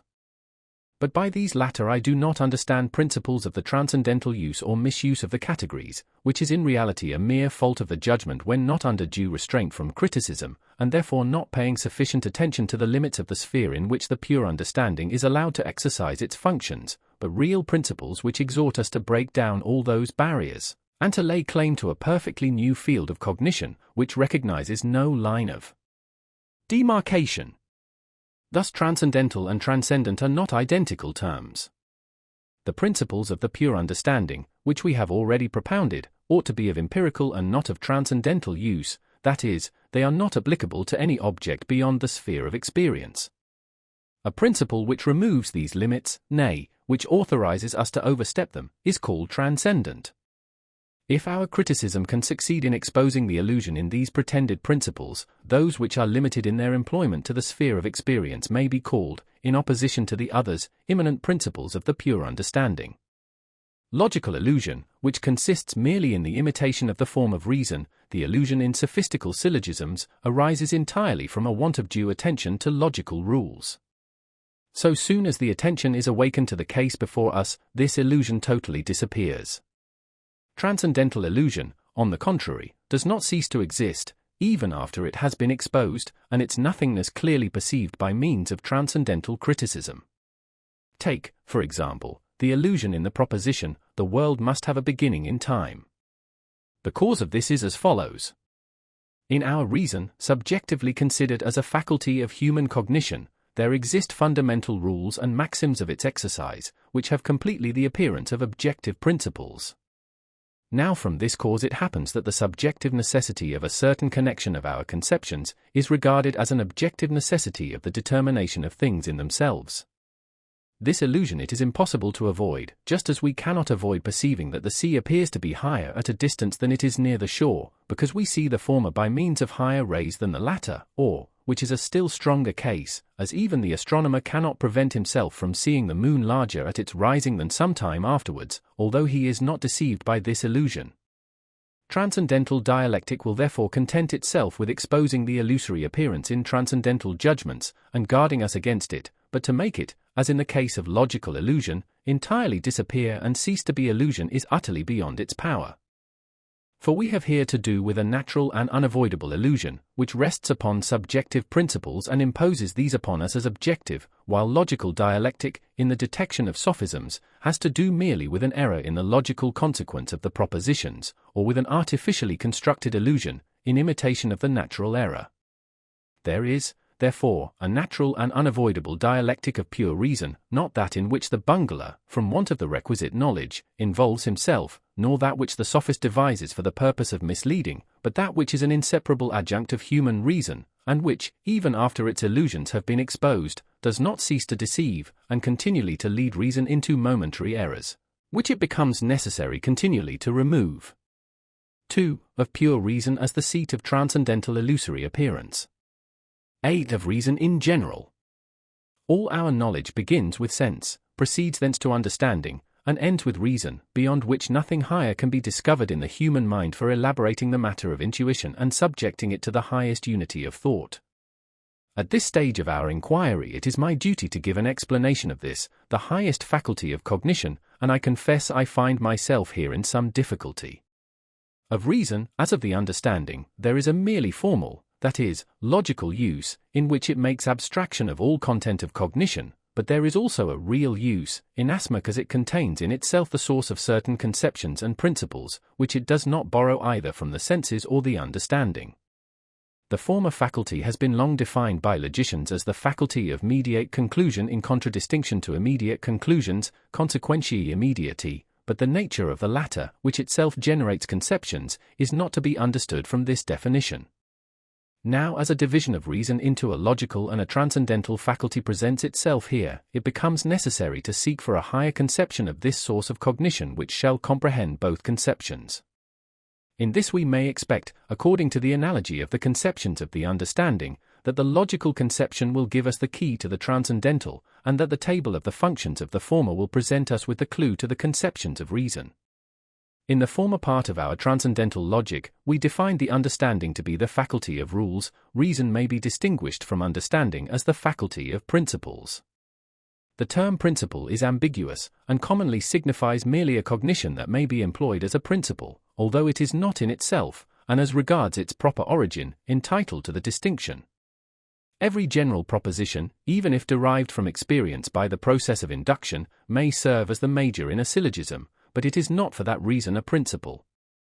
Mathematical axioms, for example, there can be only one straight line between 2 points, are general a priori cognitions, and are therefore rightly denominated principles, relatively to the cases which can be subsumed under them. But I cannot for this reason say that I cognize this property of a straight line from principles. I cognize it only in pure intuition. Cognition from principles, then, is that cognition in which I cognize the particular in the general by means of conceptions. Thus every syllogism is a form of the deduction of a cognition from a principle. For the major always gives a conception, through which everything that is subsumed under the condition thereof is cognized according to a principle. Now, as every general cognition may serve as the major in a syllogism, and the understanding presents us with such general a priori propositions, they may be termed principles, in respect of their possible use. But if we consider these principles of the pure understanding in relation to their origin, we shall find them to be anything rather than cognitions from conceptions. For they would not even be possible a priori, if we could not rely on the assistance of pure intuition, in mathematics, or on that of the conditions of a possible experience. That everything that happens has a cause, cannot be concluded from the general conception of that which happens. On the contrary, the principle of causality instructs us as to the mode of obtaining from that which happens a determinate empirical conception. Synthetical cognitions from conceptions the understanding cannot supply, and they alone are entitled to be called principles. At the same time, all general propositions may be termed comparative principles. It has been a long-cherished wish that, who knows how late, may one day, be happily accomplished, that the principles of the endless variety of civil laws should be investigated and exposed, for in this way alone can we find the secret of simplifying legislation. But in this case, laws are nothing more than limitations of our freedom upon conditions under which it subsists in perfect harmony with itself. They consequently have for their object that which is completely our own work, and of which we ourselves may be the cause by means of these conceptions. But how objects as things in themselves, how the nature of things is subordinated to principles and is to be determined, according to conceptions, is a question which it seems well nigh impossible to answer. Be this, however, as it may, for on this point our investigation is yet to be made, it is at least manifest from what we have said that cognition from principles is something very different from cognition by means of the understanding, which may indeed precede other cognitions in the form of a principle, but in itself, in so far as it is synthetical, is neither based upon mere thought, nor contains a general proposition drawn from conceptions alone.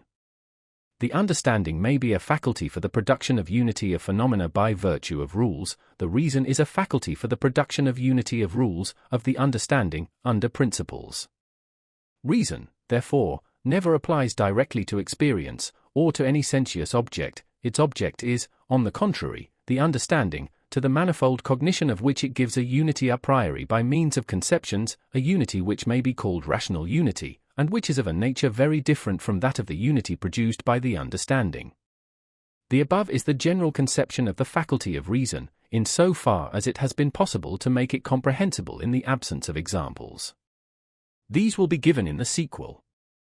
B are of the logical use of reason. A distinction is commonly made between that which is immediately cognized and that which is inferred or concluded. That in a figure which is bounded by 3 straight lines there are 3 angles, is an immediate cognition, but that these angles are together equal to 2 right angles, is an inference or conclusion. Now, as we are constantly employing this mode of thought and have thus become quite accustomed to it, we no longer remark the above distinction, and, as in the case of the so-called deceptions of sense, consider as immediately perceived what has really been inferred. In every reasoning or syllogism, there is a fundamental proposition, afterwards a second drawn from it, and finally the conclusion, which connects the truth in the first with the truth in the second, and that infallibly.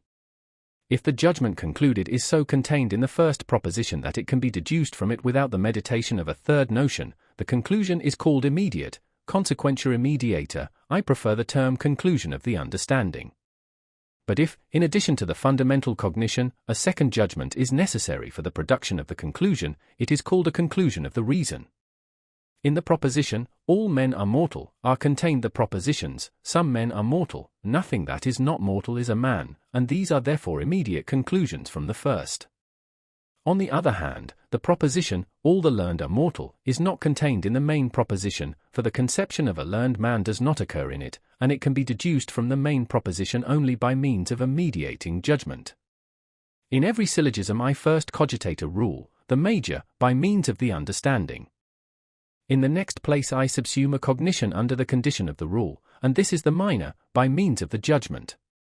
And finally I determine my cognition by means of the predicate of the rule, this is the conclusio, consequently, I determine it a priori by means of the reason.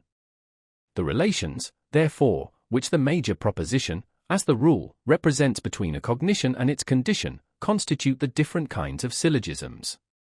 These are just threefold, analogously with all judgments, in so far as they differ in the mode of expressing the relation of a cognition in the understanding, namely, categorical, hypothetical, and disjunctive. When, as often happens, the conclusion is a judgment which may follow from other given judgments, through which a perfectly different object is cogitated, I endeavor to discover in the understanding whether the assertion in this conclusion does not stand under certain conditions according to a general rule. If I find such a condition, and if the object mentioned in the conclusion can be subsumed under the given condition, then this conclusion follows from a rule which is also valid for other objects of cognition. From this we see that reason endeavors to subject the great variety of the cognitions of the understanding to the smallest possible number of principles, general conditions, and thus to produce in it the highest unity. C. Of the pure use of reason. Can we isolate reason, and, if so, is it in this case a peculiar source of conceptions and judgments which spring from it alone, and through which it can be applied to objects, or is it merely a subordinate faculty, whose duty it is to give a certain form to given cognitions, a form which is called logical, and through which the cognitions of the understanding are subordinated to each other, and lower rules to higher, those, to wit, whose condition comprises in its sphere the condition of the others, in so far as this can be done by comparison? This is the question which we have at present to answer. Manifold variety of rules and unity of principles is a requirement of reason, for the purpose of bringing the understanding into complete accordance with itself, just as understanding subjects the manifold content of intuition to conceptions, and thereby introduces connection into it.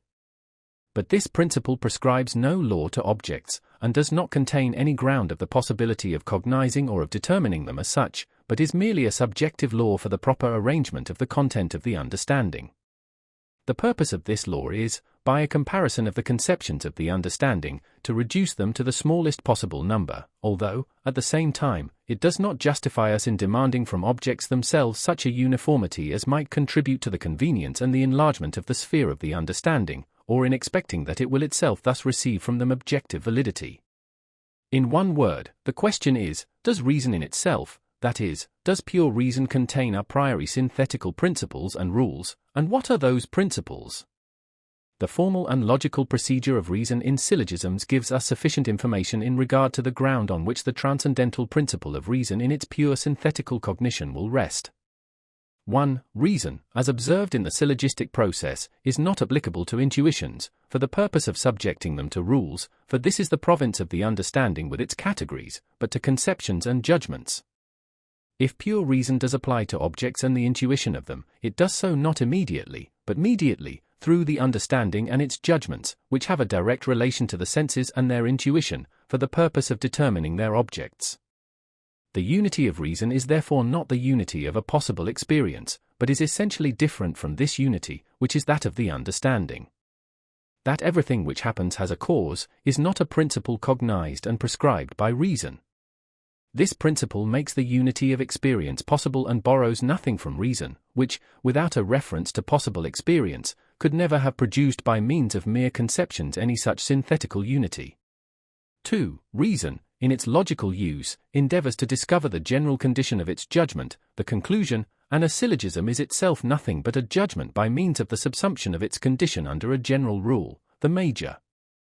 Now as this rule may itself be subjected to the same process of reason, and thus the condition of the condition be sought, by means of a presyllogism, as long as the process can be continued, it is very manifest that the peculiar principle of reason in its logical use is to find for the conditioned cognition of the understanding the unconditioned whereby the unity of the former is completed. But this logical maxim cannot be a principle of pure reason, unless we admit that, if the conditioned is given, the whole series of conditions subordinated to one another, a series which is consequently itself unconditioned, is also given, that is, contained in the object and its connection. But this principle of pure reason is evidently synthetical, for, analytically, the condition certainly relates to some condition, but not to the unconditioned. From this principle also there must originate different synthetical propositions, of which the pure understanding is perfectly ignorant, for it has to do only with objects of a possible experience, the cognition and synthesis of which is always conditioned. The unconditioned, if it does really exist, must be especially considered in regard to the determinations which distinguish it from whatever is conditioned, and will thus afford us material for many a priori synthetical propositions. The principles resulting from this highest principle of pure reason will, however, be transcendent in relation to phenomena, that is to say, it will be impossible to make any adequate empirical use of this principle. It is therefore completely different from all principles of the understanding, the use made of which is entirely immanent, their object and purpose being merely the possibility of experience. Now our duty in the transcendental dialectic is as follows. To discover whether the principle that the series of conditions, in the synthesis of phenomena, or of thought in general, extends to the unconditioned is objectively true, or not, what consequences result therefrom affecting the empirical use of the understanding, or rather whether there exists any such objectively valid proposition of reason, and whether it is not, on the contrary, a merely logical precept which directs us to ascend perpetually to still higher conditions, to approach completeness in the series of them, and thus to introduce into our cognition the highest possible unity of reason. We must ascertain, I say, whether this requirement of reason has not been regarded, by a misunderstanding, as a transcendental principle of pure reason, which postulates a thorough completeness in the series of conditions in objects themselves. We must show, moreover, the misconceptions and illusions that intrude into syllogisms, the major proposition of which pure reason has supplied, a proposition which has perhaps more of the character of a petitio than of a postulatum, and that proceed from experience upwards to its conditions. The solution of these problems is our task in transcendental dialectic, which we are about to expose even at its source, that lies deep in human reason. We shall divide it into two parts, the first of which will treat of the transcendent conceptions of pure reason, the second of transcendent and dialectical syllogisms. Transcendental Dialectic, Book I, of the Conceptions of Pure Reason. The conceptions of pure reason, we do not here speak of the possibility of them, are not obtained by reflection, but by inference or conclusion. The conceptions of understanding are also cogitated a priori antecedently to experience, and render it possible, but they contain nothing but the unity of reflection upon phenomena, in so far as these must necessarily belong to a possible empirical consciousness. Through them alone are cognition and the determination of an object possible. It is from them, accordingly, that we receive material for reasoning, and antecedently to them we possess no a priori conceptions of objects from which they might be deduced. On the other hand, the sole basis of their objective reality consists in the necessity imposed on them, as containing the intellectual form of all experience, of restricting their application and influence to the sphere of experience. But the term, conception of reason, or rational conception, itself indicates that it does not confine itself within the limits of experience, because its object matter is a cognition, of which every empirical cognition is but a part, nay, the whole of possible experience may be itself but a part of it, a cognition to which no actual experience ever fully attains, although it does always pertain to it. The aim of rational conceptions is the comprehension, as that of the conceptions of understanding is the understanding of perceptions. If they contain the unconditioned, they relate to that to which all experience is subordinate, but which is never itself an object of experience, that towards which reason tends in all its conclusions from experience, and by the standard of which it estimates the degree of their empirical use, but which is never itself an element in an empirical synthesis. If, notwithstanding, such conceptions possess objective validity, they may be called conceptus ratiocinati, conceptions legitimately concluded. In cases where they do not, they have been admitted on account of having the appearance of being correctly concluded, and may be called conceptus ratiocinantes, sophistical conceptions.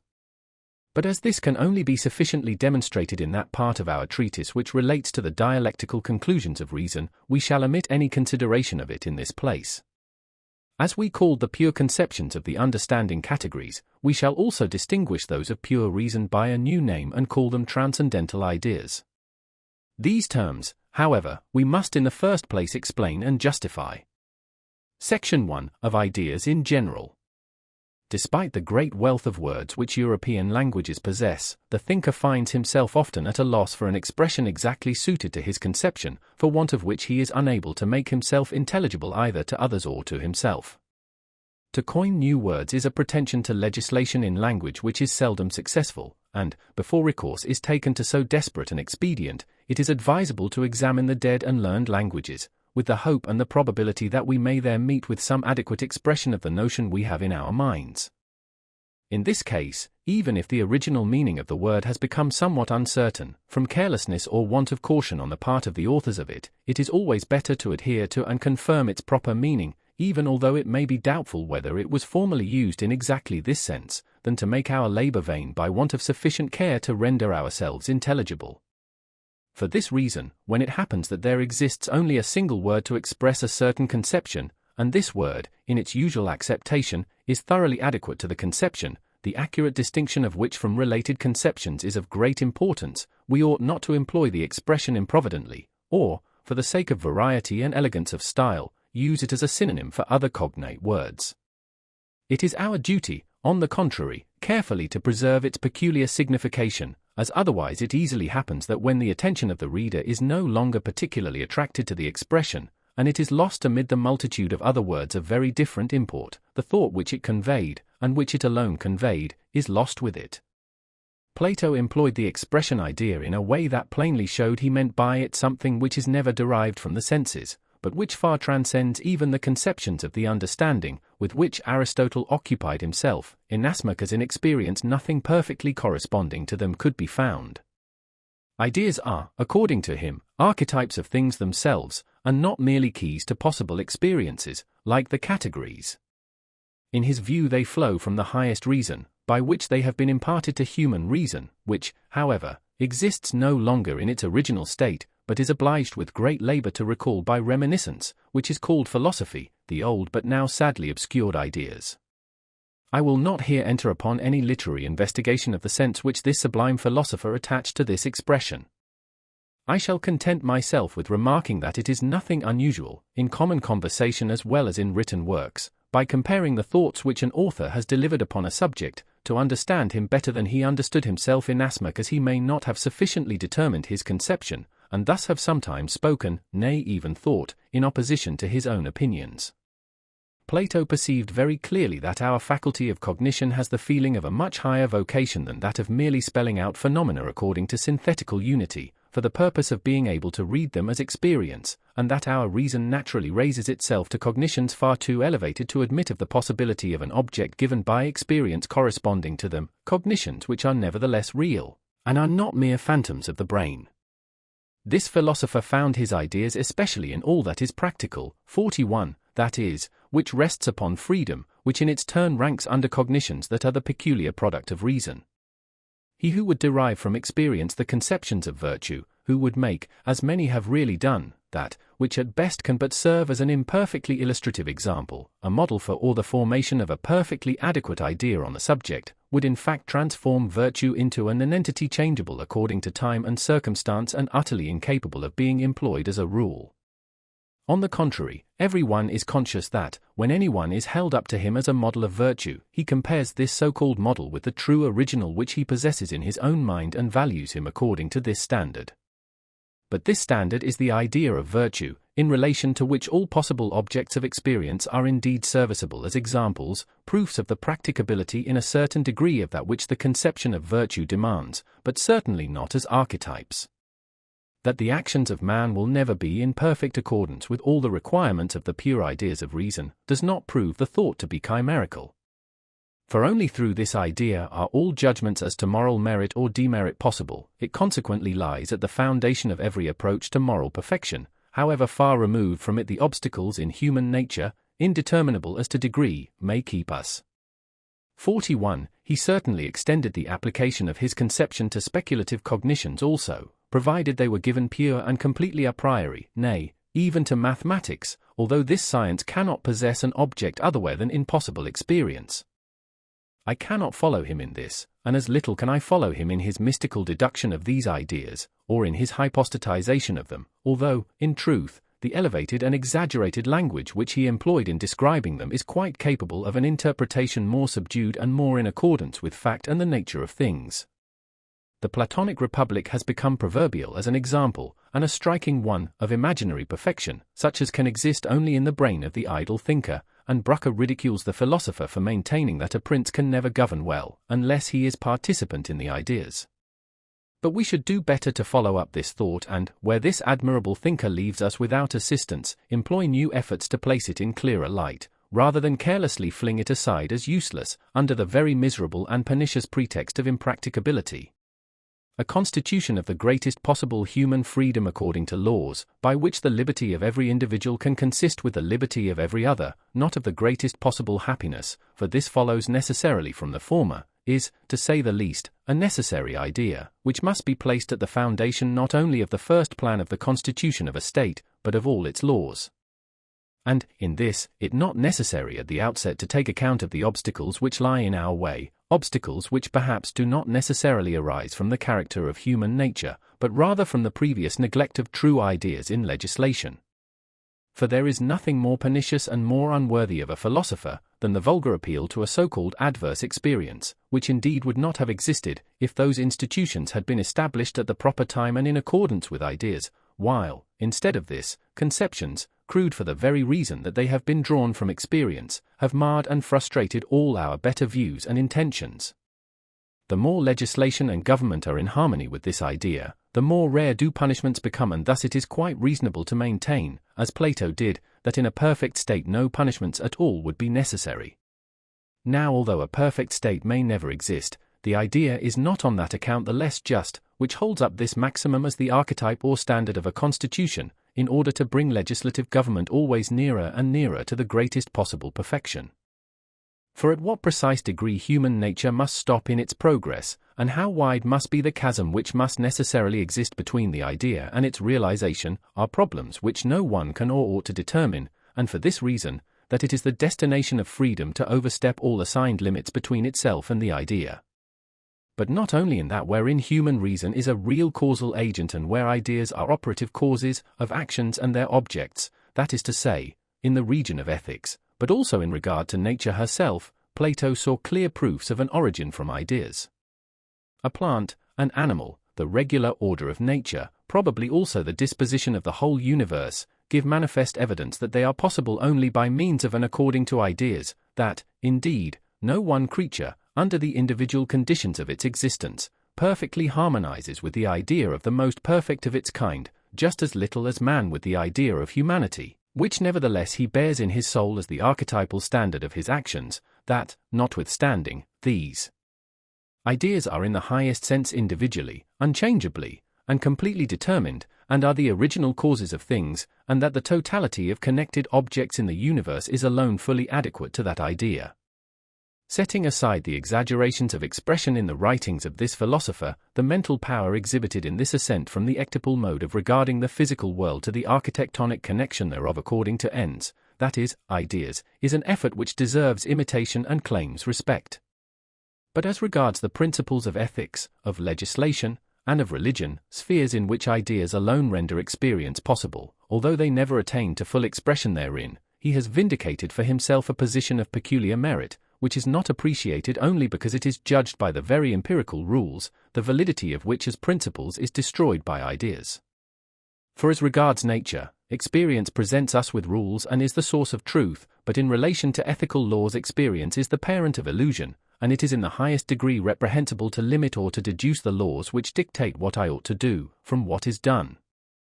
We must, however, omit the consideration of these important subjects, the development of which is in reality the peculiar duty and dignity of philosophy, and confine ourselves for the present to the more humble but not less useful task of preparing a firm foundation for those majestic edifices of moral science. For this foundation has been hithertoo insecure from the many subterranean passages which reason in its confident but vain search for treasures has made in all directions. Our present duty is to make ourselves perfectly acquainted with the transcendental use made of pure reason, its principles and ideas, that we may be able properly to determine and value its influence and real worth. But before bringing these introductory remarks to a close, I beg those who really have philosophy at heart, and their number is but small, if they shall find themselves convinced by the considerations following as well as by those above, to exert themselves to preserve to the expression idea its original signification, and to take care that it be not lost among those other expressions by which all sorts of representations are loosely designated, that the interests of science may not thereby suffer. We are in no want of words to denominate adequately every mode of representation, without the necessity of encroaching upon terms which are proper to others. The following is a graduated list of them. The genus is representation in general, representatio. Under it stands representation with consciousness, perceptio. A perception which relates solely to the subject as a modification of its state, is a sensation, sensatio. An objective perception is a cognition, cognitio. A cognition is either an intuition or a conception, intuitus vel conceptus. The former has an immediate relation to the object and is singular and individual, the latter has but a mediate relation, by means of a characteristic mark which may be common to several things. A conception is either empirical or pure. A pure conception, in so far as it has its origin in the understanding alone, and is not the conception of a pure sensuous image, is called notio. A conception formed from notions, which transcends the possibility of experience, is an idea, or a conception of reason. To one who has accustomed himself to these distinctions, it must be quite intolerable to hear the representation of the color red called an idea. It ought not even to be called a notion or conception of understanding.